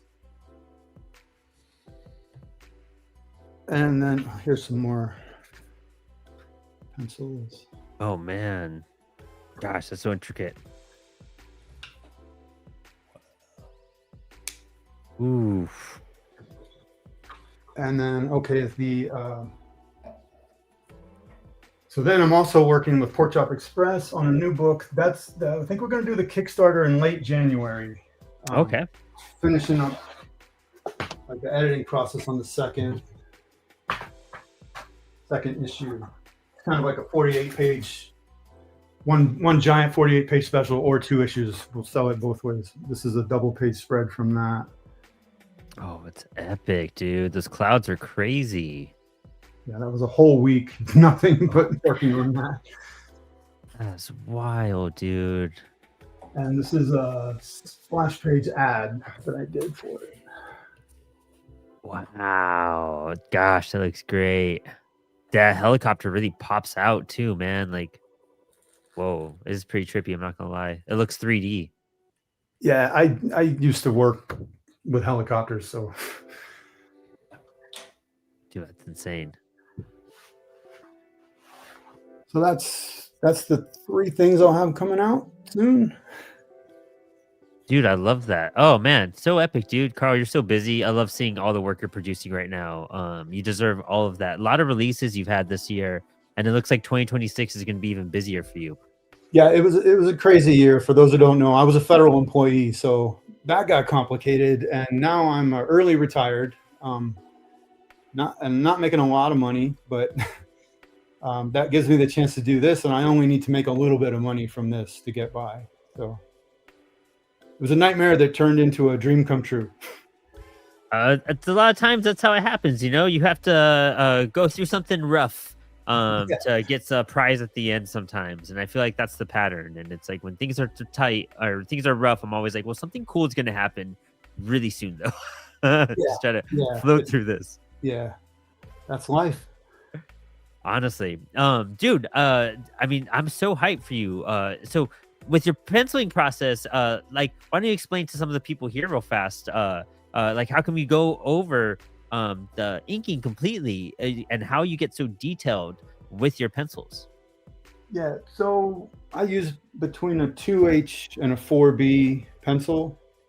Of course, it's time consuming. I've gotten a lot faster at it over the years, but it is time consuming, I won't lie. But I can do this full time now. So I can still get about 2.5 pages done a week. And that's everything. You know, there's no inker. I'm doing the lettering too. And I'm doing the coloring when there is coloring. None of the Chihuahuas is black and white. Nice. So yeah, it's not I don't think I couldn't put out a book a month like the old school Marvel and DC guys, or even the guys still, I think they're still doing that now, but a lot of people don't know they also, would hire assistants and background artists and stuff like that back when comics made huge millions of dollars. But that's okay. I mean, it's a labor of love. So hands down. Hands down. If you like working hundreds of hours to make tens of dollars, indie comics is for you. This is the career path you want to take. And honestly, and that's why you got to find the love in it. If you don't find love in what you're doing, and recognize your advancements and celebrate the small achievements, like it's just gonna hurt. To be honest, like it already hurts. Yeah, you just gotta... I try to remind myself, because of all that, it forces it to be a labor of love, right? So we couldn't sell out if we wanted to. Yeah, that's very true. We could try, but it's gonna take a minute. I mean, sure, like Kevin Eastman got away with it, but well, we're on the path to it, by just pumping out the work, dude. Like, oh man, that is gorgeous. Whoa. So there you can see the comparison of the wolf before and after Photoshop. Yeah, man, it adds so much like some dramatics behind it, and the lighting with that coloring, that's crazy. Yeah, I like the mood. The coloring for me is all about mood. Mm-hmm. It can help define the form for sure. And it looks like you have a pretty tight palette too. How do you go about finding your palette for the book you're working on? I'm really big on a limited palette and like using like 2 or 3 analogous colors or contrasting colors. You probably can't see it, but I looked a lot at Mobius actually. Oh, it's blurring out. That's so sick, though. Those blues are gorgeous. Yeah, I think I start with the mood, and then yeah, I just pick the blue I want or the red or orange, and then just stay limited. For me, it works better to stay limited. With all this detail, I don't want to make it even crazier. The whole bunch of colors, and it just fits the style that I like. I guess I don't know. I grew up in Europe, so like I grew up around all the old masters. My dad was in the army, so I lived in Germany when I was a kid. I grew up just seeing like Renaissance painting after Renaissance painting. Oh, that's I sick. think that's kind of how I ended up on this style. The way I use the pencils and then Ultraman and Photoshop, it's almost like you can see brush strokes. Yeah, man, that's so cool. That's some great Photoshop skills too. That takes a bit to learn, I'm sure. Yeah, I mean, just develop your own style, right? And that's going to take a lot of trial and error. That's where I'm figuring out stuff, is the technology side. That's kind of why I'm doing some digital work right now instead of traditional. Is I'm trying to just get more familiar and in tune with like some technology, and figuring out some coloring. Seeing what tools are at my disposal with my iPad, and kind of see what I could do from there. Yeah. And of course, whatever I can on my computer. Do it. When I was in school, most of my projects were mixed media, and that was a way of me just discovering what I liked the best, and trying out what worked for me and what didn't work for me. That's epic. There's some nudity in this book. It's just open up to any page. Oh man, that underwater shot. That's so cool. Yeah. Again, this is all basically just green. A lot of times I'm not even coloring by hand. I just selected the entire pencil drawing here, went to color balance, and just played around with the greens and blues. And then just went in a little bit with highlights. Oh, dude. We're going to go to our last guest in this before we do a final roundtable of sign-offs and a final question for everybody. Let's zoom on over to Roman, a Retro Doomsday. Dude, that is looking great. Tell me what you were working on tonight, and tell us a little bit about what you do. Just making sure my mic is on. Hello. Yeah, I was just making like a fantasy sketch. I've been doing a lot of movie trailer, like movies, like ones I enjoy are epic movies, like drawing scenes out of them and animating them recently, because I feel like it's like, we always look for a niche, like what do we do good? And after, Spilled Inktober, I was just drawing so much that I went back to using pencils again instead of, ink. And the pencil drawing got me into just, quicker and quicker sketches that were more and more elaborate. So I just started grabbing, popular movies out of thin air and like trying to do something with them. Right now I'm sketching for 3 Days in the Valley with these, if you see them. Oh man, yeah. So Charlize Theron fights the other girl, and I was going to do that soon. And I have some like laid out here. Oh, they're under here, I think. Oh. I was going to show you some other ones that I had. Yeah, Fear and Loathing, Las Vegas. See that? Oh man, that's cool. That's a good shot.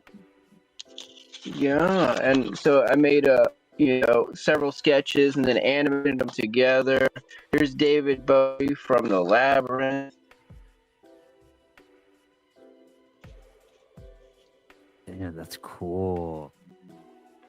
Yeah. And I wanted to draw a 39 Chevrolet at an airport, but I couldn't find a picture of a 39 Chevrolet at an airport, so I just sketched it out. It's kind of fun. You're bouncing between a lot of stuff that keeps it challenging and also has you like learning something new every so while too. Right. I mean, I haven't gone back to pencil in a long time. I used to like not erase, just go bold on ink or Sharpie and not even care about penciling anymore. Because I kind of traditional artist, fine artist, painter kind of, upbringing for myself. And this is from World on a Wire, the first movie, I guess, adaptation of a simulation theory that inspired The Matrix and 13th Floor and all that jazz. So it's just like a Donnie Darko. That's rad. I mean, that's pretty good. I mean, it's kind of like Inktober, where like it's such a level up to kind of bounce between different things and seeing how they turn out. Especially in like the time frame we always do the show. Yeah, I mean, that's fine artist. Like we've talked before, but not for super long. I ended up being a performance artist because I paint very quickly, ambidextrously with both hands, so that like I ended up getting jobs to draw and paint, doing things quickly at art openings or doing art openings and venues and stuff, and I got some gallery shows doing that and whatnot. So it's don't know if I can draw and put it down here. Yeah, dude, that's a skill set that's insane. I see.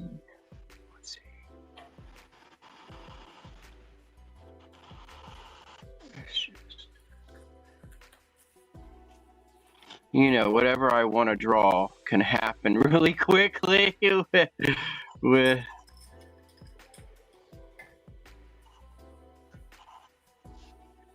it's just like whatever I want to happen can happen with two hands. So it's just like, dragons, teeth.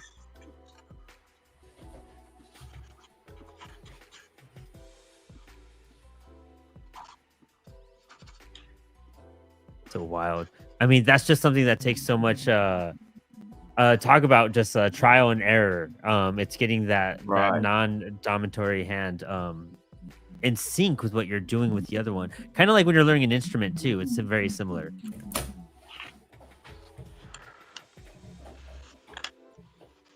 If you give it a shot, mirror drawing is actually really interesting. I don't know if it's a special skill, but if you take two pencils and you do it, it just works. It's so crazy. I could never not do a mirror drawing like that, though. So it's writing as well. So it's just like I'm Roman.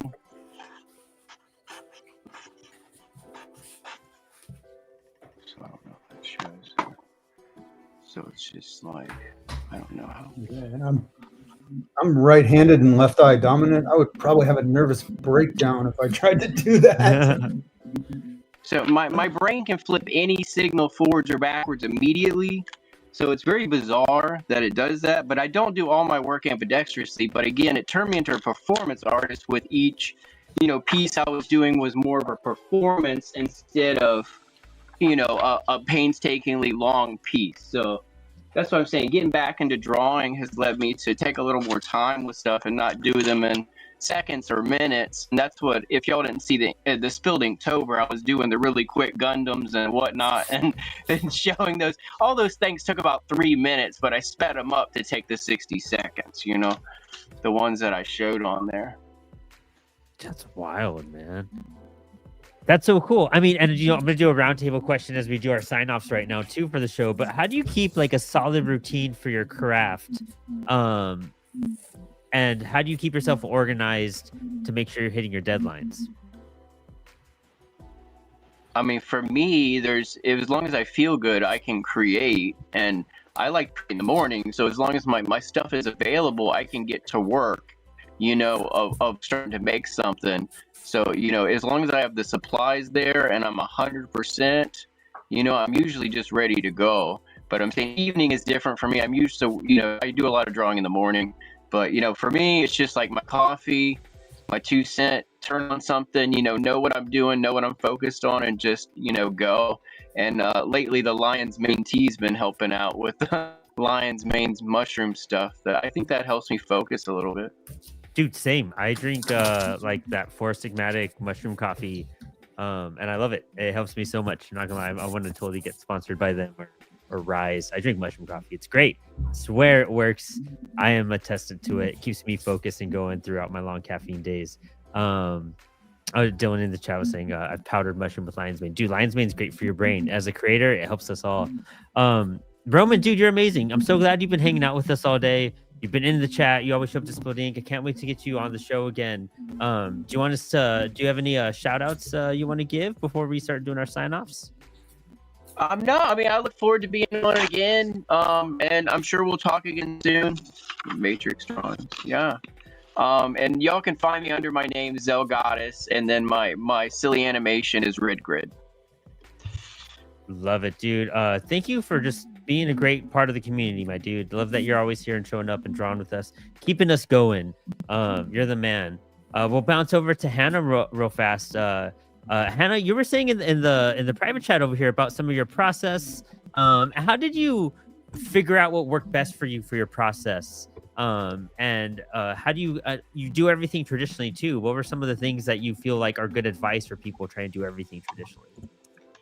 Well, first I start off with a script, and it's like putting together. Think of it, it's like putting together a production.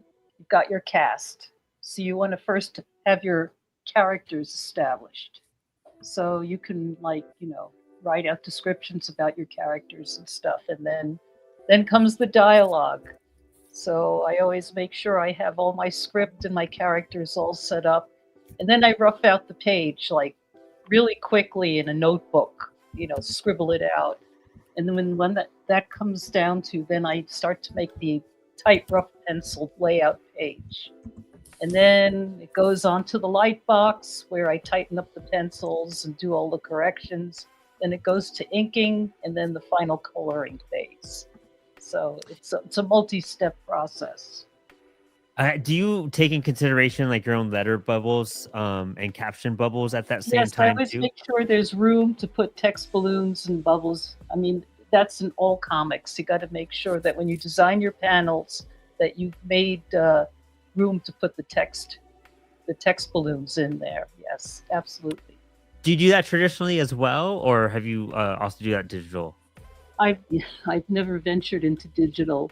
The only time that I use digital is when I'm scanning the pages on the scanner, and then I do my color correction, in the previews.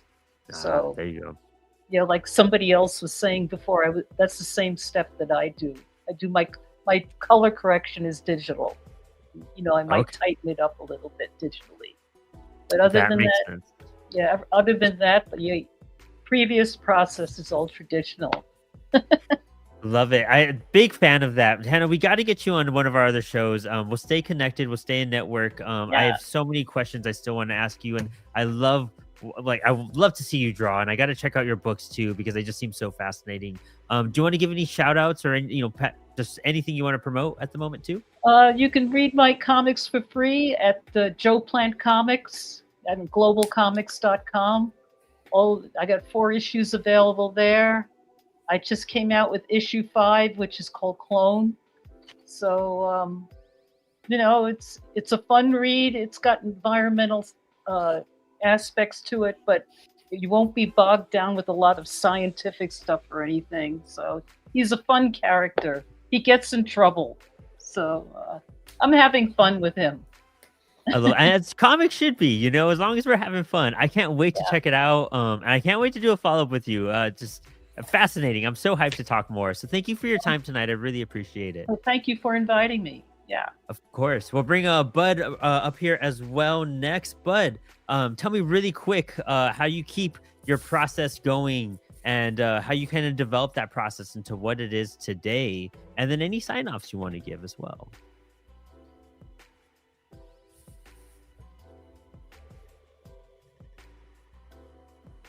Sure.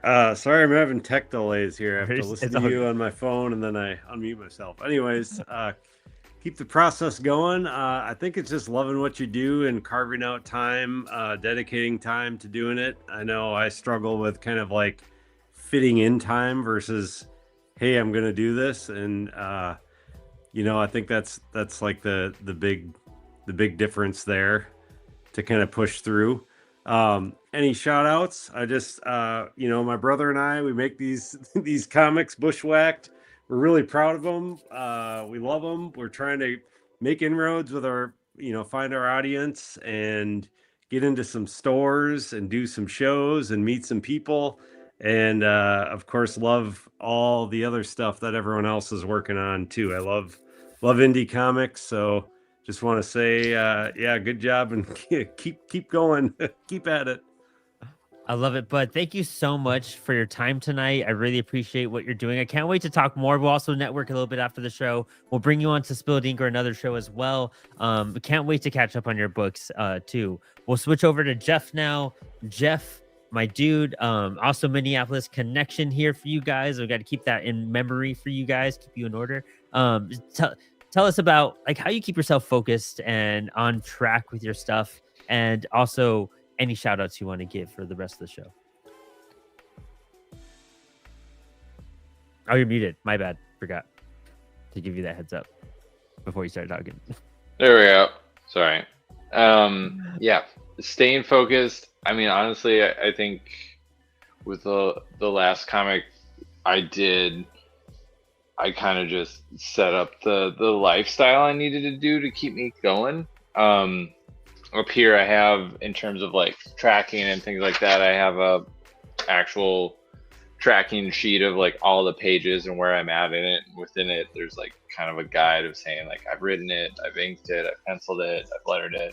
And that's the thing I kind of go with tracking. But in terms of like keeping going, it's honestly, it's like moments like this. Like I think comics are hard, and if I produce something that's I think is cool that keeps me going, and what I did tonight I think I'm impressed with, and I think that's really it, because I don't have a lot of spare time with this. I have a full-time job, and I have a wife and kids, and those are my priorities, and this is the thing that I shove in all of the cracks. And I think yeah, I pretty much just solely focus on it, and it's at the detriment of some things, but who needs to play video games all the time, I guess. I feel that. Yeah. I took a week off of PTO just like this is the only time I'm ever gonna play video games. Like it's never gonna happen unless I like put the actual time aside. Yeah, I love that. You just have to keep at it. And I'm so excited for Finding Kismet. It's gonna be a really cool thing. We gotta touch base on some stuff with the Apollo update, so we'll talk soon. I'm also gonna send you the pages I just wrapped up, so I'm super hyped. Oh hell yeah. Awesome. But Jeff, it's always a pleasure. We'll get you back on the show soon, and thanks for everything and all your time tonight. Absolutely. And we're gonna bring on Jesse. Jesse, I'm gonna switch up the question on you. I'm sorry if you were mentally preparing it already. But how did you learn how to accept your style as an artist, along with any shout outs you want to give? So accepting my style. So that brought up a really good point before, is just experimentation, right? I think one of the weirdest things about me is that I have a lot of different styles. I learned that early on. I used to draw like Looney Tunes, and I used to draw like image style. I used to do all this stuff, and I think that helps me as an art director. I actually have a lot of styles. So I don't know. Like right now, what I'm coloring, this specific style is the type of coloring that I'm doing for my book, because I wanted it to look like a Toonami type cartoon. Then I have like other types of styles where I render stuff out really realistically, and it's just adapting. I don't know. It's an interesting question for someone, I guess, like me, because it's hard for me to answer because I have so many different styles. That makes sense. Yeah, you really do have to be pretty flexible in a lot of ways to be in the career and what you do for your day job, to be consistent and keep up with stuff. It's hard to hone in on a particular one at that point. Yeah, you don't want to be a one-trick pony. You gotta have a bunch of different styles as an art director to be able to adapt to what what's trending, what's on market, and everything like that. And that basically comes by challenging yourself to find different styles too, I'm assuming. Yes, absolutely. Not being afraid, being able to look at someone's art and be like, wow, that's awesome. I want to try emulating that. And then you do, right? And you just kind of deconstruct it. You deconstruct someone's style and you learn how to do something. And then the most important part is that deconstruction is taking that and adding it and making yourself better in some kind of way, because no matter what you do, you should always be better than where you were yesterday, right? So as long as you're working towards that, I think it's all good. I love that, dude. We'll definitely got to network. We got to get you on a full episode of Spilled Ink or Inspired Ink and talk more about what you do and your process and just draw and jam some more. I love that, man. So thank you so much for your time tonight. Thanks for all the insight as well. Not a problem, but one of the things that I wanted to bring up, because you were talking about staying organized, is I'm not sure, like in the game industry we use it a lot, but it's a program, or it's an app actually. It's free. It's called Miro, and it's basically a free whiteboard app that you can just register. You log on, and here, let me drag something onto the screen real quick because this might be interesting for people to see. But basically, this is how I organize my team, and it seems like a mess, but this is basically for my upcoming book. Like, we were doing all the character concepts and everything out here, and I keep everything all together, and then kind of go through. We have all the documentation for various characters and everything, and then here you can see storyboards, sketches, and final artwork, or at least almost final artwork. And this is how we stay organized. But this software is awesome. It's called Miro. You can implement different APIs such as like Google Docs and everything into it. It's not resolution dependent, so you can drag images in and size them up. You can put notes, like for example, like, we're working on this scene here, and I was just like, talking to my artist here, putting sticky notes and stuff. It's a good way. You can draw in it. It's got team chat. It's got team video chat, and it's free. And you can just do so much with it. This is an impeccable software because it thinks like us. It allows us to think like creatives. It's a whiteboard. You can just draw, do whatever. It's fluid and all that stuff. So I just really wanted to get that out there because I don't know how many people in the comics industry use it.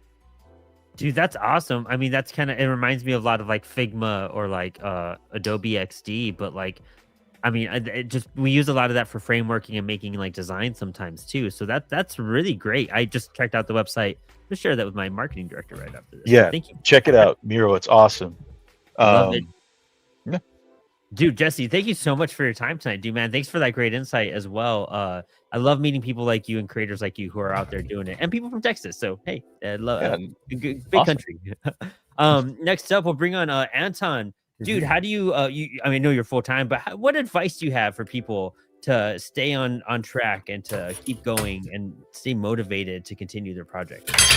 I use something similar to Jeff, of like a little, I have it taped down, otherwise I'd show it, but a little like tracker of like each page is a different box, and then like mark off thumbnails, page like pencils, whatever, et cetera, et cetera. So that helps a lot. Then also, do what you can to have somewhat of a routine, just so that it feels natural to get into the swing of things every day. I'm very much a believer in the motto of finish, not perfect. Like, do the best that you can, but if you're gonna fail to meet your deadlines because you're going back over and over and over and over trying to fix little things, then it's just going to bog you down. So finish, not perfect. You can take that thing that you were unhappy with on the previous project, learn from that, make it better on the next one, and just keep going from there. Love it, Anton. Thank you so much. It's always great hanging out with you, dude. We'll definitely get you on soon. We'll be promoting your cover for Outer Space #3 that launches in January. So super hyped to share that with the world. And man, we'll touch base. Thank you. You're the best. I love you. So we'll Love you too, and finally, we have Carl. We'll do advice on just keeping on track and not giving up and just a good little sign off. Well, and it was rough when I had to balance the day job with all this, because I had a day job and I was in the reserves. I set a schedule for myself of 1 page a week, one panel a day for 6 days, and then the 7th day I would scan, color, and letter. And 52 weeks in a year, I would say, okay, I'll do 48 pages a year, so I can fall behind. I can get sick, I can take a vacation, and then even if it was less than 48, I wouldn't beat myself up about it. But just as soon as I set that goal of 1 panel a day, I started getting way more productive. Even when I missed that goal, I was still going towards a goal, never just treading water. I think it's important to have that. I think it's important to have that goal. And because we're all balancing out this stuff with day jobs, don't beat yourself up. Have it, but don't kill yourself, That's very true. I mean, having that grace, I think, is something we all need to give ourselves sometimes too. And it's hard to do that when you feel like, life's getting in the way, or you feel like you're not doing enough, and we kind of just hurt ourselves from being like, I'm not doing enough. When actually you probably are. You're doing the best you can. Yeah, and that's all that's needed. They've done studies too that people work. They don't work like a machine where the exact same pace all day, every day. That's not natural.